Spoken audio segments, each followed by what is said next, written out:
soul to keep me satisfied. And I'm seized and eased at the very same time. I'm pleased to say I don't often compromise, but I'd give the world to make her mine. I'd give that girl my heart, my soul, and my eyes. I never realized she's passing me by until I'm cold inside.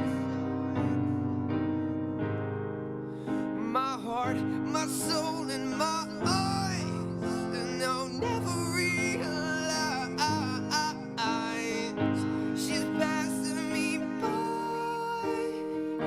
Oh no, yeah.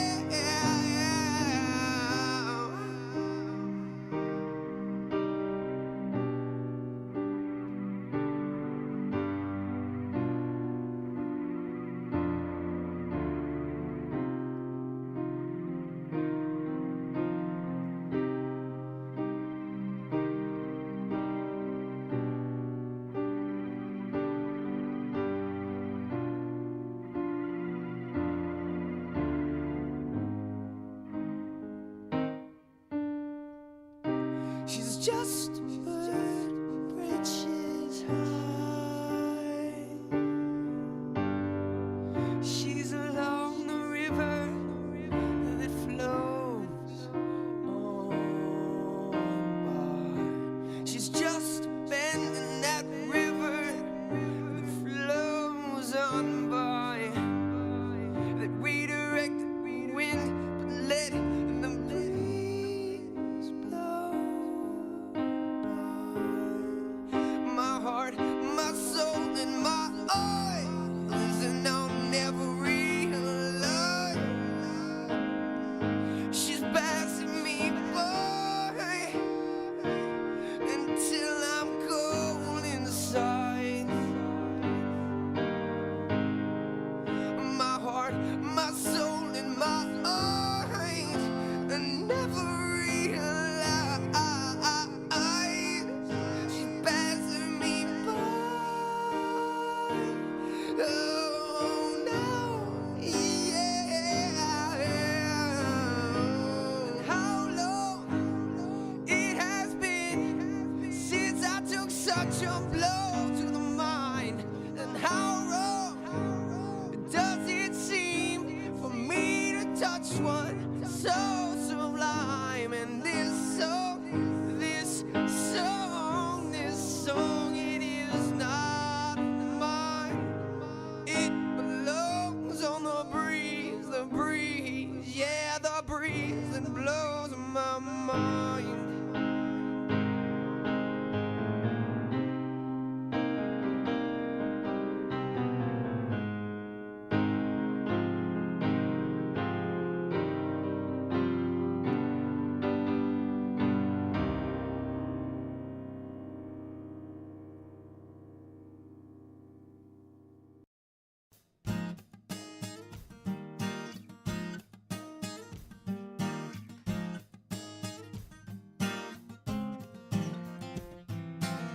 September 3rd, and I haven't heard from her. I thought for sure we were starting something that wouldn't allow for what's just occurred. I thought for sure we were, but I haven't heard from her.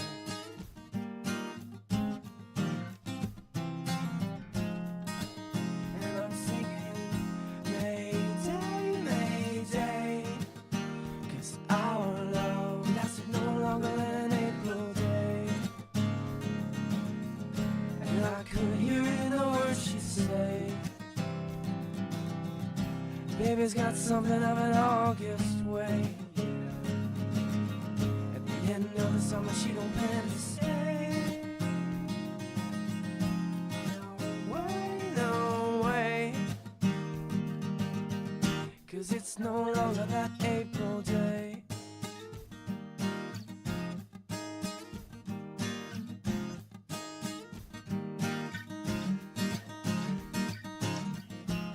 about her that she hasn't yet called. It seems after all, we were never starting nothing that would ever last past the fall. It hurts after all. It hurts after all.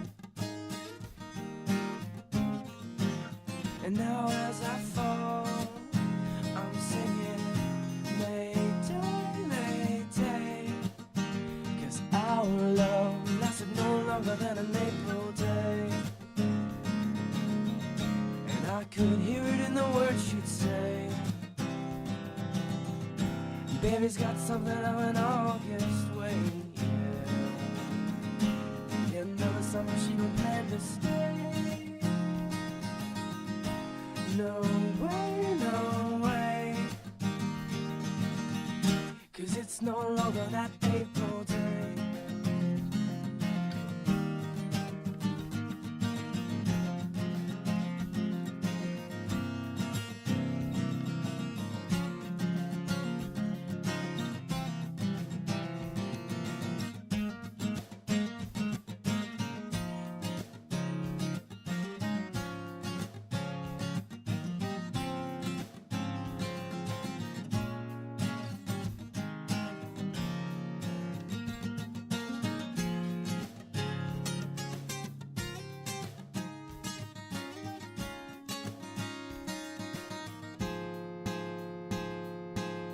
November 3rd and not a word from her.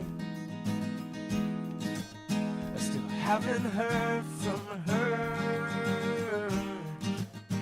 I still remember her.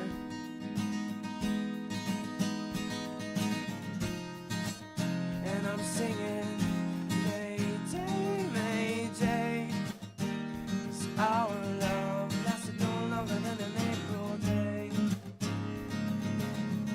And I could hear it in the words she'd say. Baby's got something of an August way, yeah. The end of the summer she don't plan to stay.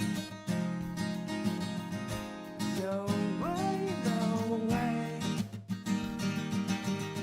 'cause it's no longer that April day.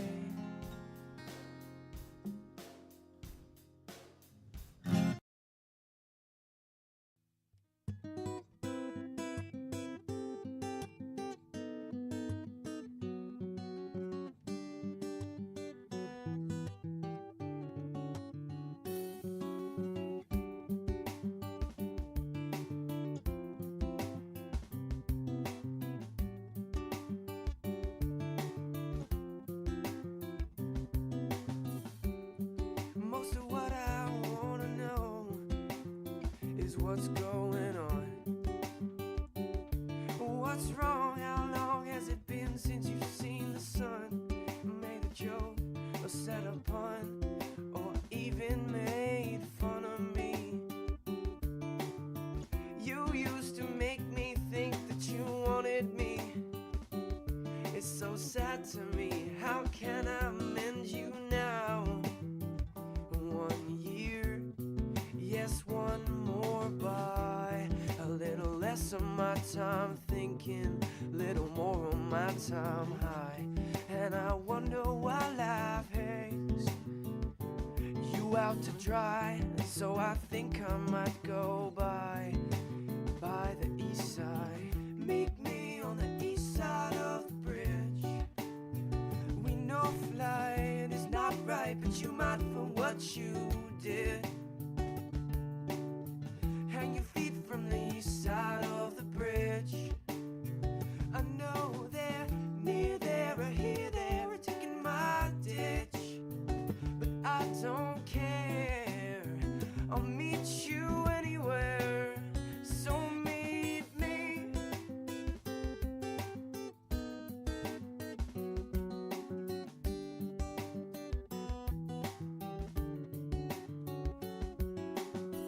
Rest of what I wanna know, I can't ask. No things stuck in the past that you maybe should have asked about the last time we spoke about pastimes. Like, are you lonely tonight, or were you only lonely that time? 'cause time won't be the end of another line. Even if this is the end, are you my love or my friend tonight? 1 year, yes, one more by. A little less of my time thinking, a little more of my time high. And I wonder why life hangs you out to dry. So I think I might go by, hang my feet from the east side. Meet me on the east side of the bridge. We know flight is not right, but you might for what you did. Hang your feet from the east side of the bridge. I know they're near there or here, they're digging my ditch. But I don't care, I'll meet you anywhere. Meet me on the east side of the bridge. We'll let the sunrise be both of our alibis. So meet me.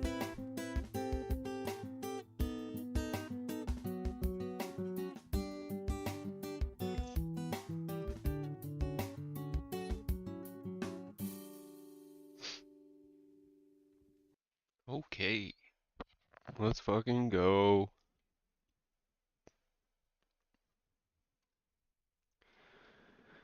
What's going on, guys? I'm Cole. This is Collateral TV, and we are getting kicked off. This is the Bridges podcast that we're going to be watching, and I'm playing Rise of the Ronin. So, everybody have some fun. Defense for yourself by doing that, like, that's really kind of creepy and kind of unsettling, but it does sort of show like the excessively sort of moralistic and the way that people are it's the same thing with, it's like the other one of these kinds of things that I hate is when people are like, well, you know, like the Democrats were the ones that supported Jim Crow and that kind of thing. Like, just gotta bring that up, you too, know, yeah. like sort of failing to understand, like, A, how much the parties have changed, but also like that in those days nobody who was fighting for Jim Crow was sort of saying like, yes, this is the good progressive thing to be doing, right? There's actually a good interview that I saw not too long ago on archived on YouTube between I'm William good, bro. F. How are Buckley you doing? and I think it was I just George wanna Wallace, train you know, with him. the Democrat governor, and they of Alabama at the time, and they were having a debate as who was the better conservative, and like he, as like a Southern Democrat governor, did not have any problem identifying himself as a conservative and sort of saying like, I am fighting for the side of like the more regressive side of the political conversation at the time, you know, which Yeah, but I mean, I don't think they would view it that way, right? I was like, I'm a regressive. no, but it's like, Yeah. no, but like in the context of that, like it wasn't seen as weird for like a Democrat to sort of be allied with the conservative side of the political spectrum and sort of see himself as fighting for tradition and right? And it's like, even in our own lifetime, like if I were to go up to a Trump supporter and say something like, oh, well, I know that you really support big business and you want a lot of foreign intervention. And they're like, what are you talking about? And I'm like, well, you did under Bush, right? And it's like, this is a totally different conservative party. And that's like 8 years removed, you know? So what are we talking about when we say, well, 50 years ago, the Democrats wanted this, or 60 years ago, the Republicans, it's like, who cares? Like that, this has nothing to do with anything. And then that thing you brought up about like people, it's weird what people feel like they have to defend. I remember feeling, it was so strange when, did you ever hear about the game Wolfenstein? Yeah. When Wolfenstein came out, and a whole bunch of conservatives online were really mad about like all the Nazi killing or whatever, and I'm like, why? Why is this your like what are you even saying right now? Like, why would you be offended by this? This is somehow part of the woke agenda, you know? They're trying to push anti-Nazi games down our throats. Yeah, it's so bizarre to me. Yeah, I feel like you could release like Saving Private Ryan today, and people were like, oh, cuck virtue signaling, like we get it, like you kill. I don't know, just it's so bizarre. Yeah, I don't know. I don't like that in the United States when we talk about, you brought up healthcare. Yeah. People, progressives in the U.S. idealize the of your country. It is Jesus unbelievable. And it's so Christ. funny when I have like a Canadian friend here talking to an American, and especially if it's an American progressive, and they're like, oh, like your guys' healthcare is so awesome. Like you can go into any hospital you want at absolutely no charge for anything you want and get like treatment and blah, blah, blah. And then usually the other person will give you like the messy realities of like, well, it's not always free. And sometimes you got to go long ways away. Sometimes you have to wait a really long time. Sometimes, Much the same, I guess. I Yo, imagine like fam. conservatives in Canada probably idealize aspects of American culture too. Oh yeah, yeah. Like I think the guns is a big thing, right? Like there's, I mean, because like here's my big thesis, Stephen, is that Okay. at the end of the day, I don't think Canada and the U.S. are very different at all. I don't think we're I very agree. different culturally at all. I think that we live under different political regimes, and those different political systems have yielded different political outcomes, right? But I think like culturally, dispositionally, the same sorts of people exist.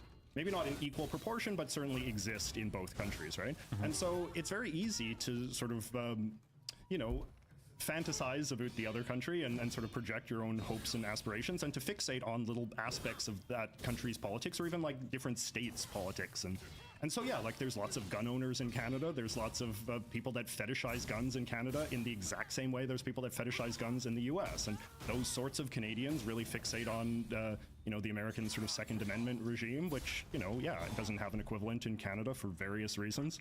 Again, because the political regime is different, because there's no Second Amendment in Canada, right? Yeah. You know, if there was no Second Amendment in America, if there was a Second Amendment in Canada, you know, things would be very different. But it's not, you know, sometimes Canadians will give you this whole routine where, you know, these very sort of moralizing progressive Canadians where it's like, well, that's just not what we think in Canada, right? And it's like, give me a break, right? Like, it's just, you don't, progressive downtown Canadians, people from Toronto or Vancouver or Montreal or whatever, they will often project their own biases, their own kind of political dispositions as somehow being sort of like reflective of the entirety of the country. And I think that that is actually one of the big distinctions between Canadian and American culture to the extent it exists, which is that progressive Canadians sort of see their progressive bubble as somehow being the most representative of like the Yo, true Canada. fam. Alright, I'm whereas gonna I have think to a lot fucking of progressive practice on Americans him. see their progressive bubble Can I as even being this like fight him? embattled, hated minority, and are much more likely to view their own minority status as a opportunity for like self-loathing and self-hatred, and sort of say like, you know, the country is sucks. This is the only part of the country that has anything good going for it, and you know, and that's something I find pretty upsetting about Americans, honestly. That they hate the country so much? Yeah, that there's just like this deep like self-loathing that a lot of Americans have, especially American progressives, and it just seems to be being ratcheted up and up. And I dislike the smug superiority that Canadian progressives have. You know, the self-righteousness and the moralizing and the anti-Americanism and the nationalism, basically. I consider myself pretty anti-nationalist, and there's no one that you'll find that's more nationalistic than like a left-wing progressive Canadian. Okay. I had two things I was going to do for the intro to this. Yeah. One, to make you feel at home. I was going to do a land acknowledgement, but I feel like that would be tasteless, so I didn't do that. How common are those becoming in the U.S.? I have never heard one in my life. In your life? Here, thank God. Oh my. Actually, I might have heard one in California. Is that so? Maybe. I don't remember. If I did, I tried my best to block it out of my mind. And Do the any of your like left-wing streamer buddies do it? I don't have left-wing streamer buddies. That's funny. That's a funny joke. That was a good one. I'm a Nazi online, essentially, so that so? I have no left-wing friends. I mean, but you're aware of these people, right? Surely some. Do they really do land acknowledgements I on don't know. stream? I'm curious. Like that seems The like data centers for this stream are actually located in Delaware, which is the land of the. Yeah, that'd be pretty funny. I had a Zoom meeting. Oh yeah, because I was testifying at some Canadian thing for some legislation, and yeah, even though it was Zoom and we were in all different parts of the country, the chair of the meeting began with a land acknowledgement, and then she had like a moment of reflection in which we were all just supposed to think about whose ancestral lands we were on, and just took a moment to sort of think. Did you know? Yeah, the Coast Salish Oh, territories. I've good. heard it so many She should have times. quizzed you guys afterwards. Oh, I guess you would know. Yeah, okay. Yeah. The second intro, I had an idea where I was going to read down all of the cool facts I could find about you from a Wikipedia page. Oh God. Because I know how much you like that, but you don't have one yet. don't Just a have a talk Wikipedia page with people page. fighting over it. So I'm very pleased that I don't have one actually. okay, well we'll see after you're big time on this show. Okay. Before we jump into that, you mentioned the people have a really hard time seeing shades of gray on anything, which I guess is like a very human thing, and people say that a lot. But it's very, very, very annoying when it comes politically because. When I look at, for instance, the United States, and I'm sure it's similar for every country around the world, there are aspects of this country that I think we should be super proud of. I think the United States is a really cool place. I'm sure Canada's a really cool place. Most countries are probably... A lot of countries are really cool places. It bothers me that it's so hard to find a side that is either willing to say, like, hey, we've done a lot of cool things, and we've done some pretty shitty things too, but we're like trying our best. It's either, like you said, like the progressive side is basically like, we are, as of right now, still a white supremacist, discriminatory country that has so much work to do. And then the right is like, actually, well, you know, without slavery, they would still be in Africa. So I think that was an okay thing, you know? It, like, you have like the most polar opposites, and recognizing shades of like rights and wrong just seems to be a completely impossible thing to do. Yes. There's a quote that I once heard that I really liked, which is that the worst thing you've ever done is not the truest thing about you, right? And I think that a lot of times now, particularly progressive people, have this attitude that if you can find the worst things, like you found the truest things, you found the defining truth, right? And I think that's the case with, certainly with the way that a lot of American progressives sort of understand America's role in the world, particularly when it comes to like foreign policy and stuff. It's like you find evidence that America, you know, bombed Cambodia or did something, you know, legitimately quite terrible and awful, and then you're sort of saying like, okay, that's the essence of America right there. That is the mask slipping. Yeah, that's like the true America, right? Like, and then thus there is no opportunity to be patriotic in any way, because, you know, how can I possibly be patriotic when I'm, you know, a citizen of a country that bombed Cambodia and killed, you know, hundreds of thousands of people or whatever, right? Whereas like obviously the story is complex. There are terrible things in American history, but there's also so many heroic triumphs. There's so much that America has given to the world. There's so many people that want to come to this country every day, right? And it's just, yeah, it just seems like such a sort of shallow, simple-minded sort of analysis. And I don't know why people are so afraid of it. Like, I don't know why people will not give themselves permission to see that nuance, to see that shade of gray, to sort of, and to explore these topics honestly. Like, I don't think there's anything wrong exploring like American war crimes. I don't think that sort of should make you automatically feel like you have no opportunity to be patriotic after you've consumed or engaged in that topic. But I also don't think there's anything wrong with sort of exploring great stories of American achievement and American innovation and the lives of great Americans who have contributed so much to this country and the world, right? Like, so many people, they feel like their personal identity is threatened if they explore certain dangerous topics or topics that are sort of associated with the other side, you know? I feel like you could have a guy that has like a channel where he's showing off like all of these crazy, amazing, awesome cars, and he talks a little bit about them or whatever. And then you go and he seems to be really knowledgeable. You go to his house, you go to his garage, and you find out that like every shot was like a zoom in, and they're just Hot Wheels. Like, he doesn't actually know how to drive any of them, and he doesn't actually care about cars at all. He just is kind of like a model guy. Yeah. Sometimes when I look at politics, I feel like there's an aesthetic about the political thing. And it seems like people are doing politics when in reality, like you said, it's just kind of like it's like social groups, or it's like, I have these opinions because this is my circle and these are the things that we think. But if you try to push people on any of these particular things, you don't really have anything going on at all. Do you know who Peter Boghossian is? No. You might have seen him on YouTube. He's a guy where he'll ask people like, oh, what do you think about this thing? What level of conviction do you have? What would it take to change your mind? These are three incredibly basic questions that as soon as you start asking people these things, they immediately collapse. Yeah. But prior to any of this line of inquisition, they'll have the strongest conviction in the world about how they treat other people, right? You can ask people, I'm reminded, I'm doing a big no-no right now, okay? I'm quoting because I only read the things on Twitter about this when the guy tweeted about this particular thing. I think he did a study on this. It was the asking kids questions at college campuses about how they felt about Israel-Palestine, and it was how they felt about the same from the river to the sea. Okay. And there was like a 50-point swing in how you would feel about it once you knew what the river and the sea were. Like, even just having a little bit more information would dramatically change people's perceptions of things. And I feel like for a lot of political issues, the battlegrounds are largely aesthetic. And I hate to use the word like post-truth, because I'm pretty sure people have been saying that for like 100 years. Yes. But I really just feel like we have completely abandoned any notion of truthful things. And the thing that irritates me the most about that is I think there is a lot of genuine debate and discussion that can happen from both sides, from a strong left and a strong right, around certain issues, especially things like COVID lockdowns and vaccine mandates and stuff. There's a lot of really good conversations that can happen there. But instead, the conversations are, in the United States, it's that Bill Gates wants to put 5G chips into us from a Chinese bioweapon, or like every conservative wants every person to die for no reason because they hate, I guess, poor people. And then in Canada, I guess it was Trudeau wants to use the banks to silence all political dissent, or, you know, Canadian truckers and far-right people want to shut down the economy forever because they're mad about immigration. Because these issues end up getting so segued off into these polar opposite areas where there's absolutely no overlap, all the political discourse is trash. When people ask me, like, what conversation you had recently you're really proud of, I'm like, none of that. They all fucking suck. They're actually so horrible. Conversations between different people. Yes. I mean, you do, though, have a lot of conversations with awful people, don't you? Yeah, and they're usually pretty fucking horrible. Yeah, so why do you do it so much? Well, that was my next question for you. Okay, fuck you.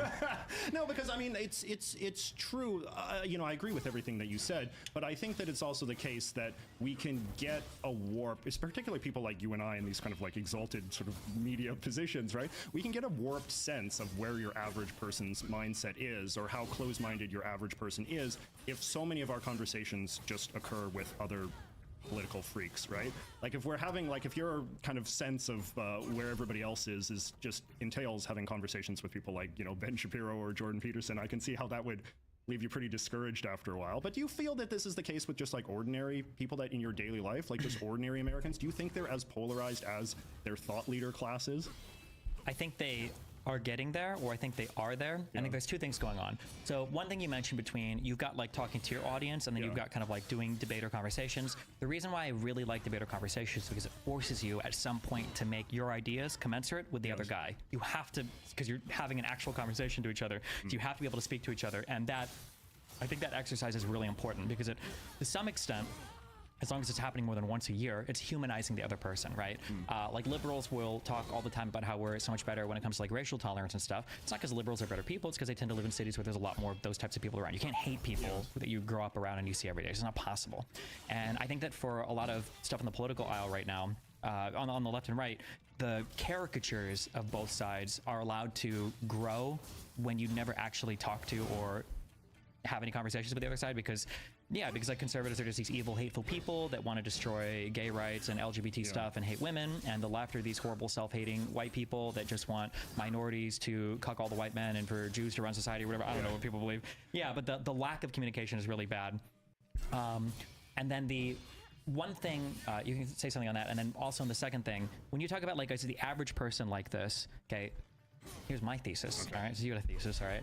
I have this feeling that everybody identifies with social groups, and with these social groups you inherit a bunch of moral and political positions. However, I think that's okay, because it's probably like, that's a human thing. Everybody has some ideological conformity with groups that they're around. It's probably natural and okay. But I think the problem is these groups have gotten like national or international. So in the past, maybe you know, maybe you live in Edmonton, or maybe you live in Omaha, and you've got your conservatives and they believe this thing, and you're pretty like ideologically conformed with each other, but you're different from a lot of the other conservatives around the country, right? Conservatives in Central California are going to be different than conservatives in Missouri. Conservatives in Alberta might be different than conservatives in you know, Toronto or Vancouver.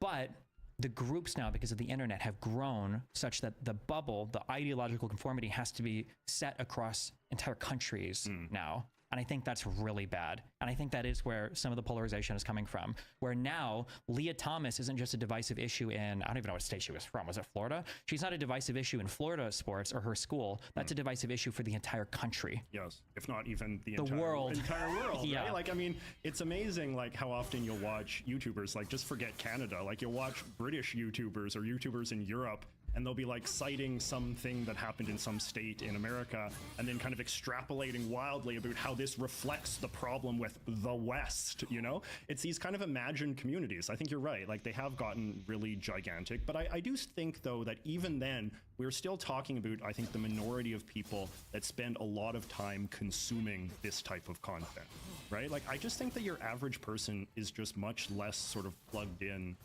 and derives much less of their personal identity from politics than the sort of people that you or I are likely to encounter. I think that's it's got to be true definitionally, because in this world the people are the most like plugged in and everything. But I think that social media has given people ways to connect to a lot of these issues in ways that they wouldn't have traditionally. So like the old grandma that might just be like doing yarn and watching you know, whatever late night TV, well now she's sending you Facebook memes from you know, Bill Gates wants to eat children.com or whatever, and she's like completely plugged into that ecosystem now. I mean, it's true, and I mean, like I can see that being true. I mean, definitely, I think this is actually one of the things that they say about Trump specifically, right? Is because since he is this kind of pre-existing celebrity brand that a lot of people knew of before his run for president, that he has sort of like given people an in. And I think you could also say that, you know, just the kind of like the dopier nature of a lot of political commentary these days is a much less high bar than it used to be to enter and participate and start self-identifying sort of of politically. You know, earlier I was talking about the conversation with William F. Buckley and Governor Wallace, right? And that was like on Firing Line, you know, which is a very like highfalutin, highbrow kind of show that they used to have where they would be talking about philosophy and like, you know, quoting Aristotle and this kind of thing. And like, that's what like political commentary used to be, or like newspaper columns and, you know, round tables on cable news and this kind of stuff. But now it's just, you know, no offense, like just any guy with like a microphone and like a Twitch account or whatever. Like this is now what political commentary is. It's just any guy on Facebook, any guy on Twitter, right? Like in some ways, like, and this is actually something I've been thinking about a bit, because I've often thought of myself as being somewhat kind of populist in disposition, as I think a lot of sort of people are when they're young. It's like, oh, elites, they're suck, they're, you know, preventing, you know, democracy and this kind of thing. But now, in many ways, we are living in a very populist age. We're living in a very democratic age. You know, the barriers to participate in political conversations at what used to be the elite level, which is to be like a commentator, like to be a political commentator, the barriers to entry into that position have never been lower than they are now. And you do kind of have to think, like, it makes me a little bit, I think, nostalgic for a more elitist media climate when the sort of people doing the political commentary were people like William F. Buckley, as opposed to someone like Candace Owens, who doesn't know anything about anything, right? Yeah. I don't know where you stand on this, but it reminds me of, like, people ask me, like, yeah, alternative media might have problems, but like, would you prefer the mainstream media to alternative media? And every time I'm like, yeah, absolutely. I mean, it's not even close. It's not even close. Who are the bastions of alternative media? This is the thing. Like, this is the thing. I've actually been thinking about making a video on this, because it's like, you know, I read the New York Times, I read the New Yorker, you know, I read a lot of these sort of like prestige American publications, and they're just like the best in the world. Like they're just so well written, they're so well researched, like they have like great reporters who are doing good work. You know, I used to work at the Washington Post for 6 years. I was consistently impressed by like my colleagues there. It's like they're doing really good work. These people are professionals, they understand what they're doing, they're great writers, and then you compare that to like the dreck that's coming out from these people with their microphones and just yapping. And the other thing too is like, you can look at like your buddy Alex Jones, right? And it's like, even then, even like a guy like as conspiracy brained as him, who is he quoting? He inevitably winds up quoting the mainstream media. He's not quoting, you know, like Daily Wire or whatever, because they're not actually doing any reporting. You look at any alternative media source, you know, whether it's on the right or the left, you know, you just do a few clicks and you find that they're always just relying on someone else's reporting at the end of the day. They'll cherry pick and, you know, massage the facts to be what they want, but they're not doing anything substantial, and the writing sucks. I wish that people had a clear... I wish that there were clear delineations between what was what, because a lot of people don't actually understand, like what you just said, doing reporting. Yeah. For a lot of people, reporters, news anchors, media pundits, yes, and like just online commentary guys, all of these people are the same. Yes. Yes. And I'm talking to other adults, and it's very frustrating sometimes where I had a debate recently over stuff related, of course, to Israel-Palestine, and I would link a thing, and the guy would be like, oh, I don't trust that source, it's Twitter. Yeah. And I'm like, Twitter's not a source. You will look who's tweeting and look at the particular account, and then go. Or he'll be like, here's a report. This is like incredibly reputable. This comes from MSNBC or the New York Times. And I'm like, my issue is that like the sources for all of this are the Gaza Health Ministry, and I think there are problems here, or the IDF, and there are problems here. Like, no. The source isn't the Gaza Health Ministry. The source here is NBC. Like, do you know what you're saying when you say that? Yeah. When you say and people's inability to parse and figure out like, am I reading an op-ed? I think that in the U.S., maybe you have higher opinions people. I think it should be illegal for reporting like news stations to have opinion anything, because people are too stupid to tell the difference. People say things like, and I'll say this to people because people are like, oh, well, what's a good news publication to read? The reality is, if you read any of them, like the reporting, you'll be more informed than 99% of people. Yes. And then people are like, what about Fox News? It's like, Fox News reporting is generally pretty accurate. It's about as accurate as anything else. And they'll be like, really? Well, what about when Tucker Carlson said this? Tucker Carlson's not a fucking reporter. What the fuck are you talking about? What about when Bill O'Reilly? He's a pundit. This is a talk show. And people can't tell the difference. Oh yeah. People, you know, another pet peeve of mine is that, you know, I agree, like some of the Fox hard news reporting is good, but that's in part because a lot of it is also wire services, right? Sure. Like people, AP, Reuters, yeah. Yeah, you know, but Fox also does some good reporting on their own as well. I won't denounce that side of Fox, but I think that the fundamental thing I'm getting at is just like literacy, cultural literacy, media literacy, like all of these things are just so low right now. And this is like something that I care a lot about with my channel, like just getting people up to speed on just very basic things, especially young people, right? It shouldn't be as hard as it is. And it makes me wonder a lot about the education system and just the degree that people are happy with their ignorance, right? Like their ignorance is more satisfying to them. Like they know what they know. They've come up with a sort of like narrative of how the world works, and that's their truth, right? Like that's what they're invested in. And they don't have an interest in sort of filling the gaps in their own brains, right? Like they don't have an interest in sort of, I think that a very healthy, important disposition that we should all go through life with is like, think about what I don't know. What do I not know? What do I not understand about this world? And what can I do to correct that ignorance? And so many people just don't have that disposition, or if they do, they just want to go for like the shortcut to knowledge, right? And I think that's why conspiracy theories are so attractive, is conspiracy theories like the anti-mainstream media, you know, the mainstream media does nothing but like write lies, right? Like these are like shortcuts to knowledge. It's like, like if you're a guy who like never reads the New York Times, like very ignorant about a lot of things, and you feel insecure, it's like, okay, I don't know a lot about the world, I don't know a lot about what's going on. What if all of the mainstream media is actually run by evil liars? Ah, that's good. That then justifies my own ignorance, right? And it sort of enables me to have a media diet that then just consists of consuming this high dopaminergic stuff where people are yelling and screaming and, you know, saying the most outrageous over the top rhetoric, which is more fun. Like that's the junk food, right? Like people don't want to eat their vegetables. I got an email once from a guy. I'm going to ask you where you think that disposition comes from. I got an email once from a guy that was super interested in me, and he said he has a theory for why politics has gotten so crazy.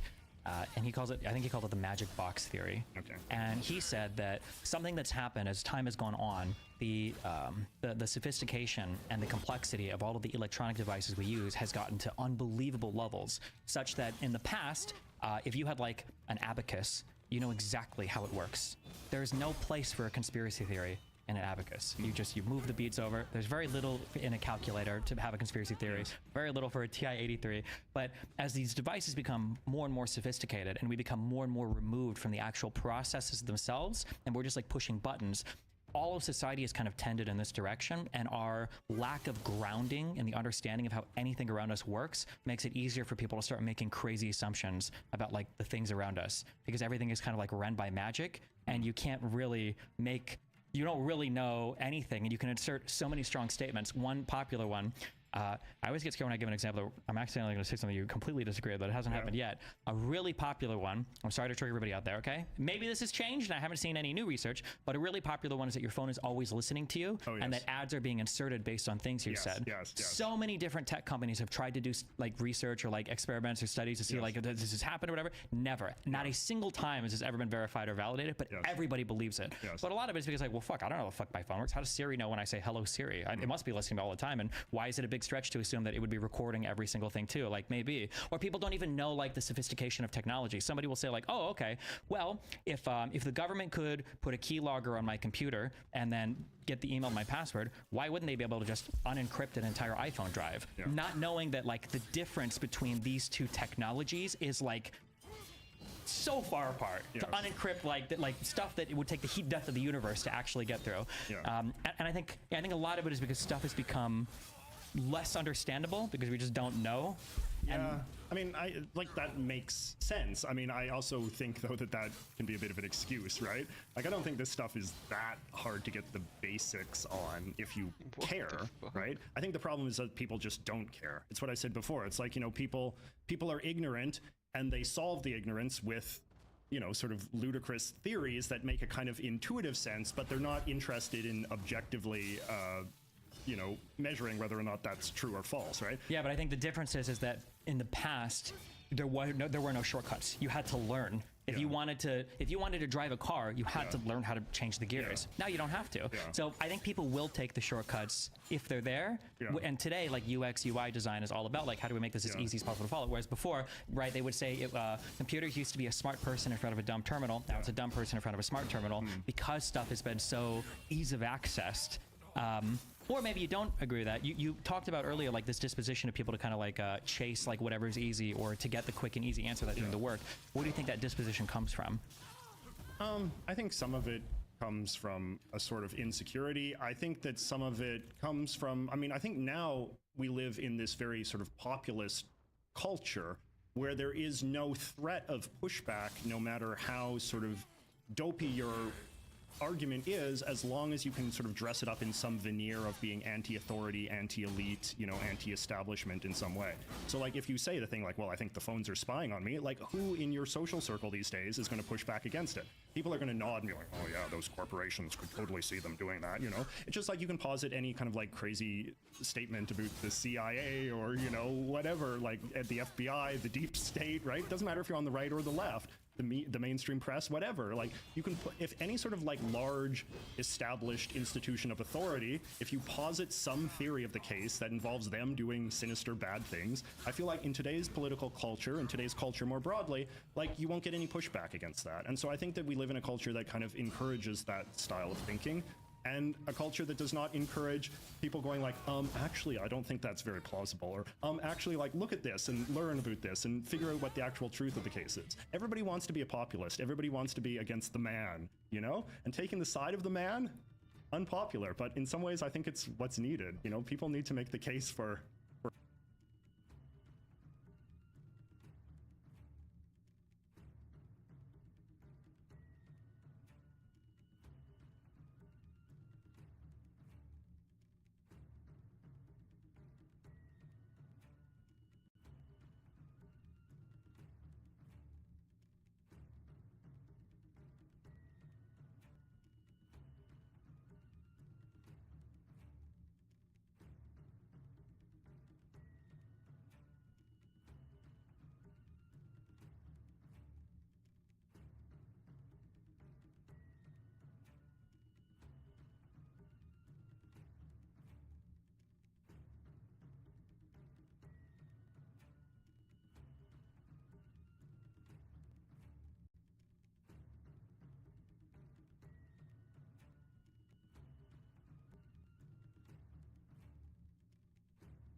Sorry about that, guys. Got someone coming to clean the AC, so I had to take that call real quick.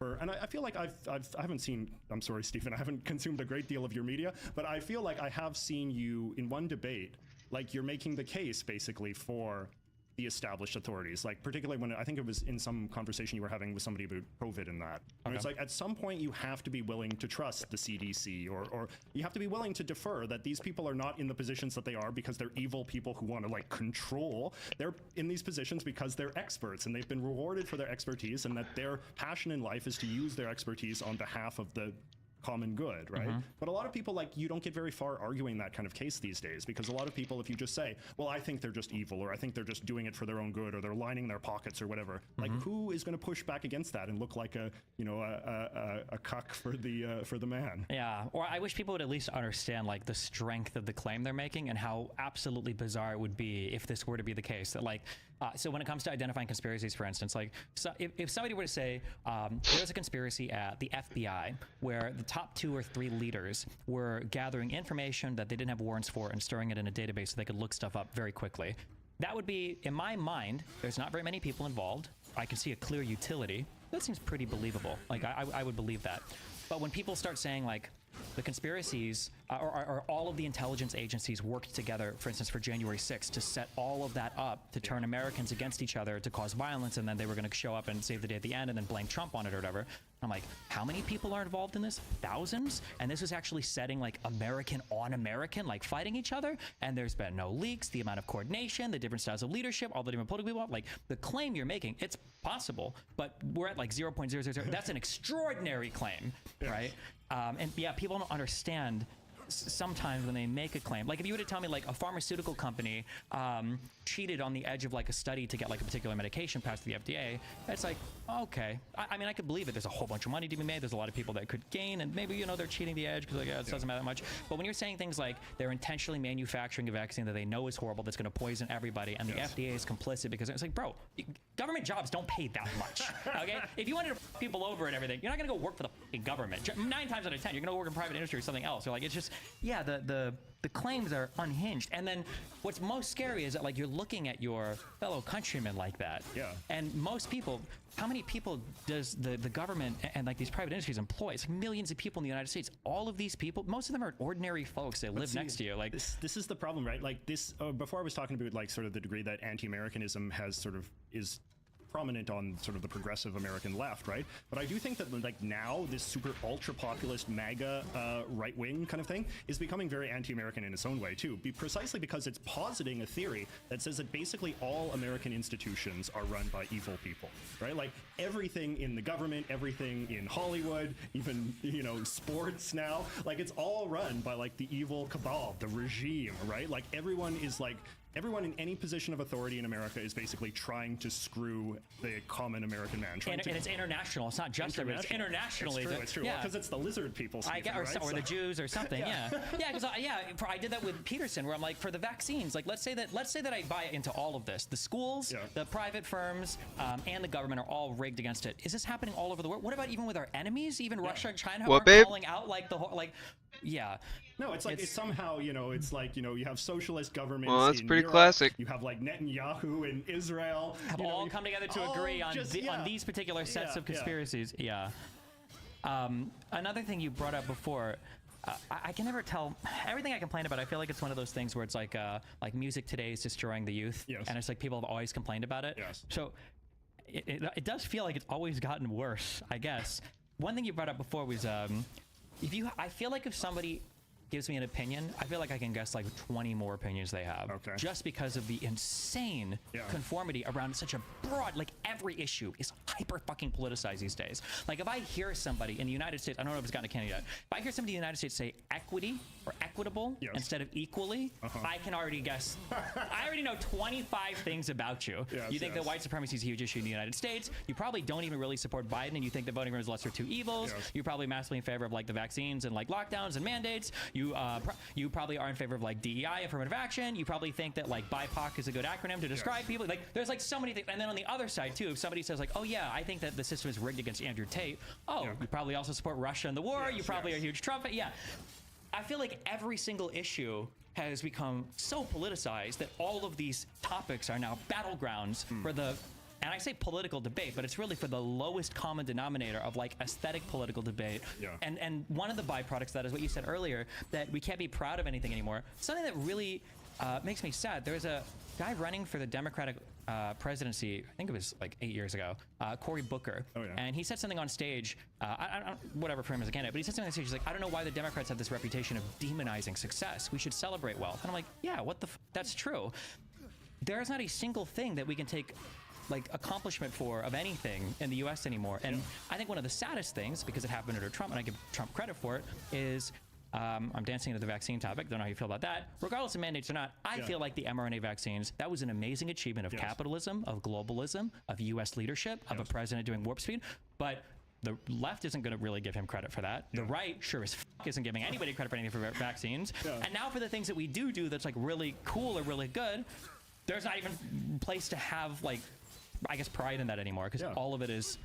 Yeah, all of it, like every institution in America has been demonized by either the left or the right? Like nothing, the government has never done anything good in the eyes of the right, and private sector has never done anything good in the eyes of the left, right? So you're like, where do Americans go to derive their pride these days? That's an open question, right? Like there's so much of, again, like there's so much of American culture that I love, that I, you know, and I make a lot of videos kind of sentimentalizing different aspects of American culture and celebrating it, in part because I think that it becomes a national security issue at some point, right? Like if Americans, like this is a bit of a sort of trite cliche, you know, people have said some version of this quote that, you know, like a strong power like America is not going to be destroyed by an external enemy, it's only going to be destroyed by an internal enemy, right? And if you have a broad culture in America on both the left and the right, and if the far extremes of both sides are kind of like squeezing the center out, then, you know, that does start to get to a point where you start to wonder, like, what is the long-term future of this country if it's just full of people who will not take credit for the things that they've achieved and just are engaged in this arms race to see who can hate the country more, who can tear down the institutions more, who can fantasize about electing more sort of American hating people to higher and higher office where their only mandate is to basically destroy the system, right? Yeah, It's which is so terrifying. frustrating because I feel like there's so much talent. The systems in place here are really effective because obviously they're still working despite all the other problems. And then the people and the talent internationally and domestically are so high. It feels like when America aims itself at something, it can accomplish a lot in a very quick amount of time. I remember in the beginning of like the COVID scare stuff, there was no PPE, the ventilators were like everything was, and then we finally like got our shit together. Yes. And in the course of like 3 to 6 months, like all of that was 100% taken care of. Yes. And I was like if we could just have like more unity around certain issues like earlier, maybe it would be a little better. But it's funny because I remember actually writing a lot about this kind of stuff during COVID, because I remember like in the early days, there was so much sort of this tendentious sort of stuff being written in Canada, but like, oh, America's fucked it up again, like America can't do anything right, Canada, you know, super. And I remember like trying to take like a long-term view of it. I was like, yeah, America often sort of stumbles out of the gate because America's this big, messy, complicated country, and it's difficult to kind of like, but I knew that like ultimately the vaccines would be developed in America. I knew that ultimately the rollout would be successful in the US. Like I knew that this kind of stuff was coming, but there was just so much in Canada, there was so much righteous posturing about America can't get anything right. And then there was so much righteous posturing from the anti-American left as well, that like, you know, again, like it's what I said before, like that the truest things are somehow the worst things, right? And that the positive things are somehow unrepresentative, or we're just going to kind of block them and not think about them because they kind of complicate our tidy little narrative. But no, it's I think I agree with you. Like I think that the vaccine rollout, Operation Warp Speed, like that is the best of America. Like that is very consistent with a long track record of America achieving tremendous things when the pressure is on, right? But yeah, where is the constituency for that? do you think you need an external enemy to keep your society focused? No, I don't think so at all. I think that actually, I'm sure you've seen tweets of this extent. You know, Ronald Reagan used to have this quote that he was mocked for, where he said, like, you know, imagine if there was like an alien invasion. Wouldn't that bring mankind together? You know, he was thinking like the communists and the capitalists, we'd all join hands to fight a common external enemy, and we'd realize how small our petty squabbles are.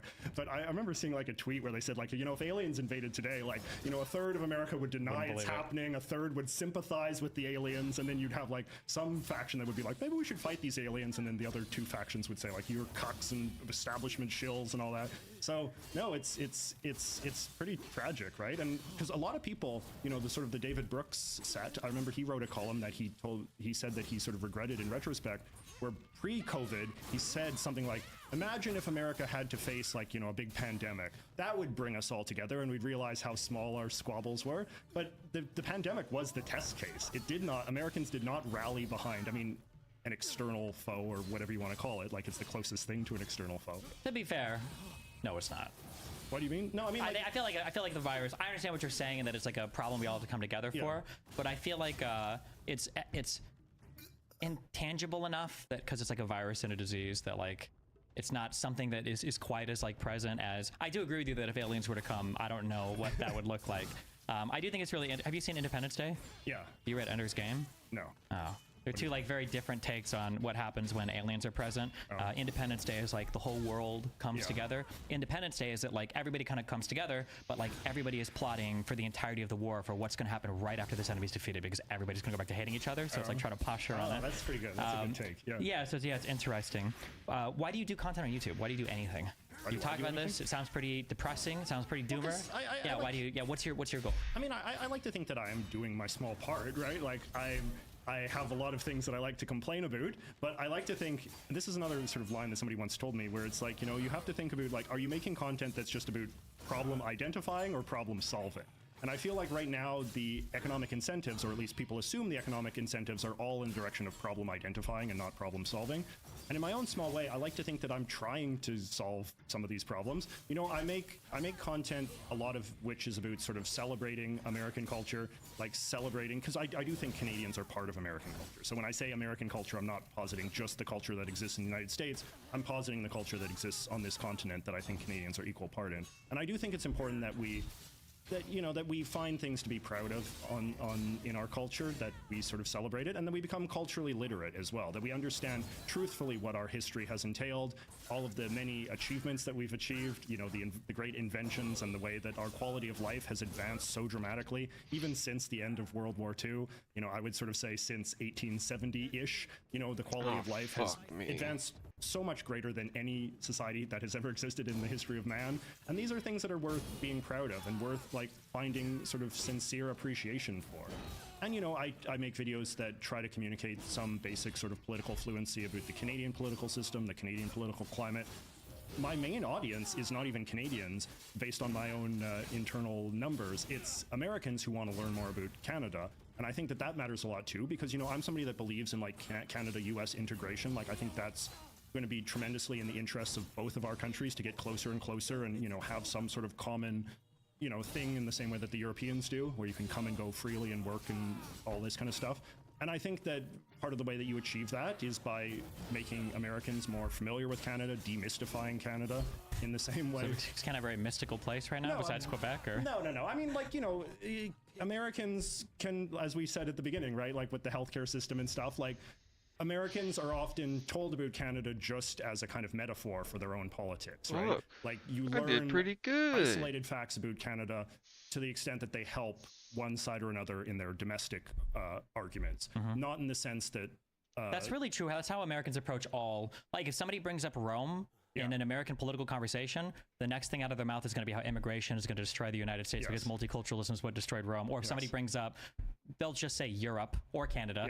It's going to be some stupid statement about how actually socialism is really good and it fixes every problem and all their No. There's something worth just kind of like learning about these places as what they are, and they're imperfect and flawed and complicated places as well. But you know, there's some value in learning about them, because you know, like, Canada has a lot to teach America in the same way that America has a lot to teach Canada. We're the two most similar countries in the world. We have, as I said before, like basically the same culture. We have the same kinds of people. Our basic disposition towards problem solving and looking at issues is the same. So I think that, you know, if something works in one part of America, it probably works in Canada and vice versa. Have you ever been a debater archetype? Do you like argue with people politically in your real life, or did you ever? Or I used to be a TV pundit guy, like one of these talking heads on the television. And I guess I worked actually for a very conservative network, a sort of Fox News North, they sometimes called it, Sun News. And I would do some sort of debates on that. I worked for another show actually as well, where I did, I was like a panel. So like, you know, there's three main political parties in Canada, the Conservatives, Liberal, and NDP. And I was like, I wasn't affiliated with the party, but like I was the guy that like sort of had the dispositionally sort of conservative perspective, and so there was some debates on that. But as I noticed you say three. Excuse me. What about the? I had some far right Canadian friends. What was that stupid thing? The People's Party that has never elected a single member of Parliament. Was it called the People's Party? This was the one that after the vaccines. Oh yeah, that one. Yeah, okay, yeah. This was the one that was going to take over. It was going to be a huge sweep. I think Dave Rubin interviewed the head of the PPC, and like the title was "The Next Prime Minister of Canada." It won like 4% of the vote and 0 seats. No, it's. The internet is not real life, but no, it's like, as I've gotten older, I've realized that debate seems pointless. And actually, this is something that I was going to ask you about, right? Whereas you were sort of defending your debates, and that you, correct me if I'm wrong, you said that like one of the values is that it allows you to kind of like understand and humanize the other side. And I would just be curious to know if like, A, you feel that you've been humanized through these encounters, and if you feel that your opponents have been humanized in your own mind. I think that when you do anything, I think you have to acknowledge the realities of things that will happen as a byproduct of either physics or human nature. So when I talk about like capitalism, or if I talk about policies that we would get to help people, anytime you talk about putting like price caps or price floors or government intervention, you have to be aware that these are going to impact the market somehow. You can't pretend they don't exist. You can't turn a blind eye to it. There's markets are real and they are powerful, and whenever you intervene in them, something is going to happen as a byproduct of that.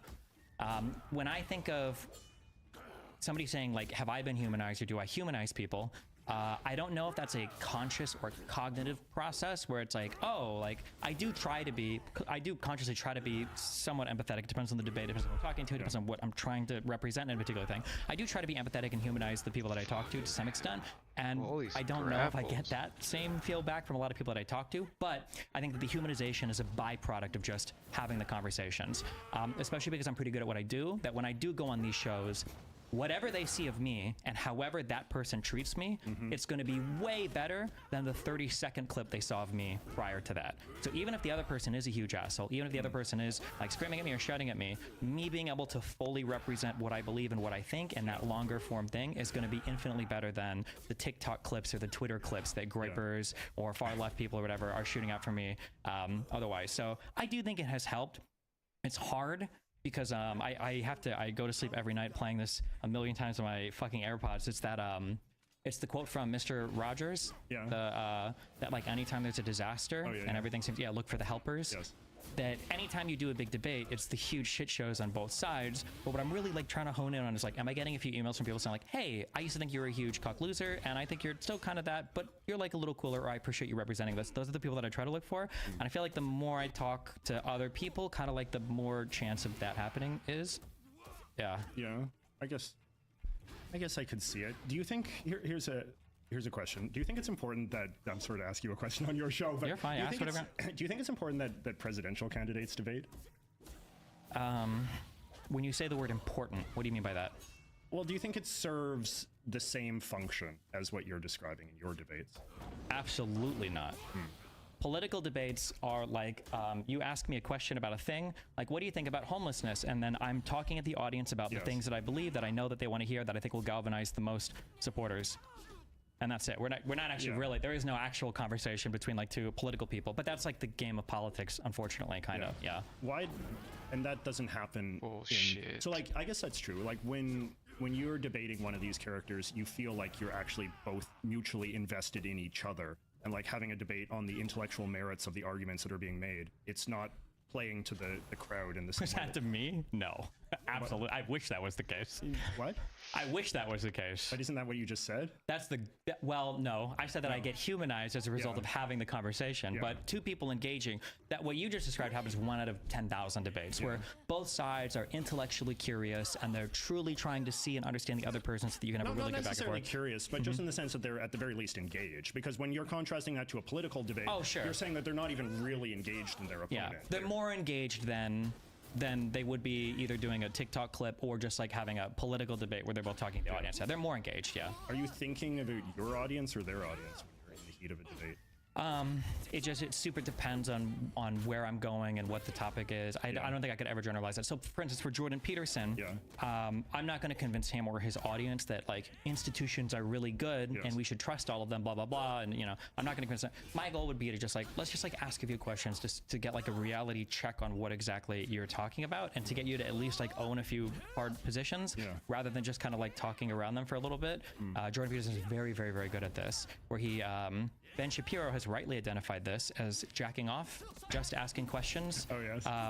Although Ben Shapiro side does this so much. But yeah, we would say like, oh, well, why are there 20% excess deaths in Europe right after the vaccines came out? And there's no other explanation for it. And then you'll ask him like, do you think vaccines killed like all these people? And like, well, I didn't say that. No. Okay.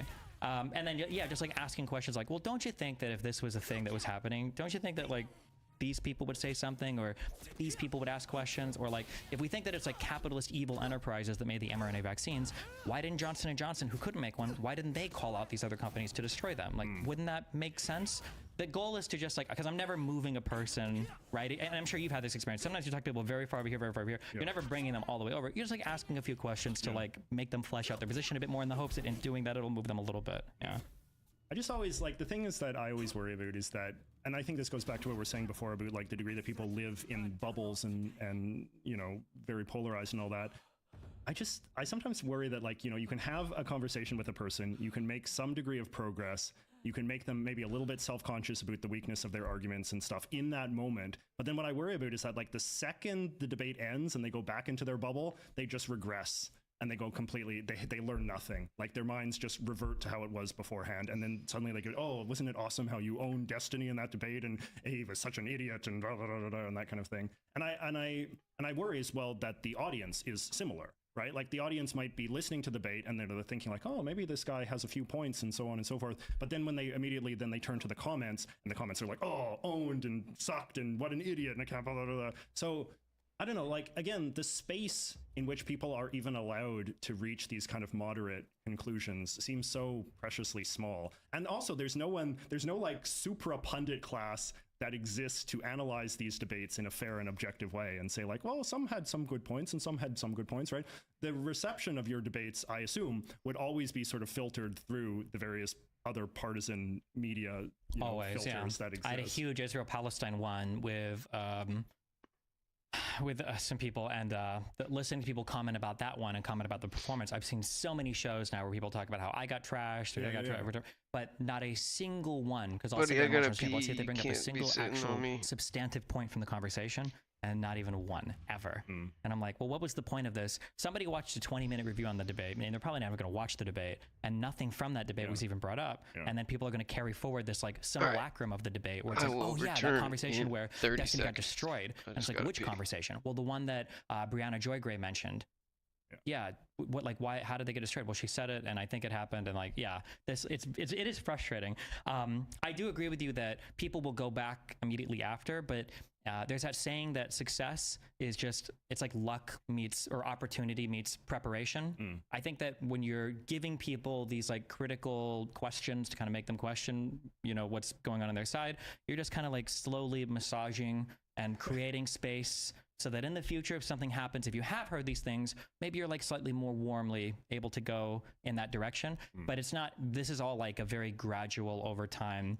And I didn't even know if any of this was actually worthwhile 8 years ago when I started, because I agree with you. You finish a debate, you look at the comment section, it's like, why the fuck am I even wasting my time?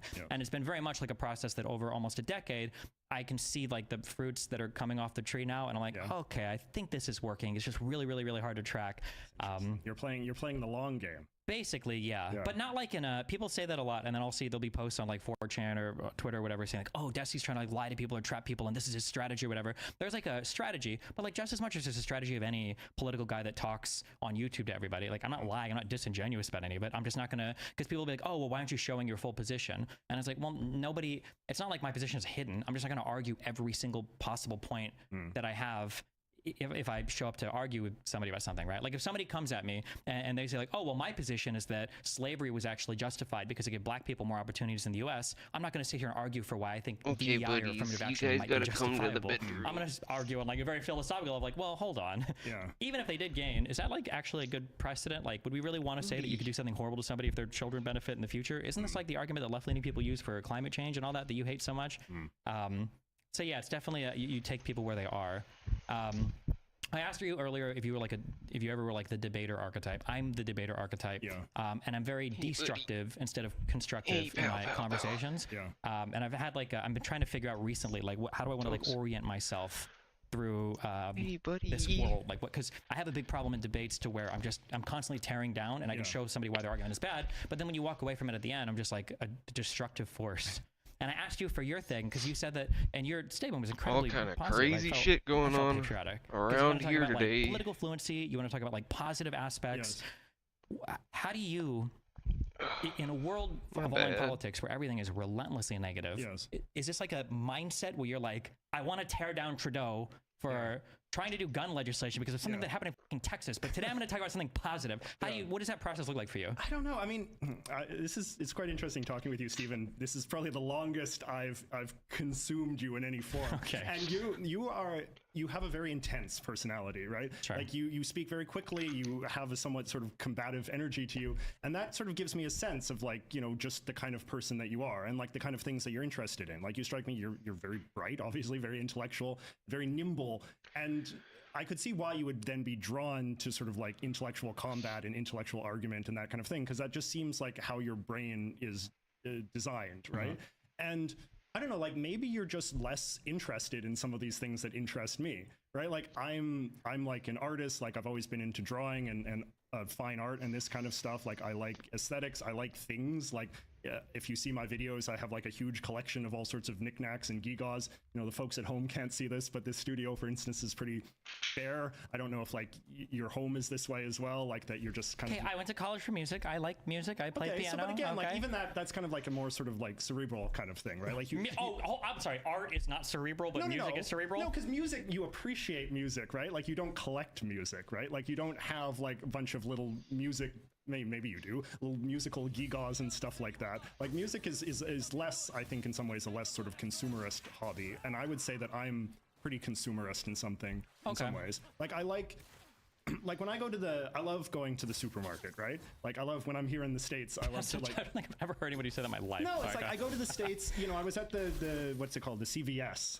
you know, yesterday. And it's fun to me to like walk the aisles and see like all these kind of like cool American candies and snacks. And like, you know, I bought this big package of chapstick, which had like 5 different like flavors of chapstick in the sand, and I was thinking like, oh, mango chapstick, that's so cool. Mangoes, where did they come? How did mango wind up like an iconic American thing? Like my mind just kind of like makes these connections, right? Like I want to tell this story, and I find this stuff like exciting to me. Like I'm stimulated by this. I'm stimulated by like the prosperity and the wealth and the decadence, you could even say, like just the sheer amount of stuff we have in this culture. Like we are the inheritors of a tremendous, you know, long progress, like a long sort of evolution of progress on this continent, where we have now become so wealthy and we enjoy so many things. We have so many creature comforts. Like we live fantastic lives, and that's something that I've always enjoyed. And like that's where I suppose like a certain conservatism in my personality comes from, is that I just look around the world and I look around our culture and I see so many things to value and so many things to be happy about. And I've always been that way. Like my parents really sort of drilled into me, I think from a young age, that like I should be grateful. Like don't be spoiled. That was always the worst thing that you could be in my household, which was to be spoiled or to be entitled or to not be grateful for the tremendous things that we have. And so I think that some of the content that I make is sort of animated by that. And I think that some of the sort of the kind of the small c conservative instincts that I have are animated by that as well. When people are tearing down America, when people are tearing down American institutions or American culture, or saying that there's nothing good about this culture, there's nothing good about this country, like that gets my back up, because that starts to strike me as like, what the hell are you talking about? Like this stuff is great here. Like you're so lucky to live here. Why don't you be grateful? Why don't you learn to appreciate the things that you have instead of only focusing on the bad things and only trying to like tear things down and getting sort of stuck in this cycle of rhetorical excess where, you know, you just say, oh, this is like a failed state capitalist hellhole, you know? I don't know, but Jeez, okay. Maybe I was asking what your mental process was. I wasn't ready for a full-on attack of my character, but I understand. No, I'm just sort of saying. No, like, I understand. You think it this like naturally emanates kind of from your disposition, basically, just comes through your content. Yeah, and it's just like the kind of things that I've always been interested in, the kind of things that interest me. Like maybe you're just not interested in the same things, and like maybe that means that it would be kind of a little bit more of a struggle for you to care about the sort of things that I care about. And to talk. I'm interested in things. Are you interested in things? I actually am. I super am, because like my community likes it, for instance, because like I said, I have a semi-formal background for music, and every now and then I'll be like, oh, like why do I not like the new Final Fantasy VII remake soundtrack as opposed to the last one? I can talk about this for hours. It's very interesting to me. Okay. And I can be positive, but when it comes into the political stuff, I'm very negative. Yeah. I think it's just I don't know any U.S. history. Maybe you should. Why don't you know more U.S. history? I just didn't care about it in school, I guess. What were you doing in school? Sleeping in class and then playing video games afterwards. You were not a good student, so like. Well, I did okay. Yeah. See, like, I mean, maybe like this is a key variable as well. Like, when I was in high school, I liked high school. I had good teachers that took an interest in me. I loved to learn. I liked to study. I mean, I did a lot of like. That was when I first got into like reading and stuff and self-directed learning. I love to learn about U.S. history, world history, politics, the political institutions, and all this kind of stuff, right? I will say that after I got, not to go on a tangent or whatever, but I finally got a formal ADHD diagnosis 6 months ago, and I've been on medication, and in the last 6 months, I've read more than I've read in the past, easily the last 35 years of my life. It's not even close. And going through the whole history of Israel-Palestine, and now like reading Supreme Court docs and everything, I will say that being able to sit and read everything gives me a way bigger appreciation for how stuff works. That when people say like, this is such a stupid thing, like, why does this offense exist? Why is this a statutory offense? Or why is this strict liability? Or why is it there's actually really good reasons why all of this happens. So maybe having an understanding of the things definitely gives you more of a care about what happens and an appreciation. Yeah. I do agree with that. I feel like, I don't know if it's just me, but I feel like history and government and everything are such throwaway topics. Throwaway in what in sense? school, and that like I had a teacher that was on my stream like 2 weeks ago, and he was asking me, because he does social studies and history for high schoolers, and he was asking me like, what do you think can be done to make these more interesting, because you told me that you hated these subjects in school. And it's hard for me to know, like, well, I don't know if this would have genuinely made me interested, but I do remember feeling that anytime a topic was like, if the teacher had a big interest in it and the teacher was like, this thing here is why today we do this, that always made me care way more. I don't know if it's this way in art school. Did you go to art school? No. Oh. In music school, music is oftentimes treated in like this museum type way. Yeah. Even in jazz, they'll say like, well, these were the greats. You learn these solos, you transcribe them, you play them, blah, blah, and this is like what this is. But they don't give you much of like a modern day interpretation of things. And it crystallizes, it like freeze frames all this stuff in a way that's disconnected and not at all relatable, and it feels hard to care. And I feel like if I had a teacher maybe earlier on for history that made me understand that like this seems irrelevant, but it's actually so important today, maybe I would have cared more about it growing up. Yeah, I mean, I've been very influenced by an American thinker called E.D. Hirsch, who is a big proponent of a theory of education that's called cultural literacy, which is basically the idea that's very unfashionable now, which is that there are basically like just big concepts, big ideas, big names, dates, things that young people basically have to learn. Like you kind of have to go through the list of a certain set of sort of canonical knowledge, and that gives you a sort of degree of fluency that then allows you to sort of like build on that knowledge and learn deeper and deeper and more complex topics in sort of the way that you're describing.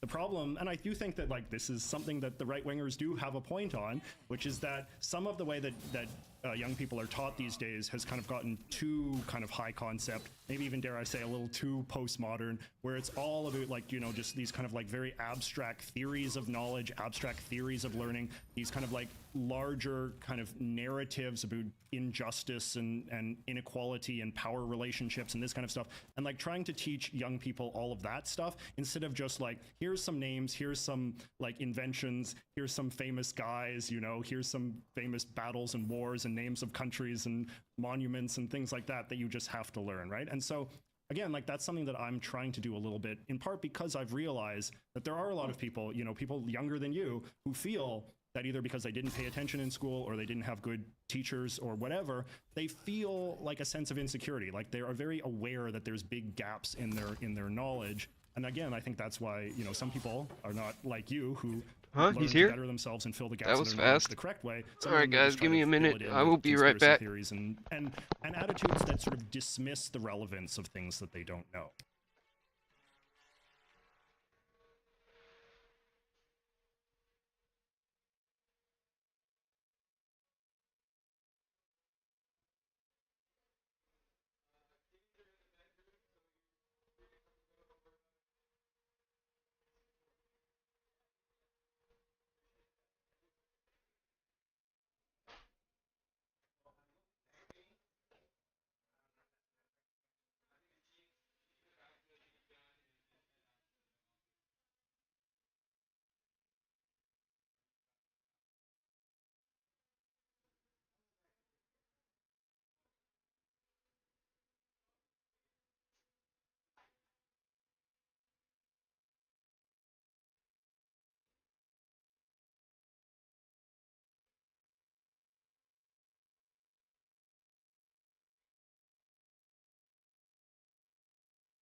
need to turn this mic up a little bit, and also I'm gonna turn up the side tone.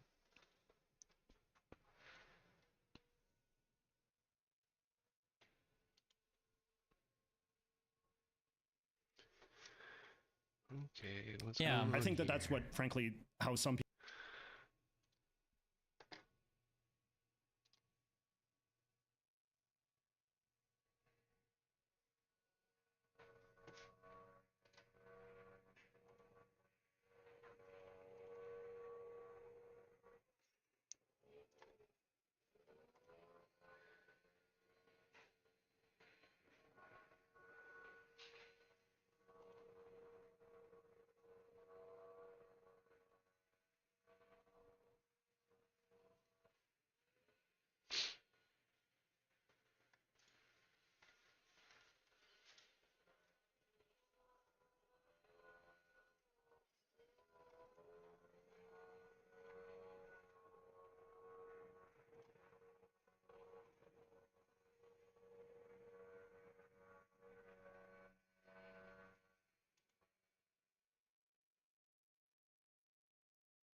Alright, side tone is higher now. Save that.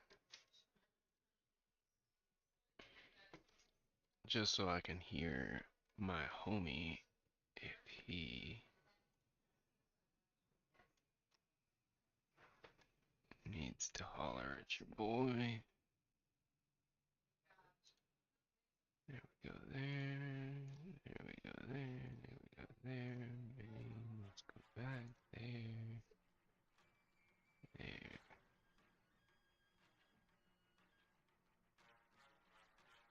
Okay.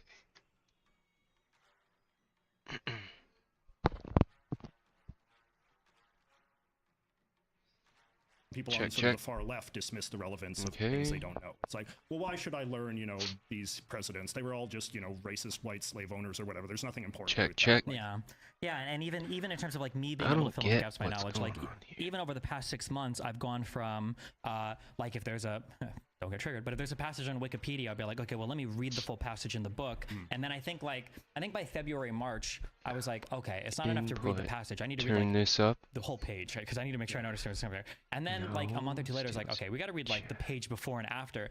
And now when I'm reading stuff, I'm like, I think I need to read the book Yeah. because like, especially Check, after check. finally having to start Turn to that read, up. I could be like, man, there are so many ways that I could pull a couple pages out of this book to completely misrepresent everything inside of it. And now I do, like, at the minimum, I would say like I have to read the chapter and understand. I need to know who the author is and what the book is about if I want to Check, understand check. this one sentence. Because it's not enough to read the paragraph. It's not enough to read the page before and after. I need the All right. I need the So, chapter at minimum, and then what's what's the going book on about to here? understand the Why- context of what's being said. And something that actually just clicked to my mind is funny as you mentioned that. I used to say all the time that I took a Yes, lot of check, math, check. and physics in high school. Okay, That add I like math and physics because at noise least like, it builds off of suppression. itself, right? So if you know one Okay. thing, you can learn the next thing, and that's why I like those subjects. RN And now I'm noise. just figuring this out. That Close. history is the exact same way. Yeah. White. Yeah, Check, especially going through check. Israel-Palestine, where it's like, oh, Check, I check, know why check, they check. did this now. Like, this isn't even a mystery. Like, something that might be like, oh my god, like, how did they I don't win this even war? Why did this know. leader think this thing? It's like, I don't even you know. could almost write the next few pages if you studied everything that come before it. And then even in U.S. history, when things start popping up, yeah, just having an understanding of the structure of things can inform so much more of your modern political understanding. Yesterday, I was a little critical of Stephen Okay. King made a tweet saying that abortion is now back in Arizona, and the same law that allows for abortion allows for the age of consent to be 10 years old. And because I have a little bit of an understanding of how law works, it's like my guess is this is probably like a huge fucking bill Yes. or a Check. huge thing, and this part has probably been updated. The abortion part probably wasn't because the Supreme Court ruled over it. And then we looked it up, and that's what it was. Yes. But then I went onto the Twitter, and a whole bunch of people were thinking like, oh, now you can have sex with 10-year-olds in Arizona Yeah. because of the illiteracy of the tweeter yeah, and the yeah. illiteracy of the Check. the audience. So Okay. No, it's I'm coming through. And I come when you gain this kind of through. literacy, it's useful. it just makes you, I think you can go through life, you can just appreciate things more, you can have more deep conversations with a greater variety of people. You know, like here in Miami, very diverse place, you know, you meet people. I've had some conversations. I ask them where they're from and they tell me, oh, I'm from this country or that country.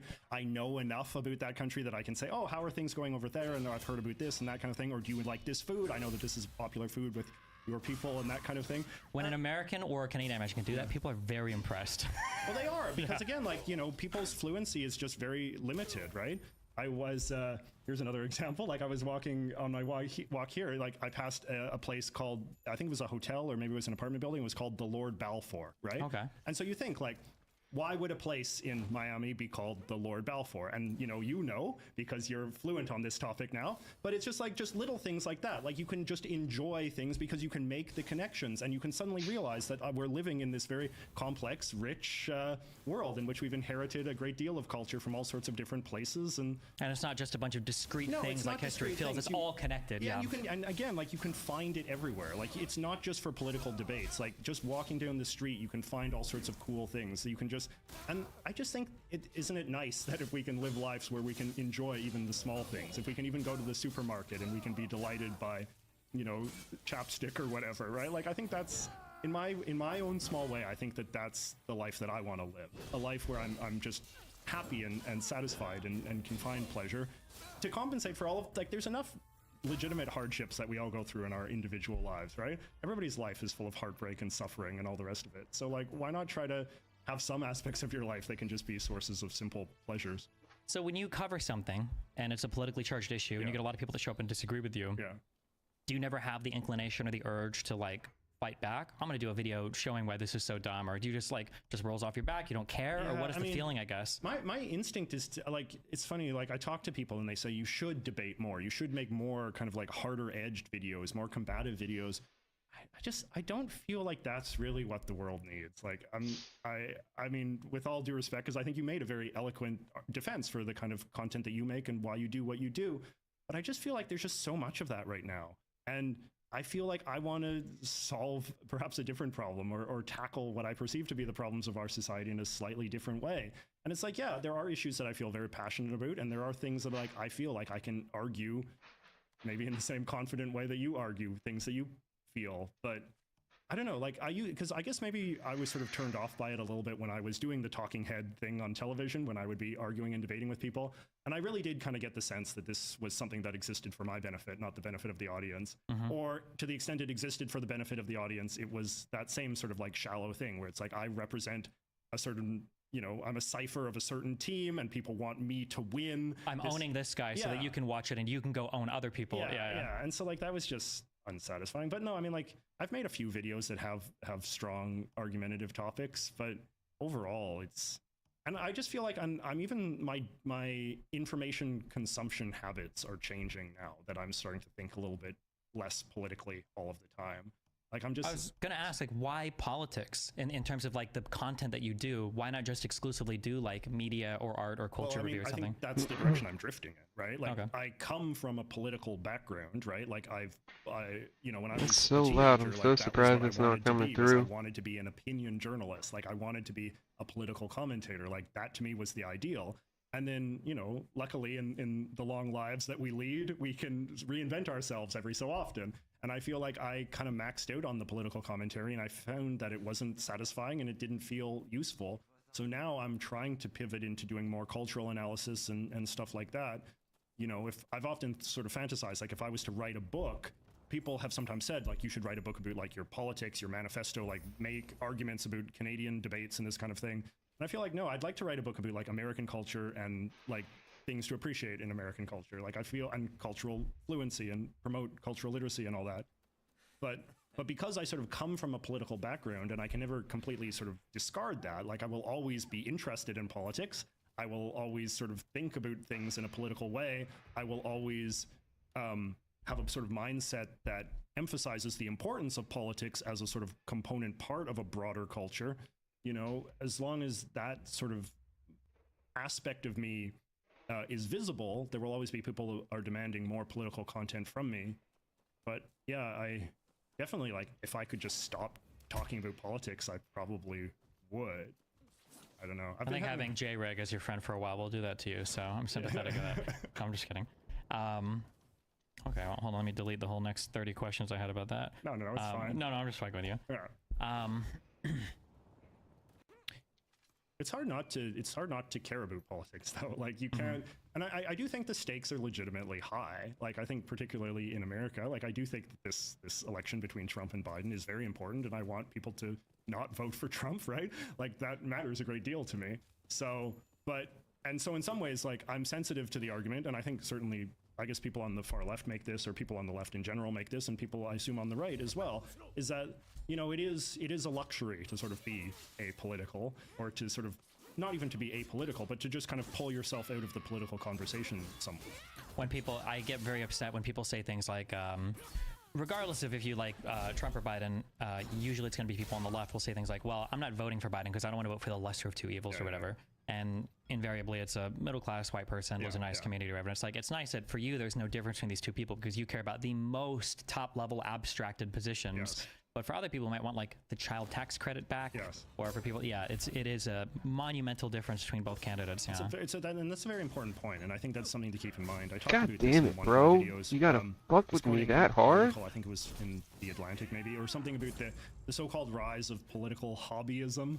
Right? Some guy wrote a book about this, and it's the idea, that there are a lot of like middle class, upper middle class, white folks especially, who do treat politics as a type of entertainment, as a virtue signal, as a sort of source of emotional validation or good feelings or whatever. And it can be tempting to sort of think that that's the only way that people engage with politics. But no, there are people that engage with politics because they have specific tangible wants, and that the election or unelection of certain candidates or politicians will make a material difference for themselves. But, I feel like in America's case, in the case of this presidential election, I feel like the stakes are quite high when we're talking about the potential, survival of the constitutional order. Like that to me sort of strikes something as that all Americans should feel invested in. Yeah. I agree. You had a job at the Washington Post for a while. Yeah.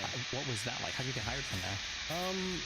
So, I've been doing opinion writing in various forums for quite a while, and the Washington Post had an initiative, I think this was like back in 2015-ish, where they wanted to have voices from more international Bro, quit it with the goddamn grappling hook section, talking about issues in that country from somebody who was in that country, which seems self-evident, but is relatively less common in big sort of American news outlets, to have someone doing Canadian political commentary from Canada, have someone doing, commentary on Indian politics who's based in India. There's lots of reporting that is done on these countries, but it's generally done by an American correspondent in that country. So it was kind of a novel ideal, global opinions. The kind of dark thing that I often tell people is that I was hired as part of an initiative that also included the hiring of Jamal Khashoggi, the Saudi guy who was going to do, Saudi commentary. And of course, he had his... He's in multiple pieces now, yes. Yeah, it's horrible. So I was brought on as part of that. And I wrote columns about Canadian politics from a Canadian perspective. A lot of people resented me having that job in Canada because they were like, why does JJ McCullough, of all people, because I have a reputation for being like, I don't know, contrarian or idiosyncratic, and, in terms of my view on Canada and all of that kind of stuff. But then, there were editorial changes, and they ultimately, I guess, decided that maybe this experiment didn't work, and that, the Washington Post's value as a paper is as a great American paper with American employees offering commentary on American politics, right? So, I sort of left the paper a couple months ago, and it's fine. I focus on my videos, and again, but saying what I said before, right? Like oh my Jesus. Even then, I kind of felt like, was this really what I wanted to keep doing? Did I really want to keep writing opinion columns, which weren't feeling like my true self? Or, because when you're writing an opinion column, you do kind of have to have an opinion. You have to rile yourself up, and you write in a way that's more provocative and combative and that kind of thing. And I don't want to be known as a combative person. I don't want to be known as a divisive person, right? Were they generally always like politically charged topics? Yeah, they were politically charged topics. And and again, like, I have, like, in a Canadian political context, like, I do lean more conservative than to Trudeau's side. Like, I don't support Trudeau's bid for a fourth term. I think it would be good if we would get some new leadership in that country. And But like I'm not nuts about it. Like there are right-wing kind of like cranks in Canada the same way there are everywhere else, and it's like I didn't really want to be part of that political tribe, right? But you see that when you try to write, even in a sort of mild way, it comes off as being more combative, just because the form dictates the substance to some degree. And as well, like you also see, like if I write any article that involves Trudeau, if we can work Trudeau into the headline, to get more clicks, and that will impress my editors more, and this sort of thing, right? So the incentive structures were not great. But at the same time, saying this out loud, I also realize that then if you're complaining that there's too much, I'm so tired of this political shit. commentary, like whose fault is that? Is that the fault because more sort of sensible people are kind of abandoning this field to the cranks? So it's fair criticism, I guess. Yeah, actually, I was going to ask you that earlier, that if you feel like you've got a good mind for it, and if you feel like you're leading people to higher levels of political fluency and to be a little bit more positive on things, is it not depriving the arena of something worthwhile for you to be like, fuck this, I'm going to leave? Because if enough people that are of your mindset do that, then you've ceded the territory to all of the crazy people. I guess something that I've been trying to do on my YouTube channel is I try to do just objective summaries of political topics sometimes, not like rants or sort of diatribes. But so like, for example, I do every so often I make a video that's just kind of like summing up the political climate in Canada as it exists in that current moment. And I say like, well, Trudeau is doing this, and then the Conservatives say that this is bad, and I acknowledge the controversies. And I think that when you come from a more kind of like opinionated background, as I do, I think in some ways you can actually, if you allow yourself, you can be better at being objective, because you're more aware of like where the fault lines are, and what kind of like lines or language trigger people, and how the two sides genuinely perceive each other, right? Absolutely, yeah. So there are certain, depending on who I'm talking to, there are certain words where I know that like I can get you to agree with everything I'm saying about like this guy exhibits these really bad character qualities. We all agree they're bad, but if I accidentally say the phrase toxic masculinity, I've completely turned you off from anything I'm going to talk about. Yeah. No, exactly right. So in that sense, like having that degree of literacy, which I do think, the more people that have a more sort of partisan history or more ideological history are better at it. Like I do think that like a lot of like left-wing people or right-wing people, they can probably fake the other side better than they would want to admit. Just because they've spent so much time consuming that which they hate, they probably have gained a pretty high degree of fluency in how the other side works and operates, even if they don't want to admit it. Hopefully. I would hope that's the case. I don't think I agree with you. No, you don't? Because I feel like what they consume are caricatures of the other side. That's probably true. Yeah. I used to think that was just like the people on the ground, but I'm not as sure for the people at the top anymore. It's hard to say. It's true. I mean, I think that like someone like Ben Shapiro, I think he could probably, if he allowed himself to, right? Like if someone like Ben Shapiro allowed himself to like write a kind of Turing test style, like op-ed from a progressive perspective, not if he was doing it as a parody, Man wearing if he was doing it to acid like, show his right-wing base what left-wingers really want. Like if he was just doing it as an intellectual exercise, I think he probably could do it. I think so, but you're not to dick ride anybody, but I think Ben Shapiro is probably one of the best or most intelligent right wing, as much as I might disagree with him. Like could Candace Owens do that? I don't think so. Absolutely not. I would love to see Candace Owens, Matt Walsh, Michael Knowles. Like, can you just write out why you think somebody in left might support like DEI? And they would be a comical caricature of trying to figure out. Although to some extent, like I mean, as much as I like to say I communicate with different people, I can fall into the same trap sometimes. Peter Boghossian and I don't know if you can tell, but I used to be ultra sunburned like yesterday and the day before. We went outside and we did like a street quiz thing on people. And one of the things that me and another guy, very obviously, very ardent Trump supporter, the question that was asked was, do you think that Biden would be a good president next term? Like, why or why not, basically? Or like, do you think he would be a really good president next term? Or would Trump be better or something? It was something like that. And I was on the strongly agree, and he was on the strongly disagree. And the first question Peter asked was, okay, write down why you think the other side thinks what they do. And we both take a second and we do it. And the other guy wrote down, because you think Biden has like a lot of good policies or passed a lot of good legislation over. I was like, yeah, that is mine. And I got 3 guesses. And my first was like, because you think that Trump would do, I think it was like a really good job at the border. And he was like, no. And I was like, because you think Trump is defending like Americans at home when it comes to like policies or taxes. He's like, no. And I was like, and one other thing, and I was just completely wrong. And the guy showed me his board, and it was because he thinks Biden is senile. I'm like, fuck me. like I'm living on like a policy where like trying to guess like, well, what bill was it? What executive order was it? Yes. And then and this guy's like, no, Biden is, like, oh, okay, yeah, fuck. Yeah, Jesus. The policy is really fallen by the wayside, you know? It's like, I think of it that even, like, I feel like now, actually, hopefully this doesn't date the podcast too much when I say it, but it's like, you know, like, now there's this whole conversation about, like, the abortion thing, right? And, like, Trump gave that speech the other day where he's sort of trying to, like, moderate his position on that and this kind of thing. And I've heard some, like, very serious people saying, well, you know, like, Mike Pence denounced this, and, like, is this going to, like, risk his support with the evangelicals and this kind of thing? Because there used to be this idea that abortion was like the one policy thing that you couldn't deviate from. Like you had to be 100% pro-life to be a Republican in good standing. But even now, I'm starting to wonder, like, if Trump could, in theory, come out tomorrow and say, like, pro-choice, like that's where it's at. I feel like we Would he lose maybe any support? should, I don't know. but Maybe not. Like I think that the policies have become so irrelevant in this culture of hyperpolarization, and particularly on the Republican side, like just the deep personal fidelity to Trump above everything else. I get it. I get it. Yeah, people think these. All right, so you're gonna get dressed and go. These, like set things, and it's like what you exist in. When in reality, they're not only are they incredibly fluid, but more importantly, they're unknown. Nobody really knows where they are. So a politician could discover that there's actually way more room here than we previously thought, which I think Trump did accidentally. I don't give him credit for anything. I think accidentally discovered or ended up in an area. It's like, oh, shit, I can shit on prisoners of war, and I don't have to support American foreign policy and call this shit or whatever. And a lot of people are like, yeah, we actually go for this. And it's not like the Overton window is necessarily moving, although in a way you phrase it, yeah, that is kind of happening. But it's just that there are a lot of positions that people could stick out that we don't even know the American public has an appetite for yet, because things can change on the ground very, very, very quickly depending on the conditions that exist in the country. For going through Israeli-Palestinian history, one of the mistakes I made like 3 or 4 months ago, I was like, well, look at the polling. This is what these people want.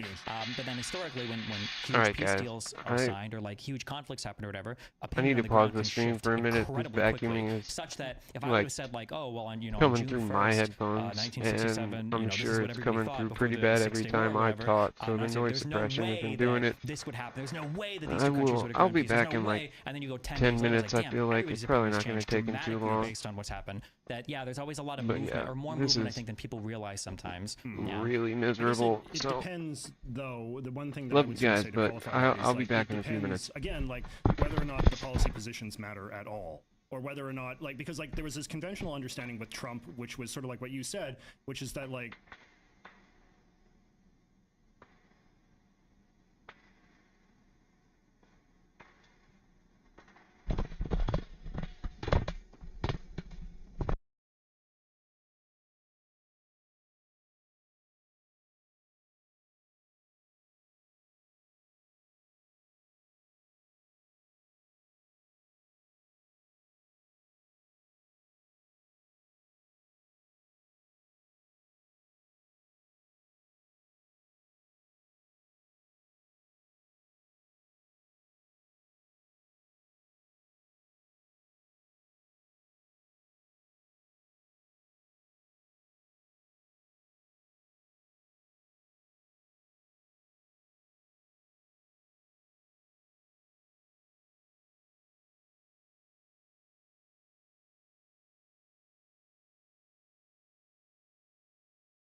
Oh, thank the good Lord Jesus Christ.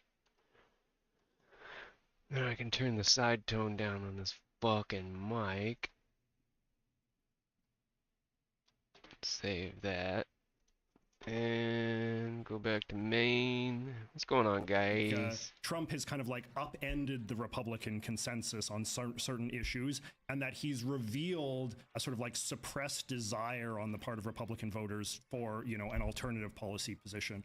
And, you know, I think that that was a good theory of the case, but I also like just wonder to the degree that it's just Trump. Like, it's just personal loyalty to him. He tells it like it is. Like, there's a deep sort of personal affinity for Trump and a deep trust in Trump, where it's just like what Trump is saying is determined to be the right position. Not that Trump is like brave and has embraced like clever new policy positions that are helping the Republican Party grow. It's just that like Trump is Trump, and Trump is helping the Republican Party grow, and that there is no policy position in one direction or another that he could take that would either expand or limit his appeal, because it's just a man.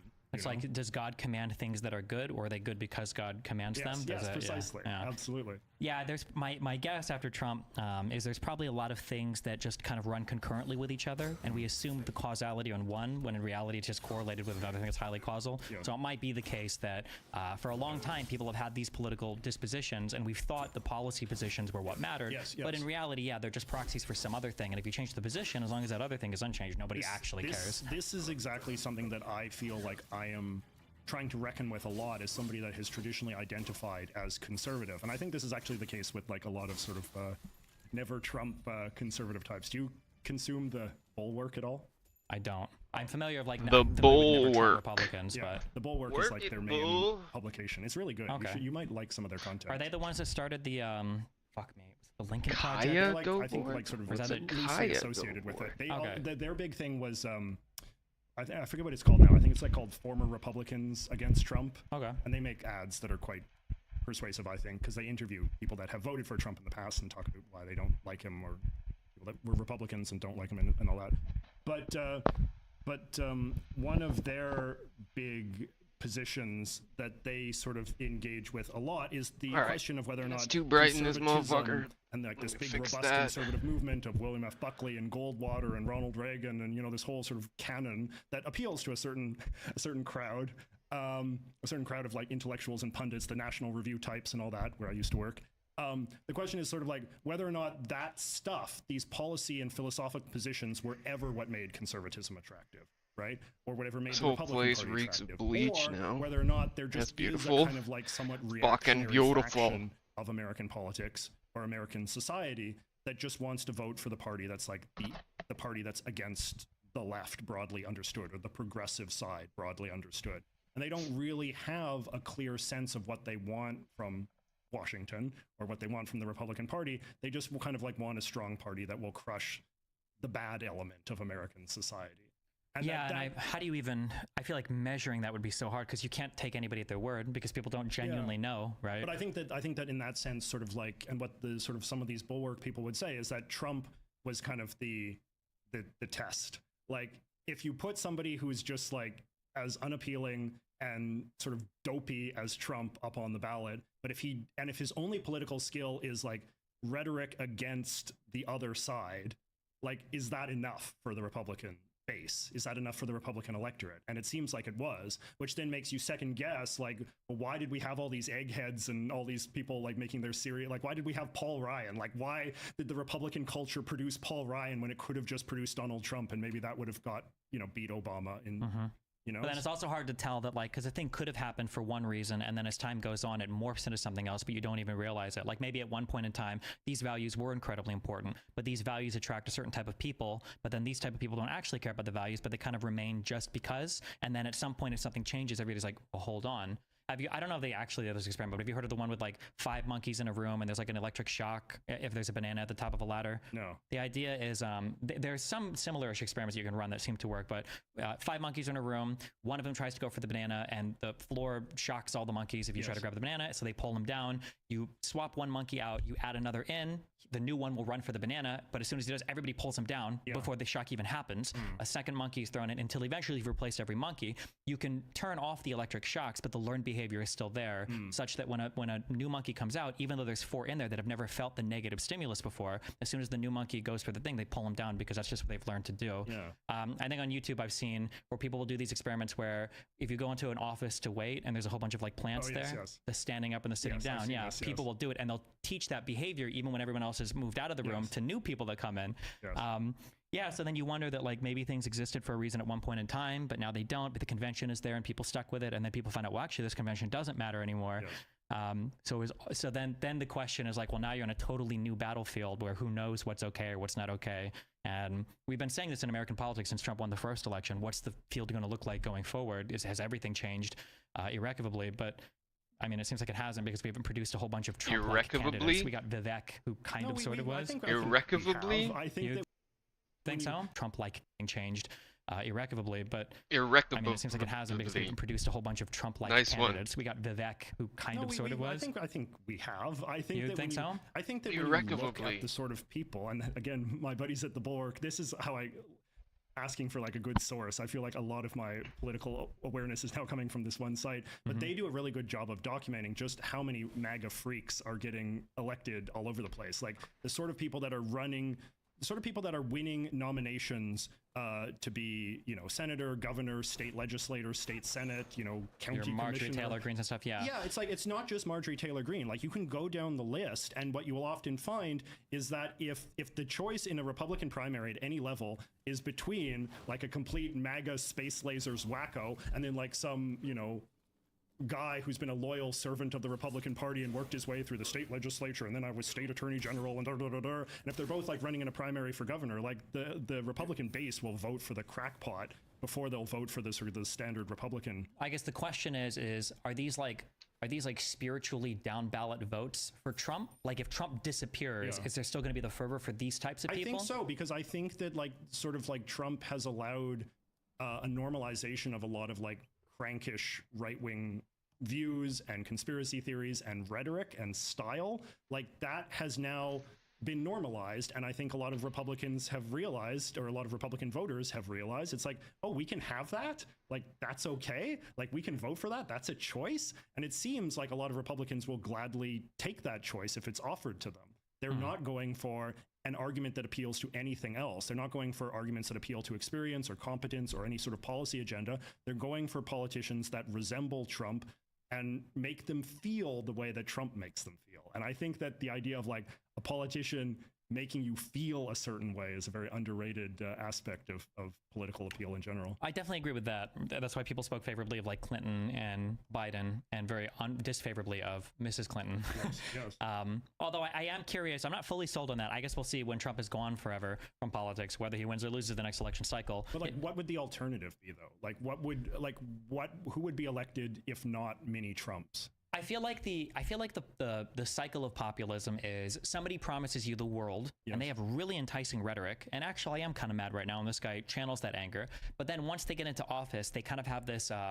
It's like entering adulthood period that everybody has. The crypto guys did it when they discovered, well, maybe central banking exists for a reason, or computer engineers did it when they were like, oh, maybe all these traditional engineering practices should apply to coding as well. Everybody has this moment where like, okay, all of the institutions and all of the things that existed before were here for good reason.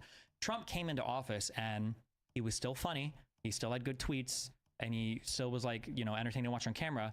But man, he was a horrendously ineffective leader. Yeah. And I feel like populism runs its course when you've had your guy come in and he's like, okay, well, actually, I don't know how anything works. I can't get anything done. And my good words will only carry it so far until people are like, okay, well, we're kind of done with this. And then you move on to the next thing, which is usually back to kind of the status quo. But I could be totally wrong on that. I hope I'm not, because holy the Conservative Party in the U.S. is insane right now. Well, I mean, I guess, like, what makes it really nefarious is that they do not have a mindset that can acknowledge the reality of their own defeat, right? Like, that was in some ways the most sinister thing that Trump did, was that in a normal, healthy democracy, when you lose, there has to be some degree of reckoning. There was the famous Republican autopsy when Mitt Romney lost, right?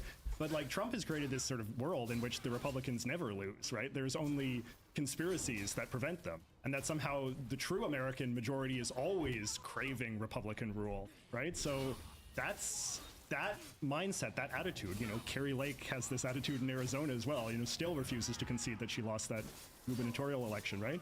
And when that becomes normalized, then you have like basically prevented, like you've inoculated yourself against the possibility that there can ever be a moment to catch your breath and reckon and reflect on what's gone wrong. Because they've already talked about how the next election is going to be rigged. Yes. Like this conversation, they've already prepared that.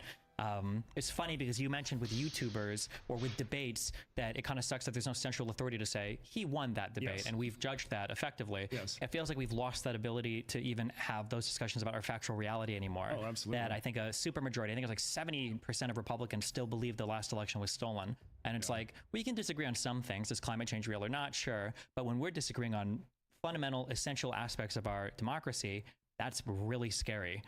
Because from that foundation, if you disagree on facts enough, it can justify a whole bunch of really crazy stuff, like Jan 6 or Jan 6 or worse or whatever, depending on, which is scary, tell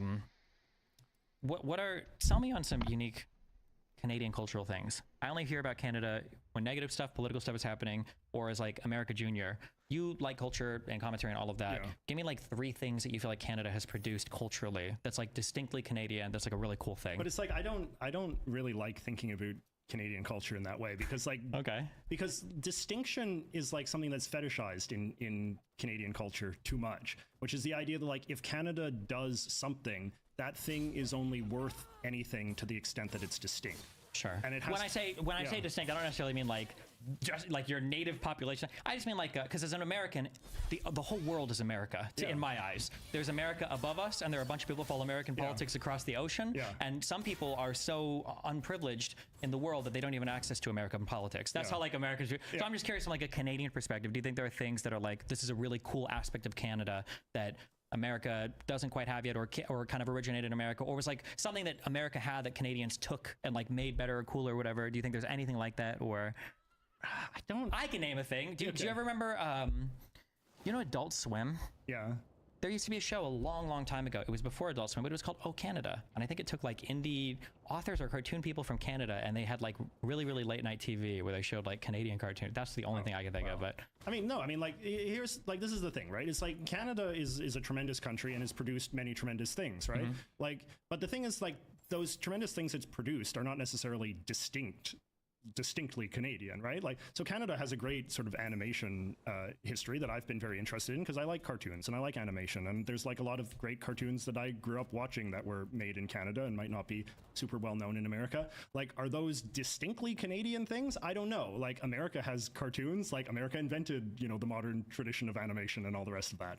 So it's like they're good, but they're not good because they possess some sort of inherent Canadian distinctiveness that is like exotic and special and unfamiliar to the US. But I mean, it's an interesting question though, because like if I'm trying to force myself to think that way and to engage with sort of the framing of the question, I mean, here's a good thing. This actually used to be my go-to thing. When we're talking about politics, I do think that one thing Canada objectively does better than the US in politics is the gerrymandering thing. Like, there is no gerrymandering in the US or in Canada because a long time ago we decided that should be done by nonpartisan appointed boards. And that seems like it's worked well. I find it like really abhorrent the way that in America it is spoken so openly that one of the great purposes of electing state legislatures is to just draw the borders in order to make it easier or harder for you to get people elected to Congress. Like, I think that is something that Canada is distinctly better at. Do you think that the political divisiveness in your country is as extreme as it is in the United States? I think it basically is. Like, I think that people hate Trudeau in a way that they don't hate Biden. Okay, I keep hearing that. Yeah. But he's been prime minister or whatever for how many? Yeah, for like 9 years. Yeah, I heard for the last one too that like this is it. He didn't change ranked voting or some shit. I don't know. There was like people complain about all these random things, but it seems like he keeps. Well, I mean, like Trudeau has been, I think, quite good from the left-wing perspective. But in the same way that like it's fashionable for like far left Americans to like hate Biden and pretend that he's been like no different than any Republican president. It's fashionable in like the far left in Canada to pretend that Trudeau has done nothing good, and so they have to like come up with some explanation. Even though I'd say like Trudeau, I mean, I don't support Trudeau, but I think that like from a progressive perspective, he's done a lot of the things that they wanted a progressive prime minister to do. So the ranked ballot, the electoral reform thing is like one of these kind of like flagpole issues that like the far left fixates on as an example of how Trudeau is actually bad and why they should vote for the NDP instead. But no, I mean, like the polarization is very intense. Like the next election is going to be a very bitterly fought one. The guy who's the head of the Conservative Party, Pierre Poilievre, is a very sort of like combative, conservative kind of guy who is very prone to like very strong rhetoric, and just like people on the right really hate Trudeau. I mean, the trucker thing brought his reputation even lower than it had already been, right? But it's again, like, as much as like I might not be super inclined to Trudeau, I have to concede that there is an aspect of dislike for Trudeau that is not entirely rational. Like he may, again, to go like the feeling, he makes some people feel a certain way for reasons that I don't totally understand. I think there's just something about his like manner and his way of talking, and some of it probably does, like, I think of like how much my father hates Trudeau, and it's in part because like Trudeau is like the son of the former prime minister. Like he has no real obvious credentials to have risen as high and fast in Canadian politics as he has. I do think that Trudeau is kind of a dopey guy. Like he's pretty simple. Like he's not like he's not as smart. Is he really? I think he is. That's so interesting. I get the exact, at least as an American. Yeah. Do you know who Pete Buttigieg is? Yeah. No, he's nothing like that's Buttigieg. what I get the impression of for Trudeau. Okay. Buttigieg is a very bright guy. I think Buttigieg could be a good president someday. Interesting, okay. Trudeau is a very simple-minded man. Is he kind of like our Bush? Would you say? I think, yeah, that analogy is probably much stronger. Yeah, I think that like Trudeau is a guy that like knows how to say the kind of things that are expected of the head of the Liberal Party of Canada to say. I think, and again, like this goes to a very distinctive, this is an aspect of Canadian political culture that is pretty distinct from what it exists in America, because like there is like a nationalistic aspect to Canadian politics that is very important, and particularly on the left, because like the left is much more nationalistic in Canada relative to the right, which is kind of the inverse of American politics, right? And so Trudeau is like a product of a kind of like nationalistic, patriotic, progressive, dynastic upbringing in which he sort of has learned certain shibboleths of like the patriotic Canadian left, and he repeats those but doesn't think very deeply about them. Interesting. And like when he gives speeches that are supposed to be like a substantial engagement with a thought or an idea, like you realize how shallow they are. Like his understanding of like what the other side thinks, even in its most charitable, is often like very shockingly like shallow. Okay. Like, I just remember the thing on TV where Trudeau did the thing where he explained how... I know what you're going to say. I actually wrote a whole article that went viral because I was dunking on how fake it was. Because he gave this speech where it seemed like off the top of his head he was like speaking about quantum computing, right? And everybody was so wowed. But that was a completely like fixed thing, right? Yeah, so, I understand that, but I would imagine like in the United States, a person on the right would never do that. The American way would be like, I don't know any of this stuff works, but supposedly it's fast. So like that would be like the conservative approach to it, and the left would want that guy to give like the intellectualized version of. But okay, but you're saying that's generally show, and Trudeau in Canadian politics doesn't come off as like an intellectual. He comes off as more of an everyman. So. I don't even think like people on the left, even like his supporters, would say that he's great because he's a great intellectual. I think people would say that he has great sense of empathy, like he's a good communicator, like you believe that he sort of sincerely feels for, you know, the downtrodden and minorities and stuff like that, and that kind of sense of empathy has always provided a lot of, or sort of motivated a lot of his political base and his political followers. That he seems like he's like a sympathetic, emotional guy in a way that I think the Canadian political class is not very often produced. He's much more, that was actually the big criticism of his father, Pierre Elliott Trudeau, who was this very cold, very sort of calculating, very combative person, whereas Trudeau is, you know, a guy that he gave this, Trudeau sort of burst onto the scene actually at his father's funeral, where he gave a very emotional eulogy. Goodbye, Papa. That was the famous line that was then on all the newspaper headlines the next day. And I think that made people sort of fall in love with him. And then, of course, you know, he's an attractive, good-looking guy, and, you know, he carries himself in a kind of like dapper sort of modern way. So he feels like a 21st century man at a time when, again, like Canadian political culture doesn't tend to produce a lot of dynamic, youthful people. Do you think you guys have a problem talking about certain issues that are challenging because of crazy polarized views on the left and right? The two I'm thinking of are anything having to do with your indigenous population and then things relating to immigration? Or do you think you guys have better conversations about that in Canada than we do in the US? No, I don't think we have better conversations. And I would also put abortion in that category as well. Is that a hotly debated Canadian topic? No, it's not. And I think that, again, like this is part of the problem, right? So it's like, oh, you think it should be a hotly debated? Actually, my thinking on this has actually changed a little bit. Okay. I must sort of say, in part because and this has like been part of my own evolution as somebody who's like been more historically conservative, is I do think that sometimes you kind of feel like these issues should be debated more, and then you see what that debate looks like, and it becomes actually quite off-putting and unattractive, and you realize that it doesn't even work politically, let alone on a sort of policy level. And I kind of feel that way, I think, about abortion, because one of the ways that Canadian politics is different is that Canadian politics is just so much more hierarchical, right? So you have the heads of the party bosses, and they exercise enormous message control and party discipline.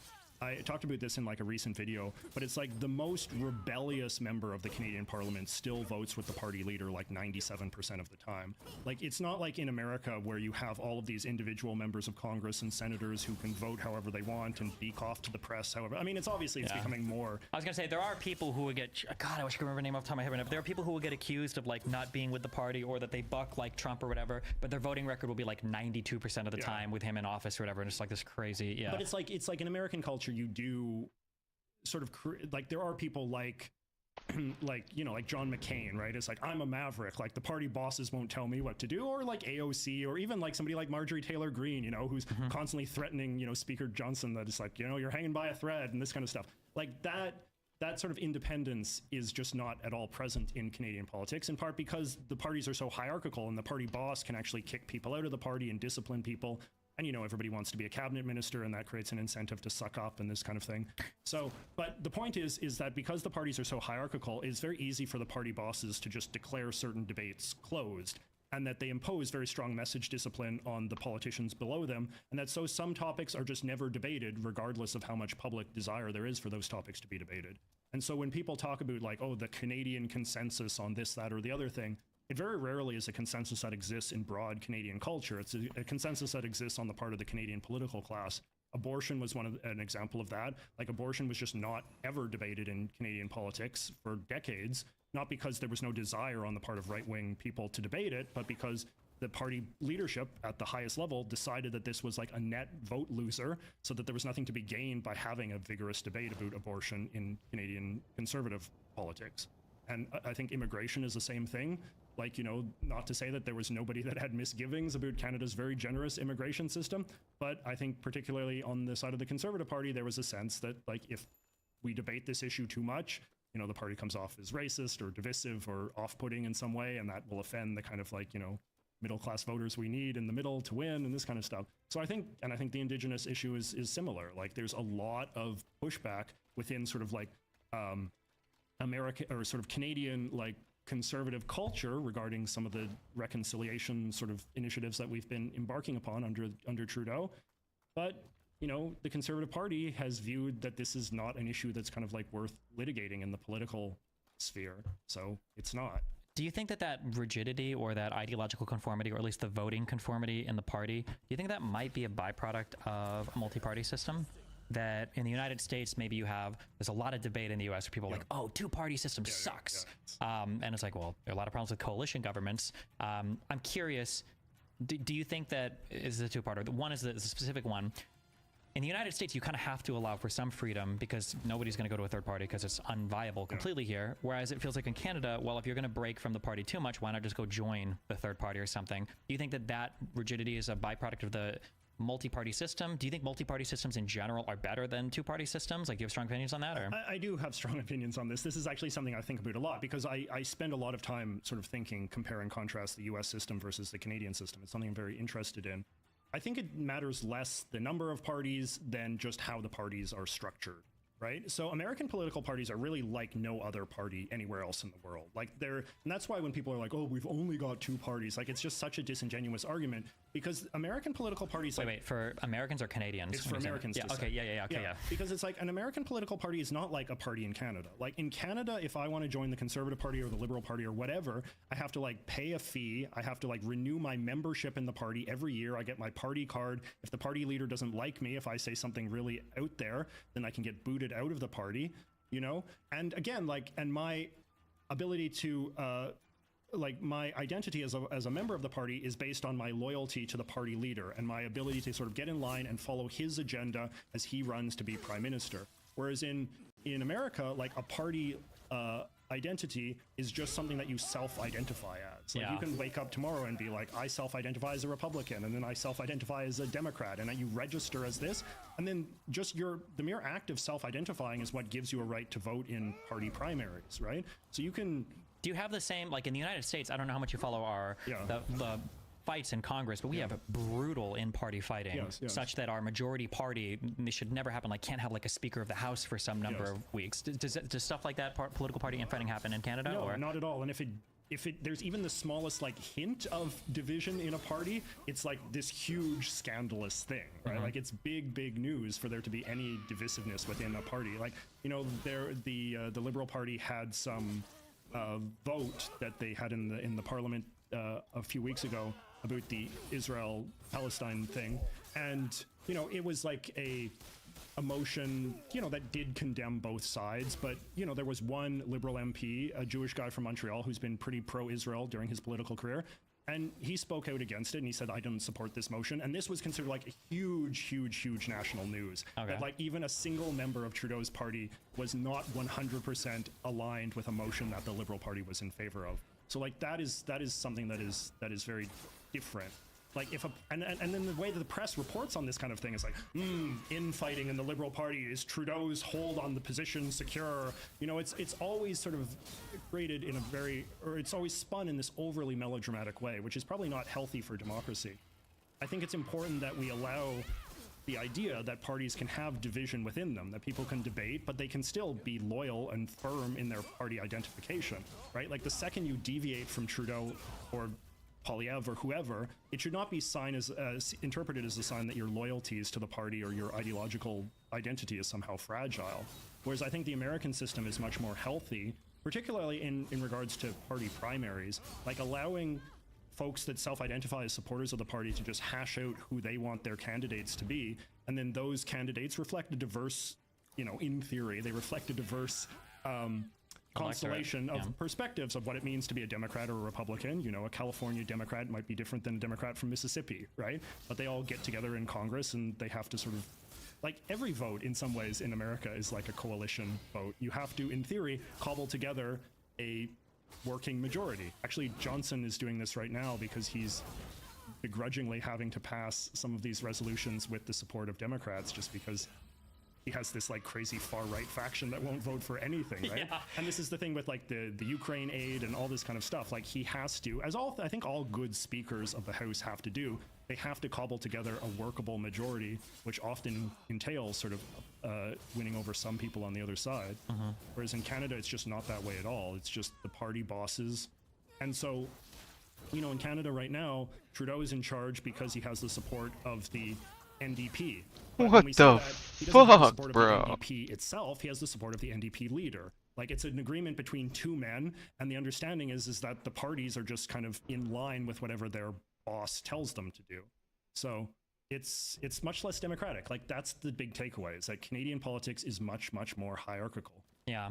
I feel like it's very frustrating because people in the United States sometimes will blame a whole bunch of our problems on two-party system. And then, yeah, I think you can point out as like, well, there is a pretty big diversity of candidates that exist within a particular party. Like you've got people that are all the way, you know, people in the Freedom Caucus for conservatives, people like AOC and like kind of like these more moderate Dems can exist in the same party. And not to say that the two-party system is better or worse than anything else, but people, it's another thing where like Americans idealize something that Europe or Canada has in a way that, you know, people in the United States will say, I don't like that two senators in our Congress can completely and totally hold up, you know, every part of any kind of legislation we ever want to pass. It's insane that we've got to appeal, to like a senator from West Virginia. That's unbelievable. And then I'll follow sometimes like in European politics where you're building coalition governments, and there'll be a government where these people have like 4 seats in their parliament, Yes. but because you need that party to form the coalition, they're now dictating a ton of your party's platforms. Like theoretically, the same problems can crop up in a lot of different ways. And I think that, do you want to say something about that? Well, I think as well, like, in a lot of these parliamentary governments, like the prime minister, the head of the executive branch is often like the head of a party that won like 4% of the vote. And, that job is not something that the voters even have direct control over. It's like something that like, these party bosses negotiate. A lot of the recent Italian prime ministers have just been like randos who have just been brought in to politics completely from the outside because like the political sort of elites are having a conversation like, God who damn would it. we support as prime minister? No, fuck! And I feel like, that's not a healthy way to run a democracy. I think it's very important that voters have some degree of direct control over the person that's making the most sort of senior executive decisions in the government. But, I get sort of like nostalgic. There was a time when sort of like Americans, like after World War II, like sort of mid-century American liberalism, I think has a lot going for it. And one of the things was like there was a kind of like pride, like that people would defend American institutions when foreigners would make arguments, like haughty, arrogant arguments. Oh, you silly, unsophisticated Americans, our system is so much better. And in sort of like mid-century American liberals would be like, no, our system is better. Our constitution is the best in the world, right? And I mean, obviously that could get chauvinistic and simple-minded.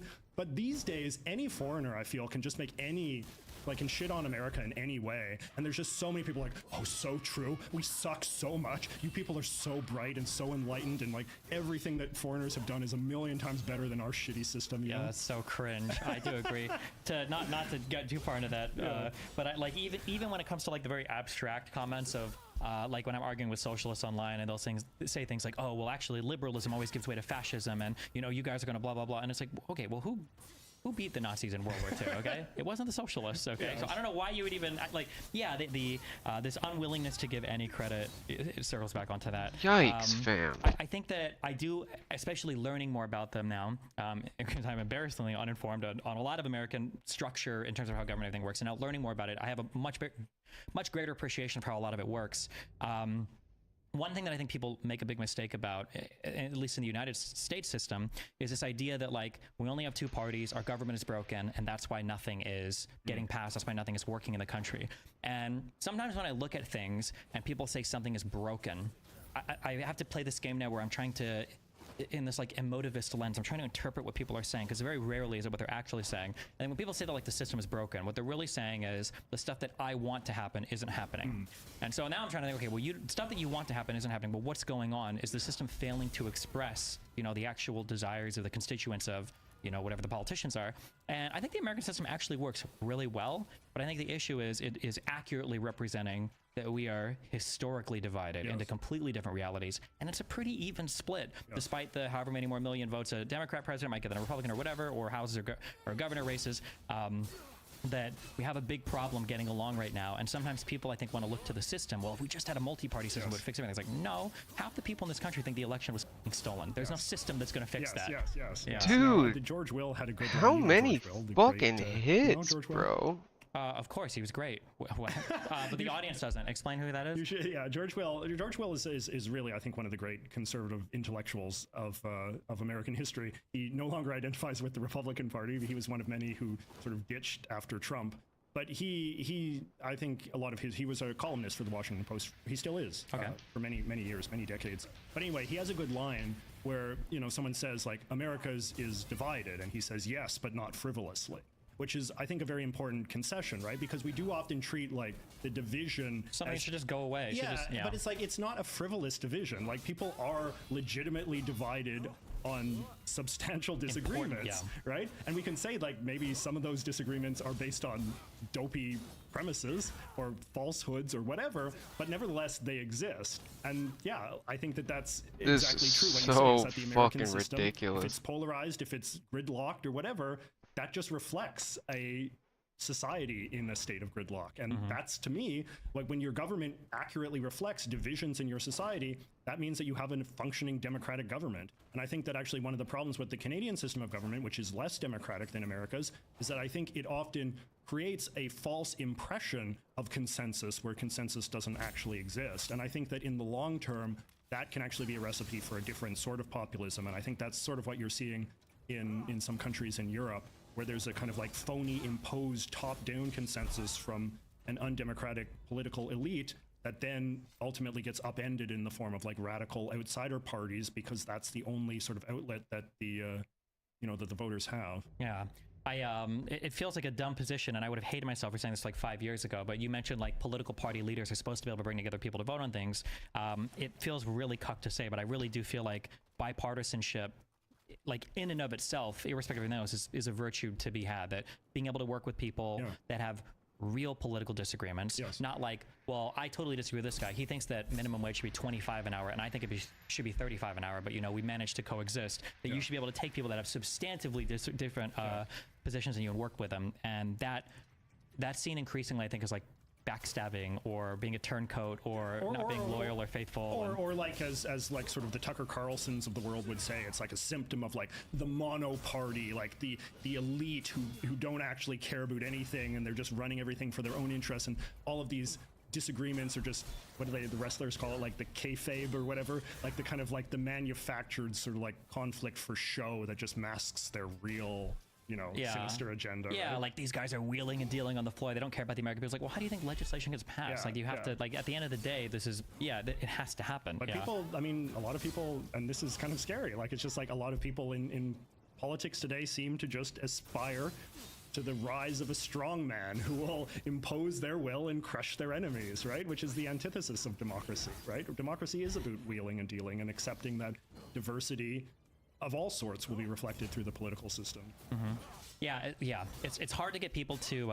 There are certain virtues that people have that they say they have, but when you actually look into it, they don't at all. So, like a really good one, for instance, is like forgiveness. Like people will say things like, "I'm a forgiving person," and you might have like, "Oh, well, here's a wife who killed her husband because he was abusing her," and it's like, "Wow, I would forgive her for that." And it's like, are you really forgiving her, or do you just think that she didn't actually do anything wrong, right? If you're like, oh, well, this guy stole, but like his family was starving, like I would forgive him for that. And it's like, okay, like but then it's like, this guy's like a pedophile or a rapist. He should be raped and tortured for 5,000 years in prison. And it's like, okay, well, that's interesting. So as soon as a thing comes upon a person that you really don't like, now that principle of that value is completely thrown out the window. And sometimes it feels like there are people that have very strong positions. I think freedom of speech is a big one of these, where it felt like growing up in the 90s, early 2000s, conservatives had a little bit more control of like the cultural levers, a bit more than they do now, at least in terms of how the far left went. And man, gay stuff or like violence in video games and stuff, like I feel like conservatives railed against this all the time. But now that the left has way more control over the cultural output in the United States, every conservative is suddenly the most free speech proponent and advocate in the world. And I feel like just because right now it's because you can benefit on it. But then when Trump says things like, I think I want to suspend the Constitution to look for voter fraud, or I think we should be able to sue the media companies because they're the enemy of the people, well, that's also okay. And it's like, what? No, it's exactly true. And that's a sign that we just don't live in a political culture that actually values principle anymore. It is just about the pursuit of power. What you were involved in actual Canadian stuff, actual real life politics stuff. We watched you fighting over, I think in Canada they were going to pass some bill that would have made it so political YouTube channels be regulated. They did pass it, Bill C-11, yes. Yeah. Okay, well, what's that about? You're asking? Well, there's two questions.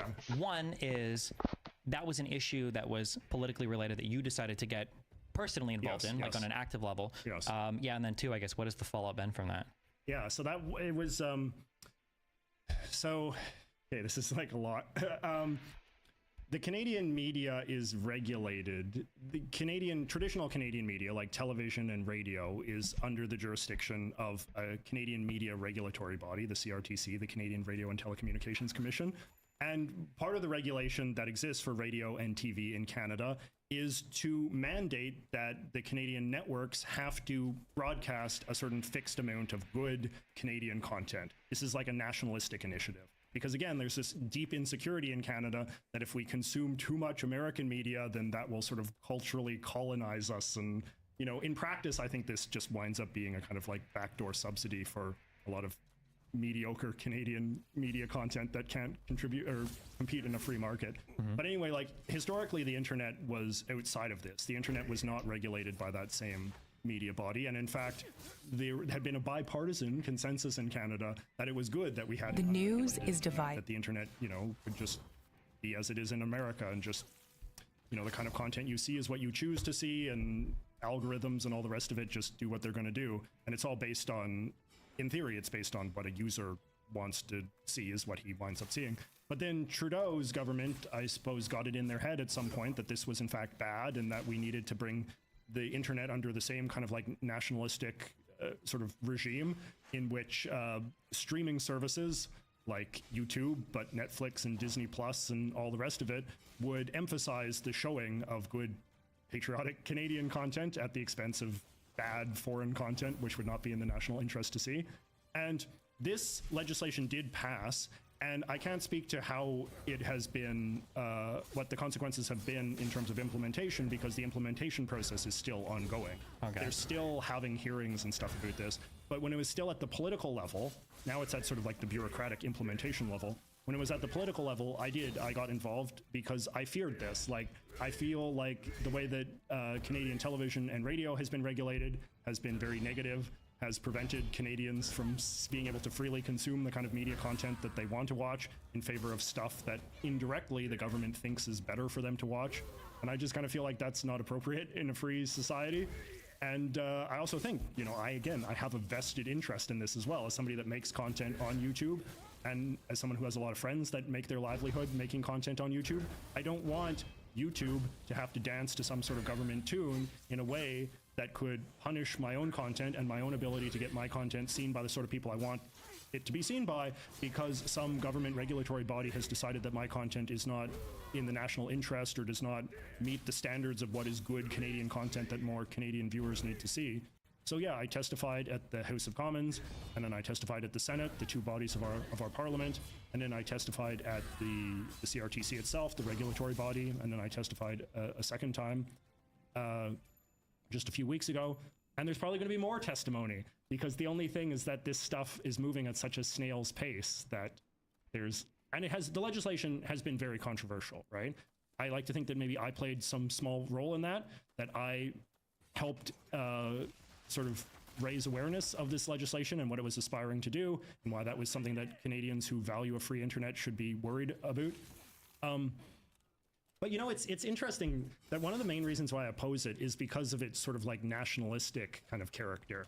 Like, it's not really a free speech issue per se. What the It kind of actual is, in the fuck sense that, like, is going on being here? able to consume the kind of media you want is, I think, an exercise of a certain type of freedom as it relates to Oh, media. there's a cannon But a too. lot of it is That's just so like, fucking I just really cute. dislike the idea of the government dictating to me or any other Canadian like what kind of cultural content, what kind of media, what kind of like just videos, comedy videos, political videos, cooking videos, like what kind of that kind of stuff is in the national interest to watch based on some sort of nationalism test. And this is something that would never happen in America. So in that sense, it's like it's quite an exotic kind of Canadian issue that I can understand why Americans might sometimes kind of like struggle a bit to wrap their brains around. But that's also an illustration of how there are political issues in Canada that are very distinct and are very much a product of a kind of nationalistic, patriotic, progressive faction. I think it seems really distinct, but I bet America has a lot of similar stuff. It just manifests in a different way. Like, I don't think as Americans, we would never really think about this topic in the way that you do, because we are like the loudest fucking culture. But I think that this comes up in another way when we talk about like immigration in the US, where we're like, well, if we take on too many of these people, we need a national language because we don't want them speaking Spanish. We need to do something to control how many are coming in and bringing their values, that there is some weird nebulous concept of what an American identity is, and people in the US try to protect that to some extent. It just doesn't come out maybe the same way that it does in Canada. But I'm sure like if there were like 10 million Mexicans or Chinese people that came to the United States and started making that type of media in the US, that people might have a problem with it. As an example, people go through certain towns and like there's a lot of billboards in Spanish or something, people will get really upset about that. Maybe it's not necessarily the same type of problem, but I think it's similar-ish. I feel like, I think you're not wrong in the sense that I feel like that sentiment exists in American society. Whenever I come to America, though, it's always just striking how diverse this country is, how diverse its big cities are, how there are just people of all different nationalities speaking all different languages with signs and all sorts of different languages and stuff. And it's just that has never really sort of manifest at the political level per se, but I think that's also because the Constitution of America just prevents a lot of that kind of stuff. Like, there are just so many barriers to the kind of regulation that would be used to kind of clamp down on that kind of stuff that could never be done in this country, right? Whereas it can be done in Canada because you can make unconstitutional laws, like, the government of Quebec. Another thing that I'm notorious for having strong opinions on, right? Like, the government of Quebec, Canada's second biggest province, which has a French-Canadian majority, like, it is obsessed with protecting its sort of like cultural integrity and its cultural purity in a way that in America I think would be perceived as being like very like racist and chauvinistic and all that kind of stuff. Yo, but what? The government of Quebec is able to pass laws that say you have to have signs in French and all this kind of stuff, because in Canada you can pass laws that violate freedom of expression, and the Quebec government often does. So it plays out in a very different way. That's just, again, like, this is what a bigger part of my larger thesis, right? Which is that it's the institutions that dictate the different outcomes, not something inherent about the culture. You could imagine that maybe even say in this state, in Florida, like if you could elect a sort of right-wing government that was unrestrained by the First Amendment, maybe they would pass laws that say you have to have English only on the signs at the taco restaurant or whatever, and this sort of thing. Yeah, I agree that broadly speaking, people don't give anywhere near enough credit to I'd say the institutions, the constitutional guardrails, I guess, that exist on what can and can't be done. Yes. I'm going to give you a big chunk of stuff, okay? I'm just going to wrap a lot of stuff that we've talked about together, and it's going to incorporate other stuff, okay? Ready? Okay. You're very very intense, Stephen, and you talk very fast. So I'm not talking that fast. I have to work hard to keep You're up with good. you. You kept up with everything. Okay. I feel like humans, as they exist, as they have existed historically, so for hundreds of thousands of years, I think, Homo sapiens, we evolved like certain drives that in the modern world don't really work that well. For instance, coming across stuff that was of high content of simple sugars was pretty rare in the past. So if we saw it, it was very yummy. You eat it instantly. Yeah. And in the past, that's really good. But if you throw a kid in a gas station now with an unlimited budget, he's going to be, BMI of 50 by the time he's 9 years old. So this drive gets hijacked because we don't have these guardrails built into our brains evolutionarily to protect from things that, from these types of like poisons, I guess, if you could say, in modern society. One thing that you're talking about a lot right now relating to like this bill passing in Canada, to control the types of content, and your desire to have this democratization of content and people should be able to choose what they want. One thing that I wonder is, this is going to make me sound very authoritarian, is, are people able to make good choices left to their own devices? And I think we would both agree to some extent the answer is no. But what do the guardrails look like to keep people from making bad choices? And something that I draw in here is, you did a video on Wikipedia. Yes. And obviously I use Wikipedia a ton on my stream, so people think we're going to have this like huge fight or disagreement over it. But I've listened to that, and I basically 100% agree. And I think that it's incredibly problematic that today, when we were growing up, there were like a ton of websites. Now, I would take issue with your video and say most of those websites were fucking horrible. But there was a wide variety of stuff on the internet. You could look at so many different websites, so many different places of information. Whereas today, you've got Google, which is basically, Google is like your connector to Wikipedia, Reddit, and then like 3 social media platforms. That's all Google is used for. Now, we can be critical of places like Wikipedia or social media, but I wonder, given people's democratic choices to browse information, do we always wind up in a world where it's all congealed in a few easy to access places where everybody's going to McDonald's instead of enjoying whatever foreign cuisine that could enrich their lives more? How do you dictate, like, this is illegal, you're not allowed to do this anymore, versus people can make their own choices and maybe everybody just makes the worst choices ever? Yeah, I don't know. I mean, that's a big, important question, and it's a very difficult question to answer, and earlier I talked about how sometimes something that turns you off your own political opinions is when you see those political opinions attempting to be expressed through public policy, right? in this. Yeah, I would say comparatively speaking, everybody going to Wikipedia, like make your own shit, could arguably be comparable. Not the same comparable to the Canadian government. Like everybody wants to talk about America. Can we talk about our shit? Right? Yeah. It's kind of like the same vein of thought almost. Yeah. Yeah, no, exactly, right? And so as a result, you have sort of a heavy-handed government trying to steer people towards what they believe to be better. And that seems to be like the only solution, but I feel like that's a terrible solution as well. So it is, I guess at the end of the day, like you have to, like, I guess you have to err on the side of freedom, and that you have to have some degree of faith that even when people overindulge or consume things that are bad for them, some sort of corrective mechanism emerges from that same democratic culture, right? So it's true. It's like, Americans eat a lot of very unhealthy, bad food, but there is also sort of like a robust, diet and exercise economy in America that exists to provide people with alternatives to that. People can, maybe not enough people are taking that alternative, but it definitely exists, and it is definitely supported by a large number of people as well. And I mean, I guess this is sort of like the argument in favor of like capitalism as opposed to government control. Like, you believe that in a free market economy, it will be perceptive to people's needs and wants and desires, and that when people are consuming things that are bad for them, people have the ability to, at some point, wake up and notice that and desire an alternative, and that a free market economy has the capacity to sort of fulfill those desires.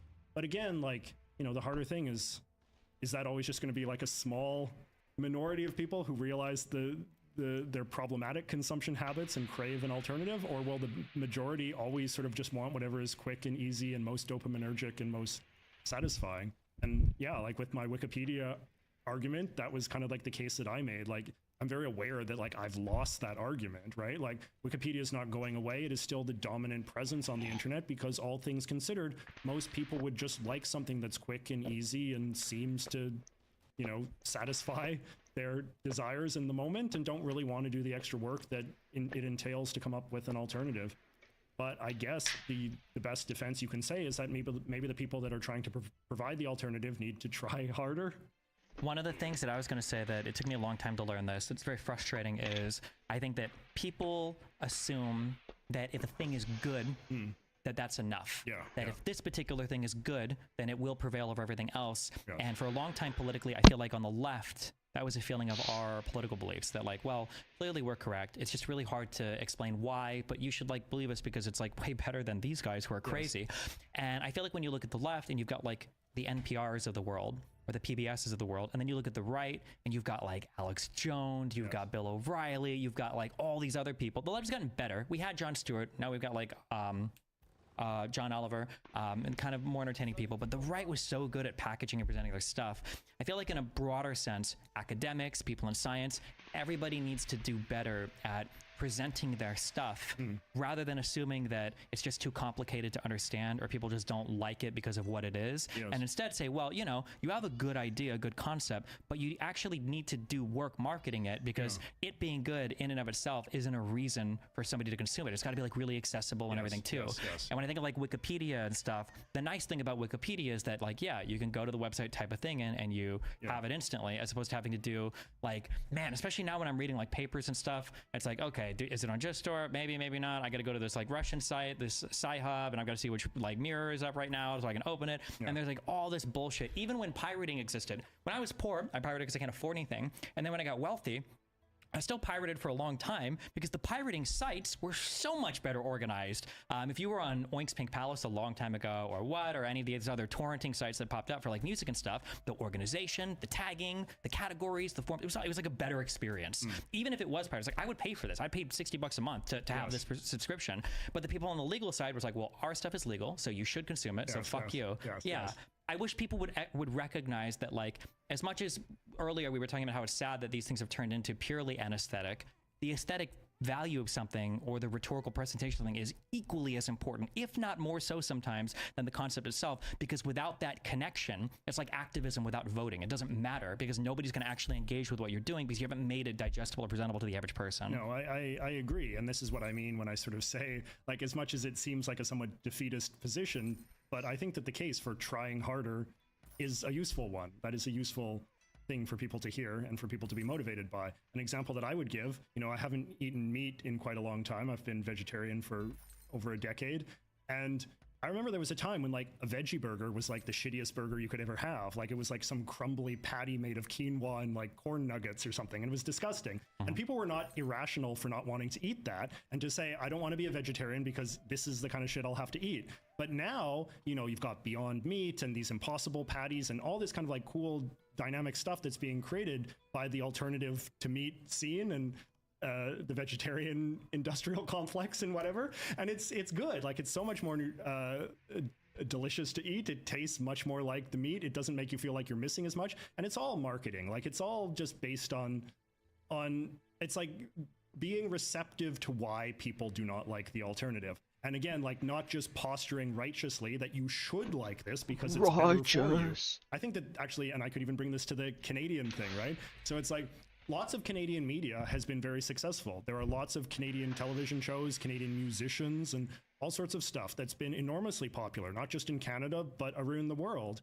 And there is also a lot of Canadian content that has not been popular, and this is the stuff that now wants the laws to be bent in a way that will give them the success that these artists assume that they deserve. When really you just kind of have to think, well, like maybe your product just wasn't that great. Maybe the fact that it's not appealing to Canadians is not some sort of reflection of the degree that we've been colonized by the evil imperialist Americans. Maybe you're just not trying very hard. Imperialist and then, like, you know, America. the Justin Biebers of the world or whatever are just offering a better product and have better marketing and all this kind of stuff. Yeah, I don't know how often you hear people say this, but like I'll talk to, usually happens on the conservative side. Sometimes it's happened on the far left side too, but people will start complaining like, oh yeah, there's a guy at Google that's like turning our channel down. There's a guy at Google that's like fucking with it. And it's like, and then you like open the channel and it's like, okay, well, we've got videos from 5 minutes of length to 3 hours in length. We've got like no consistent posting scheme. We've got, I don't even know, like maybe there is somebody at Google turning the thing down, but there are so many other things that you should be doing differently. Like there's probably not a guy that's just out to get your channel. Probably not happening. Yeah. You mentioned earlier the off camera about moving to America. Is this something you've like publicly considered, or is this something that you've ever spoken about before? Like, what would that even look like? That's inconceivable as an American to me, to move to another country and leave my eagle-bearing, patriotic 50-star Spangled Banner. Yeah. People, I find Americans that move to other countries like kind of turn off, you know? Like I've sometimes you'll meet like a Canadian or an American who moved to Canada, and those people always kind of like weird me out a little bit. It's like, what, really? Like you had to leave the US? I mean, and I feel the same way about Canada, right? Like I love Canada. I've had a very great life in Canada. Like in no sense do I like want to flee Canada.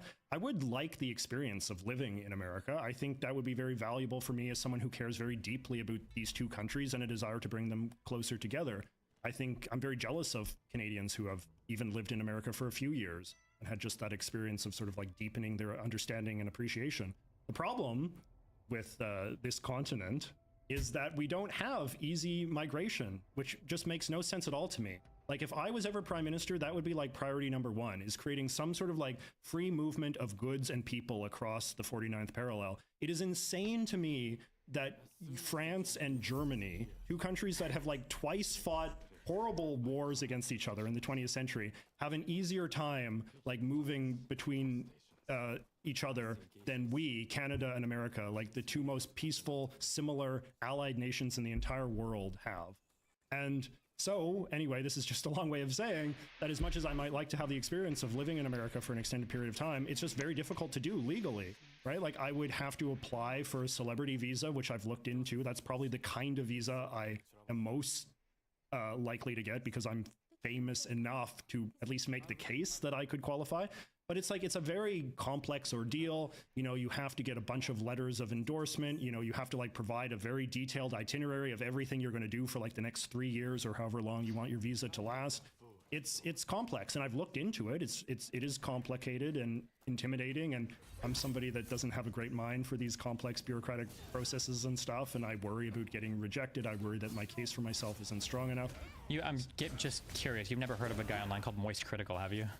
Yeah, I know of him. Oh, very famous what'd you call him? I guess like gamer, YouTuber guy or whatever. But yeah, just yesterday we were watching a video where he's sponsoring a team for Apex Legends of a bunch of Australian players. Oh, yeah? And they like couldn't get through the fucking visa process to just get these players to come to the US and play like a multi-million-dollar tournament. Oh, I mean, like, Jesus it's Christ. arguable that like I might be breaking a crime even doing this podcast with you, right? Because like this might qualify as like I'm working illegally in the U.S. right now. It's quite preposterous, right? Like, I mean, Canadians do break these laws all the time. Like, Canadians come across the border and work and live in America for years, where they can obviously blend in and be undetected. Blend in, yeah. There's Canadians among us, yeah. There are. You never know, Stephen. They could be in this building right now. But no, it's dumb, and this is another thing that like I really am pissed at Trudeau for, because like Trudeau had an opportunity to negotiate this when he was negotiating NAFTA with Trump. Like Trump tore up NAFTA, which to me, like, I know that Trump was doing it for his own reasons in the context of American politics, but for me, that was a real opportunity for Canada, because Canada has to get more access to the US market on every level,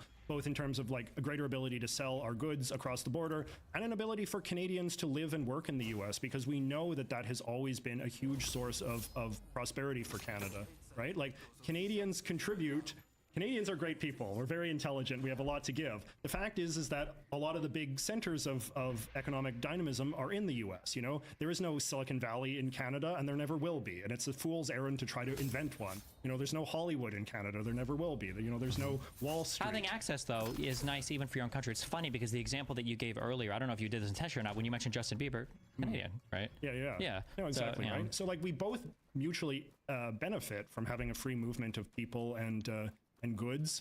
And yeah, Trudeau just did not take advantage to get any sort of advancement in that. I think that Trump would have gone for it, because I think Trump only conceptualizes NAFTA as like some Mexico thing.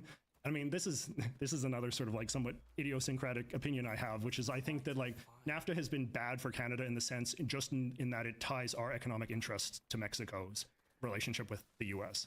And I think that you know, the Mexico-U.S. relationship is a whole complex bag of worms or whatever, mixed metaphors. But the Canada-U.S. relationship should be a lot better. It should be a lot better, and it shouldn't be dependent on the state of Mexico-American relations, right? But Trudeau did not have any interest in sort of broadening. Maybe it was because like everything that Canada gets, Mexico would have to get, and obviously there'd be zero desire to let Mexicans have free movement and settlement in America. Like, the political will for that would never exist. But there's also probably a bit of the Trump at the time. It's hard even to imagine because everything is like, now we're used to it. But at the time, I think Trump was still seen as such an insane figure that the idea of like trying to negotiate something more bilateral or cutting Mexico out of that deal probably would have been a whole bunch of political blowback from all sorts of different sides for that as well. Yeah, it's true. But, you know, I think a good leader who has a sense of Canada's national interest has to think about the interests of Canada first and not think about the interests of, you know, the American political conversation or Mexico's political interests or whatever else. Like, I wish we had a leader who would fight for our interests in that way. But the problem is that Canadians aren't even encouraged to conceptualize their interests in that way. Like, Canadians are told for sort of patriotic nationalistic reasons. I mean, and some Canadians like sincerely believe this, which seems insane to me, that like Canada's destiny and like a strong, good Canada is a Canada that like goes it alone, that has less to do with America, that trades less with America and this kind of stuff, which is just these ideas of like I think it's called an autarky, right? Yeah. Or what do they call it in North Korea, like juche, like complete independent self-sovereignty, right? And you can sort of see how that sort of nationalistic impulse would have some overlap with a certain faction of the left in Canada. Do you ever worry as your opinions change? I think about this a lot because I fashion myself to be a hyper-logical beacon of rationality and reason. Do you ever worry as you get older that really everything you heard growing up was true, that as a young man, you're just going to have crazy beliefs regardless of what you think, and as you get older, they're going to mellow out no matter what, and you're like, fuck, maybe they have. And then sometimes you see other, especially because I'm in the debate sphere, like I'll see other guys and they'll be people like Sneeko or whatever else, and I'll look at them, it's like, you're like a 22-year-old man, and I totally get it. It feels very condescending, it feels very stupid, and then it feels very dumb, at least to think of myself, like, fuck, am I just mellowing out a lot of shit just because I happen to be getting old? It feels so stupid. Do you ever think about that in terms of growth, or? I think about that a lot, and I think it's very obviously happening with me. Like, I was much more sort of sure of myself and much more, excuse me, ideological when I was young in a way that makes me sort of cringe now. Whereas I do feel like, you know, the fundamental problems are complicated and that they don't have easy answers. If they had easy answers, we would have solved all the problems a long time ago. Yeah. But the reason why these easy answers aren't being pursued is not because we have some sort of nefarious elite who are just hate, you know, their fellow man and are trying to ruin society for its own sake, or because they're getting their pockets lined or whatever. It's because a lot of those ideas don't work. And so I feel like as you get older, you can't help but just kind of feel like the best we can aspire to is just kind of like muddle through, get small wins here and there. Yeah, that it's a slog fest. It's not like a It's not a dash. It's a marathon, as they say. But it's the other thing true. The other thing that you said rings true to me as well, because I do like forming relationships with younger people in their 20s and stuff. I like doing mentoring and mentorships and that kind of stuff. That's very meaningful to me. I think it's something that more older people should do as well. But as satisfying as it is, I do sometimes feel like it's hard to get the right disposition towards it, because my inclination is sometimes to be a little bit condescending, I think, and to not fully appreciate the degree in which being somewhat cringe as a young person, being overly confident, being overly ideological, being a bit of a kind of like self-righteous know-it-all, like that might be an important part of the learning process. There are two things that I go over a lot on stream. Is that one, when we're reviewing like docs that like young kids are writing where they're trying to like me to each other at like 16, and I'm like, one thing I try to remind my audience of this is like, okay, listen, this is really cringe and this guy's acting like it's the most important thing in the world, but this guy is 16 years old. This probably is the biggest thing that's ever happened in his life. Like this guy's breakup or this person's like bad experience. This is probably the most traumatic thing that's happened in their 18 years or 17 years of existence. It's worth like keeping in mind. And then a second thing is, especially when talking to conservatives, but even when talking to the left, people will talk about the radicalization of college kids, that they're super radical and blah, blah, blah. And in my mind, I'm like, you should be. 18 to 22, this is the time in your life everybody is fucking crazy when you're a kid, and you should be. The only problem is that social media has given you ways to immortalize that, or ways to make you feel more important than you should. And I think that's a big problem, that rather than college being this kind of safe place to be crazy and wild and radical and make your communist and your Nazi whatever student unions and all the crazy shit you're doing, now it's, I'm actually 19 and I'm going to tell you, the rest of the world, how it should be run. Greta Thunberg is now the representative and speaker for climate change, even though this person's never worked a job before, even like back when they were popular, right? And yeah, that's it's problematic because one, people are like, why are college kids so radical? It's like, colleges are always radical. With the Vietnam demonstration, like this is always what college kids are. But then two, one of my another thesis, a big thing I have, is there's a lot of, everybody has a lens for how they view the world, and conveniently that lens will usually explain every single problem in the world. So if you're a feminist, toxic masculinity is why Ukraine and Russia are fighting, and it's why, But I feel like when people talk about their little things, you know, whether it's democracy and fascism, authoritarianism, feminism, blah, blah, there's this huge thing, which is like the internet and social media that's changed everything in the world. And nobody really wants to seriously grapple with that, except for when it conveniently intertwines with their particular thing. So like red pillars will say things like Tinder has destroyed like dating markets. Sounds like Discord has probably destroyed, because everybody's online now. You can't, you're just so much more exposed to everything. Like college was always like a very formative experience for people on both the right and the left, but it was ultimately something you left, right? Like you were part of this weird little bubble subculture and then you left it, right? But now it's like, in some ways it feels like you never leave the college campus, because every generation of college student is constantly being bombarded into your eyeballs through TikTok and social media and all the rest of it. So you're always like very hyper aware of what like young people are up to and what sort of like crazy radical kind of people are up to. And those groups have way more normative weight attached to them as well. If you're looking at somebody who's like 17, 18, 19, and they're like, I'm protesting for Indonesia, or like I'm a scene kid or goth kid or, you know, anti-establishment, whatever, blah, blah, blah. It's one thing. But now when a person is like, you know, like, well, I'm a non-binary fighter against racism, blah, blah, blah, it's like, you'll get over it. And it's like, excuse me? Are you being transphobic, and are you being whatever phobic? And now I'm going to destroy your fucking life as a 19-year-old. And it's like, you don't even have a life yet. How are you going to destroy mine? But like, yeah, you're right, because it's harder for them to move off of it. And the positions, I think, because of the social media aspect, have so much more validity to them, way more than an 18, 19-year-old ever deserves to have. That's insane. But like what you said about like the normative importance, I think is a key point as well. Because I think in some ways, like the culture has changed. And I think that like some of the college arguments have won the day. Like you were talking about before, like with the land acknowledgements and all of that kind of thing. Like there's stuff like that that has entered the mainstream in a way it hadn't before, and that there was a sort of sense that like you act like a kind of radical and you entertain these kind of like extreme beliefs when you're in college, but at some point you graduate into the real world and it's time to kind of get over that stuff, and here's how things actually work and that kind of stuff. And so that can be a little difficult too.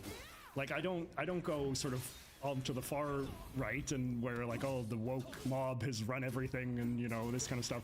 But at the same time, like it's important to sort of concede that there have been some gains and that society has been sort of collegeified, maybe because more people go to college as well. Than they used And also to. because, not to blame everything on conservatives, because like the fault here, I think, is the left people have gotten crazy left, at least insofar as like administrators in colleges and stuff have gone, and some of the DEI stuff for sure. But I think as conservatives, for whatever their predisposition is to just like say, this is all bought off, these institutions are all corrupt, to stop participating in them, I think has been incredibly damaging. Like as much as you might not like a certain person's opinion, it's good to have them there as a grounding force. And there is a tension that should exist, and in that tension you find something better than what either side could produce on their own. And yeah, I feel like it's been very unfortunate that as conservatives have unplugged from more and more areas. I'm curious actually, I guess for you to be interested in art and that kind of stuff, I feel like you're stepping into environments that are exclusively incredibly far left, or does that not happen to you? Or Yeah, I think so. And actually that's been kind of interesting in terms of the Gaza thing in particular. You know, like I follow a lot of artists on like Tumblr and Instagram and Pinterest and stuff like this, and it's been wild to see like these artists who just made like, you know, innocuous general art that I enjoyed. Now suddenly like every single second post is like, we will fight from the river to the sea and watermelons, and you know, I've even seen like some of this like, you know, innocent like fan art accounts that I follow and are now like drawing like the Kingdom Hearts characters like waving the Palestine flag and stuff. Jesus. It's there is definitely a cringe aspect of some of this stuff that goes beyond what some of the even the right-wingers sort of fixate on. Yeah. I think it kind of grounds back to what I was saying before. One of the reasons why I like debate and conversation is because to have that, it's forcing both people to at least be in the room with each other to have some kind of conversation. Because once they become separated, my God, both sides just get incredibly detached from any type of epistemic similarity. The realities are just completely different. It's they very get frustrating. into the purity spiraling, right? Because having lost like a real ideological opponent, they just turn the guns inward and then they just define. It's a firing squad, like in a circle. And then so the left-wingers get more left and the right-wingers get more right because they're fighting each other rather than and because like the demand for opponents exceeds the supply, so then you have to start imagining that like somebody who's just like a slightly moderate like leftist is in fact actually like a crypto fascist or whatever, and then like, you know, somebody who's like a moderate Republican is actually like a woke far left, you know, whatever. So it's nuts. Yeah, and then all of this has been contributed to by both sides, by people on the left calling everybody a Nazi, by people on the right being Nazis but lying about it. There was by people on the right calling everybody socialist, by people on the left saying, oh, I'm a sock dem, but in reality they were fucking tanky, and it's just like this crazy world. ContraPoints had a line, I'm sure you're familiar with her.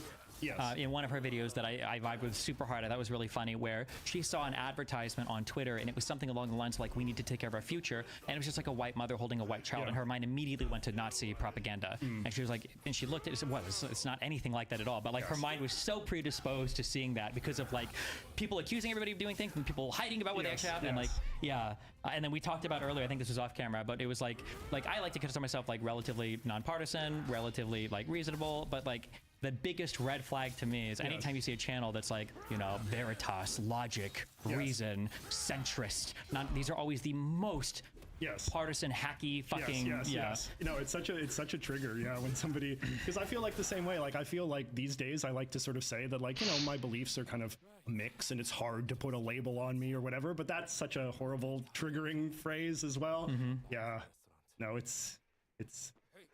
We need to reclaim some of that language, I think, because you can't let your enemies own all the good terms, right?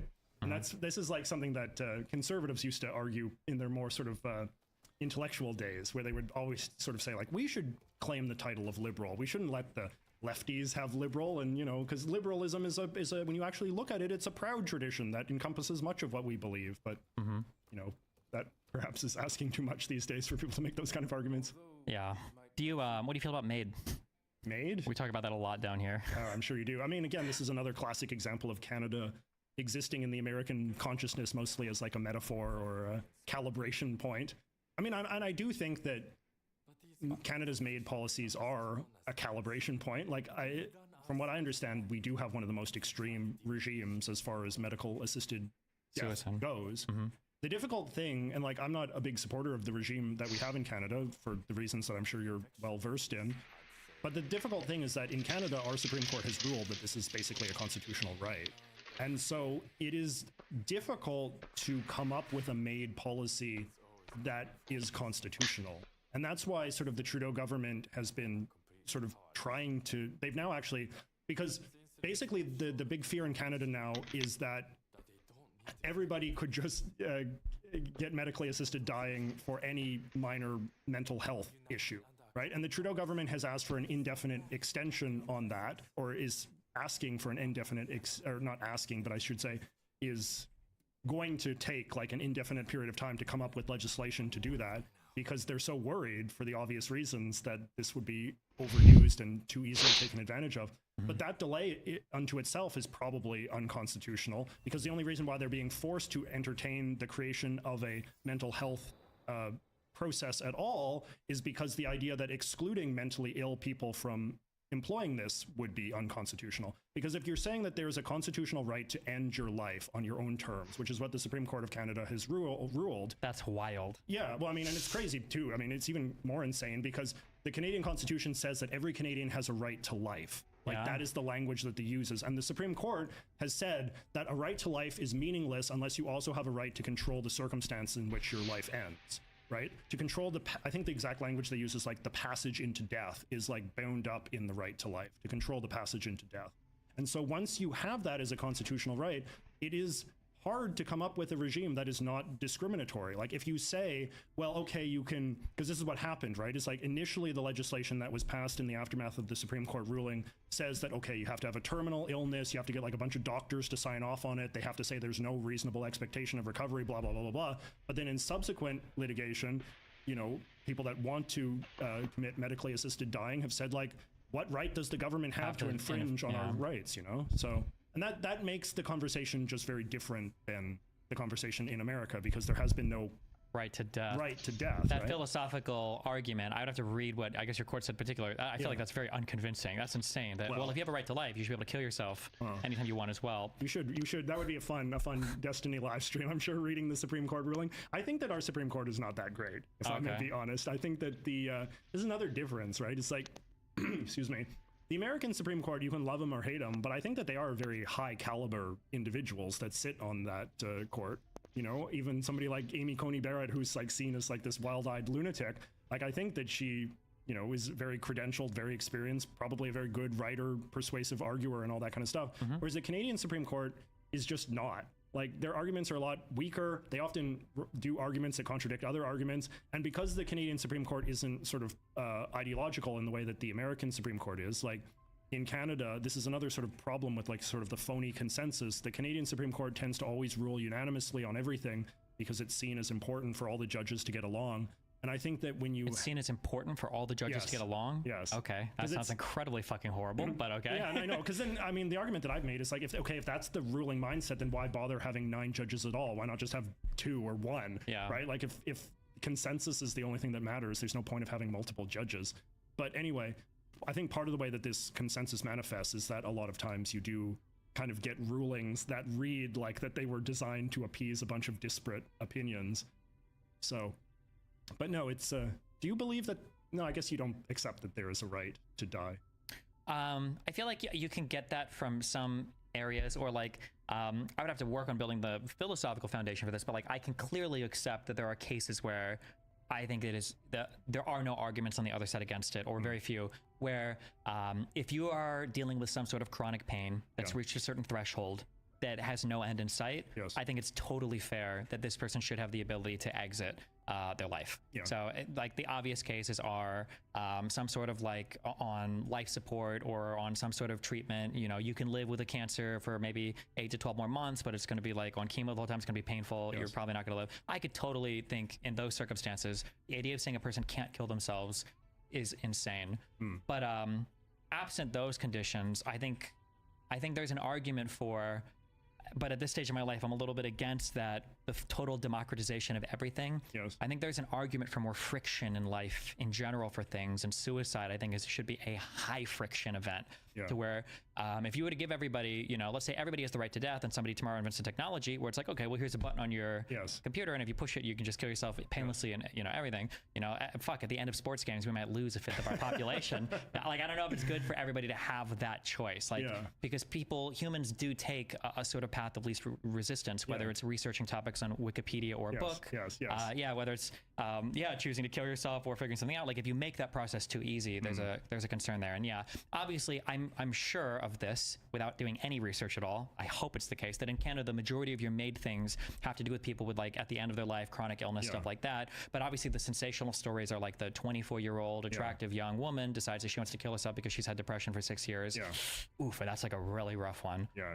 No, there was some story that made a lot of headlines in the Canadian news the other day where it was like a guy in Quebec, and he was like waiting in the hospital waiting room for hours, and he developed like a horrible infected bed sore. Oh, the bed, yeah. Yeah, and then that sort of made he was in so much pain that he wanted to kill himself over that, right? So yeah, I mean, I'm not an expert on this. I don't want to pretend like I know all the examples of this, but I do think that it's still, despite the fact that the laws have gotten more kind of loose, I think that it is still mostly used in severe contexts. But the problem is that exactly what you sort of said, like the old cliche about suicide is it being a permanent solution to a temporary problem. And I think a lot of people just don't have the capacity to understand the degree to which the misery that they experience in the present might be able to be alleviated through means other than a permanent fix. Mm-hmm. So there's the, did you say it was C11? Was that the name of the bill? So you've done stuff with Canadian politics. Your channel is largely built on politics. You've got a fan base that probably watches you for political stuff. Going forward, as you make more content, do you feel any type of obligation to your audience, or do you feel like you carry a mandate from them to do political stuff? Do you feel bad like trying to switch more to cultural stuff? Have you done videos where you're like, guys, I hate this, I want to do cultural stuff? Well, I haven't been that political. Like, when I left my job as a TV talking head to start YouTube, like, I was literally working for a television station, and then one day the TV station just went out of business and I had to figure out something else to do. And that was when I decided to give this YouTube thing a try. I was already in my 30s by that point. And I specifically decided that I didn't want to do just what I did on TV on YouTube. I kind of wanted a break politically. And inevitably, though, people can kind of sense where your skills are and sense where your passions are.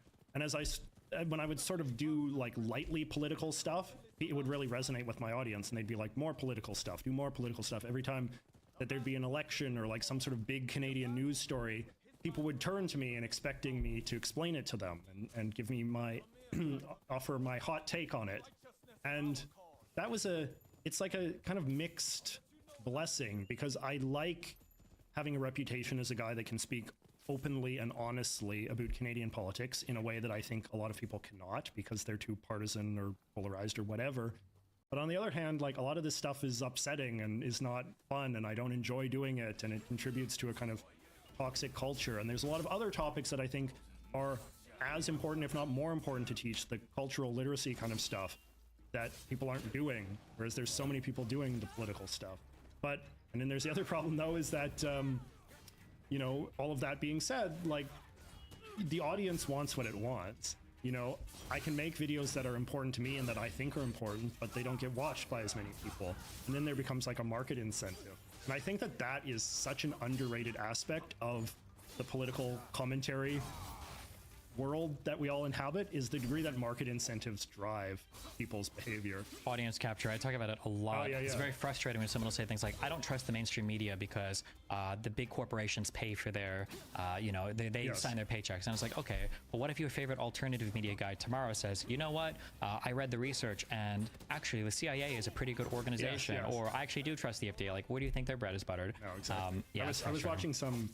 I think that actually our old buddy Ben Shapiro is a classic example of this, because like he understood Trump early on in a very clear way, very clear-eyed about it. I don't know if you brought this up during your debate with him, but it's like I was watching some clip of him on Instagram the other day where he was like making this argument that like, well, when you really think about it, Trump actually has a point that the election was rigged because blah blah, and like he's using his sort of lawyerly way to kind of. When I had my conversation with him, because I do think he's smart, Yeah. man, the pretzel that he was twisting himself into, because I'm like, how could you support Trump just on like Jan 6 election denial stuff Yes. alone? And he's like, well, Biden is actually the bigger threat because Yeah. when Trump tried to overthrow the Republic, which I agree he did, and I agree he'll try to do it again, what the Yeah. guardrails held last time, so the guardrails will probably hold next time, whereas the stuff Yes. that Biden wants to pass, actually the guardrails won't hold on that because it's legislation. So Yeah. even if Trump tries to overthrow the Republic and, upend the country and turn us into a fascist dictatorship, I don't think he'll have much success. So that's why I would vote for him. And I'm like, what? And it's like you know that is that the conversation he's having like with Mrs. Shapiro when the cameras Yeah. are turned off? Absolutely It's like, probably fucking not. It's crazy. the same like Tucker Carlson, right? I Like, loved those text those leaks. texts, right? Where it's like, this is okay. So he is a real life thinking human being. Like, Yes. I hate this motherfucker. I can't Yes. wait till he's gone because god damn, do we look stupid defending him? Yes. Sidney Powell is fucking insane. Like, get me the Yes. fuck out of yeah. Essentially, yeah. No, it's true, right? But yeah, they, as you said, they know what side their bread is buttered on, and they have to keep their popularity because I mean, in particular, like in sort of the Trump era.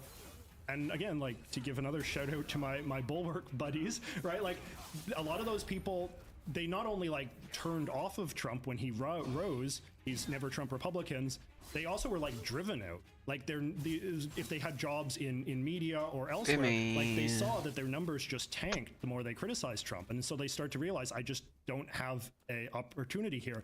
Glenn Beck and the Blaze, the same shit happened. Yeah. Well, I mean, the famous National Review cover on Never Trump, has all of these marquee names of conservative big shots, and like half of them, got the pushback and then they converted. And it's like, sorry, backsies, I don't actually believe that. Trump's great. You still like me, right? And that's kind of terrifying, right? Like the idea that honesty is not always rewarded and sort of accuracy and all that. So, but I don't know.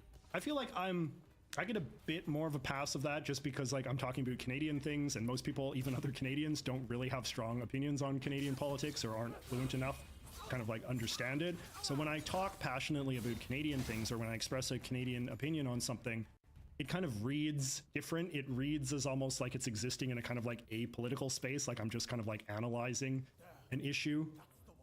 But I guess it's kind of a final question. We've been going for about 3 hours, right? Okay. These are kind of one and the same. If you could change the whole, I guess, like political or socio-political or cultural political landscape, have everybody do like one thing differently, what would it be? And then like the second question is like, if anybody could take like one thing from your content, or if you could communicate one thing to people, what would it be? There's probably overlap. This could be the same answer for both. I'm curious. Man, that's such a huge question, Stephen. I could change like one thing about the society. Or think of it through the lens of like, if everybody watched your content, what's like one thing that you would want them to take from like your content in terms of how they navigate the world, politically, culturally, YouTubeally, whatever? I think I would like people to be more grateful for the society that they inhabit, because I think if people could find just more joy in the small things and allow themselves to have joy in the small things, I think that would probably make people less inclined to find meaning elsewhere, including in toxic political subcultures. So I talk about just the sort of the culture of sort of middle class America, including consumer culture, including like food and toys and all of these other sort of material things, technology and entertainment, pop culture, all of this stuff that defines the rhythm of our daily life, and yet we largely take for granted and even sort of feel guilt and self-loathing about enjoying. And I feel like I want to kind of create a permission structure in which people can feel good about these kinds of things again, feel good about the abundant society that we live in, and feel proud to be the inheritors of it. So that's probably something, and to be aware that it has a sort of a pedigree. Like it comes from somewhere, and that history is also something that's worth being grateful for. To again, to have inherited the end point, not end point, but to have inherited this particular point of a long story of social progress. I think that's something to be happy about, not miserable about. And then the second thing you said, like, again, if I could change something, like, man, that's such a big, difficult question. I don't know. Is there like an obvious one that you have in your mind? If someone was asking you that question?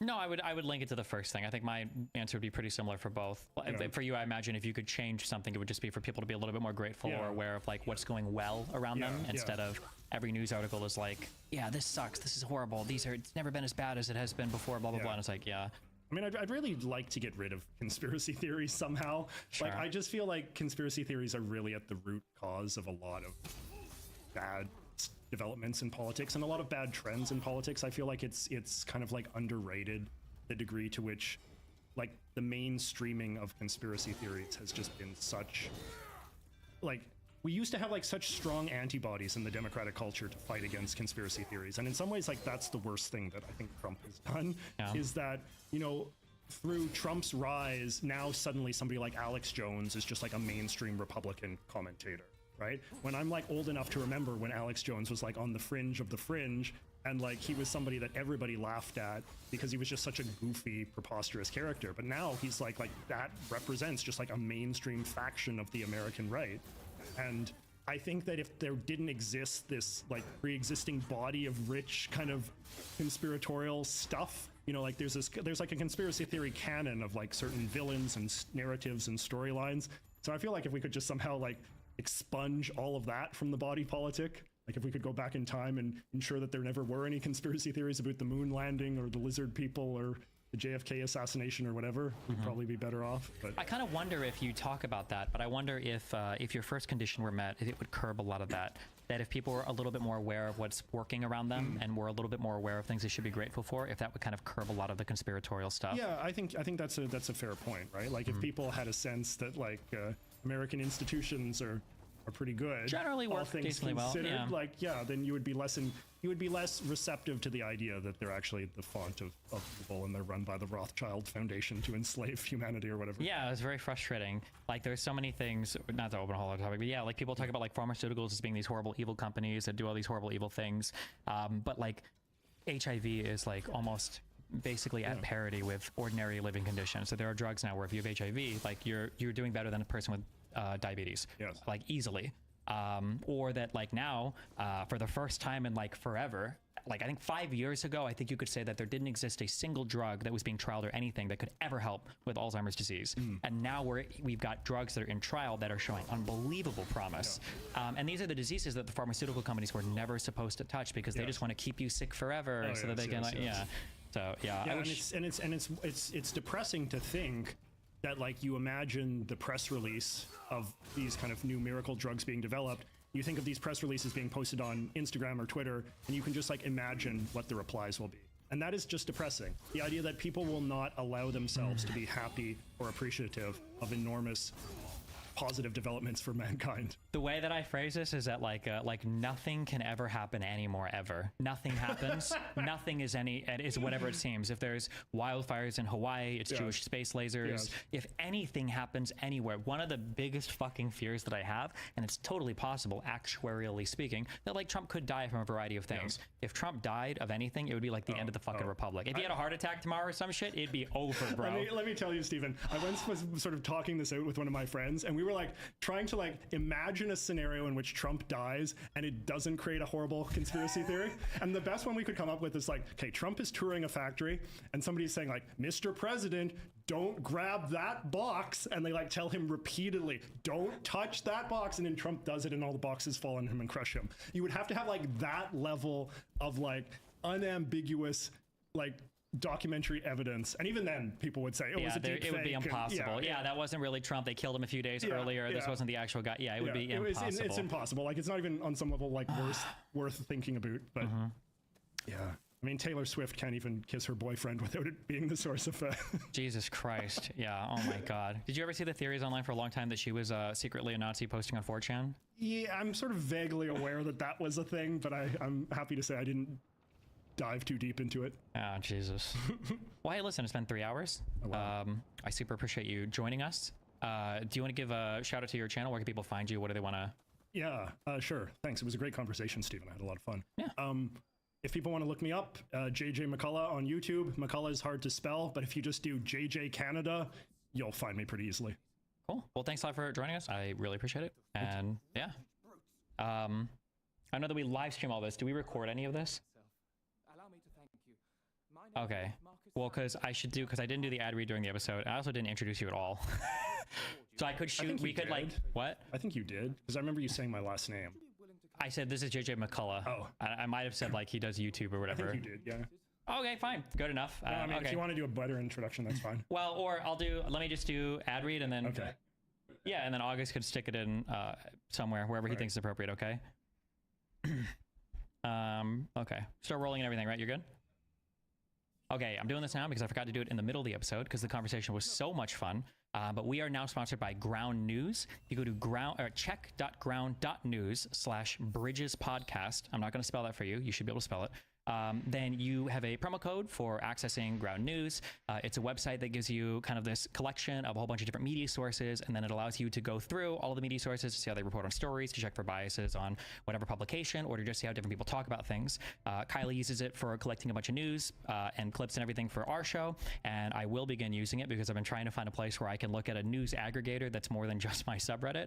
But make sure you check that out. It is check.ground.news/Bridges Podcast. The news is divided. Ground News puts it back together with coverage from thousands of outlets around the world in one place. So you can spot sensational reporting, no matter what side of the political spectrum you're on. Beside every headline, you'll see who owns the source, how reliable it is, and if they have a political bias. Multiple perspectives side by side, giving you a well-rounded view of today's biggest stories. Visit ground.news to learn more. Is that an act of war? Do you actually think Israel's not going to attack back? They can't. It would be the stupidest thing ever because President Herzog, one of the most moderate people probably in the government, he said, he went on Sky News, this is a declaration of war. Biden refusing to get military involved, I presume you think that's a really good thing, a very good strategic thing. yeah, this is a slap fight between two other countries. There's absolutely no reason why the United States should ever be involved militarily at any point here. That's when things get really scary. I think that under almost no condition can the blockade continue after this war, because if Israel's mission, which they said it was to eliminate Hamas, and that's come at great cost to the stability of the Gaza Strip and to the people there and to the infrastructure there, and it has, the blockade needs to completely be done after this incursion. This was not a very positive conversation. Oh, are you Jewish or? Also, wait, I'm streaming. You know that. Just saying that. Yeah, Sorry. sure. Yeah, okay, thanks for I don't know if that was like a top but- secret Mossad. Yeah, Okay, embedded agent. Sorry. Okay, yeah, go ahead. Yeah, I've seen some of those comments about assuming I'm a Mossad agent, so I'm going to see what's going to happen with that. Yeah, apparently everyone on my scene is, so. But yeah, what's yeah, are you Jewish or anything, or? Yeah, so I was born in Israel. I lived there for around half a year, so not that long at all. And then I've live in the UK now, but I used to visit Israel I think once a year. Now I go a bit more, so this past year I've been there 3 times. Okay. But like, it was different, like, I'm not sure if you saw my Twitter, but this time it was I went together with a European delegation. Gotcha. So I didn't see that, but I didn't know that was the group of people you went with. When you say European delegation, is this like something so related? this was, Go ahead. yeah, so this was Germany and the UK, so the elected officials from Germany and the UK, and we went around. We went around to visit, of course, what happened on October 7th. So we went to Kibbutz Be'eri, we went to the Nova Festival. The Nova Festival it was very commercialized, but we went to Kibbutz Be'eri and we were all like standing huddled together in one of the rooms. And then the IDF soldier who was showing us around said, "Okay, so this is where my father died," and it was quite emotional. And then we went to a few more places. We met some spokespeople, like chief people in charge of the police. And then, as well as on the second day, we met 2 of the parents of the hostages. And that was that became quite emotional in that room, as you can imagine. Damn. Did you? So I mean, asking if you had fun is obviously inappropriate. Did you feel like it was a worthwhile trip? Did you? Yeah, definitely. Get what you wanted out I of thought it? Yeah. it was- Okay. Yeah, I thought it was worthwhile. I thought it was something that you have to see, really. It's a bit like going to Auschwitz. I haven't been to Auschwitz yet, but I think it's really important for people to go to Auschwitz or to go to see different. It's not just Auschwitz, but any horrors that have happened. It's really important to actually see it and feel it. Mm-hmm. If that makes sense. I was actually trying to tell them to try to convince them to bring you over. Yeah. Yeah. So Wow. I'm still trying. Okay. What's happening with your trip? I pretty sure I've narrowed it down. I don't think Blunderbox doesn't want to be precise on dates because of things, because people finding us and killing us or something. I don't know, but So you're definitely going. yeah, like it's like 90% at this point. Yeah. Oh, nice. What are you gonna do there? I just chat with a bunch of people basically. So where you gonna go into? Where are you gonna go to? Are you gonna go to you can enter the West Bank or? The goal is basically to go to a bunch of places where you can chat with different types of people that live in Israel and in the West Bank, kind of. Like the goal would be to speak to, like obviously you want to go to places like Tel Aviv and Jerusalem and Haifa probably. But then for talking to like Arab Israelis, it'd be cool to go to, I think, Nazareth and Kfar Qasim, I think, are the two big like Arab Israel, or two really large Arab Israeli places. Going to places like, I don't know how you pronounce it. Is it Sderot or Sderot? I think it's Sderot. Sderot, and then any of the kibbutzes near Gaza, places that have been like hit or affected a lot by like the rocket attacks or things that have been like super so the one evacuated. I went to. Yeah, so the kibbutz Be'eri. Be'eri would be one of them. Yeah. Apparently there are hotels in Tel Aviv and in is it, I don't know how to pronounce any of these places. Eilat, the very, very southern city that connects to the, right? Eilat? Eilat, yeah. Apparently there are hotels that are full of like refugee. I don't know if you call them refugees, but people that are evacuated from the kibbutzes and stuff. It'd be interesting to like chat with some of them. You going to the West Bank would be cool. Going to I think Beersheba and I think Rahat are places that have Bedouin people, and then I think in the, not the Golan Heights. There are two other places with Druze people, but I looked these up once. I don't remember the names of these places, but yeah, basically just getting to talk to all the different types of people in Israel, and hopefully in the West Bank would be a lot of fun. Yeah. But outside of like I'm trying not to just like talk to everybody in Tel Aviv or just talk to people in Jerusalem, but like the different people from the majority communities around would be really fun. Yeah. How easy is it to access the West Bank through Israel? I guess from what I've heard, Area C is pretty easy. B maybe, just depends, I guess, on who you with or where particularly you're going. But it would be so cool, I think, to if I only go to one place in the West Bank, I feel like Hebron would be the coolest place to go to, because I think there's still a small enclave of Jewish people that live there, and then obviously there are Palestinians that live there. I don't know if Hebron is considered Area A, B, or C. I think it was under Netanyahu. They have like this like H1, H2, H3 division of how that shit works. So yeah, but yeah, it would be cool. Sorry, yeah, to talk to just a bunch of different people. Yeah. How long would you be going for? Like a week or two? Probably. I think right now it's anywhere. I think it's around 13 or 14 days is what I have slotted for. Oh wow, so it's quite a long time. Yeah. I mean, whilst you're there, you might as well see if you could visit some places in Tel Aviv, because it's the tech capital of the world.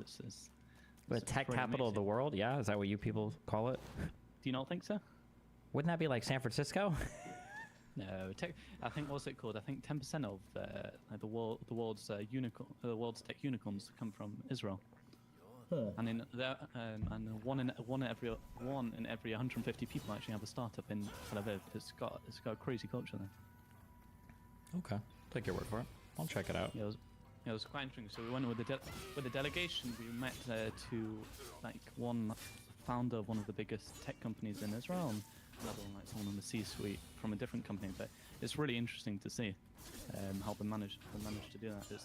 It's like they've got a lot. I think a lot of they try out a lot of experiments in Israel because I've got so many startups. But you can look at different places, like the railway is already advanced. I don't know, it's just really interesting to see everything in Tel Aviv. Mm-hmm. Yeah, it should be fun to go to. Yeah. Should we get started?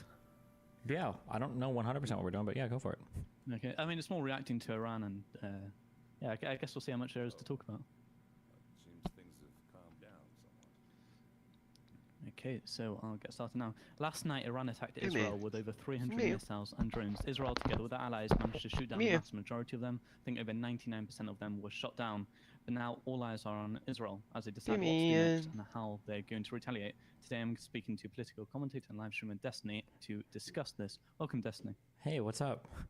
So let's talk about what happened in Iran. So I think we actually need to go back 2 weeks to properly discuss this. So on the 1st of April, Israel was reportedly Israel, but there was an attack on Iran's embassy in Damascus, which is in Syria. Right, like I said, widely reported and believed to be Israel. Was that Israel? If there was Israel, is that illegal and is that an act of war? Okay, so a few things. I don't know how much this matters because I don't know the international regulations on it, but technically Israel, I don't believe, attacked the embassy in Syria. I think they attacked the consulate. I don't know how. Yeah, I don't know how much the difference here matters, but also I don't know if attacks between like Israel and Syria, when we talk about like a cause for war, like Syria doesn't even recognize Israel as a state. These two countries obviously hate each other. Iran obviously doesn't like Israel either. So in terms of like Israel attacking into Syria, I don't know if the feeling is like, oh my God, like tensions are deteriorating. Like there is no relationship here between these two countries. Again, Syria doesn't even recognize Israel exists. So I think Israel had information, or felt like it had information, that there were a bunch of I think Quds Force commanders, which are like the mobile wing of the Iranian Revolutionary Guard Corps, the IRGC from Iran. And they felt like these people were intimately involved with the plotting and or at least the plotting, the training for the October 7th attack. So Israel thought they had a hit there. They did their attack. And then obviously Iran has to respond because otherwise they look weak or crazy. So they've been saying for weeks, like, we're going to get you, we're going to get you, we're going to get you. This attack was coming. The attack has happened now. I think there might have been one casualty, like one serious injury, and that's about it. And Iran said, okay, we're good. And I think now Israel and the US are playing a game publicly where Israel's like, we're going to get you. And Israel's like, don't hold me back. And the US is like, okay, well, don't do it anymore. And then eventually Israel's like, well, you know, we did our thing and we defended against all your missiles. So we actually won this. And Iran will say, well, we struck you with so many missiles and we proved we can do it. And everything will go back to normal. That's my take on everything. But well, yeah, I mean, that was a quick take. I mean, that makes sense, really. But I mean, first of all, I was just looking at the missiles. Just last night when I saw the missiles, I thought it was crazy how small the attack was. When I was in Israel last week, as soon as I got into Israel, and as soon as I got in, I went into a taxi, and the taxi driver told me, "You've got to watch out for the next week. There's going to be an attack by Iran." And everyone was just so cautious the whole time. There's going to be an attack. There's going to be an attack, and then this happens. It feels like after all that build-up, it's just nothing really. It wasn't much. Yeah, it's funny now, like having done all the historical research on the region, I think that like the saber rattling is important. You have to message to your people that like, hey, look, like they did a bad thing to us and we're really going to get them. And Iran has done this before with the United States as well. When we killed Soleimani, they did the same thing, except I think they accidentally blew up one of their own planes, unfortunately. I shouldn't laugh at that. Actually, that was a tragic accident. But yeah, I mean, like they have to saber rattle to show that they're not going to tolerate when their people are attacked, and they've got to send a message to Israel and they're going to attack. But I mean, like Iran isn't really trying to do a massively escalatory strike that's going to kill hundreds of Israeli people, because then that would invite Israeli counterattacks, and really nobody wants that. Like people are comfortable right now in the kind of the proxy warfare area that they're in. Iran likes to support their foreign proxies, Hezbollah, whatever groups they have in Syria, Hamas, and Israel probably more prefers a contained conflict that's not spiraling out of control, because there's just too many players in the region that already don't look favorably upon Israel. So I feel like any escalation is probably not going to be very favorable to them. And the United States is already like, we're on the verge of re-election. Biden doesn't really want Netanyahu and Israel doing crazy shit. So I don't think it's really in anybody's interest here to continue to escalate things. So, yeah. So, I mean, yeah, so you're saying all of that, but at the end of the day, you look at Iran's attack, really, and it's just, for me, and I laugh at it. I know they have to do it to prove to their people that, okay, we're going to strike back. But was it one person was injured, and that's very sad. That one person too many. Like a Bedouin child or something. Yeah, a little girl. Yeah, I think 7 or 10 years old. It's in very, very serious condition now, exactly. But after all of that, after all this week, so 2 weeks of just we're going to attack you, we're going to attack you, and after all of that, it's just this. It feels to me almost like an embarrassment. I mean, it's not an embarrassment. It's all purposeful, right? This is like the theater of I think politics is. Iran has to strike back, otherwise, you can just kill Iranian military people with no repercussion, and they have to. And the government needs legitimacy amongst its people. We can't be hit by Israel and not respond. It would be horrible.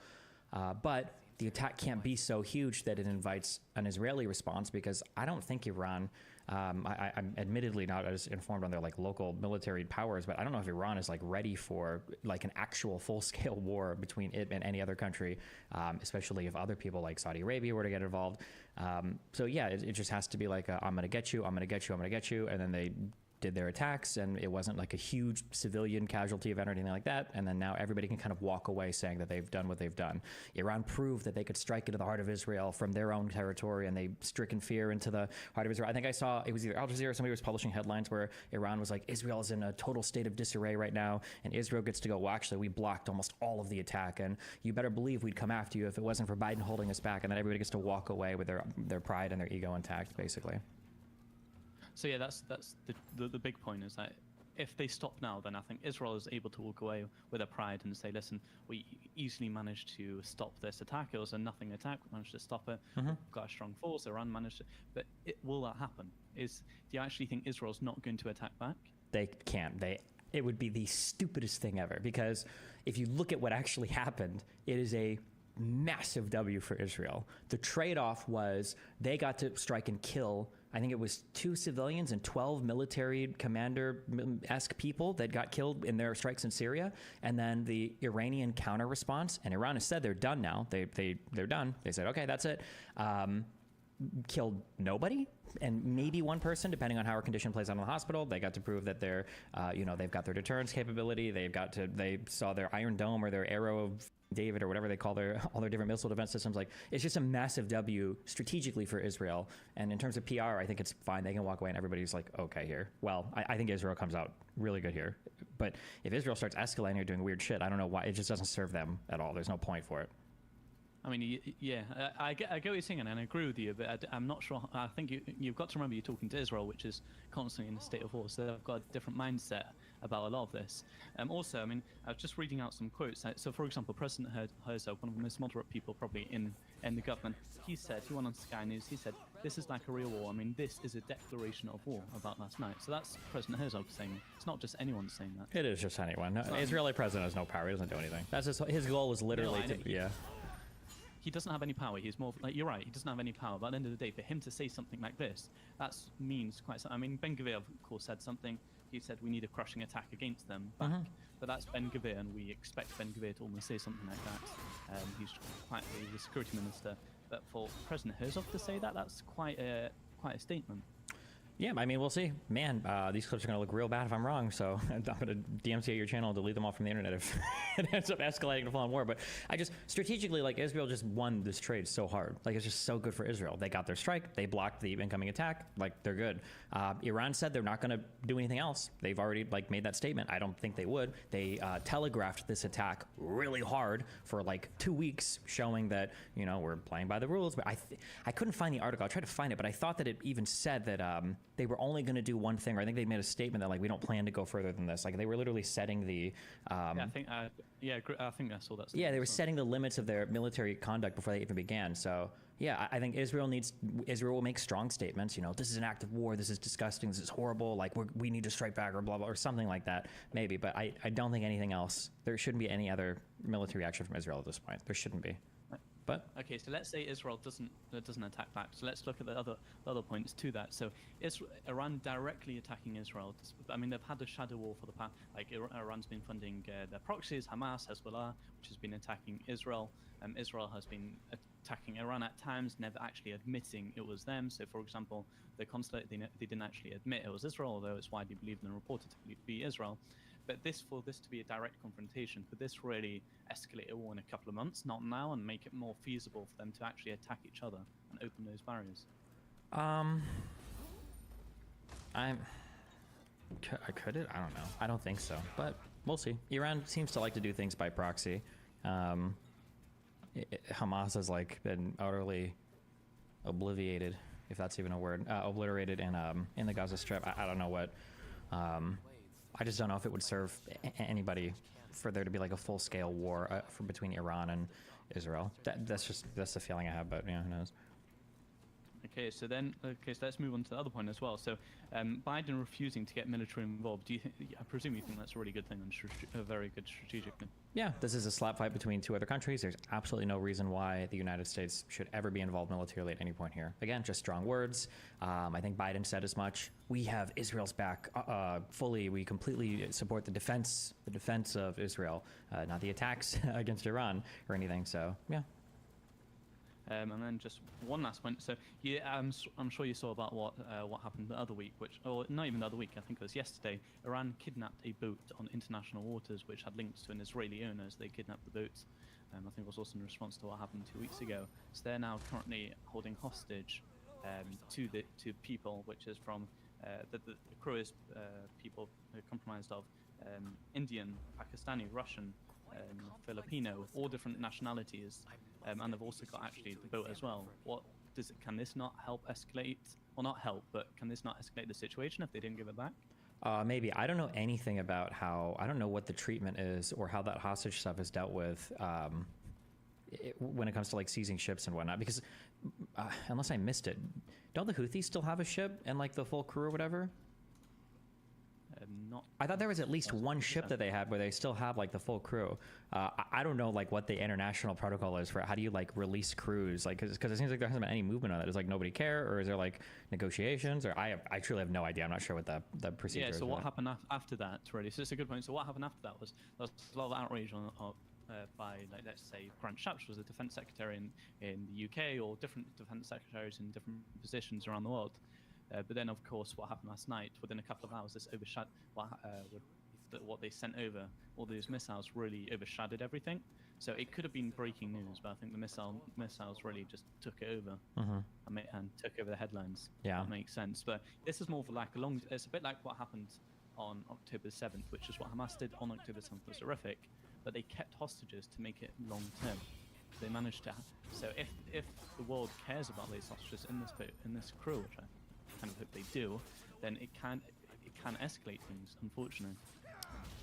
It doesn't seem like there's as much interest in criticizing people like Iran. I don't fully understand why. I need to figure that out, I guess. But yeah, I don't know how much people just don't seem to care as much. I don't know why. I can't answer that question. Like the Houthi stuff was insane to me, and there are people that openly defend the Houthi stuff, like shooting like random ships or like capturing. But I don't understand. I don't understand how that works. I'm not sure. Yeah, I don't get it. Okay, brilliant. I'm just looking at Sky News right now. So there's an IDF media conference to take place shortly, so I guess we'll see from there. Thanks for joining. Yeah, thanks for having me. Okay, I'll stop that. Yeah, I thought that was quite interesting. I mean, there's not as much to say. It's just really waiting to see what Israel say. Yeah, I think that something that I've picked up recently, I've watched some Peruvian videos on this and then doing the history now, is even though it seems counterintuitive, saber rattling tends to be a really, really, really good thing. Because when people are rattling their saber, it means that they want you to be scared because they want you to look at what they're doing and they want to draw attention to it and they want to say like, look, we're going to do this thing because we're like meaning business. That like, if as long as that's happening, it means that business as usual is happening. Somebody hits somebody, somebody's going to hit you back. The really scary stuff is if like intelligence reports are leaking and your stuff is moving where people aren't rattling sabers and people aren't saying anything about it and there's like huge shit on the horizon. That's when things get really scary, I think. So yeah, I think Iran saying something like, you hit me, I am going to strike you back, but it's just going to be one and I'm not going to make it any bigger. And then I'm going to strike. And then right after the launch is like, we're done. By the way, that was it. Just so you guys know, like, yeah, I think it's fine. But hey, man, if I'm wrong, whew, I've made a tweet and now I've done a whole thing on this. So I'll look pretty dumb. Yeah, I mean, obviously, I think it was at the past 2 weeks of Iran saying, listen, we're going to hit you, we're going to hit you. This actually can be even harsher than the attack itself. Repeat that? What do you mean? What they've been telling the people of Israel, listen, we're going to hit you soon. Just watch out any day. Just instilling fear in them. It's just that's more of the point of what they've done rather than the actual attack. And just to tell them, we've got the capacity. Yeah, and then it beefs their population up for I don't even know what the legitimacy that the Ayatollah even has in Iran at the moment. But like, yeah, it makes their population be like, yeah, we're talking tough and f*** Israel and blah blah blah and like, yeah. Now, sometimes that can go horrendously wrong, right? So like, you're familiar with like the 6-Day War in '67 or whatever. Like prior to that war, nobody probably wanted to go to war, but the surrounding states had hyped themselves up so much on it because they didn't want to take military action. So the replacement for that was talking tough. And Egypt's leader at the time probably talked himself into that preemptive strike that Israel did because Israel was so like on edge from everything that they were like, these guys are going to attack us, even though Egypt was just finishing like a horrendous excursion into Yemen and like half their fucking military was out of commission. But because the talk was so big, it ended up escalating into, Israel bombing all the Egyptian airfields and everything. So, I mean, talk can get really bad, but I think right now, I think everything is about as it should be. That's my take. Do you think that the talk Israel is having back to Iran isn't like too bad so far? Nah, I think they just talk, they have to. It's for the people. I mean, the question is really, I mean, I get what you're saying. The question is, will Israel ever have to attack Iran? Because you've got, Iran's basically attacking Israel the whole time. They want to kill the Jewish people. Take off Israel from the map. Will Israel ever have to directly attack Iran? I don't know, man. Can't everybody just like chill? What's the point? I don't know. There's I don't know. It'll never be Israel versus Iran. It'll be this Iranian axis of like Iran and Syria versus like Saudi Arabia and Israel, and then whatever other Gulf states decide to get involved. And I don't know where the fuck Iraq even stands on that at the moment. So it wouldn't just be this one-on-one thing. It would be this whole like this developed like line in the Middle East right now. But it's also just like so much less dramatic than it used to be because, the United States is producing and refining like so much fucking oil now that people aren't like as obsessed with the Middle East oil stuff. Even for the Iraq war, like we were kind of moving in another direction. Like the Iraq war wasn't just like, we need the oil and everything, even though some people think it was. So yeah, I don't know. The region has become less important geostrategically. It's become less important like in terms of fossil fuels and everything. It still is important, but yeah, I just don't know how much people care anymore. But hey, I could be wrong. Still, at the end of the day, they're still allies. So if Israel do get in war against Iran, isn't it likely that other countries will follow suit? Especially saying that they, I presume, I'm right in saying I think that Iran hates the West and they hate all this. They hate a lot of what the West stands on. I mean, think about it from their side. Do you want to have a war where the United States is on the other team? I don't think anybody really wants to do that. There's a reason why Russia operates in Syria with like the Wagner group and not the Russian military proper. There's a reason why Iran utilizes the Quds Force and like other proxies. Like nobody really wants to go to war directly against people that are hardcore backed by the United States. It's just not a fun time. Everybody knows it's not going to be a fun time. So the real threat that Iran poses to the West, in my uneducated opinion, is probably more related to cyber warfare and stuff like that. But yeah, I don't know. Or maybe Africa will become a bigger player in the future. I'm not sure, but Africa. That's one I haven't heard too much before. Yeah, I mean, there's a lot of I think Al Qaeda, ISIS. Buddy move. I think there are Iranian things that happen in Africa. There's a lot of stuff in like Central and Northern Africa where stuff is happening, but we just don't hear about it ever because it's Africa. So, yeah. Yeah, sounds great. Yeah. Yeah. Okay. What's it called? What did you think about before about Vincent backing out of the debate? Because of my Candace Owens debate, they're they're good friends. Yeah.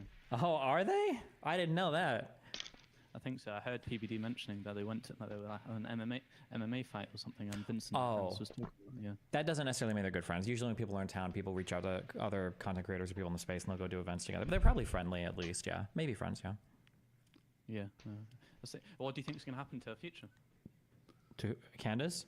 Yeah. I mean, she still commands a lot of public notoriety, right? She's huge. She's really huge, yeah.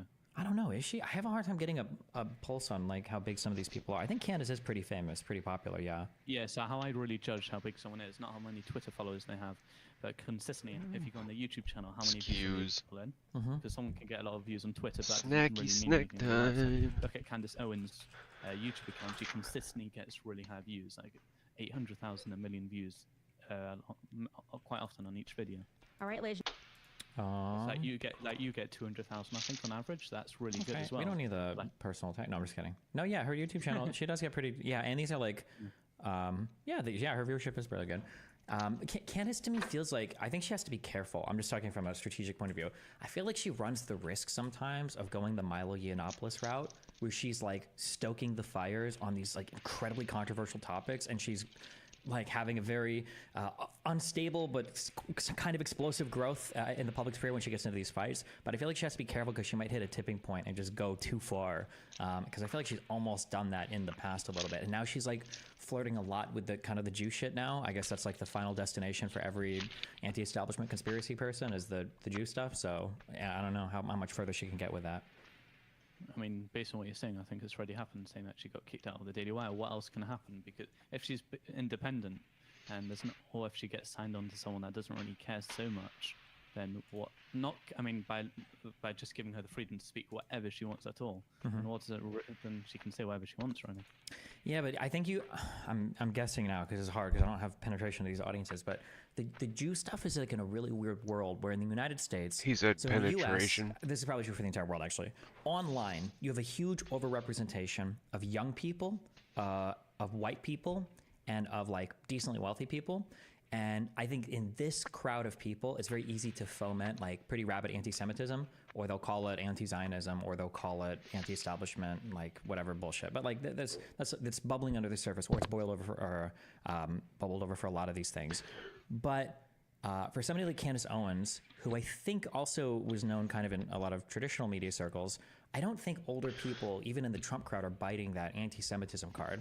Like, even when I talk to my mom, like, bro, these people are ready to die for Israel. I don't know why, but older people fucking love, like, 40-plus crowd is, like, obsessively in favor of Israel. So I don't know how well Candace plays in that crowd. Or maybe she can just appeal to a younger crowd, or maybe the older people are slowly losing that rabid Israeli allegiance. I know that they used to hate fucking Russia and China like crazy, and now that seems to have waned a bit, so... yeah, who knows? I mean, I think it's a bit different to say, let's say, that Jews control stuff, to rather than to say that America shouldn't be sponsoring Israel so much. I think it's like very different. No, I don't think so. I'm sympathetic to what you're saying. I think there are reasonable people that could have that feeling, but I don't hear people say things like, I think that the United States should take a critical look at what Israel is doing and how it conducts itself, and maybe we need to start conditioning some of our aid on some of Israel's actions to encourage them to step in a different direction. That would be a reasonable position. Nobody says that. Usually it's Israel is a genocidal state full of bloodthirsty, rabid monsters that are trying to kill everybody, and we need to pull all the aid immediately. Or it's like way more hardcore. Or it's like, well, we're never going to do it anyway because... what is it, APAC or the AFPAC or whatever bullshit? Not APAC. APAC, yeah, AFPAC is part of this thing. Or like that was some all of the funding, all the lobbying shit. and everything anyway, so the Jews are too embedded in any institution for us to ever pull back support. So, yeah, I don't know. Israel is the place where, like, intelligent thoughts go to die, I guess, but whenever they are involved in a conversation, because holy fuck, it gets super stupid. So I thought you were sponsored by Israel. Well, I'm not saying that Israel is dumb. I'm saying that anytime Israel becomes part of the conversation topic, it just becomes the dumbest topic in the world. But Israel partially has itself to blame for that too. They don't do themselves any favors, especially not with these crazy right-wing governments. But yeah, no, it was interesting going to Israel, and I was just asking people, what do you think about several bills? I asked them, what do you think about the Al Jazeera bill? Yes, Al Jazeera should definitely be banned, and I was like quite surprised about that. Or what do you think about two-state solution? Do you think we can ever have peace? No, we can't have a two-state solution. It was quite upsetting to see about quite a lot of this, like no two-state solution. Like you're happy with having, not happy, but you think this is like it's never going to have peace. You don't have any like. Any plans for getting to peace? It's quite sad, at least. I mean, you got to keep in mind that when you ask these questions, you've got to mine a lot because they're really loaded questions. So my feeling is, even if they wouldn't admit to this, I have a really strong feeling of this, is the majority of Israelis and the majority of Palestinians would accept a two-state solution if there was guaranteed like parity of rights on both sides, that like these are both like independent countries, that there's no blockades, that they get to control themselves, and that they're not going to be attacking or terroristing each other, right? I think that most people would be okay with that. But the problem is when you say, would you be okay with a two-state solution? Well, for a lot of people, their immediate thought is, okay, well, they don't get a military. I'm not going to live next to a state that is now independent that gets to ship in rockets, legally via sea. So that. No, there is no two-state. Or on the Palestinian side, like, oh, two-state with how much territory left? So is Israel annexing all of Area C? Are you going to shove us into the fucking Negev? Or are we going to continue to be blockaded with a two-state solution? Or do we not even get to have airports, right? So even when you say two-state, that's already loaded with so much garbage that the thought is already poisoned before they can even genuinely consider it, I think. But yeah, who knows? Maybe when I get down, maybe we'll have a different opinion. I mean, I really idealize a two-state solution of them being able to live together in peace, like without with each of them having access to their own security. But even still, I'm not sure like how is that, how do you even get to such a place? Yeah, I think that it sounds mean, but I think that the international support for the Palestinians, I think, needs to go away. I think that What do you mean by that? That does sound quite mean. so my feeling is that when you look at how the Jews in the old Yishuv and in the early Israeli government, I think that they used the military and they used politics as two arms of building and securing that state, because failure meant the dissolution of Israel, at least the ethnic cleansing of all the people from that territory, maybe another genocide. Failure was not an option for Israel. They just couldn't fail. So whether you're talking in the 48 war, where like 20% of the population gets drafted to fight against all volunteer Arab armies, whether you're talking about, the performances in the Six-Day War or in Yom Kippur, like all of these wars are existential wars for Israel, and it forces them to come to the table and make decisions that are really, really hard. That somebody like Begin, who was part of the Irgun, the terrorist squad, okay, of the pre-Israeli government, this is the guy that signs peace with Egypt, right? Something that people thought maybe could never happen. But again, it's because their back is to the wall and they have to do these things. I think one of the challenges with Palestinians is that Palestinians really don't ever suffer any real political defeat. Like if you listen to the Palestinians today, their chant is the same as it was from 67 onwards. We want the 67 borders. We want the 67 borders. There's no penalty. There's no repercussions. There's not really anything lost if they try a terrorism and fail, if they support Hamas and fail, if they do a thing and fail, if they do another intifada and fail. Because 67 borders, 67 borders. I think as long as your mindset is that, well, listen, no matter what happens, we know the rest of the world's got us. We know that the surrounding Arab states have us, so let's just fucking fight forever. Why the fuck would you ever? Like, it would be stupid to accept a deal. It would be stupid to accept anything beyond total defeat of Israel when you have infinite support that's unconditional, and it truly is unconditional, and unlimited, and it truly is unlimited from the rest of the world. So I think that support needs to go away. Yeah, go ahead. By support, do you mean aid? I think so. If not, maybe not like all types of aid, but like it can't be that this situation where Gaza is the largest recipient of aid per capita in the world, and there is not a single bomb shelter for civilians, that can't be a thing. That just can't be a thing. I don't want my tax dollars going to it. I don't think anybody in the world should be sending it. That can't possibly be a thing, right? When aid is being, and this happened in Yemen as well, when aid is getting siphoned off by militant groups, like the UN said, well, we're not sending shit anymore. I think Norway made comments on it, we're not sending shit anymore.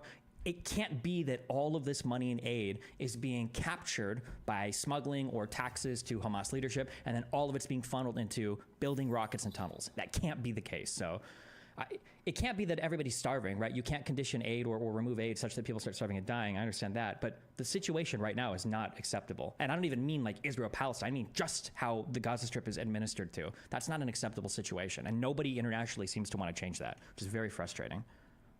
I mean, it seems a bit quite conflicting to say that that people in Palestine in Gaza should still get a lot of food support, but there shouldn't be that much aid to Gaza. It has to be there. It has to be. It can't just be flowing in without anything. I don't know if there needs to be another occupation. I don't know if they just need another government. I don't know if there needs to be like a different Palestinian administrator. But the what exists right now just can't be. It just can't be. I don't know. It's wholly unacceptable. For however much you want to criticize Israel, and Israel's not beyond criticism for sure, there needs to be 100 times more international pressure and criticism on Hamas. Yeah. They've failed in every conceivable way in being the administrators of the region. Like, yeah. I do get what you're saying, that specifically on the point that Israel is facing not just any attack, but if one attack goes through, it could just take away the whole existence, and it's an existential threat. Well, for the prior attacks could. I don't think Israel's been like that since peace with Egypt and then Jordan too. So for the last like 30 years at least. It's not as crucial right now, but it's still quite important. But the people in Gaza really haven't been able to grow their economies so much. Wouldn't you Why? say that's a lot? Would you say that's got a lot to do with Israel? Why haven't they been able to grow their economy though? So of course there's Hamas, which is a huge reason. Yeah. But as well, it's very hard to grow an economy when you have such tight security around it. I don't know if that's true. I don't know if I fully buy into that. I mean, Coca-Cola has like a plant there. Like you can have stuff set up there, but the region is completely unstable. Hamas is like the complete de jure like administrator running of it. A lot of shit gets stolen when it goes into there, and then the stuff is resold to people. Hamas was selling food aid back to people in the Gaza Strip recently. That's fucking insane. Like the leadership are all incredibly wealthy. They live in Dubai, or I'm sorry, in Qatar. Like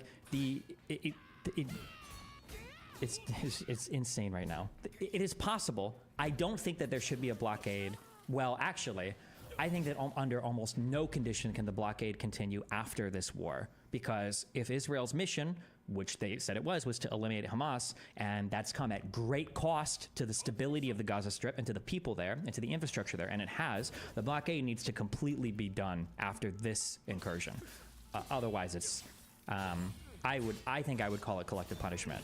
So whatever the war crimes are that are associated with that, that has to stop. But then after that, like just because you've got people that are controlling your shit on the outside doesn't mean that you can't be building an economy or educating your people or doing something on the inside. There's way too much time and effort that goes into terrorism and learning how evil Jewish people are and all that shit. Like it's time to move on. It's time to be done with this. It's time to move on to the next step. Okay. There's got to be something beyond this. There has to be. And I agree with most of what you said, but I think really the main point is that if after all of this, what Israel has done to Gaza, if Israel then step back and say, we still want to continue what we've had up until now, which means people are going to continue to get radicalized, the things are going to happen again and again and again, nothing's going to change. And for me, I see the war as kind of a bit of a waste. Yeah, kind of, but Israel has a problem where when Israel wins and the conditions are ripe for peace, Israel is way too full of itself to actually pursue that, and it causes they need like a humbling moment in order for it to happen. After 1967, arguably, there was a lot of opportunity to have an immediate peace, probably with Syria, definitely with Egypt. Most likely with Egypt, definitely with Jordan, but it took the Yom Kippur War in '73 for Israel to be like, okay, fuck, we got too hyped on our own shit. Now we need to actually consider the political realities and the military realities. And we probably can't fight all these people forever. I think Israel has a hard time converting military wins into political ones all the time because they get like very, very, very hyped up on their stuff. So, but it would be nice that after this, go ahead. Wait, sorry, I think it's more than that. Really, you're having fights with people. Not having fights. It's much more bigger than that. It's really hard to make a peace deal with people that want to kill you, or people that even if you. So let's say what it is right now. So if you look at the Oslo Accords, when Yitzhak Rabin signed the peace deal, I think it was the Palestinians. He knew that Hamas was going to attack them. So it's like really hard to sign a peace deal knowing that a terrorist organization was out to get you. So it's just. I mean, yeah, but it's hard to sign a peace deal with somebody that you feel like is, regardless of what we sign, they're going to still build settlements, expansions. Even in the Oslo Accords in '95, Netanyahu didn't completely come through on that Y memorandum. The transfer of Hebron still hasn't fully happened. There was like some percentage of Area C that was supposed to be transferred. They wouldn't. So I mean, but both sides feel like they failed each other, or both sides, arguably. Some scholars like Benny Morris might place a little bit more blame on the Palestinians. People like Avi Schleim will place a little bit more blame on the Israelis for continuing settlement expansion all throughout the Oslo period. Some people will blame Arafat because Oslo was a shitty deal to begin with, and he just signed it to shore up his political power because he was basically exiled in Tunisia, and he had no way back in except for to negotiate this deal. So, yeah, this is a cluster. There just needs to be good pressure on both sides. There's no pressure on the Palestinian side ever. There's no pressure on the Palestinian side. It's so frustrating. So they'll never sign anything. There are no maps or deals where it's like the Palestinians would have accepted this, but Israel walked away. Those things don't exist. they don't exist anywhere. It's really hard to pressurize Hamas when it's not part of the UN. It's not an actual state. It's just a terrorist organization. Yeah, but to pressure Hamas. I'm not even thinking Hamas. I'm just thinking the Palestinian people. I mean, think of who you had before. You have the Palestinian Authority, which to you feels like an Israeli lapdog. And when it wasn't an Israeli lapdog, it was just an Arafat stooge for all of his people to get corrupt and rich. So they don't even represent you. Yeah, like the Palestinian Authority just feels like it sucks. Abbas is about as popular as Arafat was. Abbas has a lot of the same problems that Arafat did. So now you've got Hamas in your region, and they kind of suck too, but at least they're like a little bit stronger, a little bit better. They're not like an Israel stooge. Yeah, I don't know. The Palestinian governments and the leaders have just sucked. They need like their Sadat or their Nelson Mandela. For as much as they obsess with comparing themselves to Africa, they need a Nelson Mandela figure, somebody that really wants to come out and make brave, strong steps, and not just some loser that wants to get rich and enjoy getting sucked off by his population for making good speeches, which it seems like the Palestinians have had an infinite amount of those types of people. Wouldn't you say Mohammed Abbas is the closest figure they've had so far, which is someone who's willing, no matter his lowest approval ratings from the Palestinian people, he's still trying to make peace deals? I disagree. I don't think Abbas has ever tried to make peace deals. You don't think he's ever tried? He's done much more than Hamas? I don't think so. I mean, he walked away from Olmert's offer in 2008. He had trouble like reaching anything with Netanyahu in 2011. I've heard Kushner talk about how annoying it is to deal with Abbas. When Kushner talks foreign policy about how Abbas will make promises and then kind of walk away and nothing happens. I get Arafat vibes from Abbas, but I don't know. Yeah. I mean, hopefully this will all end if we somehow be able to make peace after this war. Yeah, I mean, when Hamas is gone, that's really seems like the most obvious alternative, the best option really to do. Yeah, but remember, keep in mind, peace means nothing. What people really want is a just peace, right? Like we could have peace in Ukraine, Russia today if Ukraine would just stop fighting. It's like, okay, well, you win. You have this territory and you're done, right? The issue for both sides right now isn't just a ceasefire, which is essentially what we're talking about. It's like a lasting, just resolution where both sides are somewhat content with the final say on things. And yeah, that's what has to be pushed for. There's going to be a ceasefire at the end, and people are going to celebrate like it's the end of the war, but the status quo is untenable. And Israel, I feel like Israel won't take stops to undo that, because why would you? Because as long as the conflict happens, settlement expansion continues, you have a stronger and stronger argument for annexing territory, and the Palestinians won't agree to it because they want the 67 borders and nothing less. So do you see long-term peace as a two-state solution? I mean, like, it's possible, but you need the leadership on both sides, and I don't know if either side has the leadership structure for it right now, or the leadership for it right now. I mean, the question is, once Hamas is gone, who will be that leadership for Gaza, and who will be able to decide for Gaza what they can do? Will that be Mohammed Abbas, or? I mean, it's going to be it's going to be Abbas and the PA. It has to be, right? Who else could it be? They don't really have. So they don't currently have control of Gaza, but I guess they will. It'll be turned over, yeah. Which, ironically, funnily enough, this was the last thing that Netanyahu wanted to happen, technically, is one of the reasons why he allowed that cash to flow in from Qatar. It was Netanyahu said, I'm not going to start a big war with Gaza and then go in, clean it up, and hand it over to Abbas when he's already failed. But it looks like that might be exactly what happened, so. Do you think, was it Bibi Netanyahu is ready to make peace? Because I saw Bibi say he wasn't going to make peace, and then I was talking to Alan Dershowitz the other week, and I did an interview with him, and he said, no, he's known Bibi for quite a while, and he is willing to make peace. It's just really, if he is able to make peace, then it's perfect time, but is he the right person to do that? I don't know.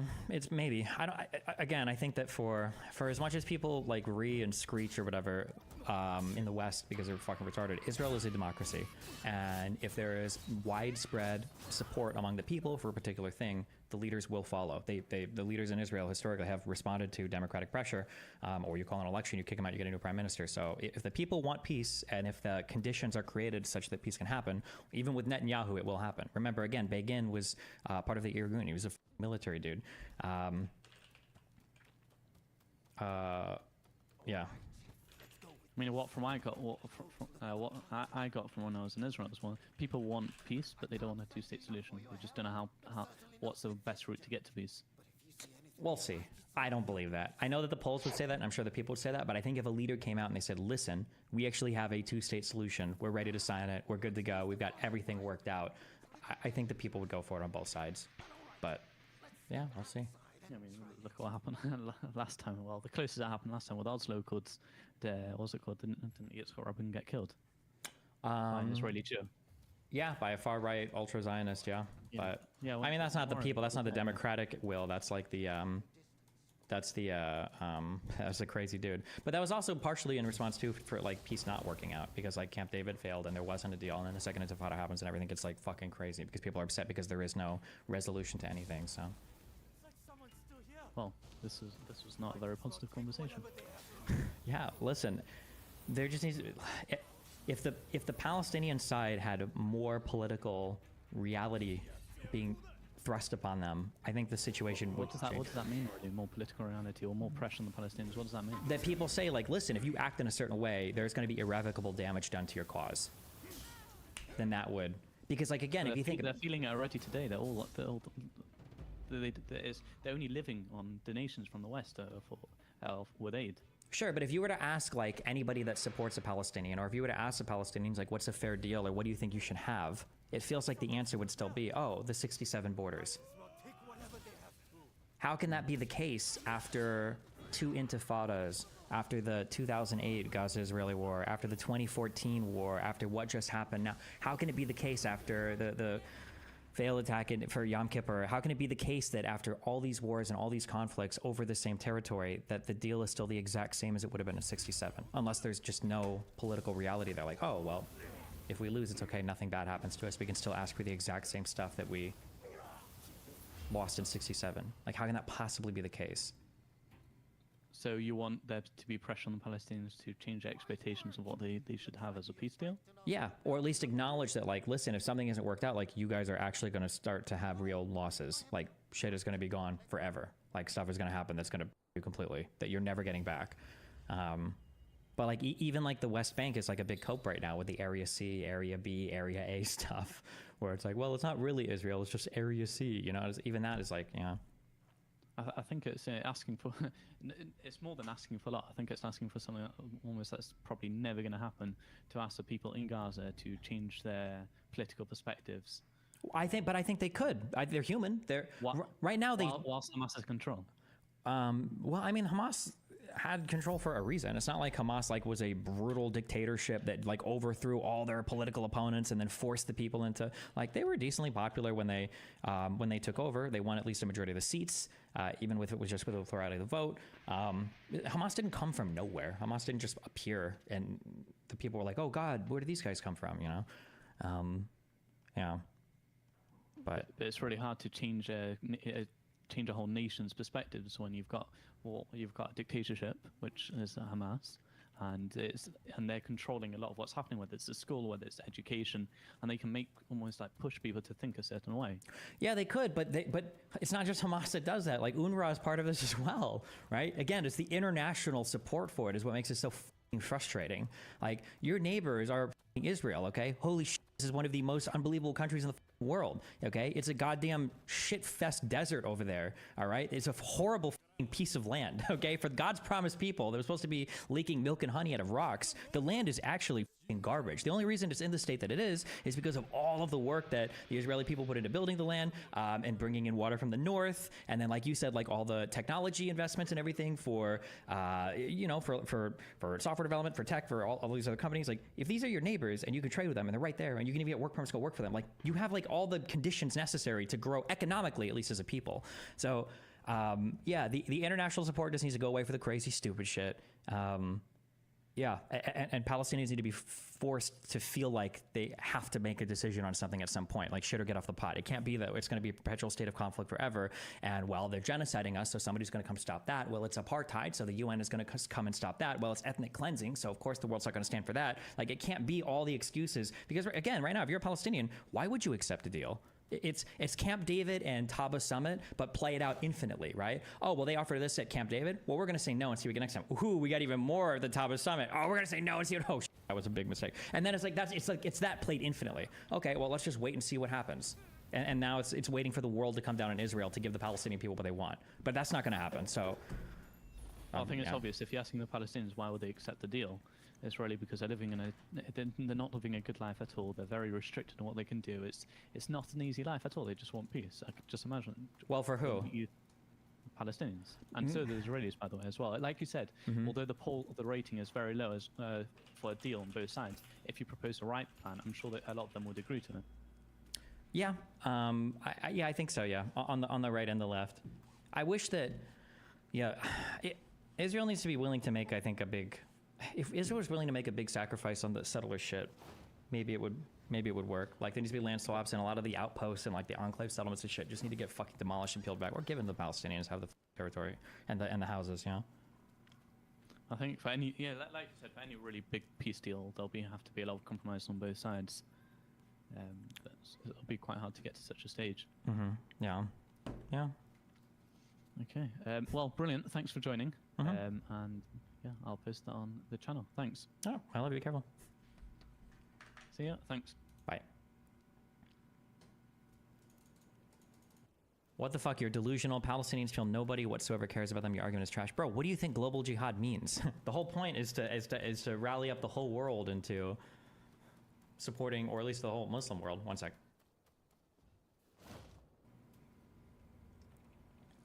Do you know what was the assassinated Iranian's general role in the October 7th attack? No, was it 9 military people? You should check your U.S. oil take. The U.S. has been getting most of its oil from NA for a long time. Middle East is most important for EU and Asia, so allies, not directly to U.S. needs. No, I mean, like, you're right. It's just annoying when people say that, like, we fight wars in the Middle East for oil. It's, like, kind of true, but it's not so that we can, like, take the oil. Like, people thought we were, like, stealing the oil. We needed to take the oil from Iraq or get it all shipped to us. But it has to do, I think, more with, like, stability in global oil prices, like global energy markets. That's my understanding. Is what happened yesterday a big deal? No, everything is fine. I think everything is fine. People are just being memey. And I hope one day somebody brings the guillotine and kills all of you motherfuckers. You guys want to criminalize us with metal detectors? We'll see you at your house. We'll murder you. Jesus. A deputy public defender entered not guilty pleas on Patel's behalf to 8 counts of threatening a public official and 10 counts of making terroristic threats. She's due back in court later this month. Did you not see how obviously Eli wanted you to expand or elaborate on some of your one-word answers? I mean, I explained everything I thought that happened. In terms of expanding on, like, do you think there's gonna be war in the future? I don't think that anything comes from this. I think we're done. I think we're over it. Iran's unprecedented attack was met with an unprecedented defense. This was the first time that such a coalition worked together against the threat of Iran and its proxies in the Middle East. Even while under attack from Iran, we have not lost sight, not for one moment. I'm rewatching The Boys, and the scenes with Frenchie and Kimiko are such dog shit.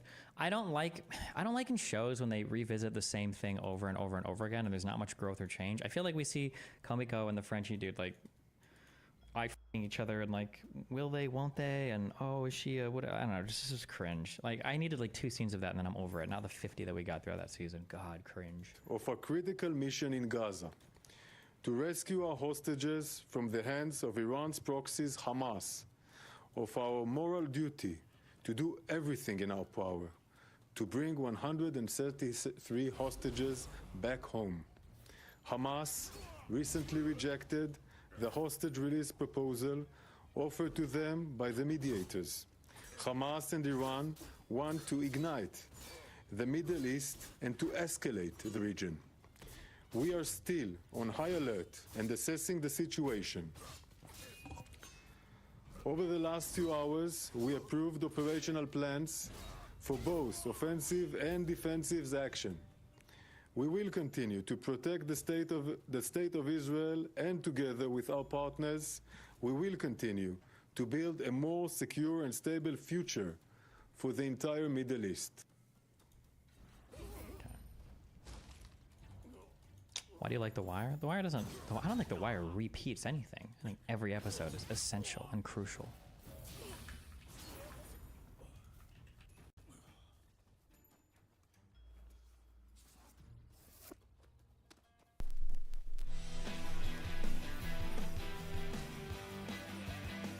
Welcome to the Reason Roundtable, your weekly libertarian, mostly peaceful oasis of thought and sanity in a world going increasingly mad, brought to you by the magazine of Free Minds and Free Markets. I am Matt Welch, joined by Nick Gillespie and Peter Suderman.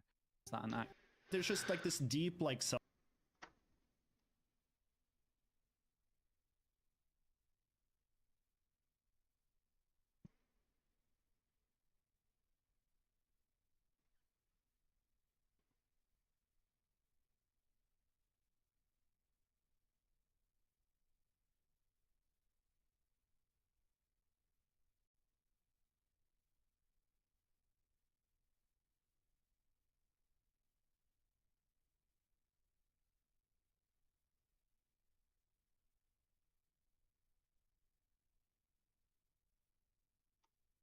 Whoa, bro. Oh my god. Wait. You did that in front of a bunch of Chinese people? Hey man, what makes you think you can take my spot, bro? Whoa! He went off. He popped the freak off with that one, bro. I knew he was edgy. I didn't expect that, though. Jeez. I think you're going to see a lot more edgy stuff. He must be a Kemen. It's coming back in a big, big way. Jumpman, he must be up to something. For a while now, okay? Because I've never seen it, but I've known, this is a 3-year-old video, but I've known who Brandon Rogers is for a long time. Do you guys know who Brandon Rogers is? Brandon Rogers is this guy who made skit videos years ago, and he was actually quite funny. I used to really like his stuff. He was kind of like Smosh, but like even edgier. This kind of stuff is what he would make. Oh, that's very clever. Who drew this? Oh, don't laugh, Diane. This is a good night for me. Thought you could smoke the marijuana? You just earned yourself 3 weeks of detention, young man. What's up? Principal Morris, one of the second graders caught fire, and I don't think he's gonna make it this time. You know what happens to little girls who wear shorts that short? A white van picks them up and they get all their holes resized. I used to like this guy a lot. I used to think he was really funny. Really, really funny. Very edgy dude, very raunchy. He would joke about anything. He's still funny. Well, he is funny. I don't know if he posts anymore, though. Oh, he does still post, actually. Okay, so he has actually been posting for a considerable amount of time. I always thought this dude was really funny, but I kind of just forgot about him for years. But this guy named Jay Law made a video called Hiding the Past, the disturbing history of Brandon Rogers. In this new documentary series, we'll take a deep dive into the careers of some of YouTube's original creators. In this first episode, we'll look at a YouTube comedy genius and star of Hell of a Boss and Hasbin Wait, what? He's in Hell of a Boss and Hasbin Hotel? He plays many characters in his eponymous YouTube channel and co-wrote the adult animated web series Hell of a Boss? Wait, how do I not know this? Wait, is he like the gay character that's like the gay character, the like gay demon character? I didn't know he was in this. I've never even watched Hasbin Hotel. I will say I'm kind of there's something wrong with me. So Hasbin Hotel, there's something about it that's sort of appealing to me, and then there's also something about it that I just hate, and I can't totally explain it. I don't like the musical aspects of it, but something about it is also just scratches an itch I have. It reminds me of old cartoons I used to watch. Form of entertainment. Does getting into a fist fight with a reporter count as entertainment? It's the purest kind, my dear. Never mind, I actually kind of hate it. But this guy named Jay Law made a video at Brandon Rogers saying he was going to be exposing him, hiding the past. I'm very curious what the past is for Brandon Rogers and what he's done, okay? Hot Topic Core, yeah, that's my problem, right? Dude, getting this thing off is going to be so hard. Getting this fucking stupid costume off, this is going to suck. Getting it on was fucking impossible. But I've been curious about the past of Brandon Rogers, so we're going to watch this video together. We're going to explore it. You love the incest cannibalism game, of course you like Hasbin Hotel. Well, I did. So I guess that makes sense, right? It makes sense that I would fit right in with this squad, okay?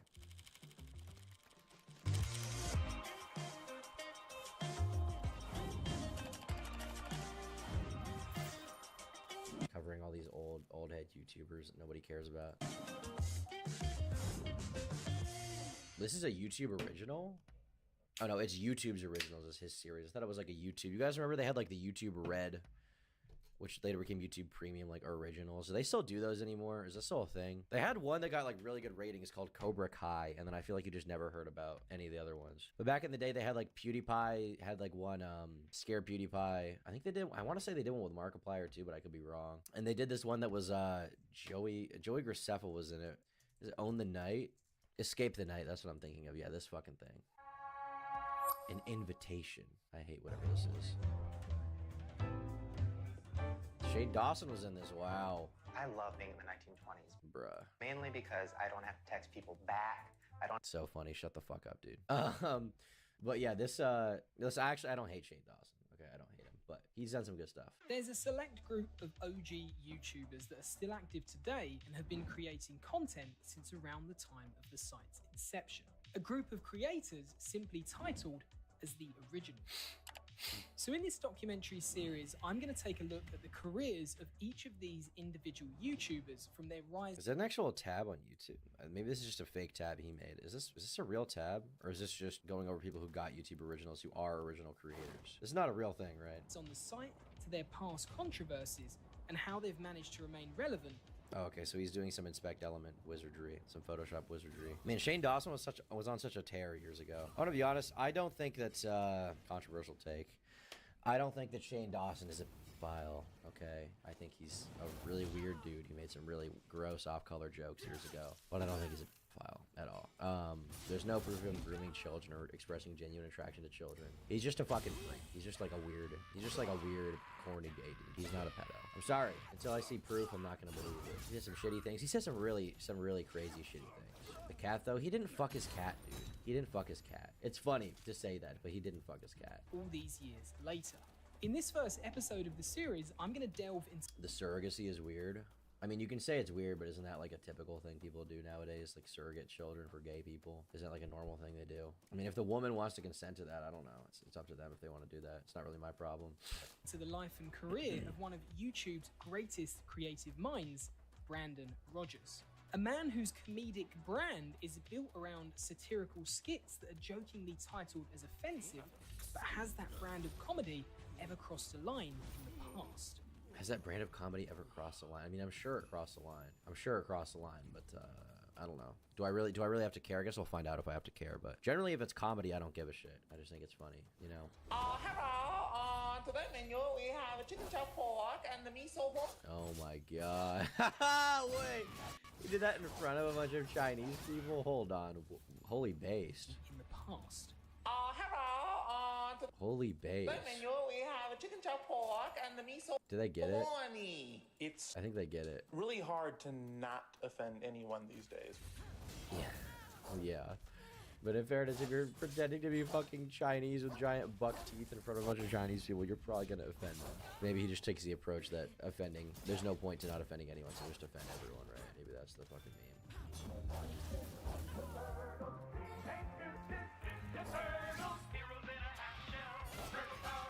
So let's take a trip back to 2006, a big year for YouTube as it was bought by Google. The homepage What's your favorite slur word? I think we know. Think of it 5. had a certain vintage feel. And I think we know. People simply having fun, posting videos that weren't dictated by rules or ad revenue. Channels such as Geriatric 1927, Lonely Girl 15, Smosh, and iJustine were some of the bigger channels on the site that had started to grow. However, another channel that wouldn't see true growth for nearly 10 years also joined the site in 2006. That channel was named Hot Banana Stud, and its main star was an 18-year-old student named Brandon Rogers. Brandon had an early interest in films and acting from a young age and had started making videos in high school. By the time he set up his YouTube account in 2006, he started posting some of those videos to the channel. So, He's do you posting feel through safe it. living here? No. Okay, and if you don't mind me asking, how old are you? How old do you think I am? I mean, 52. I'm 39. Ah, just that you look much older. Unfortunately, all of the videos... True. She kind of did look older. The editing is nice. Yeah, I like this kind of stuff. The motion graphic vector meme. It looks very nice. We do some of this on the Turkey Tom channel. Are you actually Spider-Man? I am actually Spider-Man. I'm Whiter Man. Was Brandon uploaded in 2006 and 2007 have since been taken down, but the majority of them were of Brandon testing different comedy skits and characters. He hadn't quite established his signature style just yet, and the earliest available video we can currently see on Brandon's channel is an upload titled YouTube's Creepiest Blog. I just want to let you all fellers know that my new series, Fameworthy, will be uploaded. People do stuff like this now. This like aged really well because people do stuff like this now. Like there's this girl that I think she does OnlyFans or something, and she does videos like this. There's some guy I watch on YouTube who does stuff like this too, who I don't think does OnlyFans. What's his name? Is it Luca? Is it Luca Big Pants or something? Is that who I'm thinking of? Yeah. This fucker. People do stuff like this now. Hey, you got the stuff? Nice. Here's your reward. It's sort of reminiscent of old computer games and stuff like that. And this is the same exact thing. On schedule. It's just that now that I have to watch my money, I have to cut back on the frame count in my videos. While videos like this didn't gain any success at the time, there was one that eventually would. In 2008, Brandon introduced a character named Grandpa. Little did he know that this persona would go on to change his life many years later. The hell is all of this? Get your homework done and pick up that frog. Will you please pull your pants up, boy? Your dick looks like a goddamn amputee. As Brandon... Jesus. It's basically the Bad Grandpa bit, right? Bad Grandpa by Johnny Knoxville, just like an asshole old person who smokes cigarettes. You can kind of see the inspiration here, right? Not that I have a problem with that. I think it's funny. It's cool. Brandon's channel wasn't gaining much growth in the early days. He decided to try his hand at setting up a few other channels in 2007. One called Brintro, which was mainly random comedy sketches. Another called Barbie Show, which only ever had one video posted to it. And another channel called Pranky Boy. Pranky Boy was the I like seeing these old YouTube stories because it shows that no matter how long it takes, you can't make it. Like, this guy was definitely really funny, even back then. And the editing he had was pretty cool from that, like, I don't know, PC game style video he did. Like, he clearly was a very talented guy, even way back then. And his stuff just didn't pick up traction, but he just kept grinding at it, he kept working at it, and eventually he popped the fuck off, you know, he became a successful dude. I don't really know why this guy is framing it as like, did some of his jokes go over the line? But I guess, to an extent, that's kind of how you have to, brand it, I guess. As like, just to like get people in the door to care about it in the modern age, you kind of have to do that. Although Brandon hasn't addressed his past, from what I'm aware, I think we can see his actions that he truly has changed. He probably hasn't changed, he probably just stopped doing it because he did that super edgy stuff a million times and he was ready to try something else. I don't think you can assume someone changed. It never feels malicious, and although similar, you can still feel a change in this video. How do you feel it changed? Also, it never feels malicious. What was malicious about it in the olden days when he was being edgy? Like, what was the maliciousness of like the pedo jokes or whatever? Like, you could say they're gross. Like, I mean, they kind of are. Especially like, for example, I was watching this show called Cold Case recently, which is like an old cop show. I just watched it on a plane, and in one of the episodes there was a story about someone whose child had died. And I would imagine, like an infant, right, pretty dark. And I would imagine that if my infant had died, right, or if I had a kid and he fucking died, or someone of my family had a kid that died, those jokes would probably be a little less funny, right? Because I'd be sensitive to it. To me, I probably would be triggered or something like that, which makes sense. That's a very human response. Like something traumatic happens to you, you find jokes about that trauma less funny. But I don't think you can ever say that he was acting out of malice, regardless of that. Like just because something offends you, you don't personally like that joke. You know, 3 times cut, we gotta have a Tom Holland cut. Do I have a Tom Holland cut? I don't think I do. That's cap. Most successful of his other channels and was mainly videos of Brandon making prank phone calls. However, Got his him. focus would I mean, prank phone calls were the best. Max Mofo used to do some good prank call stuff back then. I like old YouTube prank call stuff. I don't know if you can even still do that on YouTube, if that's against TOS or something. Can you still do prank calls? Prank calls. Oh, you can do it. People still do it. Okay. What's up, boys? Welcome back. Do it, I say. Why you playing like you some kind of tough guy, my boy? I am a tough guy. No, You ain't no tough guy. you don't know nothing about me. You don't know nothing about me, boy. All I'm gonna say is I don't fight, bro. I let something else talk for me. What you mean by that? What you think I mean by that, dumbass? You gay, son? You gay, son? Well, I am wearing a black Spider-Man suit and live streaming myself right now, so I would say there's a high likelihood that I'm fucking queer as hell or something. High likelihood there's something very wrong with me. be on his main Is that channel, Lord Hot Vega? Banana Stud. He would dedicate his time to a Yeah. new series called Theatre Class, which would end up being one of his longest running web series, and it was here that he would start to gain some recognition and an online following. In the mockumentary series, Edgy he plays Glee. the main character, a teacher named Mr. Rimmer, who decided to teach a Mr. semester Rimmer. of theatre arts at a college. My name is Alex Rimmer. I have been a Hollywood regular now for about 7 years. And, well, you probably saw. This is my first time I've ever done. I'll do a streamer, spent any money on a YouTuber. Just want to say you're my favorite creator for a long time. Your content makes my day better. Thank you very much, Medicore GX. I appreciate that. A couple months ago on TV when I reacted a little bit more heavily than I should have on a talk show. And I'm trying my hardest to get myself turned around right now. Okay. It would give us the first real glimpse into his acting talents and would lay the early foundations of what was to come from Brandon regarding the incredible amount of effort put into each production, as well as the large cast and crew he would work with moving forward. The show would run for 3 years from 2009 to 2012 and would become the main focus of his YouTube channel during that time. It has 2 seasons with 21... I feel like you don't see a lot of stuff like this anymore, like super ambitious, like written TV show style stuff. You don't see that on YouTube anymore.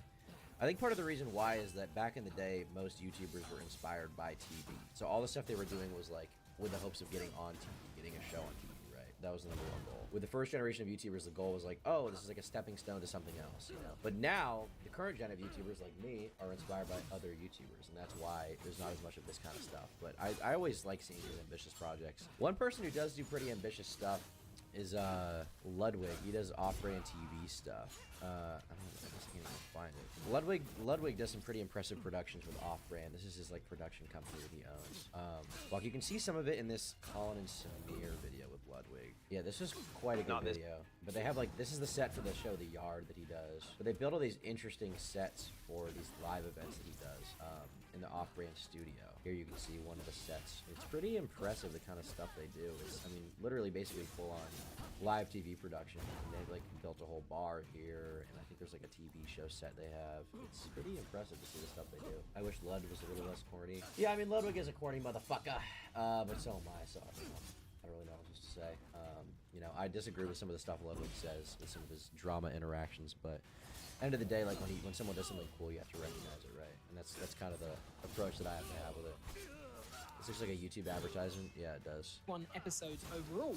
However, it was never truly concluded, as by 2012, many of the cast members from the show had moved away and onto other ventures. A GoFundMe page was set up in order to fund the finale, but it fell well short of its target. 380 pounds out of 3,700 goal. Great British pounds. Fucking joke currency. That sucks though, damn. Didn't fund the finale, dude. That sucks. And as a result, he probably was making no money on all those videos if he needed 3,600 bucks to try to film the finale. Probably made no money on all those 2 seasons of that show. Respect for him for creating a whole TV show on YouTube though. Once again, super ambitious. Gotta respect it. The episode was never made.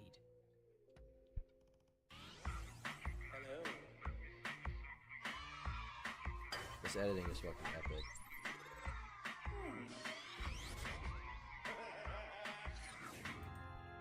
Kind of reminds me of like MDE stuff, honestly. Just a little bit. This month marks my 6th year anniversary on YouTube, sir. At this point, Brandon had been on YouTube for 6 years and had gained just under 60,000 subscribers. He was about to move from his hometown to Los Angeles, where his Alright, little tip for J-Law. I like the editing. The swoosh sound effects are super unnecessary. move from his hometown. Like this shit, like it's just not, you don't gotta have it in there. You don't need it at all. At this point, Brandon had been on YouTube for 6 years and had gained just under 60. Unnecessary. Didn't need to be there. Didn't need to be there at all. When are you picking your girl to hire? I'm looking over some applications this week and probably will have it picked by the end of this week. 1,000 subscribers. If I was doing that, which I'm not.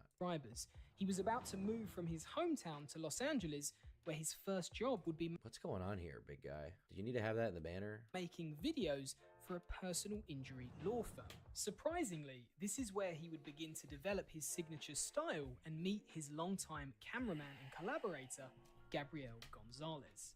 Sometimes, even the best of us can slip up. That's why the law offices of Scott Wormuth are here to pick you back up again. And while they strive to get you the biggest compensation possible, oh my gosh. Their main concern is your health and recovery. They work closely with doctors and insurance companies to make sure you get the proper medical treatment. Initial consultations are free. 272. Holy shit, that's epic. So call at the law. I feel like Brody TV loves this guy. I feel like Brody's like, if not inspired by him, I feel like he would really like his stuff. But I wouldn't be surprised if Brody was watching his stuff back then. 273. I only got one out of all that shit. Yeah, see, I just don't believe it. I'm Scott Wormuth, and we've been fighting for what's right for 30 years. So enthusiastic, dude. You're a fucking lawyer. Can't you sell a little better than that? Isn't your job speaking in court, Scott Wormuth? It's funny that he didn't ad like that for a legit company though. That was a good ad. Alright guys, I gotta pee. Give me a second, I'll be right back, baby. I think he's just making a video. Excuse me, baby. He seems to actually like Brandon quite a bit, but I think, I don't know, to get people in the door, I had to give a little clickbait, the disturbing history of like different comedy videos. And that's just something that I'm unaware of in here that I just haven't seen yet. There is only one thing worse than a rapist. Boom. A child. During this time, another platform Good morning, Peter Parker. Good morning, Drew Beefy. was starting to grow. Vine. Brandon's short, quick one-liners and jokes made his YouTube videos easy to turn into memes, and as a result of Vine's I never actually got into Vine. I remember the Viner invasion of YouTube when that happened. That was a big thing. But I never got into Vine. The only guys I really watch, I think, that I know of or watched at one point that seemingly had literally any ties or influence related to Vine was like Drew Gooden. I watched that guy a lot early on. I don't watch him so much these days, but Drew Gooden's early videos were good. And Danny Gonzalez, and all those dudes, Cody Ko, initially came from Vine. And then they moved to YouTube and started doing that kind of stuff. And this is like the classic Drew Gooden Vine. Road work ahead? Yeah, I sure hope it does. Genius, dude.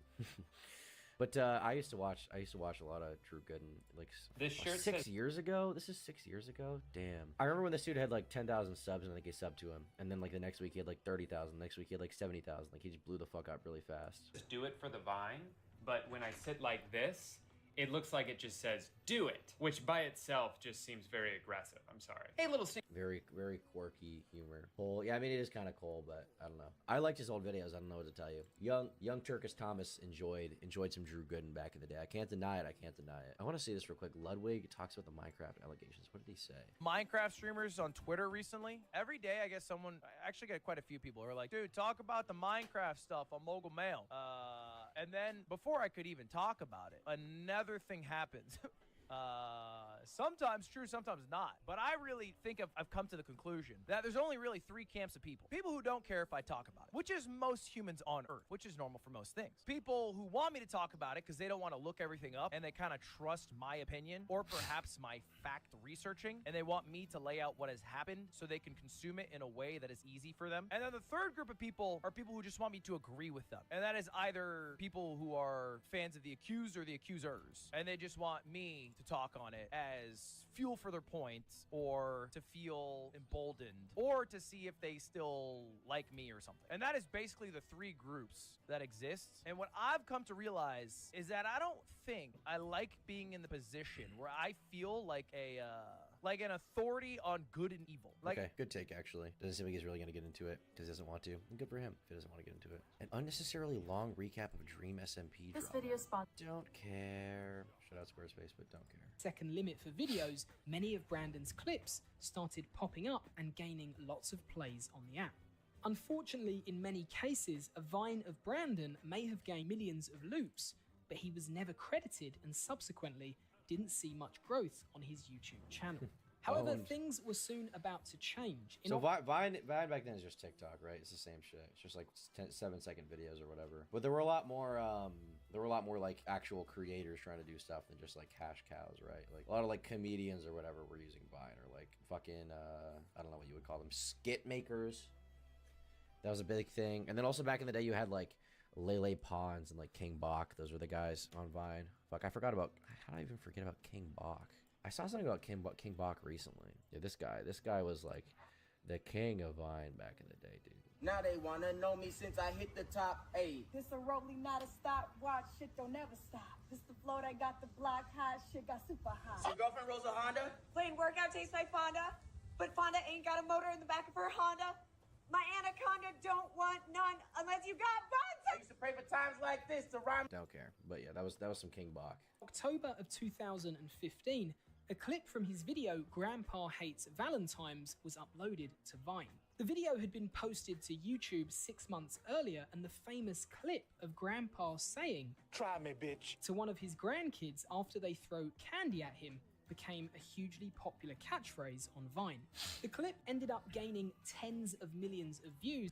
Try me, bitch. That sounds familiar to me, and I didn't even see this on Vine. I never had Vine, but this like try me, bitch sounds so familiar. As well as hundreds of remixed fan versions being posted to the app. But despite the clip being extremely successful once again, Brandon didn't gain any credit. That is until the Fine Brothers uploaded a video on November 15th titled Teens React to Try Me Bitch Vine compilation.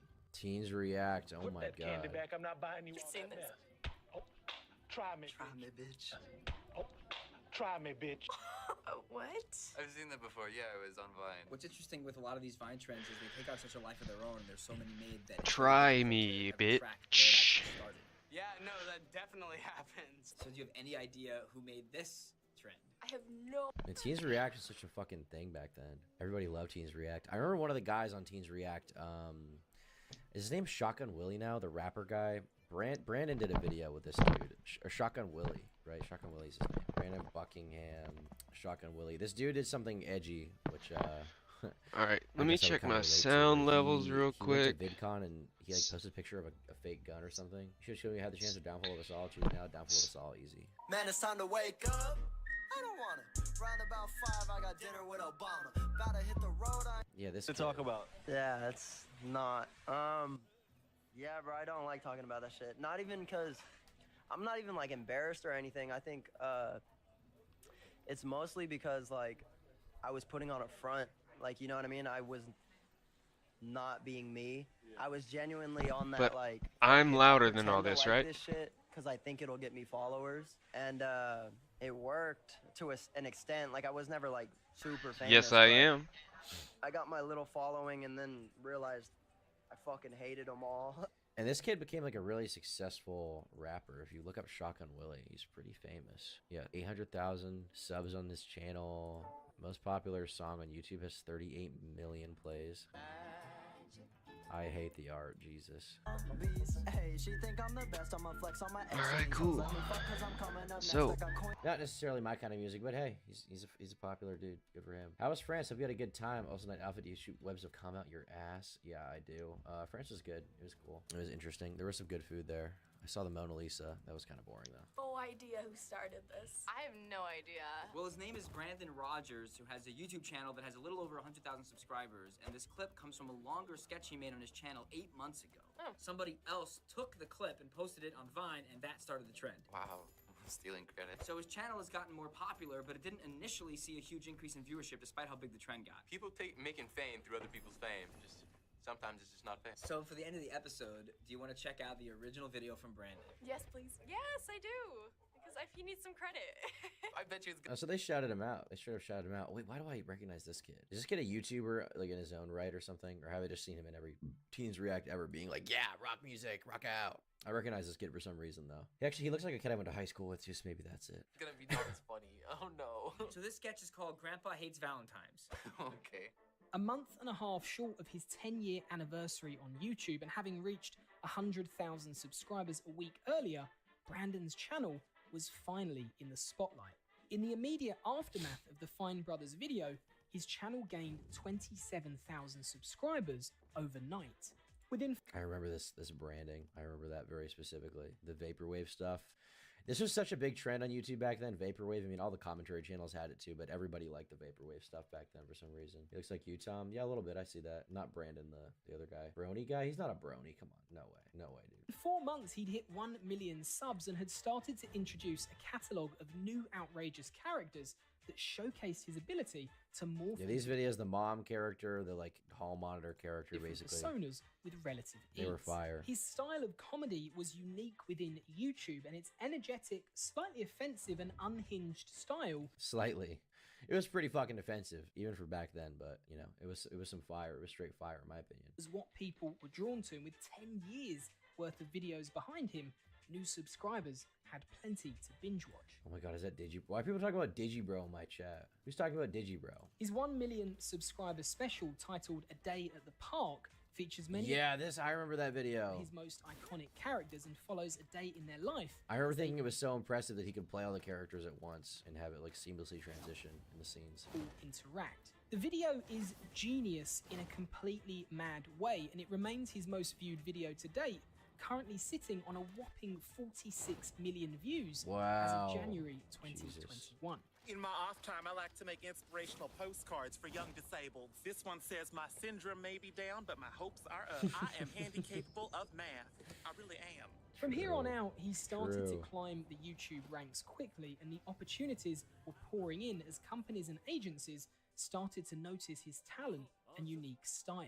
He was approached by the now defunct digital studio Super Deluxe in 2016. Never heard of this They thing. wanted to offer him a show which was greenlit after only 1 meeting. That show would end up being called Magic Funhouse, and it was made to run on Fullscreen's short-lived subscription service that created premium shows with YouTube talent. Welcome, boys and girls. I hope you're all a fan of magic. We'll cast some spells and help you grow. The more you learn, the more you know. And Marble's Magic Fun House Show. Go get them, guys. Magic Funhouse went on to become the service's top performing show, but unfortunately, Fullscreen pulled the plug on the whole subscription service less than 2 years after launching. Fullscreen subscription service. Fullscreen is like a YouTube network, right? Fullscreen is shutting down subscription VOD service to lay off 25 employees. Fullscreen Media is pulling the plug on its subscription video service less than 2 years after launching it. Fullscreen's VOD and Netflix-style subscription service aimed at younger audiences and weaned on YouTube and social media will be shuttered in January 2018. From all appearances, the $6 per month service never got any serious traction with its mix of talk shows, unscripted series, and scripted dramas. Damn. I mean, it kind of makes sense that it didn't work out because you can just watch the shit on YouTube. Like, why even have this when you can just watch it on YouTube? Right? I mean, you can make enough money from YouTube now. You can support, you know, an independent series if it's really good. If you get decent views, you can just do it. You don't even fucking need you don't need some kind of paywall thing because people will just watch it and you can just collect ad revenue off it. And ad revenue these days is pretty good. I don't know how it was back then in like 2014 or something, but right now ad revenue is pretty fucking good. So I mean, on a video with 54 million views, you can make a serious bag off of that, and you could definitely make enough to fund more TV shows and get some money in your pocket and stuff like that. So I mean, the YouTube advertising machine is just more powerful than any of these subscription services ever will be. There's really no point to even having it. However, Brandon would get another chance at making a streaming-only premium show, except this time it would be for Facebook's Watch platform. They offered Brandon a 20-episode web series which would be based around one of his characters. All these guys are trying to do Sam. Netflix The revives series back would then be with titled YouTubers. Stuff and Sam, and while Brandon was proud of the show, Facebook didn't market or promote it, and in the end, the series ended up getting much more viewership on YouTube than it did on Facebook.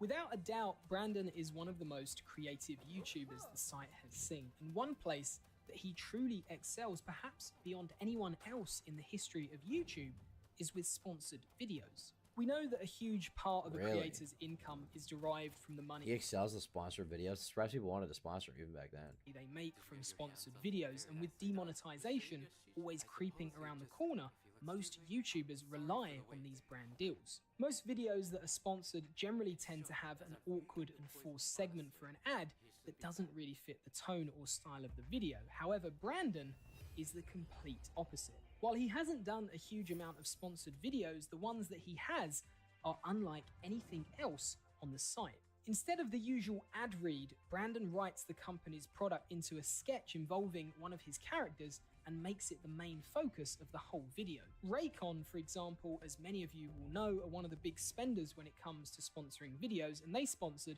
a Brandon Rogers video a few months back.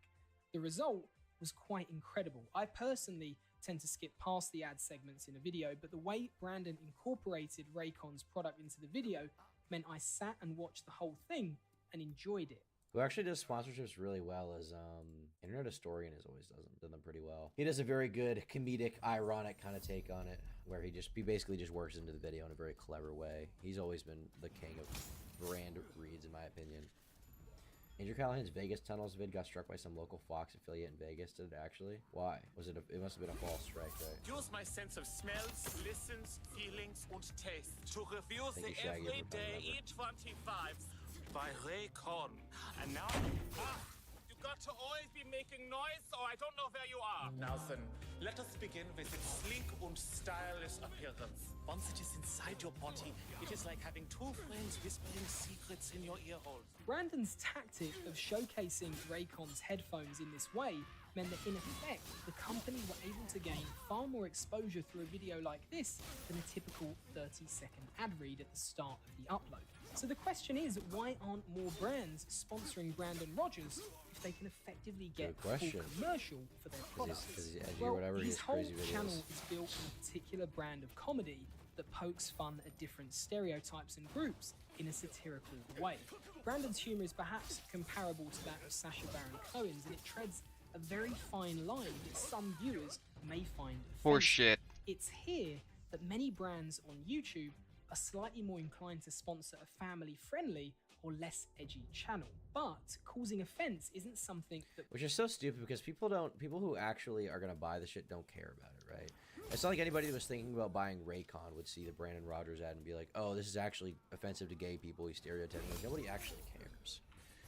People just pretend to fucking care for likes on social media. They don't actually care about this shit. So he probably would have been fine if he just, sorry, the brands probably would have been fine, but they always get scared of like a BuzzFeed article or whatever. Thankfully, that stuff seems to have gone to the wayside these days. Like, you don't see a lot of like BuzzFeed articles being like, YouTuber does this thing. Like, nobody seems to really care right now, at least. I'm sure they will in a few years, but I think people are sick enough of the PC stuff and BreadTube type stuff where people are just like, you can't joke about that, actually. But people have come around full circle and they're like, okay, it's cool to be edgy again. So I think you're going to see a lot more edgy stuff in the next few years. It's coming back in a big way. I've been saying this. It's coming back in a big, big way. Brandon shies away from.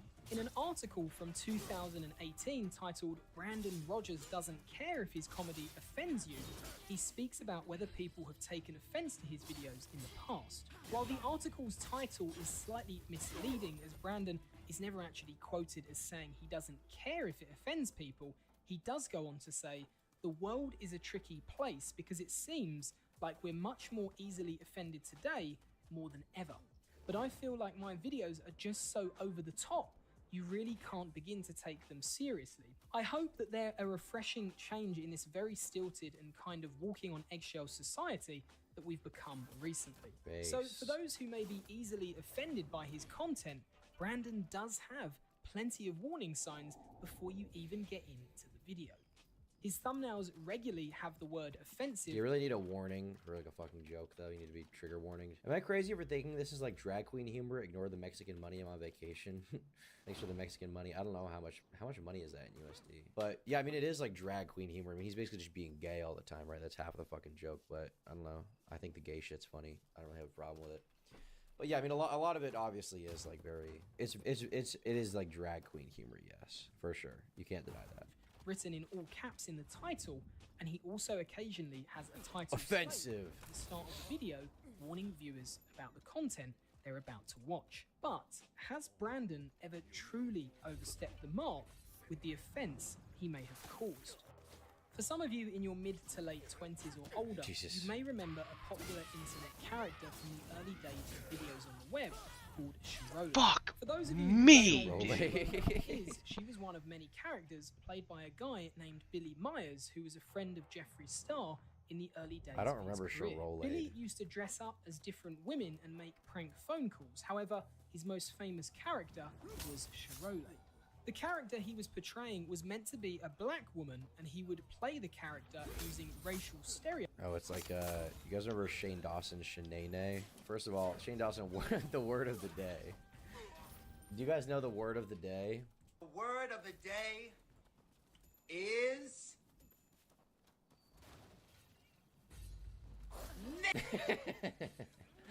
The word of the day, my friend. It's the word of the day.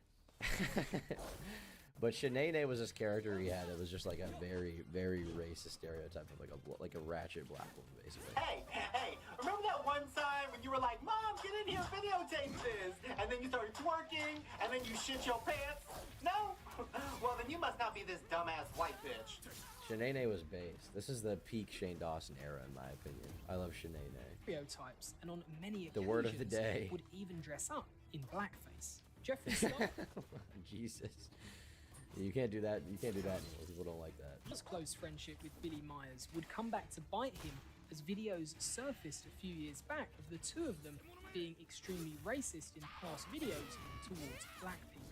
While nearly all of the most offensive Shirole videos have been pretty much wiped from the internet and Billy Myers seemingly has vanished without a trace, there are still a few small remnants that remain. 15 years ago, this sort of content wasn't uncommon on the internet, and while a look back on it shows it to be incredibly offensive, it still managed to gain a large fan base, something you can still find today. Shirole. Hundreds of comments and posts. I never heard of Shirole before. I've never even heard of this character, Shirole. Do you guys remember? Does anyone in chat remember Shirole? Because I don't remember Shirole. Maybe I'm too young, but cornbread and collard greens. What is this? Thank you. Can you say cornbread and collard green? Cornbread and collard green. Thank you.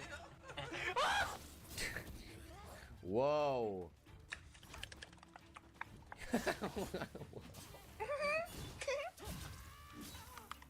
What is going on, bro? I be hungry. I'm starting to act a little crazy now. I need some food here. Taquisha! Taquisha! 0 comments on that one. Shirley's milk story. Comments are turned off. This is from 2012. For 2006, gather around, I've got a milk story for you. Is this the real Shirley channel, or is it just like a re-upload channel? I assume if this is from 2012, it's probably a re-upload channel, if I had to guess. Bitch, I never suck your husband dick. Shut your ass up. Topanga motherfucker, I never suck your husband dick. The fuck you looking at? My bad, Shirley. Didn't mean to look at you that way, dude. It's not my fault. It's not my fault. From social media. Amongst the people included in that fan base of Shirolade was Brandon Rogers. As I mentioned earlier, alongside his main channel, Brandon set up several other channels in 2007, Pranky Boy, Brintro, and Barbisha. In a similar fashion to Billy Myers, Brandon would start making prank phone calls under the channel name Pranky Boy.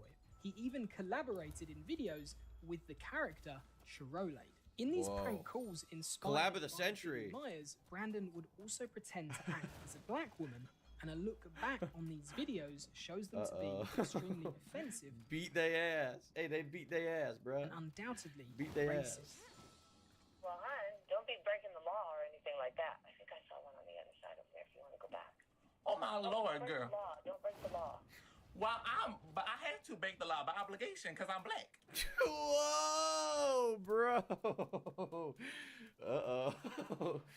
Yeah, you can't do that on YouTube anymore. I mean, you can. People will be mad at you. It's technically not against TOS to make racist jokes, but people don't like that. Oh, shit. He went off. He popped the freak off with that one, bro. Well, what sense does that make? I don't make sense. I'm just too ebonic to make sense, baby. I'm too ebonic to make sense, bro. Oh, my God. Holy guacamole. Bro. For you. Yeah, that's a little much, dude. That's a little much. Because you're black, you have to break the law? Oh, you just called me up to... Why would you say that? Because they make me angry as hell. Break the law? They make me so angry. Okay. All right, well, what does that have to do with the color of your skin? Because it made me so enraged. Because one day he threw a curling iron at me. I believe the curling iron was on, but it burnt my skin. But you couldn't see it because I'm so black. Because I'm so black, bro. Damn. Going to freak off Peter Darker. I am Peter Darker. Hey, what's up, guys? It's me, Peter Darker here, saving the world from crime. That's me. Damn. One of the characters Brandon... Dude, this is a blast from the past right there. YouTube don't like that shit, bruh. YouTube don't like that shit. ...would take on in these phone calls would be named Barbisha Jackson. Pictures Barbisha of Brandon Jackson. dressed in blackface portraying Whoa. Barbisha can still be seen on... Bruh. Oh, no. That's a rather egregious blackface, I would say. With the haircut, bruh. ...line. Images on Twitter are still visible, and one still remains on Brandon's old Facebook account. The channel Pranky Boy, which has just over 19,000 subscribers, has since fire been hoodie. renamed to Brandon Rogers and has had all videos taken down. However, a look back via the archives shows that the background image used on the channel's... Whoa! Bro. Oh my God. I knew it was edgy. I didn't expect that though. Gee, he's just repeating blackface. It's systematic, bro. Oh my God. Oh my God. Why is there 1, 2, 3, 4, 5, 6, 7, 8 black faces in one? Oh my God, bro. Page from 2010 to 2012 was Brandon dressed in blackface portraying Barbisha. I can see you that. can also see one of the thumbnails Portraying from the video Barbisha. posted in 2008. Mrs. Whitey and the Jacksons. Oh my God, bro. What do you put on your skin to look like that? Is it just state melanin or what? What the fuck? Look at the fucking pigment, bro. Channel titled Mrs. Whitey and the Jacksons once again shows Brandon dressed in blackface. Barbisha's family prepares a proper meal for some skinny white hoe. Based. I like the skinny white hoes. It's my shit. For a comedy sketch. This type of content is in no way representative of Brandon Rogers and his channel as of today, but it once again raises the question of can you demonize someone for what they've done and said nearly 15 years ago? There seems to be this ongoing pattern of OG YouTubers that have made highly questionable and offensive videos in their past. Shane... Who cares? They're just jokes, though. Everybody on TV was doing this shit. Jimmy Kimmel did blackface during the Man Show or whatever. Everybody has done silly, questionable things in the past. I don't think it should be a concern for people, especially given time and context. To be clear, I wouldn't care if they did it today. I wouldn't be mad. Obviously, if you look at my pigment, I have a right to an opinion here. But that being said, it's epic.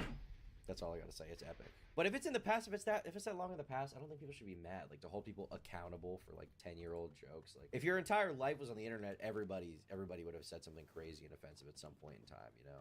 Like, half the people calling out Shane Dawson have definitely said worse, cringier, crazier, more racist shit, you know? Because there's a time when everybody finds that kind of stuff funny, you know? Shane Dawson, Jenna Marbles, and Jeffree Star are good examples of this, so it's interesting to compare how these three responded to their own past controversies. In 2014, Shane Dawson finally responded to a section on social media that had been calling him out for years after he made racist videos where he was dressed in blackface. His video titled "My Apology, Blackface and Offensive Videos" is one of the earliest examples of an apology video from a YouTuber. Shane, of course, after this, was still widely accepted in the YouTube community and went on to become one of the top creators on the site, gaining over 20... But it came back to bite him again, which is why you got to take the Sunny V2 mantra of never respond. If you're doing something funny and your intention is good, then just don't apologize. It doesn't matter. If your intention was bad, then you should apologize for that if you actually did something really shitty. But if you're just making comedy videos, like, you shouldn't have to apologize for that, dude. Who cares? Ignore, ignore, ignore. Or in the words of Roderick, deny, deny, deny. Million subscribers, that is, until the more recent drama where other allegations of offences were brought up from his past. Jeffree Star was forced to respond to allegations of racism in 2017 when old videos resurfaced of him using constant racist slurs on a night out with Billy Myers. Another video of him and Sherolade on a call together also came to light, where he states he wants to throw battery acid on a black woman in order to lighten her skin. Whoa, really? Jeffree Star said that? Oh my god, bro. Well, maybe if she wasn't wearing the wrong foundation color, I wouldn't have to splash no battery acid. I wanted to lighten her skin tone, bro. Bro. Oh my god, bro. He uploaded a video on the 20th of June 2017 titled "Racism," where he addresses the situation. Jeffree apologizes for his actions and speaks about how in 2005 he was a hateful and depressed person as a result of not being accepted by society. The way this person looks is very scary to me. That's very demonic. I mean, if he was actually being hateful, I guess that's bad, probably, right? Maybe you should apologize for that. I didn't think, it seemed like a joke to me. I didn't think it was coming from a genuine place of hate, but, you know. If Jeffree says it, Jeffree wills it, you know, we just gotta listen to Jeffree, okay? That's all there is to it.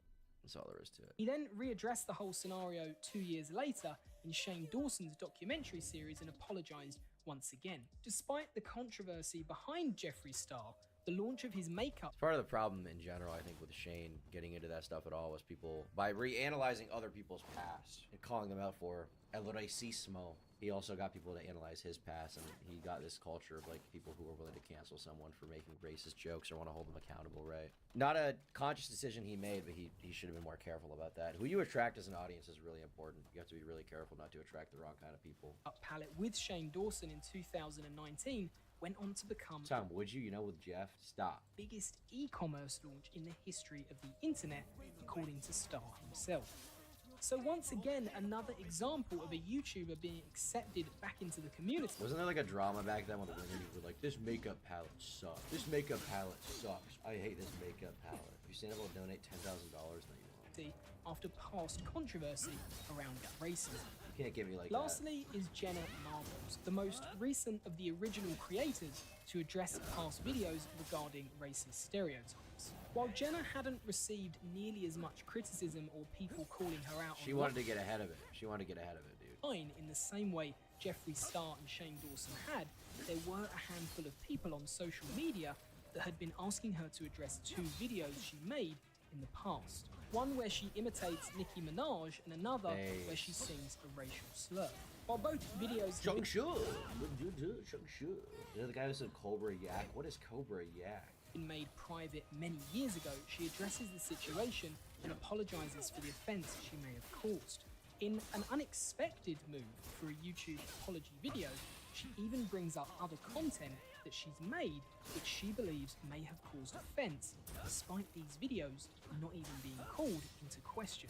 The end result of the video, as She wanted to get ahead of it, dude. She saw it coming from a mile away. So she had to address it real quick before people got in her ass. Smart Jenna Marbles. I see you, okay, Mrs. Calculating, Mrs. Girl Boss. I see what you're doing there, dude. all know was that Jenna Marbles decided to leave YouTube indefinitely. Jenna's apology video in comparison to Shane Dawson and Jeffree Star's. You didn't have to quit over that. Is your white guilt that strong for making silly videos? Is she still off YouTube? Jenna Marbles. She hasn't posted in years. Really? She quit YouTube over that, man? What's up, Al? Did she actually quit YouTube over that? That's so fucking stupid, man. She just wanted to quit, I think. She must have just wanted to quit, because there's no reason to quit over fucking 10-year-old jokes, dude. She just didn't want to do YouTube anymore. That doesn't make any fucking sense. I think she was fed up. Fed up with what, though? She wanting to leave? Yeah, it seems like she wanted to leave. Because it doesn't make sense to quit at all. Like, literally at all. So she must have just wanted to leave already, and she just took that out or something. Her husband still does it? Does he? Oh, this one she did a black screen profile picture. That's how you know it's serious. That's how you know it's real serious. Charles Trippy. Who is her husband? Jenna Marbles' husband. Julian Solomita. So it looks like he still does YouTube stuff. Does he do it with her, or?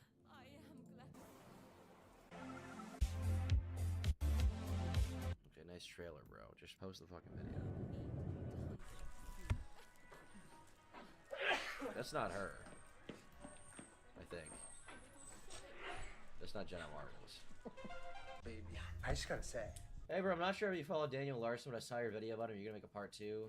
If not, who should I watch? Part 2 is coming out probably early next month. What's up, DE45? Yeah, the part 2 of Daniel Larson should be out within the next month or so. Maybe a month and a half, but it's coming. I'm sure there's other videos you can watch, though. I'm definitely sure there's other videos you can watch on YouTube who do a good job of it, but yeah, my part 2 will be coming out, which is the only one you should ever watch. Was far more sincere and genuine, and as a result of that video, it feels as if that is now the standard we should hold creators to when addressing their past controversies. Because of what she did, there's a certain expectancy that influencers with these older offensive videos should perhaps come forward and admit their wrongdoings and apologize, as opposed to waiting for their fans to find out via social media and feel slightly betrayed. So let's look at how Brandon Rogers has gone about dealing with these past videos in comparison to the others. I assume he said nothing, basically. Between July of 2019 to July of 2020, Brandon deleted over 17 million views worth of videos on his channel. Don't do that. Don't be a pussy, dude. They're base. Leave them up. Some videos have also had certain offensive scenes cut out of them, specifically in a few episodes of his series Theatre Class. So, much like those before him, all evidence of the most offensive videos has been removed, and seemingly... That caught me off. What? Dude, you're kidding. That's a little on the nose now. That's a little on the nose. The multi-channel network BBTV that represents Brandon will strike down any of these old videos that may pop up online with a copyright claim. An interesting... Can't get canceled if you ignore me. You only get canceled if you let it happen. If you just say nothing, nothing fucking happens to you. If you get canceled, it's usually your own fault if it actually is successful in ruining your career, unless you get deplatformed, in which case it's not really your fault. Do you like the band Drop Dead Gorgeous? I've never heard of that band. Tactic to make sure these videos stay hidden. So while Brandon hasn't publicly addressed these older videos, deleting them does seem like the correct thing to do, as they would have caused offense to a lot of people. But perhaps the real question and moral dilemma is, does he need to address it when no one is calling for him to do so? No. The answer is While no. researching for this video, I found some things that are certainly very questionable from Brandon's past, and while a person should be accountable for their past actions, there's no doubt that what someone said and did 12 years ago, within reason, may not represent their views today. Many of his videos that would be deemed offensive weren't uncommon on the internet at that time and weren't called into question in the same way they are now. Yeah, and like, even if you do want to say like, oh, well, that stuff is offensive or it's bad, right?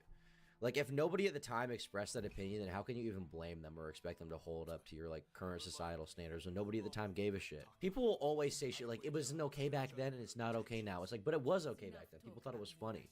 There wasn't this, like, weird culture where everybody on YouTube has to be, like, a fucking political spokesperson for the right cause, right? Like, people just didn't do that back then. It was just like, oh, Let's just make the funniest thing possible. That's literally all people were concerned with. So in my opinion, like expecting somebody to be held accountable now for shit they did 10 years ago is crazy. YouTubers are still people. They grow and change with time. Their sense of humor grows and changes with time. To expect them to atone for things they did 10 years ago that were just like jokes is fucking stupid, right? That's a ridiculous standard to hold anyone to. As we've seen from the examples I listed before. But nonetheless, it is still disappointing to see this from a YouTuber that many people admire and look up to. I myself am one of these people. I came across Why is it disappointing? Why is it disappointing, J-Law? I don't get it. I don't understand. Who cares? Was he freshly 18? Yeah, he was freshly 18. On Brandon's old MySpace page from years ago that caused me to feel that he... Is anyone the same person they were 10 years ago? Hopefully not, unless you're just a stagnant fucking loser. ...truly overstepped the mark once again. In the image, Brandon is dressed as a Jewish man. The Jewish man is bending over Hitler, who is also portrayed by Brandon, and the caption reads... Well, that seems like it's not anti-Semitic. That seems pro-Semitic. F the Holocaust. It's possible there is more context to this photo.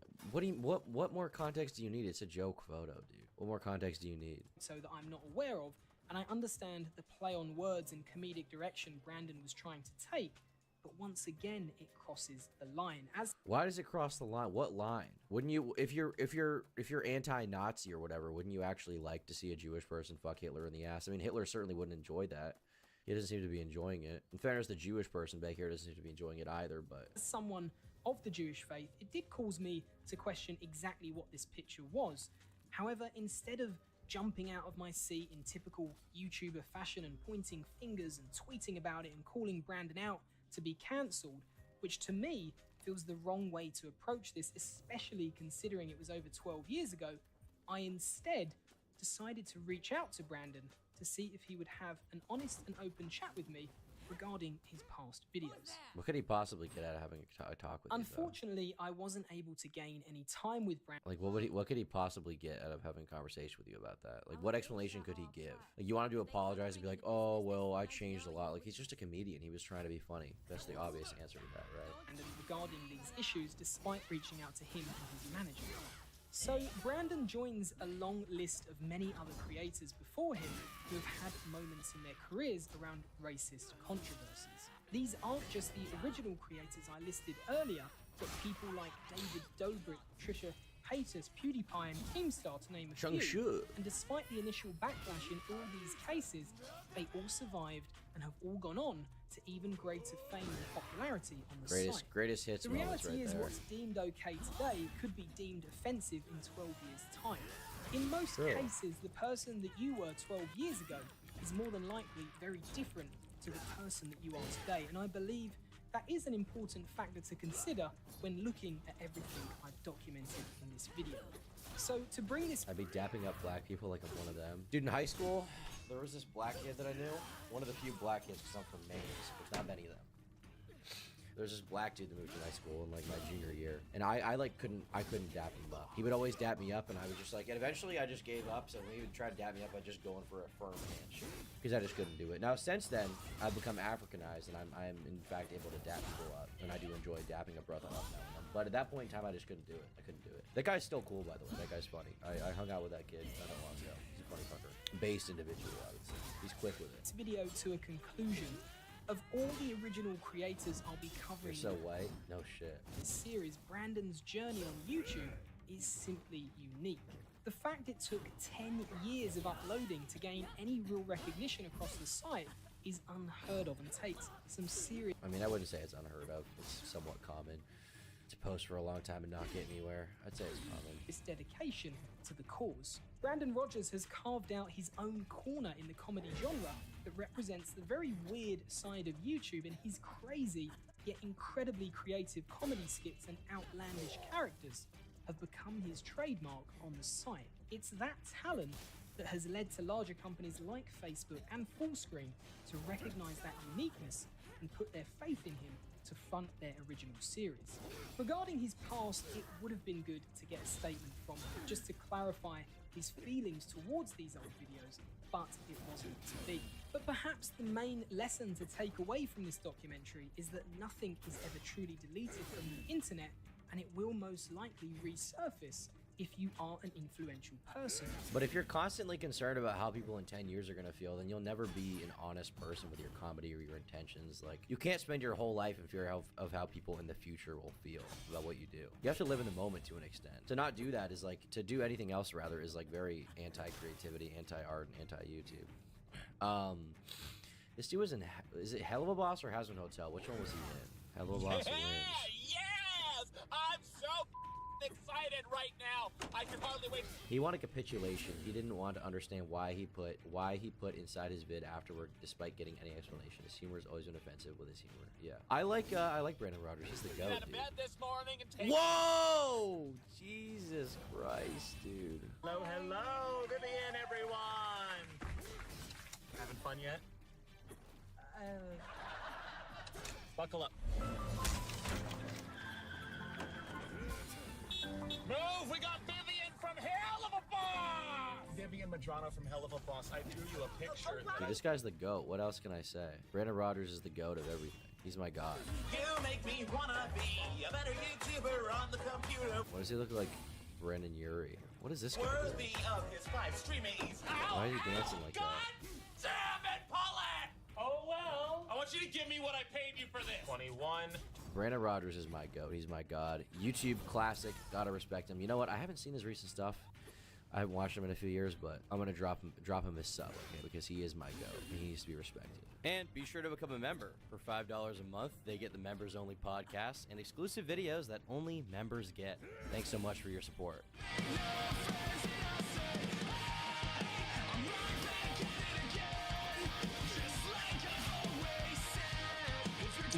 For school, I need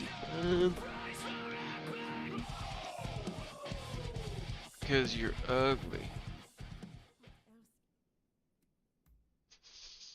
So apparently Big Bungie put out a good video recently, and I've heard that it's actually safe for YouTube, which is rare for him. So I'm curious to see what this is about.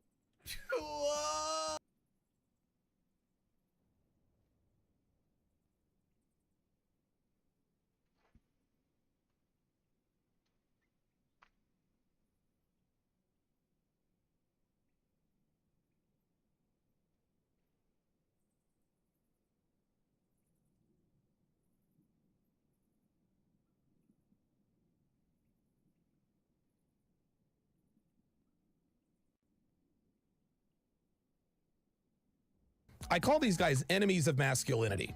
Oh, yeah? Right? Aben Preach, enemies of masculinity. Destiny, enemies of masculinity. Anthony Johnson, enemies of masculinity. Adam Sosnick, enemy of masculinity. You heard? I know some of you like Adam Sosnick. If I ever see him, I'll fucking deck him. No, I got a woman.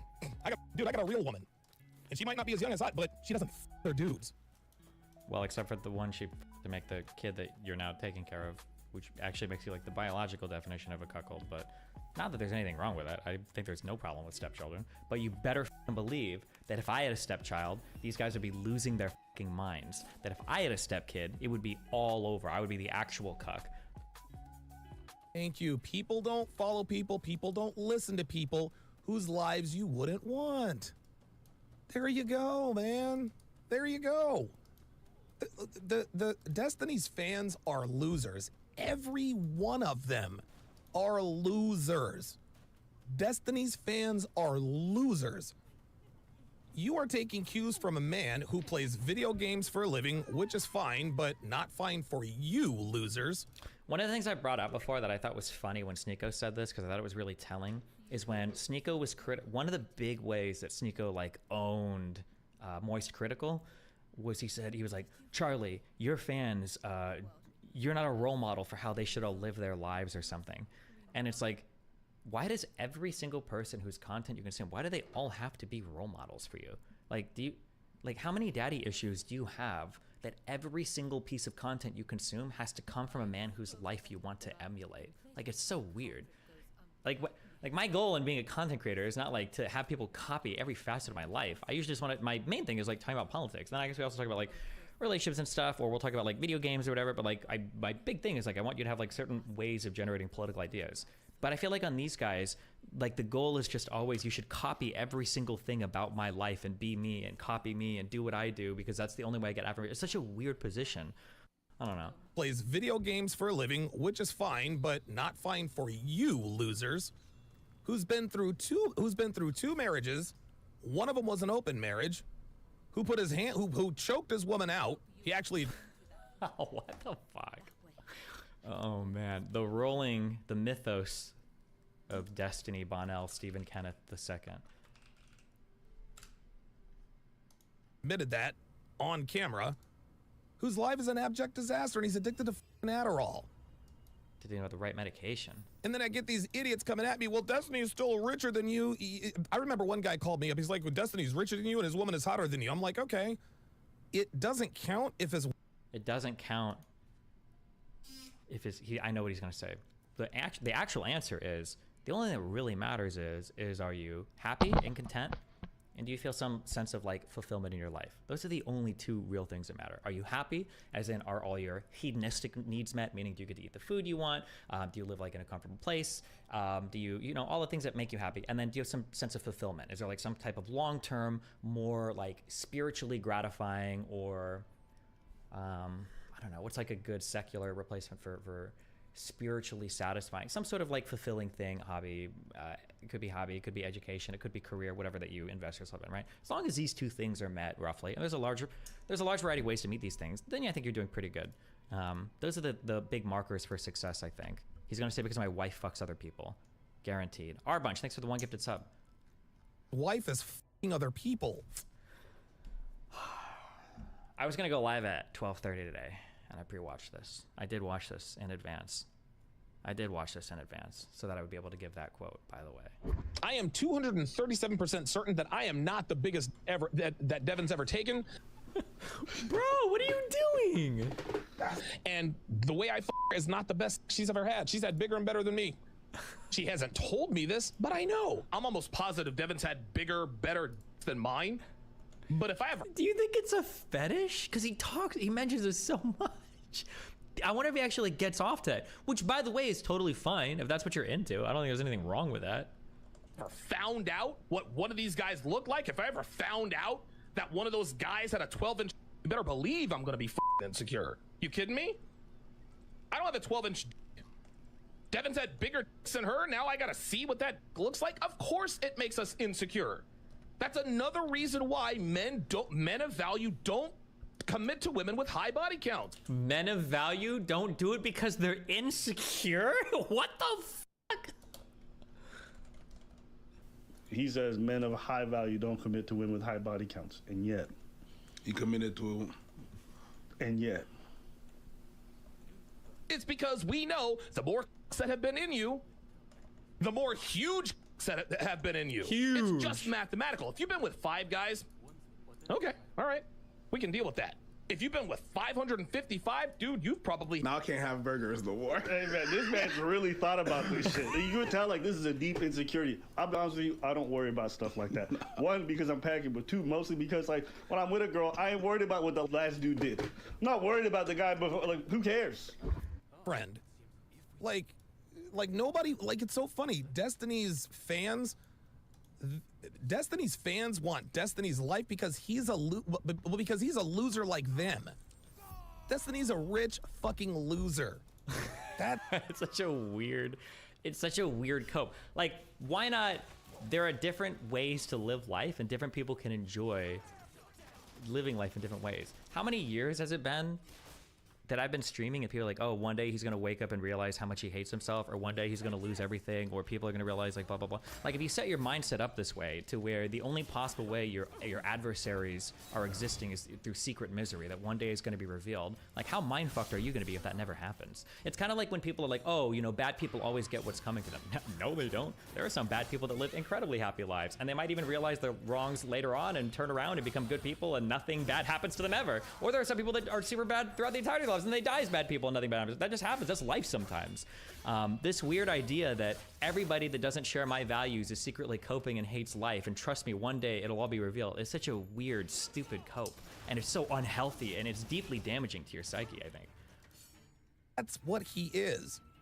This dude took a massive L after making all the red pill rounds and acting like he was the acting like he was so much more, him and Melina, we are so much more enlightened. You guys. I love how people make this claim too. Never. I never recommended open relationships to anybody. I never recommend any of this shit. I always say like, yeah, we've got problems that we deal with. Like it's so funny. Again, anytime somebody presents like a different lifestyle or a different thing to your own, people instantly assume they're like, oh, you think you're way better? No, it's just how I run my shit. Like, why do you assume that? Like, why are you so threatened by anything that doesn't 100% fall within, your, I guess, your rules for life? Don't understand. The open relationship is the way to go. Every one of us told everybody exactly what would happen in that relationship. I don't think it's damaging to the psyche. Honestly, it seems like the natural healthy state. To constantly wish that people who disagree with you are on their downfall? No. The healthy state is to be able to persevere and move through life irrespective of what other people do, and to have like a realistic outlook on life. Like sometimes bad people get rewarded, sometimes good people get killed. Like it happens. There's not a rhyme or reason to it, but being able to accept that and moving on is the healthy thing. Not constantly tricking yourself that one day it's going to catch up to all of them and you're going to get yours. That's not true. You only get what you work for, or if you're wealthy, what's handed to you. And it fucking did. And what does this idiot go back and do? Well, my next relationship is also going to be poly. Destiny, go watch Dune 2 right now, base.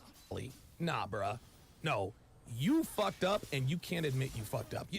This dude, Destiny is so hell-bent on getting it. Destiny doesn't want to get it right. He wants... Do you think they really care about your lifestyle, or do they just see a few clips and feel like they can push a narrative? The issue is because they have a very narrow construction of the world, and they have a very hard time imagining other minds, that people that do things that run contrary to what they think would make them happy, there's no way to make sense of that other than it's all a cope. That's how it works, basically. So if I think in order to be successful, you have to do A, B, and C, and I see somebody else doing X, Y, Z, well, secretly they must be miserable. There's no way they can enjoy X, Y, and Z. So they must be like coping, or they're miserable, or whatever. It's all going to come crashing down. That's basically the way that it works with people like this. Wants to be right. He wants to be right so badly that he is willing to subject himself to another relationship just so that we don't say, I told you so. I got news for you, Steve. Like, how revealing is it that you would think I would ever choose relationship partners or do relationship stuff based on what people online are dictating for me? What a wild and sad way to live. As opposed to this guy who lied about his stepdaughter being a stepdaughter for years on his stream, and lied and said it was his niece because he was too embarrassed to admit that he married a single mom, somebody that he told his audience to stay away from forever, right? So obviously that's influencing his decisions. And yes, listen, I know single moms are bad and this and that and the other, but we all got to start somewhere. Don't commit to them. You've been married before. I have. Okay, you've been married before. I got married young, and I was married for a very long time. You know, for the 20-something years before we met, you know, as an adult. You know, for the 20-something years before we met, you know, as an adult. I met you when you were 32. You are an older woman. Devin, my girlfriend, is an older woman. Okay? Yes, my girlfriend is an older woman. She turned 36 back in February. I misled my audience about Devin's age, but I did that for privacy purposes. Just listen. How dude, the obsession with like 20-year-olds is so cringe. Oh my god. And Dev is 45. Meanwhile, every day you get online and you lie about the your fact wife. that woman has a daughter. And that the woman that you call your girl, your wife, has a daughter. Why is he hiding her age? Because these red pill guys are out here all the time talking about how horrible it is. Don't ever date single moms. Don't ever date older women. Only 20-year-olds. Only 18-year-olds. Only 19-year-olds. Like, and then homeboy over here, married to like a 45-year-old single mom. And you're only are you lying about it? You lying about the fact that your girl's old, which is fine, but you lying about it while telling other people to not wife up used goods. That's what you say. Devin is my girlfriend. She is not my wife. We have never been married. She is not a single mother, and we have not adopted anybody. The sad thing is too, here's like the really sad thing, is the Donovan guy might actually be able to be like a decent example for red pill people. Like, he's a red pill guy, but he found a single mom, and she's even a little older. They're around the same age. There's nothing wrong with that. There's nothing wrong with the fact she has a kid, right? He could be like doing all of it, but instead he's like he lives his whole life like in fucking denial. Even, we told you so. If your next relationship is going to be poly, it's going to end probably worse than it did with Melina. Seriously, like, get the fuck out of here with this nonsense. Like, he went on every podcast he can think of. And he's talking to anyone who would listen about how enlightened their relationship is, and about how so triggered. Oh my god. Monogamy is just so overrated, and about how we're so much better than you. Then your wife started fucking a dude in the apartment you paid for. Not technically true. He's also got like bits and pieces of stories that is like, yeah, total winner. No, you're a fucking loser, you blue-haired bastard, and so are your fucking fans. Dude, all of Destiny's fans are losers, because it's just like Candace said. You wouldn't follow someone whose life you wouldn't want. Destiny's fans want to be like Destiny because they're fucking losers just like him. Like, what you heard. Sounds like he's about to cry. That's what I would say to everybody. And he plays to young people who just Didn't want this guy someone dodge to like 2 debates with you? reinforce their Yeah, bad ideas, and I'm we've never talked gonna about do it a couple times. He did comment on me doing something like this and was like, just I had a whole defending people workup that had prepared bad for him lifestyles. too, a I'm whole like, why would you dossier. It was want gonna be good girls times. to have a bad lifestyle? You're pretending that I'm the monster. I'm sitting across from these people saying, like, you're worth more. You can do better. No matter what you've done, your life can change. Don't do this. Yeah. And you think you're the hero for being like, Candace doesn't understand. Maybe these girls is what they want. It's like, no, you're a predator in my book. Like, you know that this isn't going to be how women, like, it's not going to fulfill their lives in a positive way. So, yo, somebody needs to clip all of this. Anyways, that was a little sidebar just to like say, don't follow people. Yo, she absolutely just cooked this dude. Absolutely just cooked this dude. Finally. And guys, I don't have the kind of platform that allows me to tell what's really going on, but there you go. Finally. Somebody who is infinitely smarter than I will ever be, finally. Imagine watching Candace Owens. You're like, that lady is infinitely smarter than I ever could be. Pointed out the obvious about this dumbass. He thinks he's some kind of fucking hero because he plays video games and disagrees with everybody. No, you're a loser. You're a fucking loser. Euraffiant learned from the Plant City Police Department that on September 8th, 2003, Edwin Hopkins Jr. had used his father's I think they f***ed me on this video. I don't think Donovan will debate me. Social Security number to rent an apartment in Pinellas County, Florida. Euraffiant went to the apartment complex and obtained a copy of Edwin Hopkins Jr.'s rental application, which includes Edwin Hopkins Jr.'s signature and Edwin Hopkins Sr.'s Social Security number. Euraffiant learned that Edwin Hopkins Jr. had defaulted on his rental payments in the amount of $8,000.08.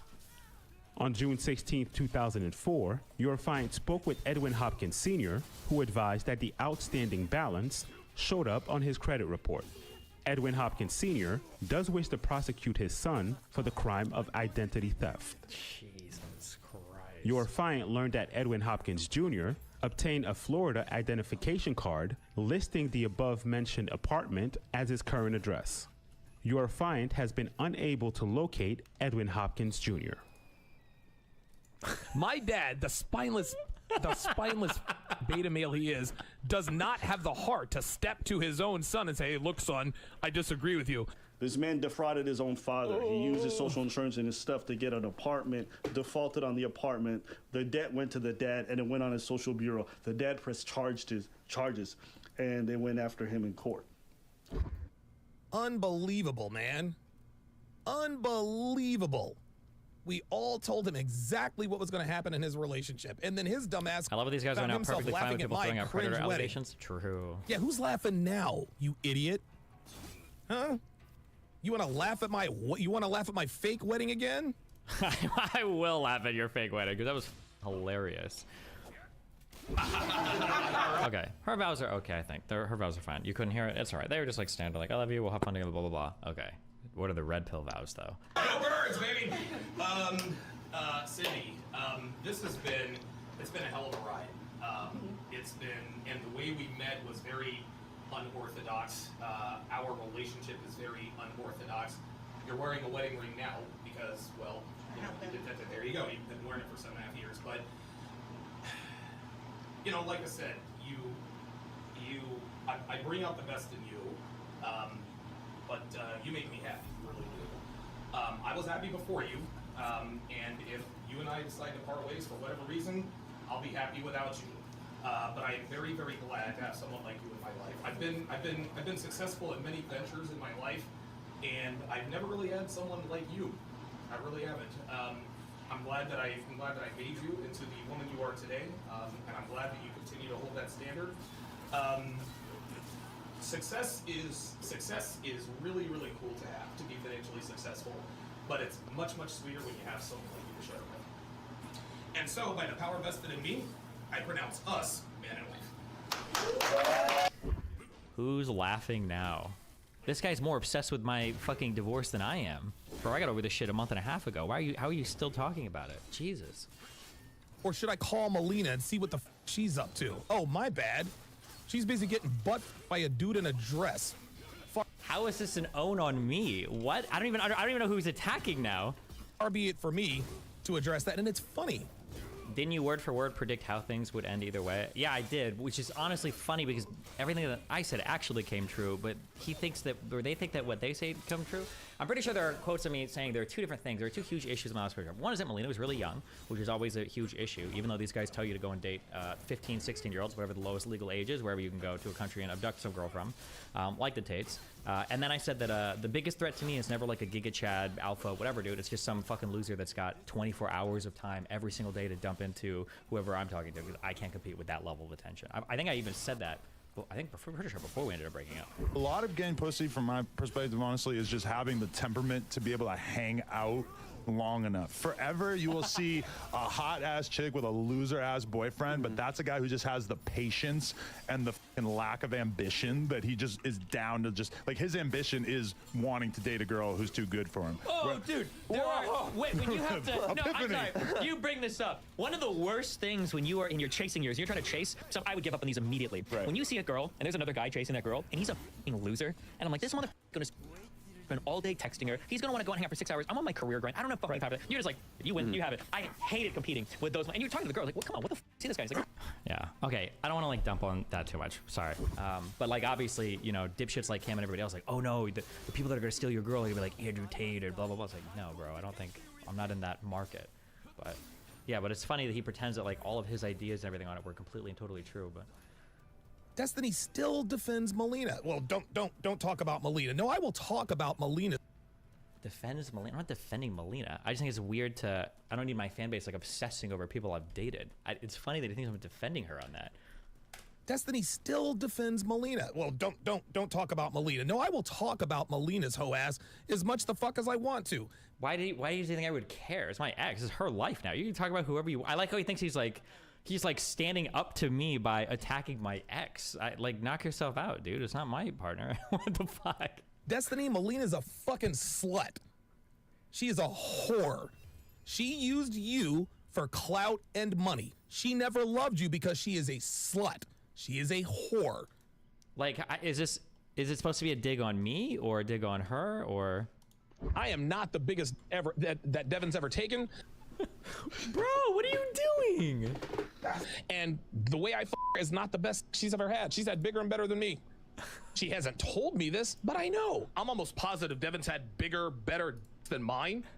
But if I ever... Do you think it's a fetish? Because he mentions it so much. I wonder if he actually gets off to it. Which, by the way, is totally fine if that's what you're into. I don't think there's anything wrong with that. And you knew it. But your dumbass fell in love with her, and she took full advantage of you. She actually had your ass convinced that she actually loved you. Matter of fact, I gotta It'd be pretty interesting over projection in the roller complaint debates. True. I gotta give Melina credit. Because as smart as you are, and I do believe you're smart as you are, even your dumbass took the bait, hook, line, and sinker. And then you want to act like, I don't know where the fuck this came from. Of course you didn't. When did I ever say? I like how, also I love the invented fantasies of people. When they assume things about me and they have no idea, like, anything I've ever said or talked about or whatever too. Like, what version of me exists in this guy's head that he's even attacking right now? Didn't this guy fall in love with some girl in his class he never met? No, there was a girl that was addicted to smack, I think, that he bought a wedding ring for. I think when he was 38, and I think she was 19. I think this is part of the formation of his backstory. It's why he's like so mind fucked on women and hates women or whatever. Fuck. What was the story? I'll tell you guys a story about the worst. I'm gonna give you guys the Reader's Digest version of the girl that I love the most. This story is it's absolutely crazy. To make a very long story very short, I started paralegal school when I was 31 years old, and there's this hot 19-year-old in my class. We took a shine to each other immediately, right? It was a great relationship. We spent every day together, blah, blah, blah, blah, blah. Red flag number one that I didn't even think about. One day, I had a headache in class because I suffer from migraines, and she recognized that.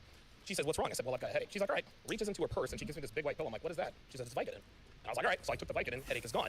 What's a 19-year-old doing with a bag full of Vicodin, right? The drug dealer. Right. No problem at all. Red flag number two, she had homemade tattoo on her wrist, right?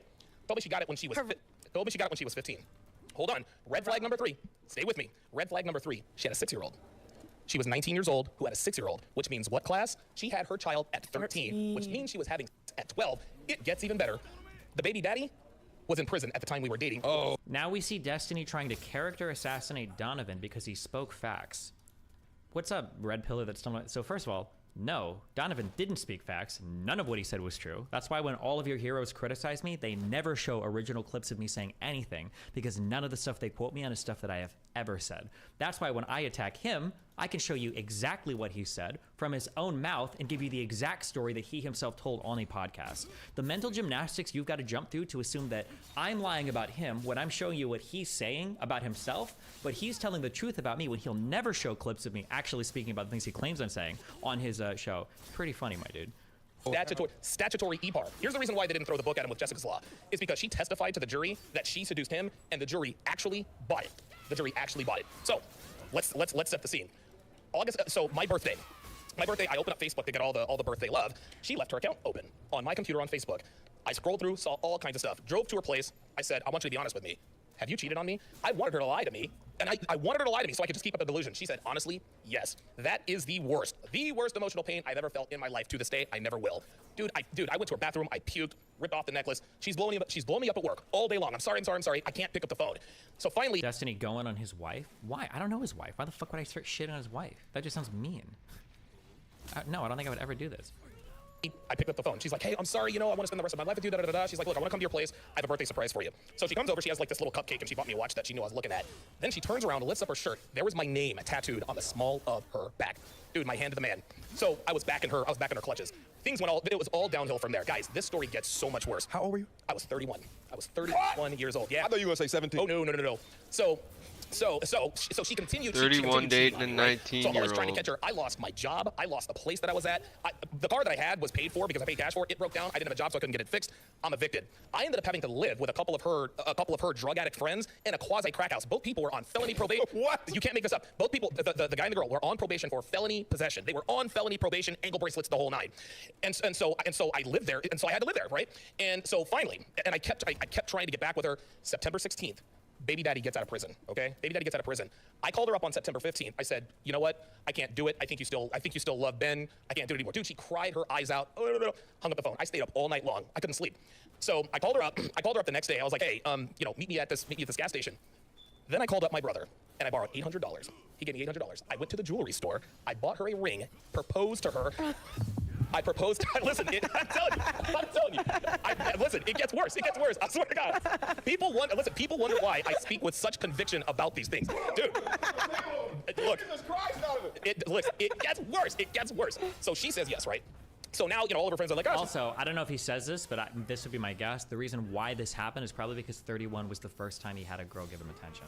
That's probably why he fell so head over heels for her. Because he was 31 years old and he hadn't had any relationships yet. And he's like, oh my God. And then he got, what do they call on the red pill community? One-itis? Getting engaged. Well, eventually she started fucking the baby daddy behind my back. Of course. So we were in this love triangle. Anytime she was pissed off at me, she'd go and fuck him. Anytime she was pissed off at him, she would come and me. So finally on Thanksgiving, I had to call my brother. My family. This was in North Carolina. My brother comes out into this quasi crack house, and he's kind of looking around, and they're all looking up at him like, that's your brother? And of course we look alike. And so I'll never forget, man. I'm telling my brother about the situation. He's like, my real name's Alex. He says, Alex, what are you doing? And I said to him, dude, you don't choose who you love. I still loved her. So he drives me back after Thanksgiving dinner. This girl calls me up and tells me that she was now engaged to be married to Ben, right? I'm crushed, I'm heartbroken, I'm crestfallen. I'm doing pills, I'm doing drugs. From the time that you recognized the tattoo and that she had a 6-year-old to this time, how long has time progressed? I met her the first day of the second semester, so right in January. So this happened between January, this happened in 1 calendar year. So I'm telling you, you can't make this stuff up. So now I've lost her forever. So now I'm doing drugs and all sorts of kind of stuff. During the time I was living at that quasi crack house, they were telling me, yeah, this guy, that guy.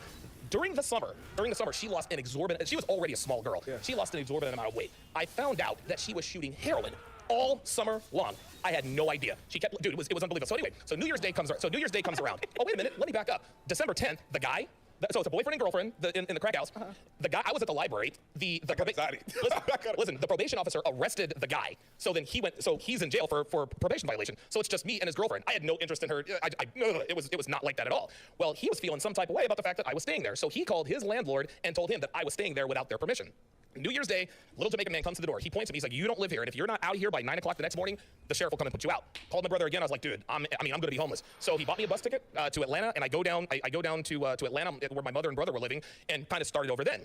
So I lived in Atlanta for 6 months, decided to move to Vegas. That's a whole big long story. A couple of months into living in Vegas, I get a phone call from a mutual friend of ours, me and the girls, right? But anyway, yeah. So I think it's just like a ton of projection from his own backstory. Like, yeah, my relationship ended with Melina, but it wasn't a horrible 5 years. Like, I enjoyed my relationship with Melina for the most part. There was obviously some problems, but I got to travel a lot, got to do a lot of cool things. Like, yeah, not every relationship lasts forever. I think I've enjoyed probably every relationship I've been in for the most part. But yeah, this dude is on some wild shit. My God. Because you're a fucking dumbass. Gentlemen, this is what happens when you play video games for a living. And what was your excuse at 31, falling for a 19-year-old heroin addict who had a child who was 6 years old, dating a felon? Like, what the disagree with people. And guys, I call these guys enemies of masculinity. Oh, yeah? Right? Aben Preach, enemies of masculinity. Destiny, enemies of masculinity. Anthony Johnson, enemies of masculinity. Adam Sosnick, enemy of masculinity. You heard? I know some of you like Adam Sosnick. If I ever see him, I'll fucking deck him. He's smack on time. Give a how much that dumbass is worth. Man, that is all there is to it. Enemies of masculinity. Adam, you fence riding loser, go yourself. Unbelievable. And Destiny has all of these worshipers who are losers. And the funny thing is our critics and detractors, the things they say about our audience, those are the things that are true about Destiny's audience. Destiny is the guy that takes advantage of losers. Destiny is the guy that feeds these people full of bullshit, not us. We tell people the truth. I misled my audience about Devin's age, but I did that for privacy purposes. Just listen. We tell people the truth. And far be it from us to try to improve the lives of men. And here comes Destiny to disagree with it all. He was bad for the red pill community, man. Actually, he was good for the red pill community, to be honest with you. Because we all saw, Destiny lived that shit out in real time. In real time. That poly relationships are fun. I also like that apparently the only aspect of this guy's life is it his relationship? Is this literally the defining thing? Like, you don't have a job or any other part of your life that you're like actually pursuing? Is it literally well, because if you just talk about his relationship, that's actually kind of sad too, but because for a variety of reasons, but your stupid ass, your intelligent ass got played. Melina used you for a come up and then took off with a dude who wears a dress. But I'm supposed to acquiesce to you? You're smarter than me? Here. No, I got a woman. I got a real woman. And she might not be as young as I, but she doesn't their dudes. Well, except for the one to make the kid that you're now taking care of, which actually makes you like the biological definition of a cuckold, but not that there's anything wrong with that. I think there's no problem with stepchildren, but you better believe that if I had a stepchild, these guys would be losing their fucking minds. That if I had a stepkid, it would be all over. I would be the actual cuck, but unbelievable. I am so glad that somebody finally called this dude out that people actually respect. Jesus Christ. Shade Cinema with the $5 Canadian super chat says, hey Donovan, have you seen a show called A Teacher? It's about a teacher who falls in love with her student. Lots of RP truth. Love the show. I saw the trailer. Does he actually have a stepkid? Yes. His current wife, who seems like a nice lady, I guess. I don't know anything about her. I shouldn't say she's nice. I don't know anything about her. But she has a child that for a long time he called his niece. Because he was too embarrassed to admit that he'd married a single mom.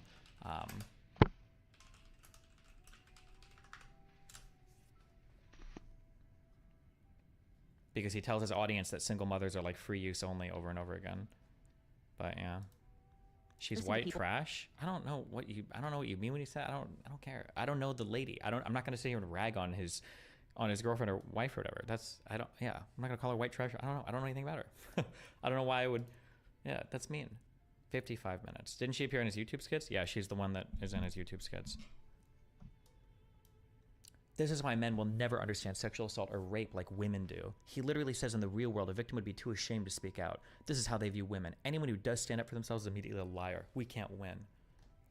10,000 likes. Oh, holy shit. Oh, but 1,100 retweets, so she might have gotten lit up in this. Sexual abuse survivors are some of the strongest people in the world. I don't think cuddling and touching someone's waist is the same as rape, but you do you. Men do understand. George doesn't. Stop saying that we don't care about victims. Many men have experienced sexual assault or rape, but when we talk about it, it's our fault. I'm not trying to invalidate male victims. I'm talking about how different the male... Oh my god, dude.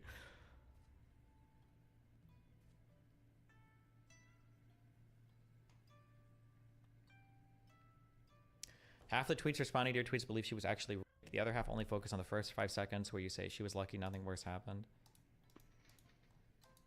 Go to war with the Minecraft community? Why? They're all like 14-year-olds. I don't even know what I would say. But like most of these people are virgins. Why the f would I care what they think about rape or sexual assault? What the fuck? Homeland Security versus Gamergate 2. Why do I look like I'm about to get a crazy opinion on this guy?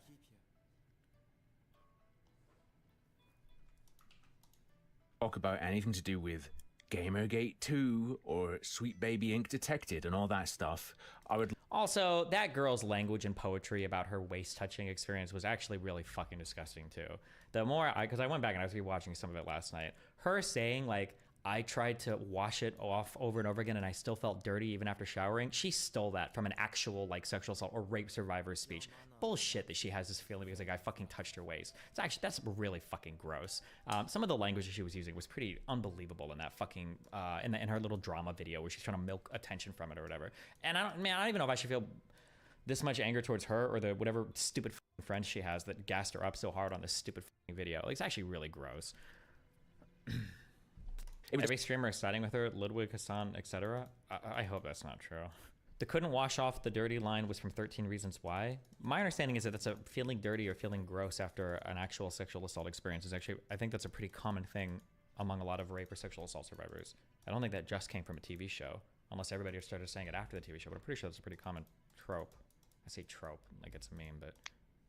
Do the Minecraft streamers even deserve to be defended at this point? No, I don't think so. I think they actually do deserve it. I think they deserve all the Me Too allegations or whatever, Dream and the one guy or whatever. I think they deserve it. I think the guy who did the touching, It's I hot. think his career Batman, should end. get out of here. Or at the very least, he should be kicked off the internet for 2 years. Because if you're going to apologize about it and you're going to feed into it and create this culture so that you can reap rewards off it later, I think you're as much to blame as anybody else. So fuck him and fuck Dream and fuck everybody else. That, yeah. The dude's name is George Not Found.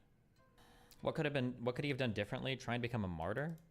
Or you could just tweet out and say like, hey, I really don't think this was that big of a deal. If she is upset that I touched her, I wish she would have communicated at the time, but I mean, I won't do it in the future, but hey, at least nothing horrible happened. And yeah, boom, and then you're done. And then you move on. That's it. Destiny coming in with a, you should feel lucky you weren't raped. Yeah, this guy can go directly to hell. This is why I don't argue with women when they talk about hating men. Oh, 21,000 likes. Nice.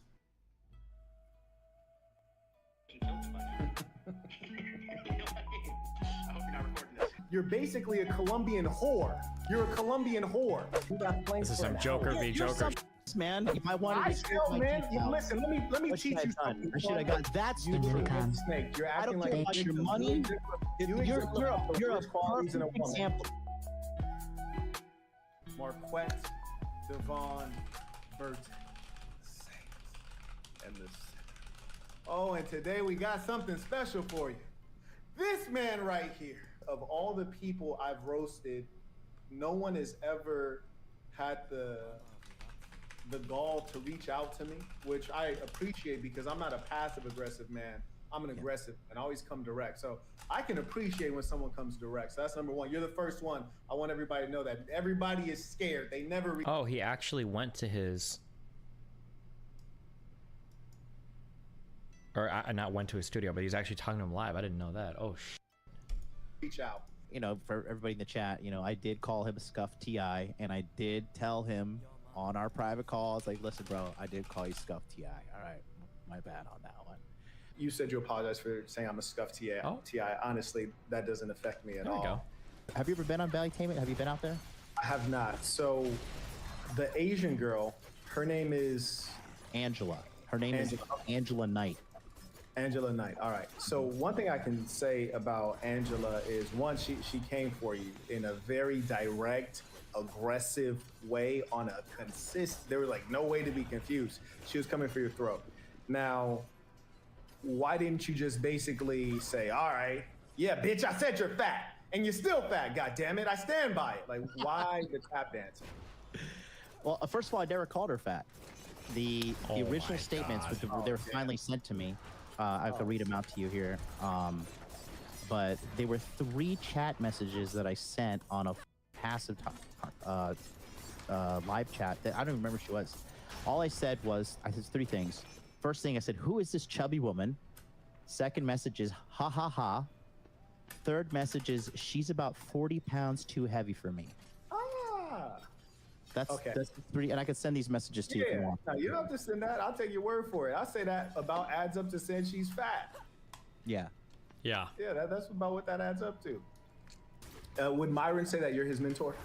Yeah, Myron was one of the first students in my 2019 original course, Body Language Mastery, and then from there, we became business partners working into 2020, and then the data we used when we made a course called Pandemic Pickup, we found out like the formula to what gets the maximum amount of views on YouTube, and he was able to take that formula and make the Fresh and Fit podcast. Got you. Let's go ahead to what you said Myron. about Marquette Devonberg. So this is your stream that was sent to me. This is at 3 hours, 14 minutes. We're gonna click play and see what you said. Not a good look, bro.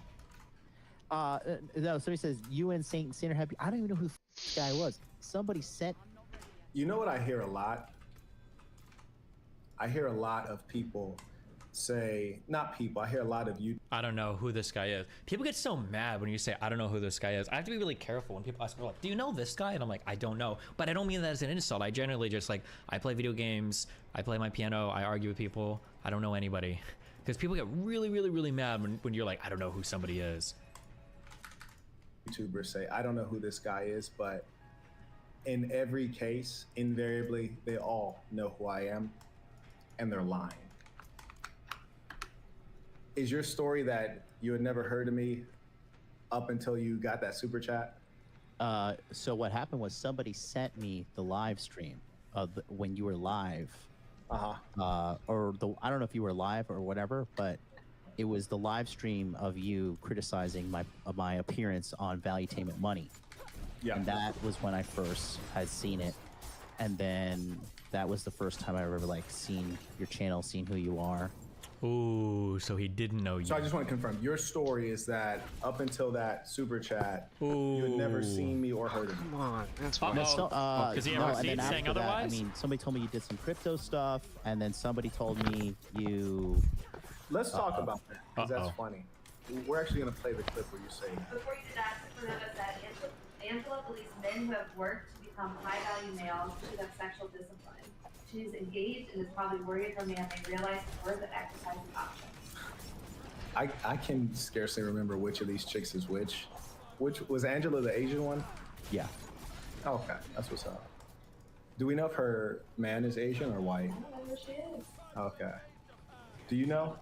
I just found out who this bitch was after she freaked out on me on that stage. Got you. Based on stereotypes, I'm saying he's either Asian or white. But anyways, let's go back to you. Sent me his stream, where Federico's name was there. Okay. So I don't even know who that guy is. I heard he was associated with some gigantic crypto scam. So that's So let's talk about that. I find it strange that you would say you don't know who I am, but you would say I'm associated with a gigantic crypto scam.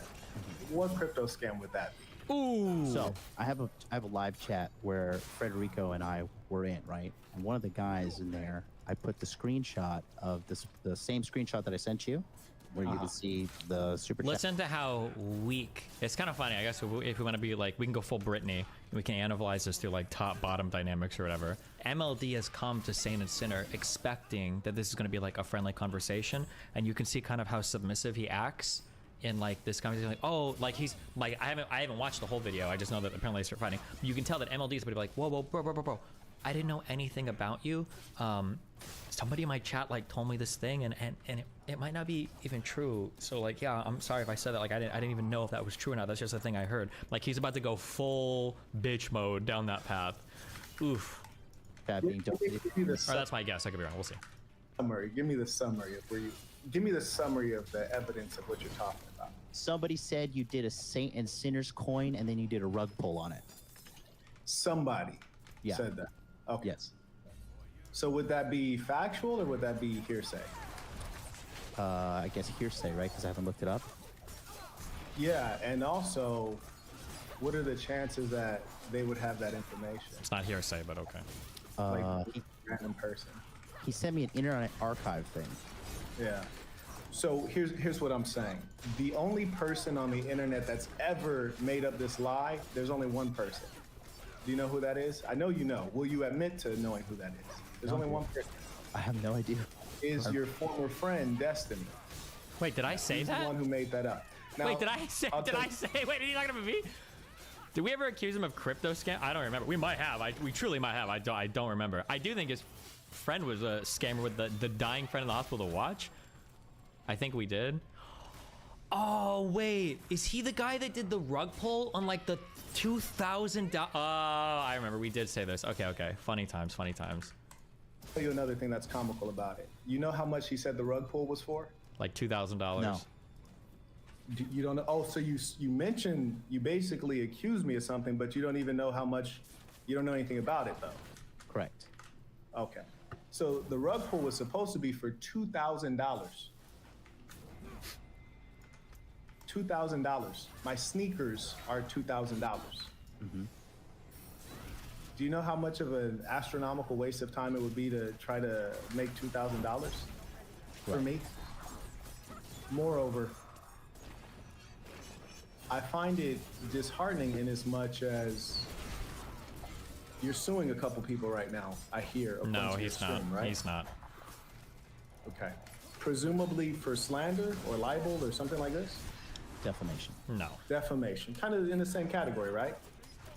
I don't know. I'm just assuming. Yeah, defamation is when you defame someone, which would be to make them look bad, presumably, right? With things that are not true. Would that be about accurate? Okay. I mean, correct me if I'm wrong. I mean, my lawyer's handling this, so I don't know. Okay. But just that's what we're suing. You don't know what defamation is? Yeah, well, he just doesn't like have when a you're lawyer. saying He doesn't have a lawyer. He's not suing anybody. All of this is not true. Something to make someone look bad, right? Yeah, something that's defamatory, right? Mm-hmm. Defamatory. Let me see. Defamation. I'll look it up for the both of us since we're both goofy. I'll look it up. Defamation. I'm just going to get the definition here. It reads, the act of damaging the good reputation of someone, slander or libel. You might recall I used the term libel just seconds ago, right? Mm-hmm. So that being the case, you're suing multiple people for defamation, which would include slander and libel. Right. Which is to say they've made up things about you presumably that are not true, right? Correct. So then you go on your stream and you say something about me that is definitely and clearly not true. Okay. So there was no rug pull? He's not even going to answer it. Number one, there was absolutely no rug pull. Oh, okay, he did. Number two, good job. You sound like a fool to even ask me that question. That's kind of true. I'm just asking you. I mean, you're Why would you answer that? Fool to even ask the question. Okay, listen. I've been winning for a long time. I've been winning for a long time in the public sphere. You see, you can use the Google search engine and see I've been winning for a long time. You'd have to go back decades, like over a decade, for me to have a necessity to try to make a quick dollar. Mm-hmm. What were you doing before YouTube? I was working in the medical device industry. As an employee? Medical device? Yes. I'm sorry. I shouldn't make fun of anybody. which was not. He was the guy in Pursuit of Happiness. What was he going door to door trying to sell machines to people? What does that mean? The reality was he was probably a con artist. I think both of these guys are probably con artists. Case for me. So when you get on and ask something stupid, it shows that you wouldn't even do the basics of Google, yet you would sue someone else for libel and defamation. What really it seems like was probably the case is that they hurt your feelings. It's not that they defamed you, it's that they hurt your feelings. And I tell you what, another thing you said on your stream, and I can play it just in case I might remember incorrectly, which is possible. But I could have sworn you said that you would knock me out or you would beat me up or something like that along those lines. Did you say that? Knock you out or beat you up? Yeah, like you said you would fight me or something. What? Am I imagining that? I might have imagined. I might want the fade, so I might be imagining, but let me know. Did you say that? I don't think I said I would knock you out or beat you up. Okay, let's see. That's all I know. But I really don't pay, like, what am I gonna pay attention to some, like, skinny looking dude? There we go. So we got a couple things we gotta address. So you said pay attention to some skinny looking dude. If I was standing next to you, you think I would look skinny or you would look skinny? Well, how much do you weigh? You're about 5'8", right? 5'10". You're about 5'10". I'd be towering over you, and I have way more musculature. So if I was standing face to face with you, you look like a sixth grader. You look like a little kid. And How what's tall are more you? than that, you start asking me dumb questions or playing stupid, I would beat the brakes out of you. I would beat the brakes off of you. And I'm in Vietnam right now. You're in Japan. You said that you're a rich man. You did Myron's first deal. I invite you to Vietnam because Vietnam is less litigious than Japan. You understand what I'm saying? So if you think that I'm a skinny guy, you fly over to Vietnam.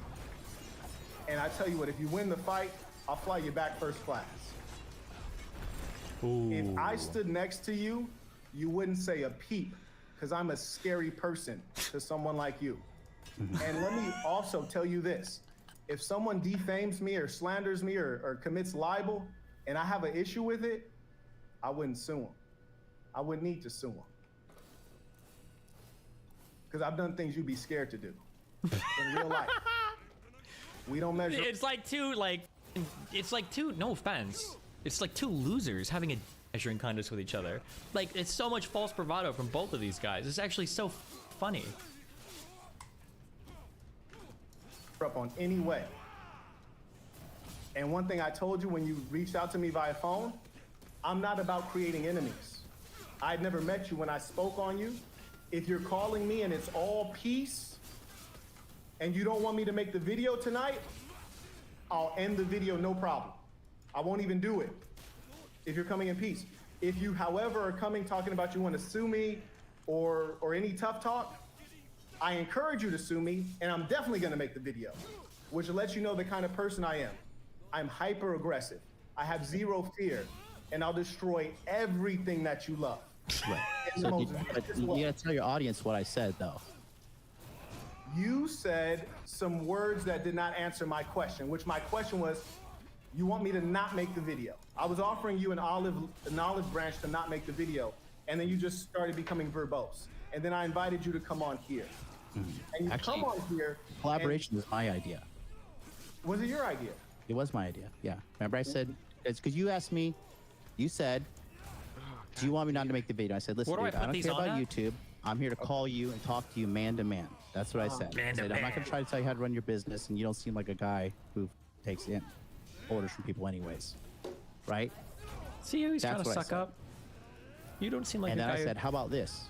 You seem like an we honorable do a man. collab, and we talk about this, Like and we men. fucking build a bridge. Aww. That's what I said on the call. I think that your memory is errant, or you might just be emotional or confused, or maybe you're emotional then, I don't know. But either way, here we are. And the truth is that we had a cordial conversation. I thought we had a very cordial conversation. Right. But what I would never tolerate is, there are two things that annoy me, and I always encourage my audience never to lie, because lying is actually difficult. It requires It requires something greater than intelligence. It requires levels of manipulation, levels of pretend, a good memory, a whole bunch of things. I encourage people not to lie, especially when you're trying to lie to someone who's brighter than you are. You won't fool them. So when you play games with me, like, did you do a rug pull? I mean, don't be a fool. Where'd you go to university at? Who the are you? Like, if you check my background is vetted. There's no reason to pull a rug for any amount of money, not $2,000. If I ever pull a rug, it's gonna be for hundreds of millions of dollars. I only play big. I don't do anything other than play big my whole life. If I win, it's gonna be big. If I lose, it's gonna be big. I wouldn't waste time doing something that could scarcely buy me a pair of sneakers. You make yourself look like a fool to even ask me that. Now, who are you though? Where did you go to school? You were selling medical devices as an employee before YouTube. And where'd you go to school? University of Central Florida. University of Central Florida, which is Shitville U, right? No, it's University of Central Florida. Right, it's Shitville U, which is to say it's not even ranked on the top tier of schools. So you went to a shitty university, then you got out and you got a basic sales job, which is the easiest. Are schools typically ranked if you're not talking like law school? I've heard like top 5 law school, top 7 law school, and then I've heard like Ivy League. But are schools ranked like in general? Graduate schools have ranks. Yeah, of course, sort of. Medical schools are also ranked. Like, I'm trying to think, is there like a ranking for like state schools for like undergrad degrees? I guess maybe. Seems kind of weird. I've never heard that outside of like, I've never heard somebody brag about their undergrad, except for, I say for law school, but technically law school, well, not technically, law school's not an undergrad, I guess. I don't know. Fucking job to get sales, and then you get into YouTube, lying and scheming your way up like a bunch of fake have done. Oh, I didn't lie and scheme anything. Yes, you did. Yes, you did, because everything about you is a lie. No, Everything about you is a lie. That's why you got framed by that Asian girl, because you couldn't come clean and say, yes, I called you fat. You tried to hide. And the weird thing is, why would you hide from a female? I didn't remember her. True. It's just a woman. Dude, I'm telling you the truth. You didn't remember what you wrote? No. I just told you 5 minutes ago. It's my first time seeing those messages. How do you even tell what level the weapons are? Oh, requires level 27 and 26. Oh, ew, they're bad. Okay, weapons it is. It's non-stop, dude. You think I sit around and just remember these things that I write in these chats? All right, let's see what else you said about me. Looks like a scuffed TI. I don't even know the guy. You're saying like I don't. One thing I will say about that piece right there, I like that effort though. I like that effort because strangely I like to be made fun of because I never got made fun of when I was in like elementary, high school, and all that good stuff. So I like to be made fun of. I like that you attempted that, so I do appreciate that. I appreciate that. I don't have frame. I'm not my masculine. Whatever. I'm like, all right, bro. Cool. This is probably a better weapon, right? I don't know. I think it you is. Are. Oh you yeah. can say it to my face too. Then you call the police. Say it to my face. There we go. Yeah. That's so. smart. I did not say. So you said if you could say it to my face. Let me ask you right now, the way you perceive me. That I was going to knock you out, as you previously accused me of. I'll play the whole clip and we'll see. I'll play the whole clip and we'll see. Because I already reviewed the whole clip. It was 36 seconds from the 1 hour, 35 minutes, and 00 mark to 36 seconds, and that's when it stops. And you're forgetting the part at the beginning of it when somebody says, "Do you and Satan the sinner have beef?" And I said no. That's right. Because you know why you can never beef with me? Do you know why? Do you know why you could never beef with me? I don't want to beef with you, Marquette. Because it's Marquette, number one, and number two, you could never beef with me. I'm sorry. You could never beef with me. Sorry. We're not on the same level. We're on radically different levels. You should be terrified. And let me tell you this, furthermore. You said, would I say that to you in person in front of your face? Boy, I would spit in your motherfucking face and you wouldn't do a damn thing in real life. You think you think that's being a good role model to men, saying you're going to spit in my face? Don't play that right now. Don't play that right now. You think you were saying, would I say that to your face? I called you now. Don't change personality. To make a peaceful conversation, brother. No. Your personality was just now, would he say that to my face? Okay. This was you. Listen. They're saying like, I don't have frame. I'm not my masculine. Whatever. I'm like, all right, bro. Cool. F you, bro. I don't know who you are. You can say it to my face too, then you call the police. Okay, good. That's you. That's you right there. Yeah. Now, I just want to make sure, because a lot of people say they're savages when they're really a nice guy. Me, I know that I'm mean and unpleasant. That's why when you called me, I said, hey, if you don't want it to be smoke, it's no smoke. Because I realize that I'm hyper aggressive. And I realize that when it's an enemy situation, I go all the way. So do you in your real fucking life believe that I wouldn't tell you this to your face? Do you really believe that? At the time, I didn't know who you were. I'm talking about right now. Well, clearly now, it's very evident you're aggressive and you have something to prove. Ooh. You know what? The question is, would I say that to your face? Yes. Yes. And you know what? Just like P. Diddy said, you would take that. If I said it to your face, you wouldn't do shit. And let me tell you something else. I saw some footage of a guy walking behind you, filming you, and your mom was there, you know, and you were like, hey, man, stop filming me. Yeah, I saw that footage. You know, Yeah, if my mom was you don't know there, what you're talking about. If you see anything about that footage right now, you're gonna look like a fool because you don't know what you're talking about. If my mother was there, she would have stepped aside and said, beat his ass. Bro, you I would don't never know. let anybody disrespect me in front of my mother. My mother wouldn't let anybody disrespect me in front of her. I have a case right now because of that. The dude is a pussy. He pulled out his phone and started recording me. Is it pussy to start suing people though? Like off of some defamatory shit? I'm suing him because he's pressing charges against me. I have a case now because he's suing me for assault. Listen, let me tell you the truth of the story, okay? This guy, if there's cases going both ways, you don't have to get into this. No. I'm gonna give you the truth because you're putting me. Listen, you're painting me out like I'm some fucking bitch ass little fucking dude. You are. Like, No, you might not be a bitch, but you ain't I'm on not this a bitch ass, and I don't like the way you're talking to me. I'm trying to explain the thing to you, but you're framing this conversation to try to make me look bad and flex on me and look good in front of your audience. No, I would do this in person, and I do this in person. I do this in private. So regardless, when in somebody person or run their not, you mouth gotta like let me that, get my point across here. Yeah. Okay. The guy, listen, the white guy there, all right? The white guy Why does he gotta be has white? been talking shit about me for months, okay?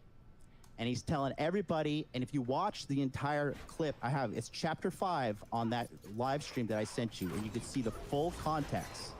And he was talking shit for months. I'm gonna knock you out on sight. I'm gonna KO you on sight. I'm gonna f you up. I'm gonna knock you out. And talking shit and talking shit and talking shit. So I saw him by the Meguro River outside, and I pushed him to the floor. And I said, right, you've been talking all this shit. Now what's up? And you know what he does? He pulls out his fucking phone. He starts recording me, and he starts saying, Keisatsu yonde kudasai. Keisatsu yonde kudasai, which translates to, somebody call the police. Somebody call the police. That's the situation. I was not running from a fight. He was running from a fight. And if you watch the full details covered in the 5-hour long live stream, I was not running from shit, sir. Well, I did watch the video, which was on your Can I leave? channel, and Okay, it looked fuck this. like you were there with I'm your done. mom. I give up. And it looks like you were retreating away from him. That's what it looked Yes, like. And what I'm because he was calling telling the you, police. what I'm telling you is I calling would the have knocked him the police. fuck out. Right. So if I would have knocked him the out, then I would have been I would be in jail right now if I did that. Because that's not how the laws work in Japan. I see. So that's I another would be good in reason. Marquette, I would be in jail right now, dude. And then my mother, who was visiting me, would be left alone in a foreign country while I'm there in prison. And that's another reason that you shouldn't say that people like me wouldn't say things like to people like you to their face. Because you know what? As I said, I would have socked him the out. And like you all think that extra explanation, I would have been in jail and all that other shit.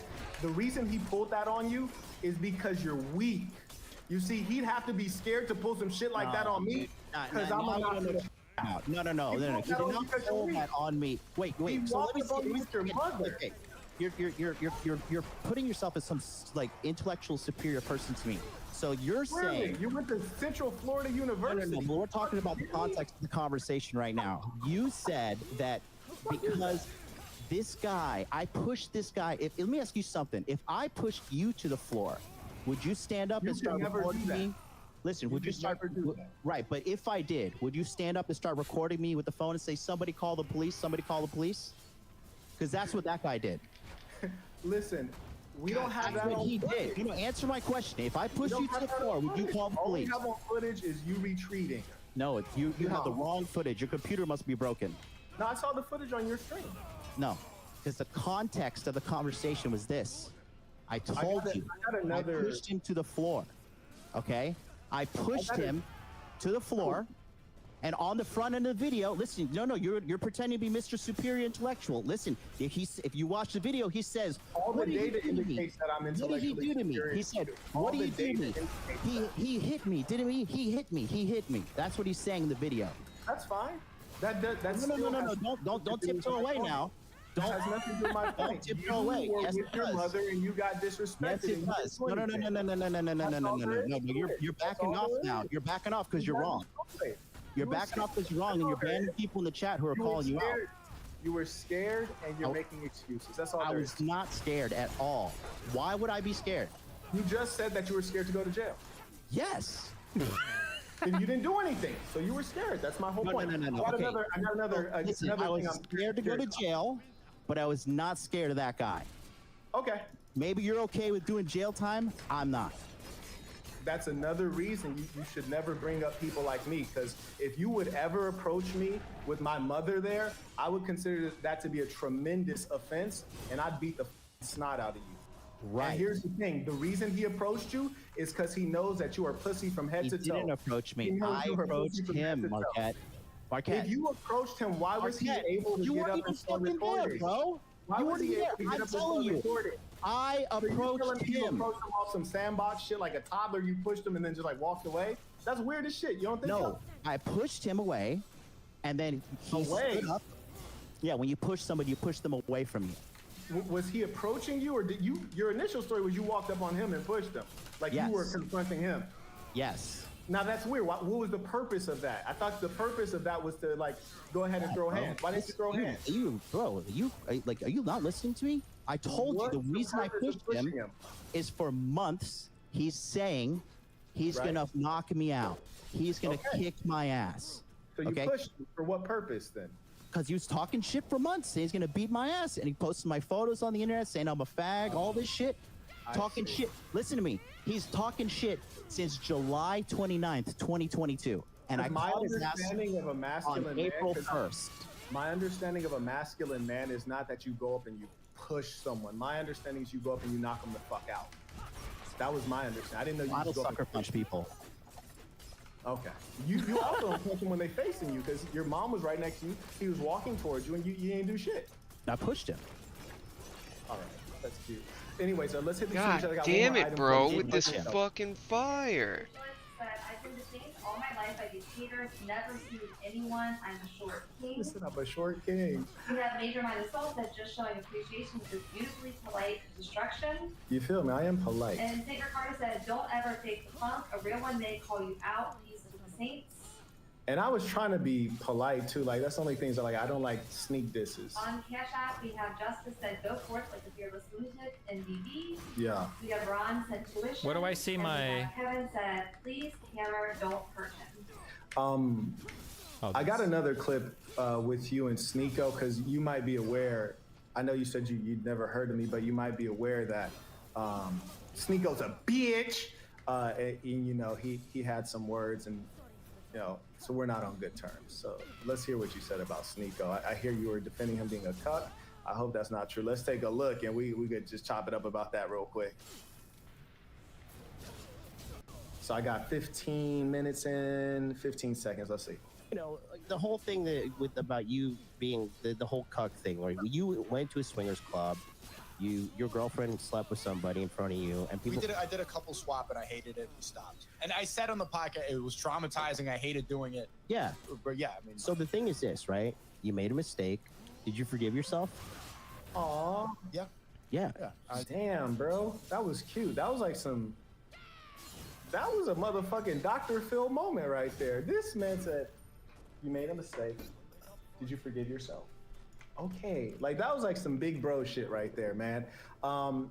Do you think it's all right to, pass around your girl like a slobbery blunt? No. So you don't condone any of this shit then, huh? No. Because The it kid sounds made a like... dude, the kid made a mistake. He was like 20 when he did it. See, where I'm from, you know what percentage of people made that mistake? 0% of people. Well, dude, I'm sorry. We're not all as perfect and almighty and super educated and as rich as you, bro. I'm so sorry.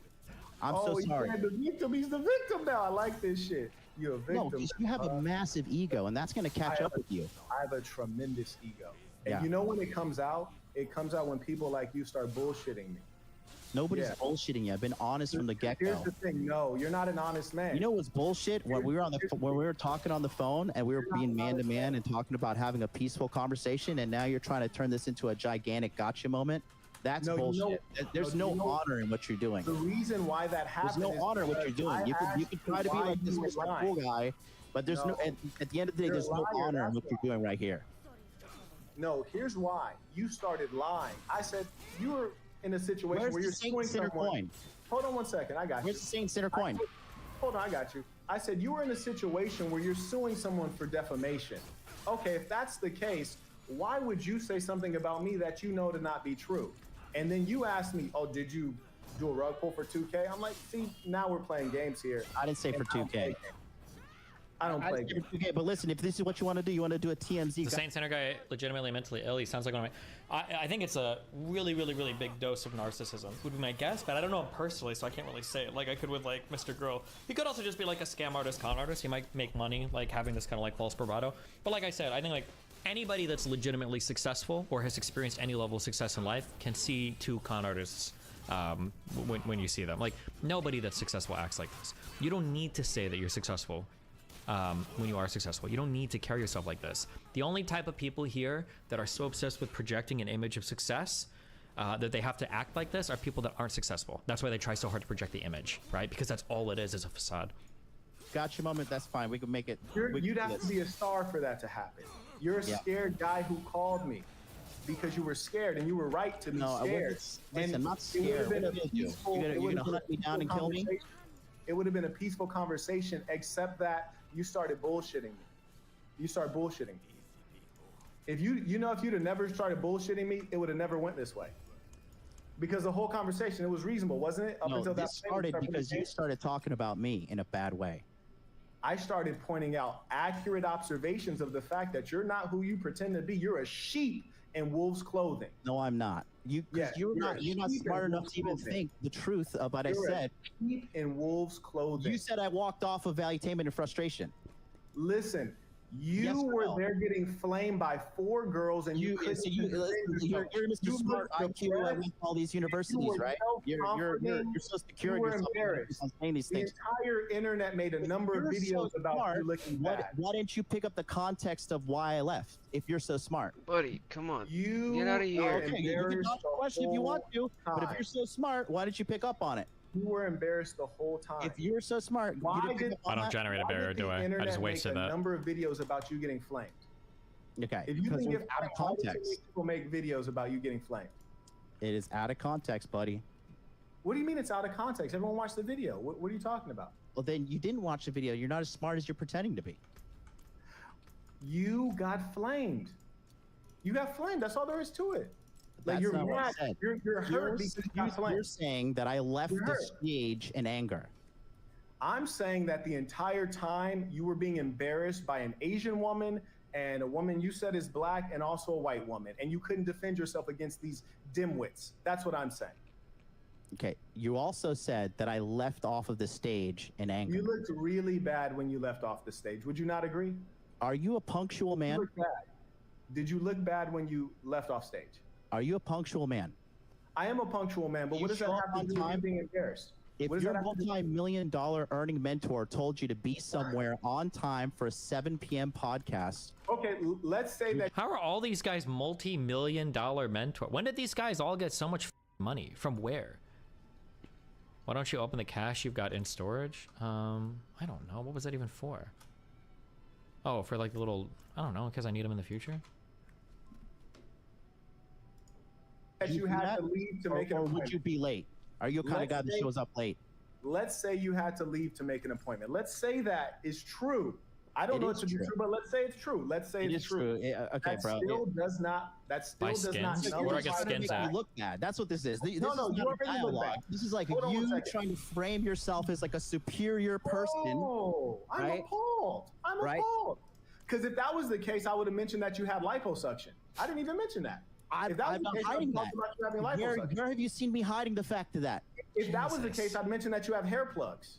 Yeah. I mentioned Where that- did you where do Yeah, you see me hiding if that? that was the case, I'd mention that you have fake teeth. Yeah.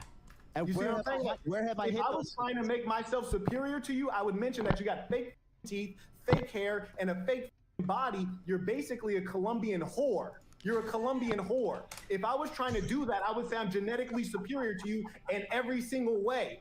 But instead, we were having a conversation. Oh, yeah, this is adorable. Your jealousy caused you to try to throw a slip shot, and I don't like passive aggressiveness. Jealousy of That's why I you? came What? back aggressive. Why would I be jealous of you? That's why I came back aggressive. I'll tell you why, because I have. Now, hold that thought, ladies and gents. I got a panel I need to do right now. Sorry, it's on my schedule wrong. It's an hour earlier. Also, what is this? Hold on.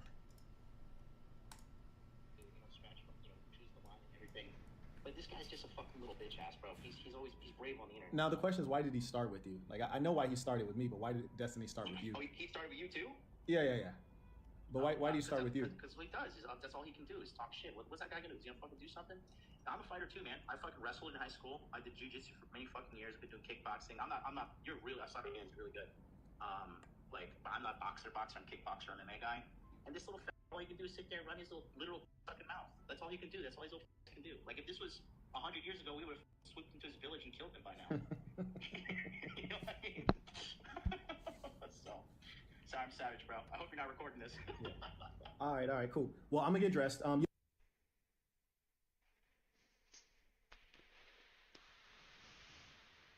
All of the things you've paid to get.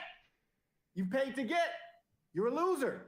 And you've pretended to be something you're not. That's why you got embarrassed by those 3 women, because you don't know how to handle women. That's why you got a case for hitting a woman in Japan, because you cannot handle rejection. You've been dealing with it your whole damn life. So and you're mad.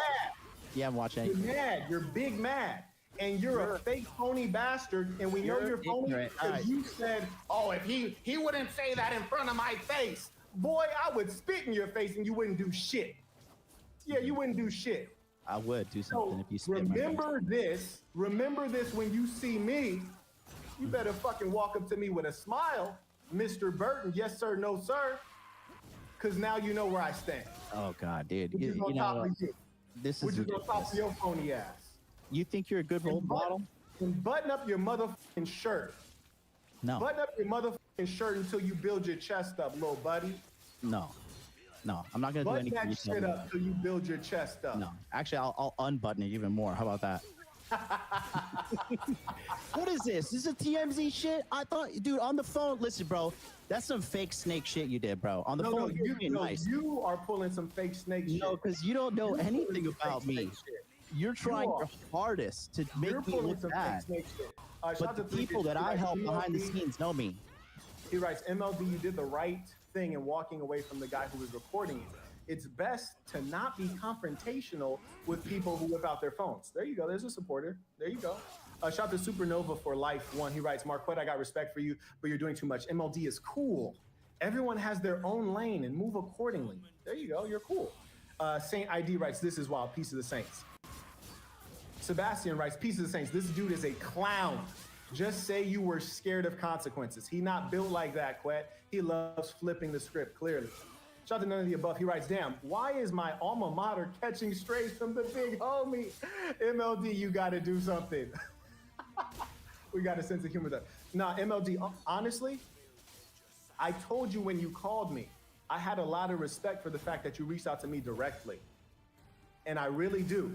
But what I don't have respect for is when I played your video and you said, I never heard of this guy. And that may or may not be true. I don't think it's true, but that's irrelevant. Yeah, that's irrelevant. Yeah, that's irrelevant. But when you say, oh, I heard he was involved with some crypto scheme, I'm like, okay, well, now we're playing games here. I'm like, okay, well, what was it? Tell me about it. Shit, I want to know. And then you ask me, well, did you? Well, see, that's silliness. That lets me know that you're a fucking goofball. And when you do goofy shit with me, I tend to want to slap your helmet off. That's So the why Saint it went Sinner left. coin is up and running. Tell everyone. I'm gonna give you 3 minutes. I'm gonna give you 3 minutes. Please explain this scam. What was the scam? Who are the victims? Tell me now, please. So what was this? Was No. Tell SASN? us. I'm gonna put on a timer. I'm gonna give you 3 minutes, uninterrupted. Explain the scam to us. I want everyone to pay attention. Everyone, whoever comes for me, they have lives, because my record is so pristine. I'm gonna put on a fucking timer. 3 minutes for you. Explain this whole scam. Tell us the evidence and the receipts. Who are the victims? Tell us. Listen, someone told me you rug pulled the coin. SASN coin. Is the coin still operating? Yes or no? Tell us. Tell us. I don't know. Is the coin operating? You have 3 minutes. Explain the scam. That's all the information I have. You fucking idiot. You have 3 minutes. Go ahead. Tell us the scam. I'm done. No, really. You have 3 minutes. Explain the scam. I want to hear about it. I want to know. Oh, wait. Saint and the Sinner, if you want to invite me on to explain in 3 minutes the scam, that would be interesting to do so. Give me a little bit to prepare. I could probably do this. I just told you. I could give you and the whole internet 3 minutes. You know why you can't explain it? Because you're making it up. Okay. And you know why you have to make up shit? Is because unlike you, I don't have a checkered past. Unlike you, I use my name, Marquette Devon Burton. I don't have a checkered past. I have a pristine past of high achievement ever since I was a child. You, on the other hand, are a Colombian whore. You don't measure up. Go ahead, explain the scam. You can't, because you're making up nonsense. That, my friend, is defamatory. That is libel. When you're making up shit, okay? Now you look like a fucking idiot because I said, okay, well, if I'm scamming, tell everybody. No one who's scamming is gonna say, here's the floor. I'll let you speak uninterrupted to embarrass me. Please embarrass me, expose me. I'll give you a new 3 minutes because half of it is up. I'm gonna give you a new 3 minutes. Explain the scam. I already told you. What's the scam? Explain it. Who are the victims? How did it happen? What's the scam? It's 3 minutes. What was the scam? Who are the victims? How did I get money? How much did I earn? What was the scam? I just told you. Tell us again. Tell us. Saint and Sinner, Marquette Devon Burton, the What is an NFT guy, rug pulled 2K from his pants. He announced his coin on YouTube. This fucking mouse. Limited supply. Assassin Saints and Sinner coin is now available for purchase. Just announced at conference today. In Soul Scan, if you look at the TVL, the total value locked.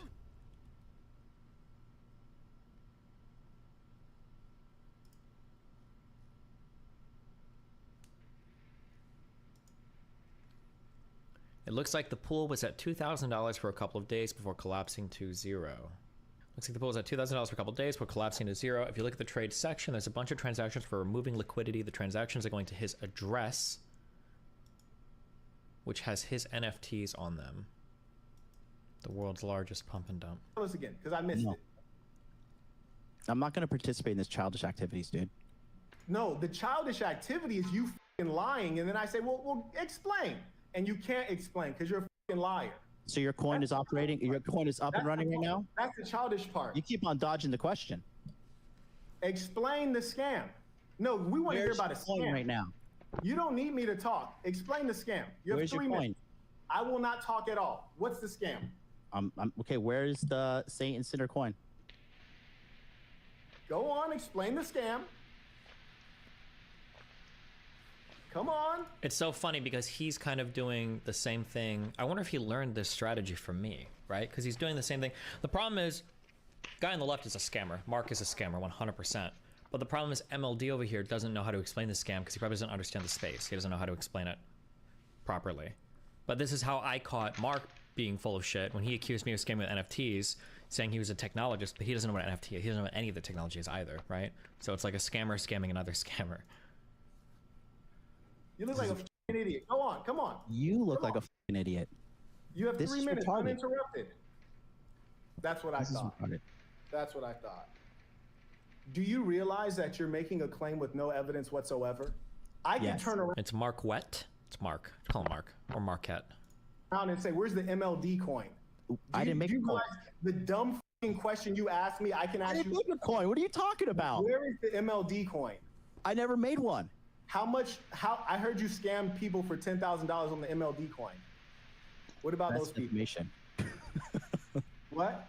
That's wrong with MLD is that he's too passive. I don't know how locked in the personality traits are, but like in terms of like overall personality, like he is like a type B beta guy, but he's trying to present himself as like a traditionally alpha guy. I don't even like to use these terms. These guys just use them. But the problem is he's like the MLD guy is trying to play a role that he's clearly not suited for. He doesn't have the personality type for it. So it's a little cringe when he walks out here and he tries to do it. It's defamation. Right, exactly, you dumb That's what you're doing. All right, so you're gonna sue me too? I don't sue people for defamation. Where's your coin? Your words about me. All right, you're just gonna dodge that? This guy's funny. I'm gonna give you 3 minutes. Explain that scam to me. Explain that scam. Shit, I want to do it again. What was the scam? Explain the scam. And who were the victims? What's the receipt? Explain the scam. So did somebody make a coin in your name? Explain the scam. But I'm asking you the question. You have 2 minutes. You're Explain dodging the question. Look at how stupid you look. You're an idiot. The same questions you're asking, I can ask you. It's called lies. You're just trying to reach for something because you don't have any information. I'm yielding the floor. You have 3 minutes. Just explain the scam to us real quick, and we'll all be happy. I heard that you had a coin and you rugged. Okay. Well, how do you know that that's the case? I heard you had a coin. I heard you rugged. Because on the way back machine here, that's your logo, right? That's the same one. Explain to us. On the way back machine. Explain to us. My logo is also on the screen. It's everywhere. Explain. See, let me tell you what you're from. You're from the new school of imbeciles who have such low IQ. You just give a conclusion, but you don't explain. You're like a tranny who says, "I'm a woman," and I'm like, "Well, no, you're not." Okay, look, I'm not going to stay on the screen. Okay, you're just going to sit here and fucking How are you a insult woman? me. And he stays here for another 45 minutes. Listen, I'm not going to stay on the stream. You just sit here and insult me, okay?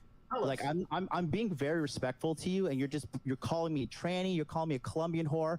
When have I ever called? I haven't called you anything disrespectful. No, you just came on here and No. Listen to me now, okay? You don't even believe what listen to you're me saying. because you know what? You are a fucking snake. Because we were on the phone. He is a snake, actually. And you were being respectful and cool, but now I know you were trying to set me up because you're desperate for views. You're desperate for views. That's what you have to do. You don't believe what you're saying. No. I have definitely believe what I'm saying. Jonathan, okay? Let me ask you. I definitely believe what I'm saying. Jonathan, do you truly believe, Jonathan, listen, do you truly believe, and I know you've Googled my name. I know you have. I didn't even know your name until we talked today during Instagram. Do you truly believe that I pulled a rug pull for any amount of money, whether it's 2,000 or 2 million? Do you truly believe that? Obviously, now I do not believe it. That's my whole point. It's like, why disrespect me and like just say some dumb shit that's like not even sensible? Because because you were breaking down this thing on Valuetainment money and talking lies about me, saying I scampered off of the stage because I was fucking torn up or sad or some shit. That's verifiably false. And here, let me pull up some proof for you since you want to trash me on your show. We can definitely check that out. There's no definitely checking out. I'm going to prove you wrong right now. Let me tell you this. What I gave was a perspective, a critical perspective. If you're saying you had somewhere to be, fine, fantastic. The analysis that I did was over an hour. So we can't see that, Jonathan. I'm sorry. It's focused now. It's got to wait for the autofocus. Look at the date. May 8th. That's Adam. I have a hard out at 6 p.m. Eastern Standard Time because I got to be on another podcast. Very good. So and then he confirms down here. Fantastic. He confirms. Okay. So you were wrong on your stream about me. You're saying I was wrong about why you had to leave the podcast? Yes, you were wrong. You said I left because I was afraid and I was running away. Let me play what I said, and if it's inaccurate, I'll do the right thing. Fair enough? Fair enough? Let's go back and see what I said, and if it's inaccurate, I'll do the right thing. Is that fair? You were framing it like the rest of the internet was framing it in a way that I was running away from a confrontation, and I'm a professional, okay? I'm going to stay on a podcast until it's done. Did it look like you were running away in the footage? No. Did it look like you? No, because again, if you paid attention, which clearly you didn't, he said Adam said, hey guys, MLD had already previously said that he has to leave. He's not walking off of the show. So you're wrong. That's 2 times you're wrong now. Ooh. Wait, what was the first time? When you said I left the stage And because what I was was the second angry. time?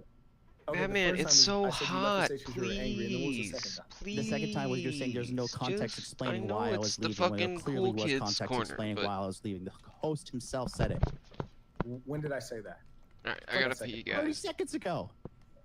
No, I didn't say that. But here's the important part.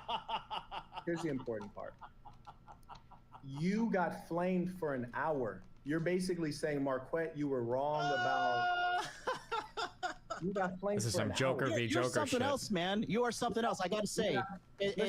Listen, Let's all say your let's say you had an apartment. Let's say you had an appointment. That's fine. all Let's your say you had an achievements, all your education, appointment. You got all flamed your for an hour. fitness, all this stuff. You got flamed for an hour. That's the Completely point. That was overseen the by point the of fact the that announcement. you're a You got dishonorable flamed for an guy. hour. You got have flamed no for an honor. You have no hour. honor. You're a guy who got liposuction. Give me a fucking break. Have You're a no guy who honor. got liposuction. If you want to make this a trashy, let's fight and get the drives upstream, you have no honor. Let's get this to the front page of World Star.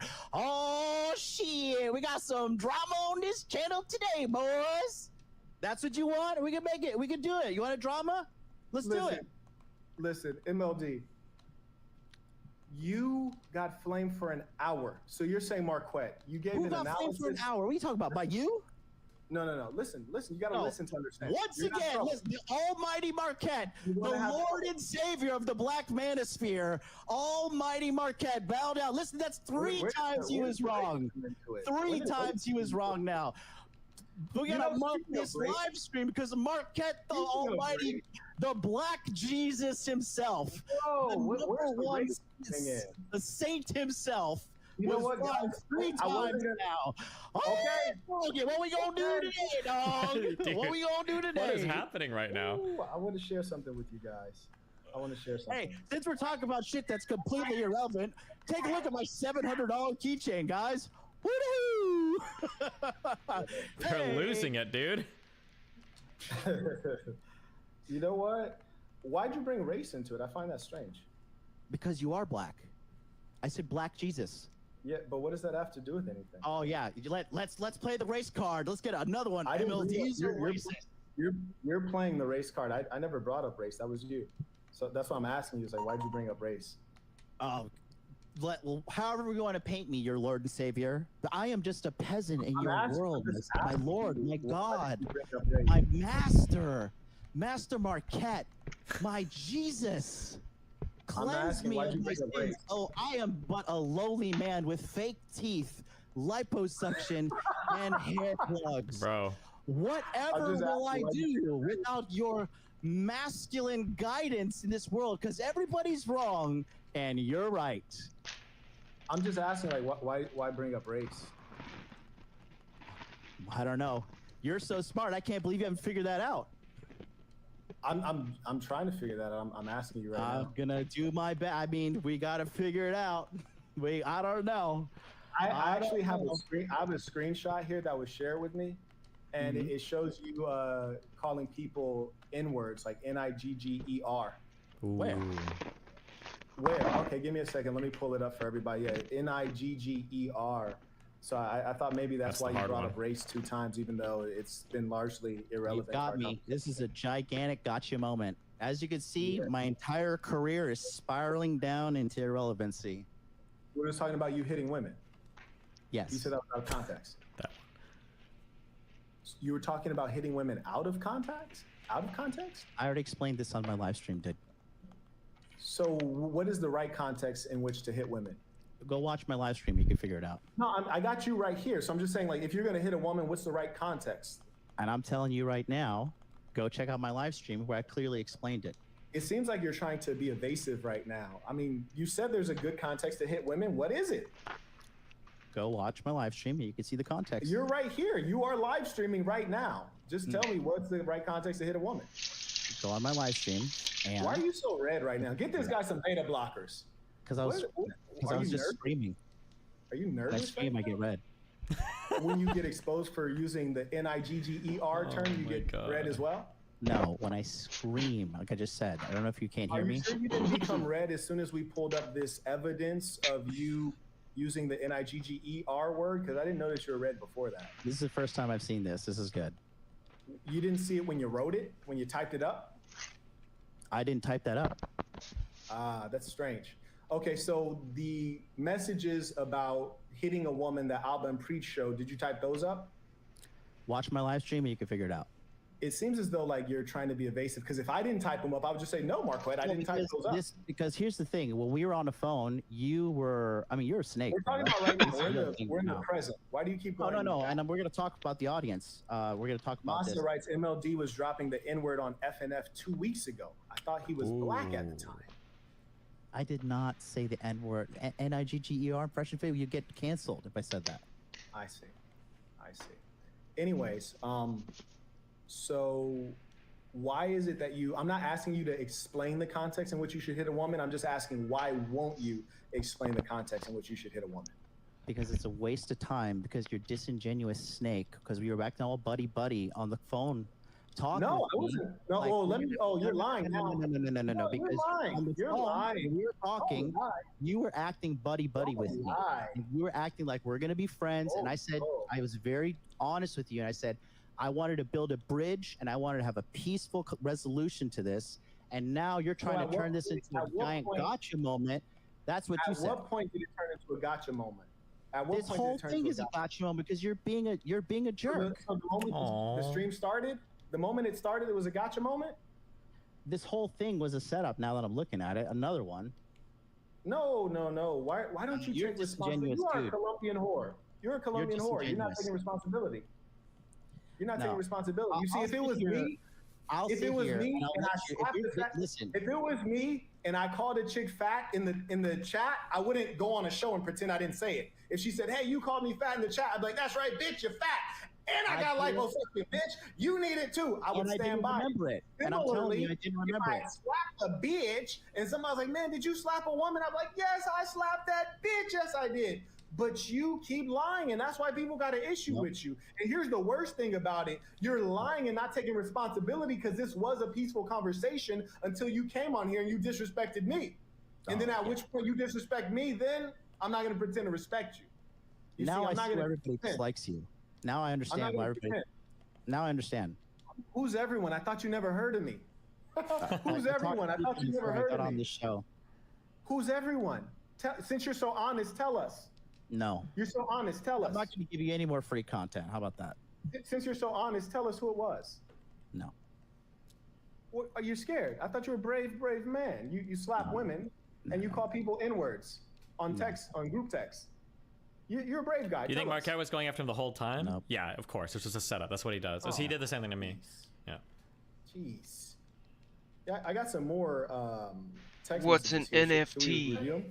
Shout out to Byron. He writes, "Did he push the guy away or down?" That's right. He did say both, didn't he? He did say both. He has a great memory, though. Maybe he'll tell us later. Alpha writes, "Peace of the Saints. I was willing to give MLD the benefit of the doubt, but the fact that he's behaving this silly, I hope the big homie slaps his helmet off in real life."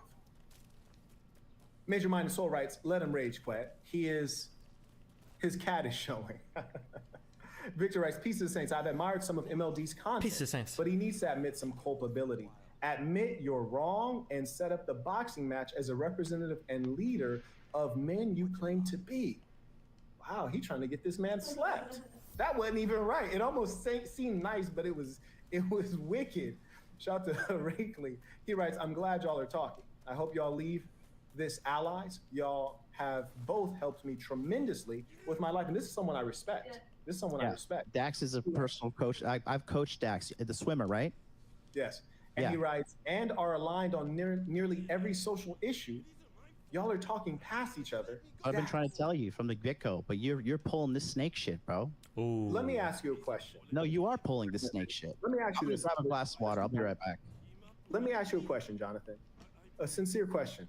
Damn, he big mad. He big mad. Good Lord. I just want to know, why is it the case that there's so much dirt on you? How old are you? Like, how long have you lived that there's this much fucking dirt on you? What is your age? I thought you know all things. You should know that. I'm just asking a simple question. What's your age? No, I think you should. I'm gonna play the game you want to play. You know what, dude? You're just honestly. What's your I'm age? really glad. I'm really glad, and I know why. Now I really What's understand. your age? What's your age? Now I really understand. So because you want to do a big gotcha moment. No, I'm asking, and what's let me your just- age? Let me just talk to the We audience. might be the real same quick, okay? age. We might be I the same called age. this guy up, okay? And let me show you the screenshot. Why I'll show won't you say Since- your age? What I'll is the talk issue about the here? truth here. What is this since you guy? wanna He's a be- woman? This guy thinks he's a middle-aged white woman. He won't say his age. Do you want to make peace? I told you that's the whole reason I wanted to make peace with you. That's why I called you. I'll tell you this. I felt and I observed. You asked me something that would clearly be inflammatory because it's publicly known not to be true. You have zero evidence of it, and you're repeating the words of a homosexual person who was angry. No. and literally made a lie. Stop. I wasn't repeating Literally made a Destiny. lie. I was repeating a He's the friend only in person who's Tokyo. ever said that. No. I was repeating a friend in Tokyo. Would you like to see the screenshot?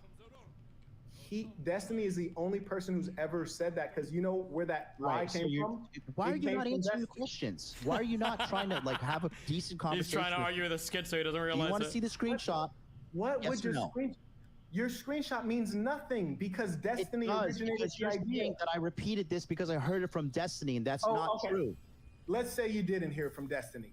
Where the lie originated was with Molestiny. That's the bottom line. Okay, well, that's not where I Doesn't heard matter it who from. you heard it from. Fine. Okay. You heard it from your friend in Tokyo. Fine. The lie originated with Destiny. It's a lie. You have no evidence of this. No one does because it didn't happen. So you're talking about something that's slanderous, and you ask me a stupid question. Right. Okay. So listen, we're gonna clear things up because you're not just gonna sit here and slander me on the stream. Okay. I didn't Slander get it about from what? Destiny. Okay. We just That is the covered that. screenshot right there. It's gonna autofocus. I said, "You sure he's a crypto scam guy?" Google search Saint Sinner rug pull. Right. And since you researched it, what's the evidence? I'll give you 3 minutes if you believe I in it. called you after this happened. Okay. So I'll tell you this. I If you called you believe after it- this happened. If you believe that, I kid you not, I will give you as much time as you like to prove it. I'll let you do your research and I'll give you as much time as you like to prove it.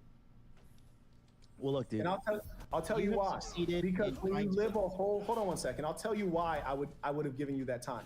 Because when you live an entire life of discipline every single day and you've earned your reputation, I've never pretended to be someone I'm not. I've never exaggerated anything that I've done. I've only spoken to the facts, the truth of the matter. So I will not have my good name sullied or soiled by anyone. And I would Right. present any man the opportunity to bring any evidence against me. And that is why we know my reputation is pristine, because every time I provide the opportunity, no one ever has receipts. They never have evidence. And I asked you your age, and you wouldn't say your age, because I'm saying we might be the same age. Because that being the you case, have why there's so proven- much dirt on you and there's no dirt on me. It's You because have the way I've proven- lived my life.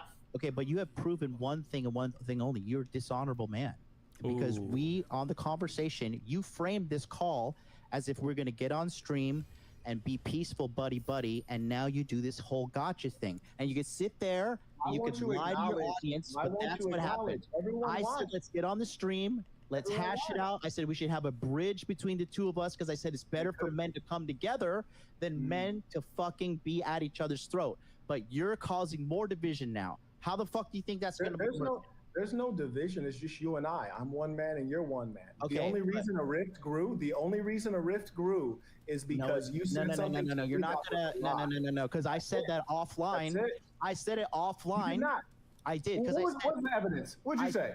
I said you look like a scuffed TI, and then I said something about a crypto scam on our call, and you're like, yeah, it's cool, no problem. No. Let's No, have that's a let's have a lie. call. That's a I'm lie. gonna send you, and you're like, I'm gonna send you the StreamYard link. Everything's That's a cool, lie. bro. And now you pull this kind of shit. And now this is just gonna make other people look like you and be like, yeah, I don't want to fucking work with this guy No, because he you're does a this clown. snake shit. You're a Listen, clown. you can You're say an whatever you want to absolute liar. say. You're You can an say whatever you absolute want to say, liar. but this is some snake shit you pulled are on me an here. absolute liar, This is and no some one snake believes you. shit, bro. I'll tell you why no one will believe you, MLD. Here's This why is no some one's snake gonna shit. believe you. They saw you on a podcast for more than an hour deny that you called a girl fat.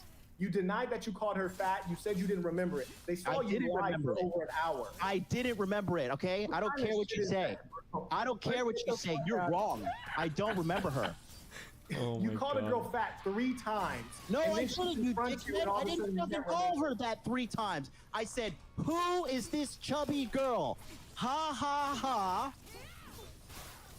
You remember now, though. Pounds too heavy. You remember now. Because I showed you the screenshot. You see, anybody in the chat with an IQ can see that you're a fucking dirtbag. So you remember now. This, fine, but Shout here's the thing. I'm gonna go now because I promised you 1 hour.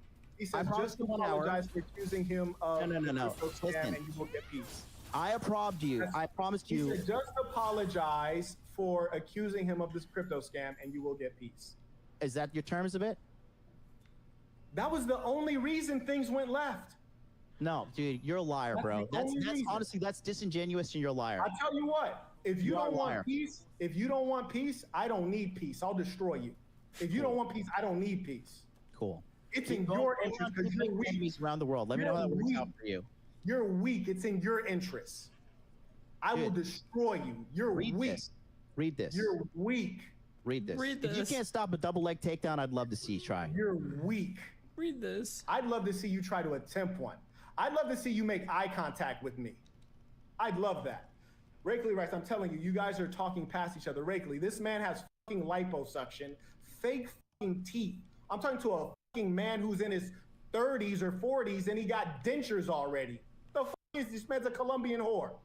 Man got fucking fake hair. If I wanted to straighten my teeth out. We're not on the same level. If I wanted to straighten my teeth out. Listen, let me teach you something. I should have gotten some braces. What you need to know. Let me teach you braces are better than veneers. No, you need to learn something. Better than veneers because you got braces, right? No, I didn't. You need to learn. You need to learn. So what should somebody do if they have imperfect teeth? Listen closely. No. What should somebody do if they have imperfect teeth? Because I corrected my teeth. Yourself. No. I wanted a perfect white smile that was straight. What should I have done? Your teeth look like mine naturally look, but that's fine. Calm down. Let me tell you something. No. Answer the question. I like how the Mark guy's running his teeth are natural. Disingenuous. You teach me to get a fucking liposuction. You're Kanye West. You teach men to go get a liposuction. Yeah, bro. I teach them to do abdominal crunches. I teach them to do pull-ups. I teach them to run for miles upon miles. Don't look like a hard man. Be a hard man. You teach men to fake and front. You are you exemplify the worst qualities in women. You exemplify the worst qualities in women. You're a faker. You don't even know who I am. You're a faker. You don't know who you are. Know me. You don't know who you are. You don't even know who I am, bro. But you don't know who you are. No, I know exactly who I am. No, you have not exactly who I am, and I know that the men that I help in the Masculine Empowerment Network and all of my things, I have helped thousands of men, thousands and thousands and thousands of men, thousands of men. On my own honor. Okay. You're talking past each other. I'm telling you. His teeth look natural. I'm willing to make peace with no, you're retarded, and I'm not even going to entertain this argument in chat. At the very least, he's had braces and bleaching, if not more. If you think that this is a natural smile, you are beyond help. You've been poisoned by society. I'm not even going to have the argument with you. Nobody has no carotid, nothing on the bottom and top naturally, and teeth that are that way. At the least, it's bleaching plus braces. If not veneers themselves. If you think this is totally natural, you're fucking retarded. I don't know what else to say to you. Sorry. If you acknowledge what you did, but if you persist in lying, there is no peace. What did I acknowledge? What do you want me to acknowledge?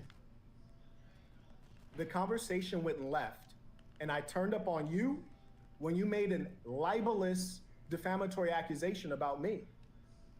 That's when it went left. Honestly, okay. When we talked about that offline, and we talked about that offline, you could deny that, but we did talk about that offline. He writes, none of the above 101. And on this stream, Marquette, I have told you numerous times I apologize for the crypto thing because I'm a man of honor. And you know what? And here's the thing too. I don't hide the fact that I got hair transplant. I don't hide the fact I made a fucking documentary about my liposuction. And I don't hide the fact that I have veneers. And I would never do this to you. I would never fucking be a snake and call you up and be all buddy on the phone and then snake you on a live stream. That's you the didn't get snaked. You're acting I don't care about your money. You You're exemplify a the worst qualities in a perfect woman. example. This is a perfect You example exemplify to your the worst- audience. worst You can qualities. have all the education in the world, you can have all the money, but you can have no class because that's this. This is classless. You are a Jersey Shore whore. What are you talking about? Classless. You're Jersey Shore. Classless. What are you No talking class. about? No You're over class. here in an ugly ass Louis V shirt with it buttoned down with a fucking Guido Class. chain on. No classless. And a fucking I'm homosexual earring. Give me a break here. Classless, bro. Talk. That's fine. Say you can slander Right me here. all you want. It was super polite before the accusation. Do you deny and that? the accusation is fake because I talked to you about it offline. Do you deny I talked that? to you about it offline. It's fake. It's Do you fake. You know deny it. that? You're just doing this for clout. Do you deny that? It is fake. It was You are fake. Major Mind and Soul rights. You have snaked me, and I want to make it very clear before on the the audience accusation. members. Do you This have man has snaked you me. deny this? This man has snaked me. And You deny can't- this? Listen, once a snake, always a snake. You're the only person that we've seen live for hours on end during a live Once a stream. snake, always Here's a snake, question. bro. Was it, as it's written here by people who were observing, it was super polite before the accusation? Once a Do you snake, deny that? always a snake, bro. You're one of those dumb people. You think if you repeat something, it becomes true. You're like, 1 plus 1 is 3. 1 plus 1 is 3. Like you did earlier when you had the 3-minute time limit. You have 3 minutes. You have 3 minutes. You have 3 minutes. Okay. I was giving you time to Anyways, talk. look, I gotta go. Okay, because I'm invited on a real podcast. I'm noticing a pattern here. I'm noticing a pattern. No. Noticing a pattern. No. Take that back. Take that back. I promised you 1 hour. Did I not promise you 1 hour? Run.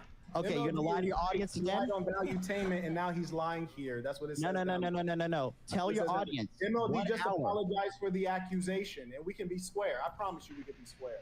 Okay, I apologize, but I've already apologized throughout this show multiple times. Please let the audience know that I am not scampering off because you I say will.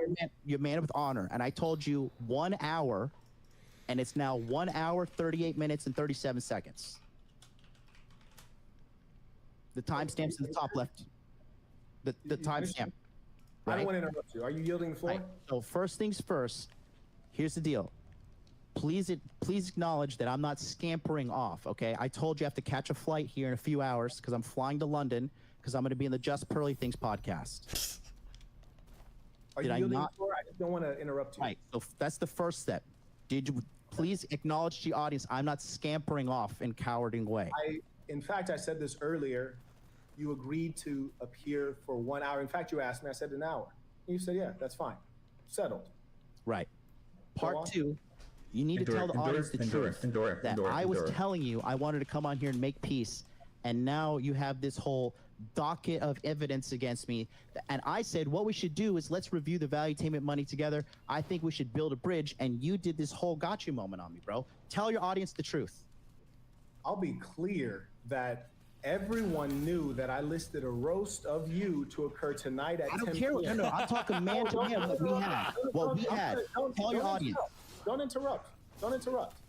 I'm going to be very clear. Don't interrupt. My integrity is not questioned by anyone. No one would ever believe that I lied because I've been honest my whole life. I had a roast of you scheduled since the morning. Therefore, a dossier was being prepared on you. You reached out to me. We spoke on the phone. To make peace. This is not peaceful. Listen, are you going to talk while I'm talking, or am I going to talk? Go ahead. Did you notice when you were talking, I said, do you yield the floor? I didn't want to interrupt you. Right. He's getting Would you low not brown interrupt so hard. that I can recount things. I will not say anything until you say you may speak, MLD. All right. Why is it so even beta? confirmed with you. I said, hey, if you're reaching out to me in a peaceful way, I won't even do the live session tonight. I won't even do it. But if you're reaching out, I'll sue you or any tough talk. I encourage you to sue me, and I will absolutely do the roast, and I encourage you to do whatever else you like to do. You said, oh, no.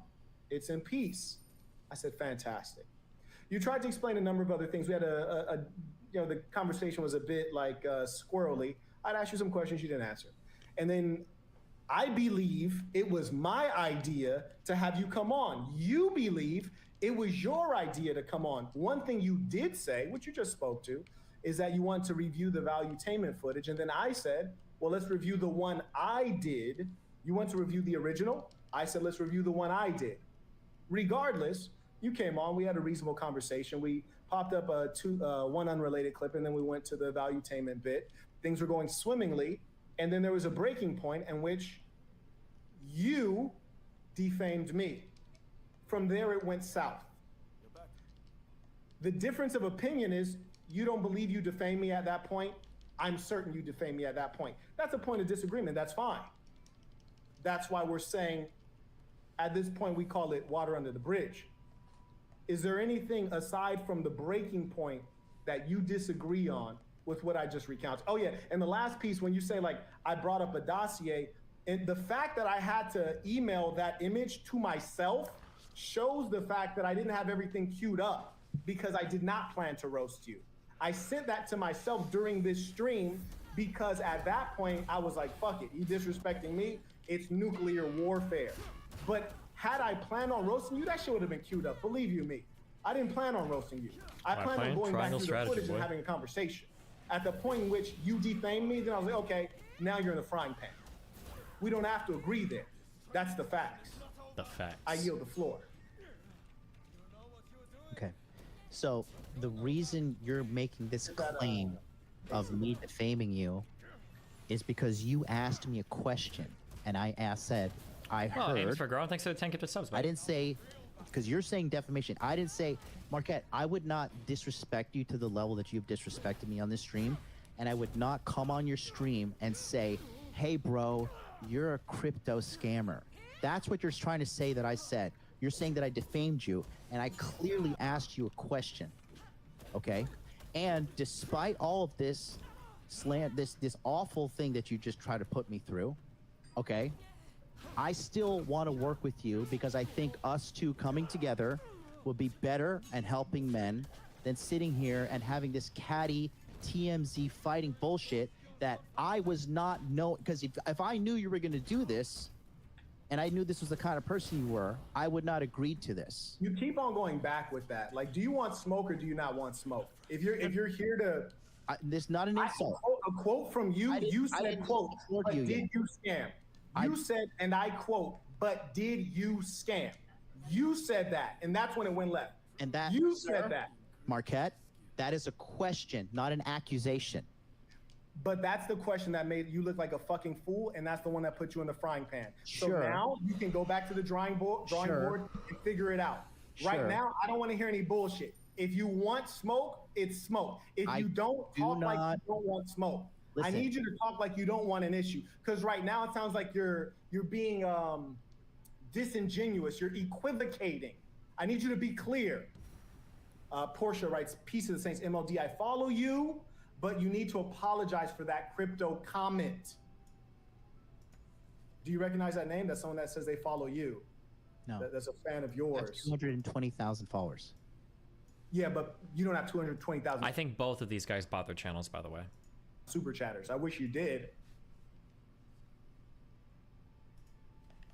Neither do you. Right, and I wish I did. I'm not saying that sarcastically. I'm saying I wish you did. Shit, I wish you'd be more. I wish I'd be more. I wish we'd all be more successful. My point is that the people who listen. My point is the people who super chat are about what 2 to 5% of the total subscriber base. That's what I'm saying. You might recognize the person. Is there a way to That's look all up what I'm they saying. did? Yeah. We's got 100,000 subs. Fuck.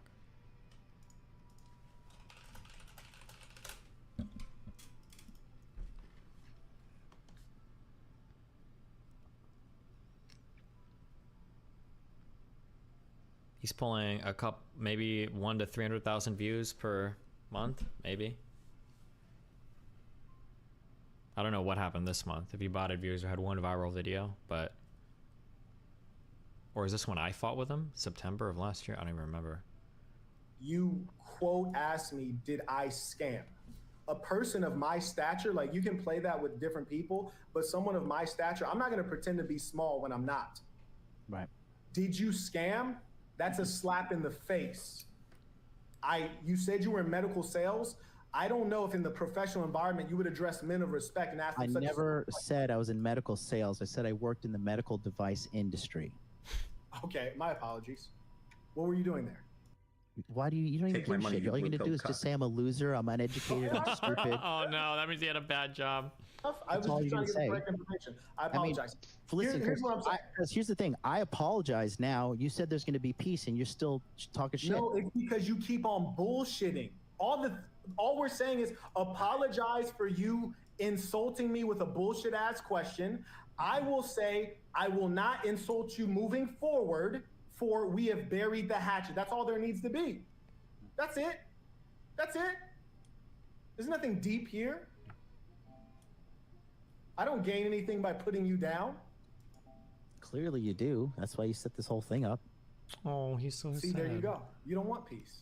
No, dude, because dude, we called on the phone, and I was super talked on nice the to you. phone. I was super cordial. I was so nice. What happened, Listen, bro? And now we're coming up Why on were 2 you hours. not? Is it cordial if I asked you, did you scam? Is that cordial to You have been not cordial at all with me. Listen, I'm asking you, is that cordial to you? If I ask you, did you scam someone? Is that cordial? It's a question because I didn't know the answer. Yes or no? Is that cordial? So you're mad at me for No one's mad. I'm asking saying you, about is that cordial? You a said you're crypto cordial. scam. So how was I supposed to frame that? So you thought that your role today was to come on here and ask me if I've done a crypto scam? Since you're so cordial, why didn't you ask me that on the telephone? I did. No, I you said fucking liar. Give me a fucking break. Bro. If you asked me that on the telephone, why would you ask me again on the live stream? All right, here's the deal. It's now No, coming up if in you 2 asked me hours. that on the telephone, why would you ask again on the live stream? Okay, I made a mistake. A lie or a mistake? A mistake, not a lie. It was a mistake. Okay, you think I would? Do you really think I would continue to come at you right now after going? It's almost 2 hours we're going here, bro. I promised you 1 hour. I've been staying out of courtesy. And I gave you my word, man to man, 1 hour. It's not Okay. man to man because you Here's the just thing. said that you It's asked me on the 1:55 phone. a.m. Listen, you just asked me on, get the 1:55 fuck a.m. out of here. Bro, get the fuck out of here. Go, get the fuck out of here, man. I'm tired of this. There's So no you don't, peace. Get the because fuck out of I'm here. trying to. I just want to make it clear. I came here to make peace. No, you had a chance to make peace and you keep fucking lying. And I'll tell everyone a lesson. You cannot make peace with a lying fucking rat because you can't take his word that it's peace. They're going to betray you when they get a chance. Look at how sad he is. You can't take a motherfucker who can't even sit here as a man and take responsibility for asking a dumbass, insulting question. Get the fuck out of here.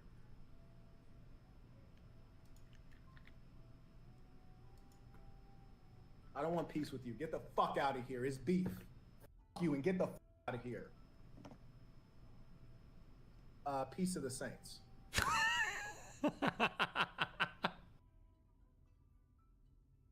Trump said, "These are secret. I'm not supposed to show you."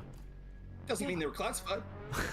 Unless somebody can advance the argument that Donald J. Trump is not the commander-in-chief. He's not the commander-in-chief. If you can make, Do you know how and time if you works? can make Time moves if in one you can direction. Trump is not forever the commander-in-chief. Okay, hold on. Everybody pause momentarily, okay? The temperature is obviously at 100. You're lying. Stop lying.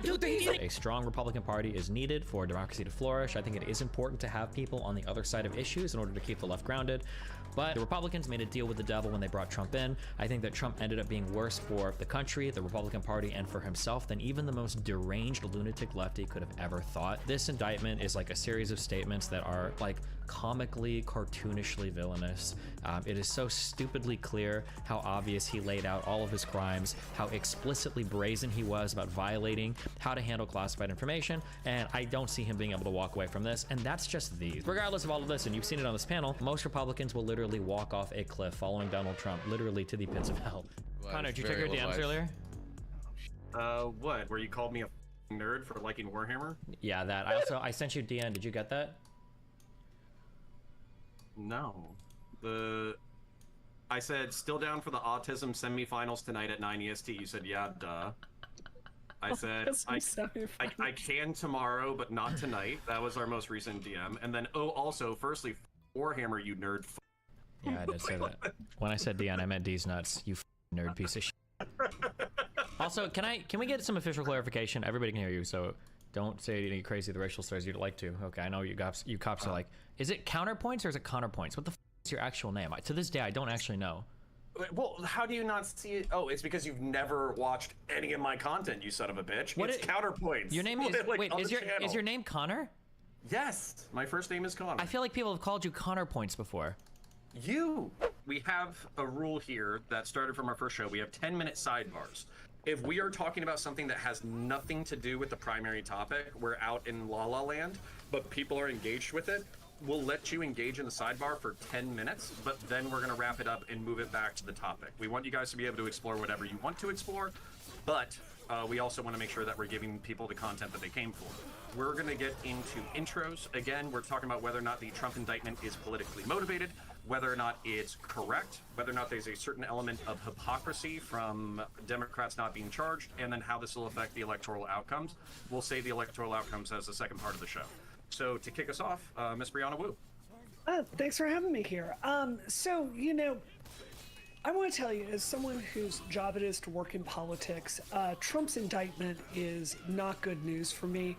Just being completely straight with you, I would a billion times rather face Trump again in 2024, who is a losing machine for the Republican Party, than Ron DeSantis.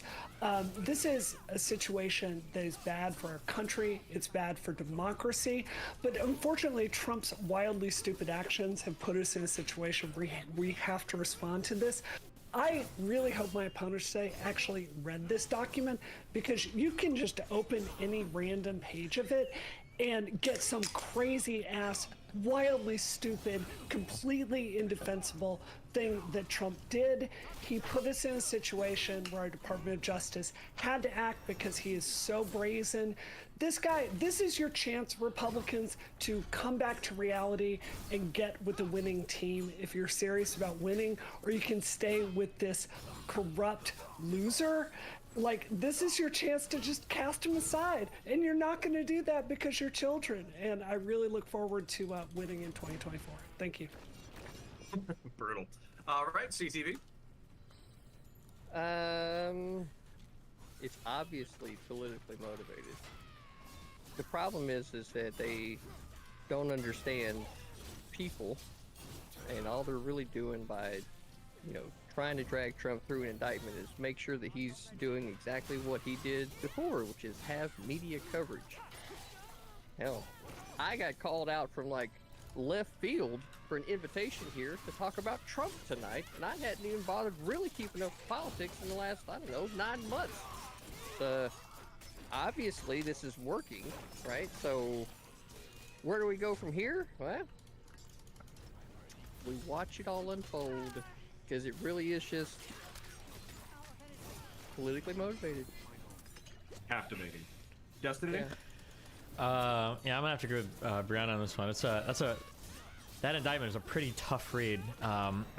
Ordinarily, I can kind of understand how you can spin some things, you can twist some things, but basically the only possible defense you could ever have as a Republican at this point in time is that the DOJ, the investigatory bodies, are literally just making up everything in the indictment, and nothing is true, and they fabricated everything, and there are no recordings and no testimony or whatever. But I mean, assuming even like a fourth of this document is true, it is like the most textbook embarrassing thing of like, hey guys, this is secret. I'm not president. I wish I would have declassified this. Come take a look. I know you don't have it's like every single element you would ever need to prove like intent of showing classified material to parties in a way that you're not supposed to, and an intent to hoard, the issues he gave to his attorneys. It's just like the worst combination of things ever.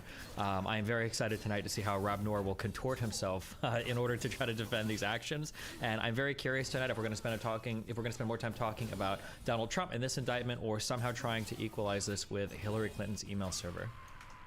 Based.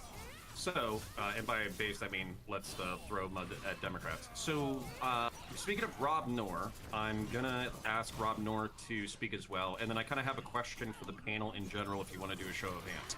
If the Turk is a little bit more tepid, I don't know his perspective, and it seems like we have a strong like 3 versus 2 because CTV is kind of coming in a little bit, you know, relaxed, and Turk might not be willing to bite down on every bullet. would you mind if I brought in a more pro-Trump ringer? That way we could have some aggressive engagement, and it's not, you know, a 4v2 or 4v1 on Rob. I think you would need 100 pro-Trump people to spin this in the correct way. So yeah, bring in whoever you want. Yeah. Well, that was clearly an overinflation of Destiny's ego, right? Thinking there needed to be more than one that could take him down, considering it's already happened. Okay, well, got you there. Listen, if you know, we'll get everybody's hot takes first, and then I'll see if we need somebody to balance out perspectives and maybe the temperature of the room. But Rob, please walk us through your perspective. Well, shit. That changes my strategy here, because I was going to be a total Trump bastard here, but then that would give you more incentive to maybe change your mind. So, yeah, it's clearly politically motivated, right? Now, here's been the game the whole time. Notice that they're ignoring the Durham report. Notice, you know, he brought me up in his opening Destiny. When he's approaching the crimes of Joe Biden and things like that, Burisma, the Ukrainian impeachment and things like that he supported, he will give any benefit of the doubt to Joe Biden. For example, the last time I was on Connor's show, he said, perhaps the lawyers for Burisma that were emailing Biden's team saying, hey, Hunter Biden works here, we want to talk to you, after their assets were frozen, maybe they just wanted to talk about how to spell the name Burisma.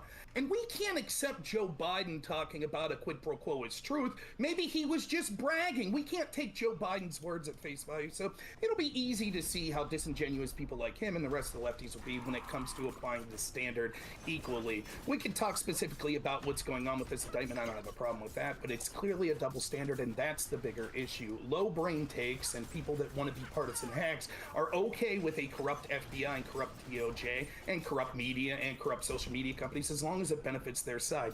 I'm more concerned about a two-tiered system of these institutions than I am any one specific person like Donald Trump, Hillary Clinton, etc.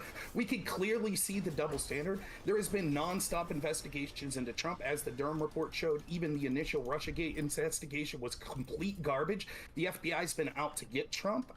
Chuck Schumer announced that this would be the case. And so given that, what we see is eventually, I'm surprised it took this long to find anything that's even remotely of substance that you'd be able to criticize Trump for, because I assume that any prominent politician, if you turned over their life for 7 years and revoked their attorney-client privilege, went through personal text message, emails, and stuff like that, eventually you'd be able to find some crime. So no doubt the left will have their heyday and cheer for this. We'll talk about the indictment specifically, but it's clearly a double standard, and they're fine with it, and that's why they'll shout what about us, and because they enjoy the double standard as long as it benefits their side. Okay, I appreciate it. Then, Mr. Turk, I have not forgotten you, Dylan. So I actually agree with Brianna and Destiny on the fact that the indictment is not good for Trump, because a lot of the stuff that's in there is pretty cut and dry. Like Destiny said, it's like you can only wave around so many, classified documents when you don't have the authority to declassify them and not get the book thrown at you. I am all in favor of consistent law enforcement when it comes to this regard, but I do have to echo a lot of what Rob said, because double standards are not a good thing when it comes to the political sphere in general. I think the only reason they're going to be able to get away with it this time is because they can rightfully prove that Trump in a court of law did the things he did. Whereas with Hillary, it was like some of the stuff was like connecting dots and stuff, so it wasn't as clear-cut of a case, even if they said, no sane prosecutor would be willing to take this to court. So, I'm not as pro the double standard in this instance as Rob is, but I do observe that. But I'm really a lot more interested in the downstream effects, right? So what happens if we prosecute Trump? What happens if he does go to jail? What happens with the Republicans? What happens with the political landscape in general? I think that would be a really cool conversation. But I think they should throw the book at him, and he either gets acquitted or he goes to jail. So, yeah. All right, and then Dylan, and then I will have one more rule I want to add before we get into it. I think most of what, has already been said is basically my position by, all the lefty lip cuck people. CTV's argument is very convincing. But one thing I will add is that Trump doesn't really speak from a position of ignorance on the campaign trail. He constantly railed against Hillary Clinton for the email scandal. Once he got into office, he said he wanted to, increase the penalties for the Presidential Records Act, which he did in office. He made it so it could come. with bigger penalties. He championed this increase of penalties. Then once he leaves office, he immediately violates the law that he increased the penalty for. He doesn't really have a claim of ignorance there. That's all I want to add. Just to add on that really quick, it was really funny. I don't know if they needed it in the indictment, but including like the 4 or 5 statements that Trump made about how important classified information was a really funny touch. But fair. All right, so we're gonna get into it. We're gonna open it up. I will have another gentleman. Actually, he's right here, so I'll let him introduce himself in a second. Phil KOE last night was very passionate on being pro-Trump on the panel that I was on. He was having a little bit of technical issues, but I believe he stole somebody's microphone, so he should be able to, hear us. Uh-oh. Is up. There we go. There we go. Video's loading. Can you speak so we can hear you clearly? Can you hear me? Oh, and you sound beautiful, by the way. Beautiful. Okay, so I want to say... Can you hear me now? Yes, you sound great. Can you hear us? Beautiful, beautiful. Sinatra himself would be jealous. So thank you for having me this evening, Connor. God bless. Okay, and can you hear me okay? Shit. Hang on one moment. What? One moment. I couldn't hear you. Okay. I know what I did. What a boomer. He's resetting his mic there, but for the grace of God, go I. Everybody be kind. No, I do apologize. I had all of Discord muted. I know, great content. I do apologize, sir. I do apologize. No, can you hear me okay now? As clear as a blue sky. Beautiful. Okay, so one more rule before I let you do your introduction, and then we're gonna get into it. So basically, the last rule is I'm gonna do Dylan Burns. I'm only gonna raise my hand and hold up little numbers or try to get you guys to wrap up stuff when I, feel like we need to interject in order to get the conversation flowing in a different direction. I am not gonna be injecting my opinion for the next 2 hours. We are gonna run until 11 EST. After that, from 11 to 12, if you want to chill, hang out, have a more chill conversation, we can do that. But we're just basically debating for the next hour and 40 minutes. And then if you see me doing this 3, 2, 1 thing on your screen, I'm counting down minutes that I am allowing you to talk. We have a lot of rhetorically gifted people here. I don't want to, basically feel like we're listening to 5 to 10 minute rants from one person and then shifting to a 5 to 10 minute rant from another person. But without further ado, Phil KOE, we were talking about whether or not the Trump indictment was politically motivated. Whether or not it has a basis in reality that is worthy of prosecution and conviction. And then finally, as a second topic, if we feel like we're stalling on those contentions, then we'll move into whether or not this hurts or helps Trump during the primary and the election season. So go ahead and introduce yourself and give us your thoughts. Well, folks, of course, I am the man of the hour, the man with the power, the man that makes you the podcast coward, the prince and potentate of the political parlance, and the lord of the Scottish Highlands, and one damn handsome man, if I do say so myself, your king of extreme, Phil KOE. You can, of course, find me at KOE Nation on YouTube, TikTok, Twitch, and now Twitter as well, folks. My kingdom ever grows, so find me at KOE Nation at all of those beautiful places. Now, to answer your first question, to be frank, I'm going to be honest with you, folks. If you don't think this is politically motivated at this point, you're not a smart person. I'm sorry. You might have had some smart-sounding noises come out of your mouth and formulate in your head, but if you truly don't think that this is politically motivated at this point with everything we've seen post-Durham report, you're not a smart person. I'm so sorry. And in terms of is this justified, to be frank, if you think that these charges are justified, you have to. You have no choice but advancing the argument of one of two things. You either have to say that the executive order as a legal idea has no basis in any legal reality and is invalid, which there's some people who believe that, and I'd be fascinating hearing that. Or the other thing you have to argue is that the President of the United States is not the Commander-in-Chief of the United States, because the Commander-in-Chief of the United States has unilateral authority to declassify. All 28 previous presidents before Trump have done exactly and essentially what he has done. And nobody has seen any sort of repercussion. Let's be frank, it's because it's Trump. Now, something you need to realize, because we've heard the invocation of Hillary Clinton's documents. the fact that Donald Trump has been prosecuted for allegedly mishandling classified documents and Hillary has not is actually proof of corruption. And also, one thing I'd like to keep before your minds, everybody on this panel tonight, Joseph R. Biden, while senator, had classified documents he had no clearance to have, he had no ability to even read, he had no ability to declassify, and he was negligent with our national security secrets he had no clearance to ever possess or own, which, whether you like it or not, no matter how you want to look at it, is objectively, measurably worse than anything Donald J. Trump is even accused of. Let me say that again. That makes him objectively, measurably negligent with our national security in a way that is worse than anything Donald J. Trump is even accused of, folks. And so, folks, with all that, if you love these base takes, find me at KOE Nation. God bless every last one of you. These lips of mine, they can speak no evil. And with that, I yield back to you, beautiful people. Okay, I appreciate your passionate introduction. It is open to the floor. Anybody who wants it, take it. I legitimately don't know if I can take 2 hours of drama kid, but right-winger stuff on here. So I was taking very careful notes as we were doing this. I got all the Republican catchphrases, Burisma, Hunter Biden, Hillary Clinton, double stand-up, Durham report, all y'all's greatest hits. The only argument I heard defending this shit show in front of me right here is this idea that Trump can declassify whatever he wants. He wasn't the fucking president here. He wasn't the president. If that is your best idea to defend this shit show, and you've got to go to the Republican Well, he was the president. nonsense. He was elected. None of us I'm going were. to finish what I'm saying. If the only move you have is to keep going through this same stuff that's so intellectually dishonest, you've got to just flip it around and turn it and start attacking the Democrats. This is your chance to be an adult.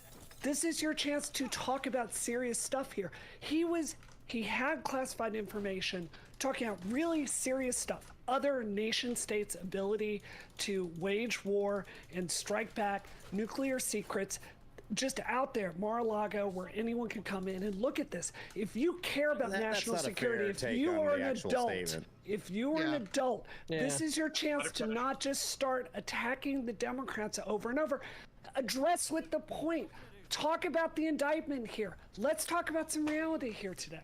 I mean, well, if being sassy and condescending was an argument, you'd have that spilled up. But unfortunately, we get all three through your stupid take. But yay, girl power, you did it. Anyways, we know. Don't interrupt me. I'll finish my point. The point is, what you're getting at is that there's a clear double. There's a clear double standard in the way this applied, and I noticed that you ignored all of that, which was part of the topic that Connor talked about. And this is something that you would have cheered for the whole time. For example, you just started talking about how dangerous it is to leave these super top secret documents. You have no idea what these documents say. None of us had seen them. In fact, even Trump's lawyers haven't been allowed to see them. So we're just taking the word of the very corrupt FBI and DOJ that is, we see from the Durham report and incident after incident, how they've been out to get Trump, as even Chuck Schumer admitted that they would be. So we're just taking their words. For example, a top secret document that has something to do with nuclear weapons could mention nuclear weapons in passing and have nothing to do about our capabilities. But if you are worried, I wonder, where can I find your videos about how dangerous it was for top secret information to be stored on a server that was hacked by the Koreans and the Chinese with Hillary Clinton? Where's your videos that you put out about how dangerous it was for Joe Biden, who, after saying how irresponsible it was for Trump to have classified documents, had classified documents in 3 locations, including an open and unlocked garage? Do you also think that was a danger of mass? Is it your turn to stop being childish, and now's the time for you to come and talk about how dangerous that was to our national security secrets? I think the more pressing question is, Brianna, do you not see that as a double standard at all? No, I think... So it is okay for Joe Biden and all these other heads of state to have those types of documents in those types of locations? Hold on here. I want to be really clear. But it's not negligently. They knew they had them there. You asked me a question. I'm going to Biden said he didn't know, which is negligence. Yeah, and his lawyers did, and the people that brought them there. Well, I mean, I'll get to that. So I understand that Republicans don't want to talk about big structural issues here. You We don't do have a deflect, answer the question. classification problem. We can't even Indian- agree on what the structure actually is. You came in here talking And about I straight to finished my democracy, and we goddamn live in a point. fucking No, you're on republic. a debate panel. Grow Guys, some. I have a small child. We are going to have, you know, this is the absolute invocation of parental authority. So, what I would say is, I'm partial to Brianna because I'm biased. So I'm gonna let her finish, and then we'll And let you whoever thought it wants was to gonna be respond. Fantastic. So this is my point here. We do actually have a classification problem here in this country. So the system that was built to classify these documents, this was built in the 1950s, and it is not scaled with the information age. This is one of the things I learned running for Congress, is we have a really big problem. We don't have the personnel to go through, check these documents in and out. They don't have an equivalent of, say, GitHub or something like that. So one of the problems is the reason you see Mike Pence and Joe Biden and Hillary Clinton, all these different figures, having access to classified information when they shouldn't, is we need to go through and massively update this system. This is the kind of boring problem that no one in Congress wants to solve, but it's actually a very important one, which is why there's this problem across the board. That is a separate issue than what Trump has done.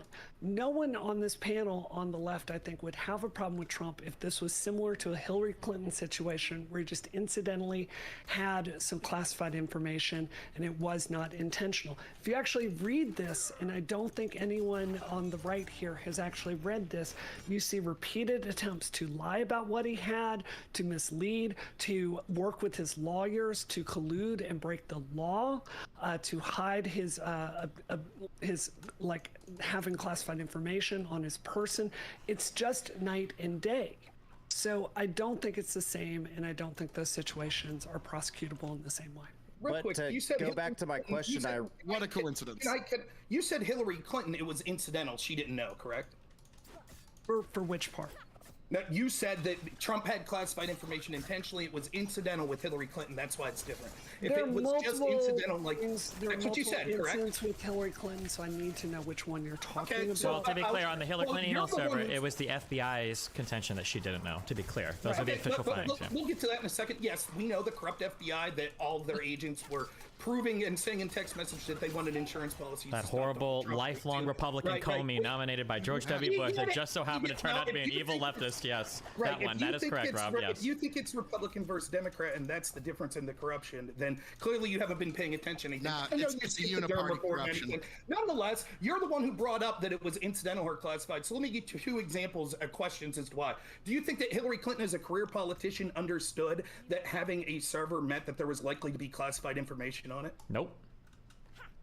You think that Hillary Clinton, first off, do you think that she went through a training that said that it was inappropriate for her to have a personal server? Nope. As reported by the FBI, unfortunately for the State Department, there was a long-standing, even Trump has sent emails from his phone doing personal business. And the email is different than a server. Regardless, email server, whatever. The idea was that there were some people that wanted to be able to send emails quickly. The idea was some people wanted to be able to send emails quickly. They didn't have the ability to get access to classified servers or to State Department servers quick enough, so they sent some emails on their personal emails. Yep. But the idea that they knew, the idea that she knew that there were classified emails there was never proved. The classification markings on the emails were suspect at best. I think only 2 had an actual C classification on them, and all of the emails that she was sending was going out to other official people doing official business. There was no attempt to hide or mask or She deleted the conspire emails anything. after getting a subpoena. That's an attempt to hide. We'll get there. Please, we'll get there, Phil. So there you heard it there from Destiny and Brianna, what they're going to send on. Well, the FBI said that when Hillary saw the classified material, this career politician didn't understand what the classified markings was. She thought that they I didn't meant say that. Wait. Hold on. Please, wait. Don't. Please, wait. If you want to, I know you like to do your Dollar Tree, but please don't misquote me. I didn't say that she saw the classified material and didn't know what it was. My understanding is of like the 200 some, there were only like 200 some classified, half of I think which were retroactively classified. Of those emails that were classified, I believe only 3 even had the markings on them. There were no formal classification markings on 99.5% of these supposedly classified emails that were even on the server. So no, it wasn't like they saw a whole bunch of classified information. The FBI themselves said that it looked like when they were talking about classified topics. They were trying to just use like keywords or whatever, so they weren't intentionally spreading information that they knew they shouldn't. Like for the most part, it seemed like everybody that was conducting business on these servers and emailing to and from each other were doing their best to avoid leaking or having any kind of like improper communications going on. That's why of the 30, that's why of all the emails, only Rob, 200 I'd were like to found. respond, please. Sure. Yep. I just want to be clear on the facts. You absolutely can. So Yeah, basically, it was Hold okay on, when she did it, is Phil, what I heard. Phil. All right, so I'm just pausing right here. I'm going to consider this like a sidebar topic. It is relevant to the main topic, but I also don't think that we necessarily came here specifically to like litigate Hillary Clinton's like email server. But it's always about her emails. That's the only argument they've got. Well, hold on. We can go through this piece by piece because, for instance, like if we're going to appeal to hypocrisy and we're just going to say, Hillary Clinton had security issues with the email server, and then Hunter Biden had issues with his security stuff when he was the senator, and then Joe Biden, and then Joe Biden had issues with the secured information, and then Hunter Biden has corruption issues that have been ignored. Hillary Clinton has corruption issues that have been ignored with the Clinton Foundation. I don't mind walking through each one of those topics, but I think that if we do one of those for 30 minutes, we're not going to litigate the other ones. So I'm going to do 10 minutes for Hillary Clinton's email server, and then we can either move to the next proximate. I need 20 seconds. All right, All I need is- so Phil 20 seconds, and then Rob. The fact that Joe Biden, Hillary Clinton, Donald Trump have all been accused of mishandling classified documents in one shape, form, figure, or another, and only the people that happen to line up with the uniparty's politics are the ones that do not face prosecution is actually evidence of corruption. And I yield the balance of my time. Thank you. What about Mike Rob? Pence? Rob, and then Dylan. He's part of the Okay, uniparty. So there you Definitively. have it from Dylan and Brianna. Right? Okay, she saw some of the Oh, the right classified don't want markings. Pence. You can have him. She saw some of the classified markings, but this career politician didn't understand what they were. Now, an FBI agent, who they didn't release the name of, said that he thought that it defied credulity that Hillary Clinton was actually arguing that the classification markings actually were alphabetical order. And if that defense works for Hillary Clinton, I assume then if Trump says, well, when I said things looked secret and things like that could have declassified, I didn't know they were classified. I thought that that was just alphabetical markings. I assume then everyone here will say, well, that's perfectly legitimate. If he thought that they weren't classification markings because the subpoena called for things that were marked classified, if Trump didn't think they were classified, he just thought it was alphabetical, then it's cool, right? Well, Trump said, these are secret, I'm not supposed to show you. Doesn't mean they were classified. Wait, what does secret mean? Wait, I have the quote here from Trump. This is from the indictment. Trump told individuals that the plan, and this was after he was showing aides and like journalists who were visiting him, secret plans to invade a country. Just to be clear on that. No security clearances. It was a plan to invade a country which is believed to be Iran, but we don't know if it was Iran for sure. This is what the indictment says. Trump told the individuals that the plan was highly confidential and secret. Trump also said, and this is his words, as president, I could have declassified it. Now I can't. You know, but this is still a secret.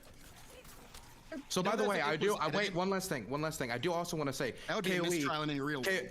KOE, this means Trump doesn't even agree with your position on how the executive authority No, I'm saying that the tape that could you just declassify cited, documents. it's actually been revealed earlier today that that's actually been an edited tape. So in any real world, could you tell me the context? Oh, it's been edited. It's been revealed. Wait. KOE. Where was this? I must have missed that New York Times article. Project Veritas has ever revealed them. Brianna will, huge Hold on. donator to Project Veritas even. Brianna. Wait, you are my favorite condescending woman, but Dylan is my favorite hairy twink. So I'm going to let him have a moment. I'm sorry, what's your classification? Is it otter? Wait, how are we defining twink here? Okay, bear, fine. Whatever you want. To say, so. Whatever classification you want. Dylan, please, you were finishing an idea. Please finish an idea. Let me just read this again, okay, for people in the back. Trump told the individuals that the plan was highly confidential and secret. Trump also said, as president, I could have declassified it, and now I can't. You know, but this is still a secret. What he's saying here, I don't know what edit could have been done to make it so what he's actually talking about is the separate document that has to do with ice cream or some unrelated topic. This is directly connected to the documents he was showing them. What was the edit that was done that made it so he was talking about something else and not the plans to invade a country, most likely Iran? I got this. I can see a very Hey, CTV. plausible. Hey, how you doing, buddy? Let's go. So there's a very plausible situation where you might actually end up with a conversation that's recorded and then allows it to be edited, right? What if you're actually complaining about the fact that you got all this shit laying around your house, and what you really want them to do is to come pick it up and take it the fuck off, and you've been complaining for a while for them to come do this, and it hasn't happened yet, and you're like, some other people come around, you're like, fuck it, look, this is how efficient our government is. Oh, They can't even hey. come pick up the documents. I was already in office. I had to deal with all this other bullshit, and now I'm left with this paperwork that's secret, right? But they left it here in my house, and now I have to deal with it. Something along those lines, I can see somebody complaining about, and then you can zip, zip, zip, zip, zip. There's an edit. And That'd be that's nice, just me. but there's no You know. evidence of that. In fact, all the evidence points to the contrary. The Department of Archives, like, literally requested these documents back multiple times. The FBI requested these documents back multiple times. Trump told his attorney, who has now told federal prosecutors, that he instructed his attorneys and employees around Mar-a-Lago Alright, to I'll hide be these back in 5 documents and to minutes. lie and misrepresent to the FBI what was there. So this Is that recorded? Do we have? It's in the indictments that was voted on by the we don't. completely That blue. sounds like a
Actually, guys, that's gonna do it for the day.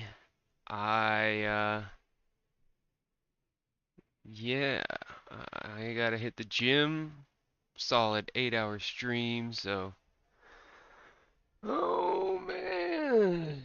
If anybody just showed up, then that's my bad. But yeah. I'll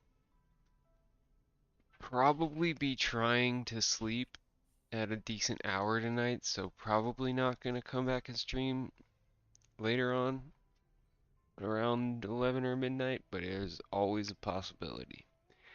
Anyway, peace and love.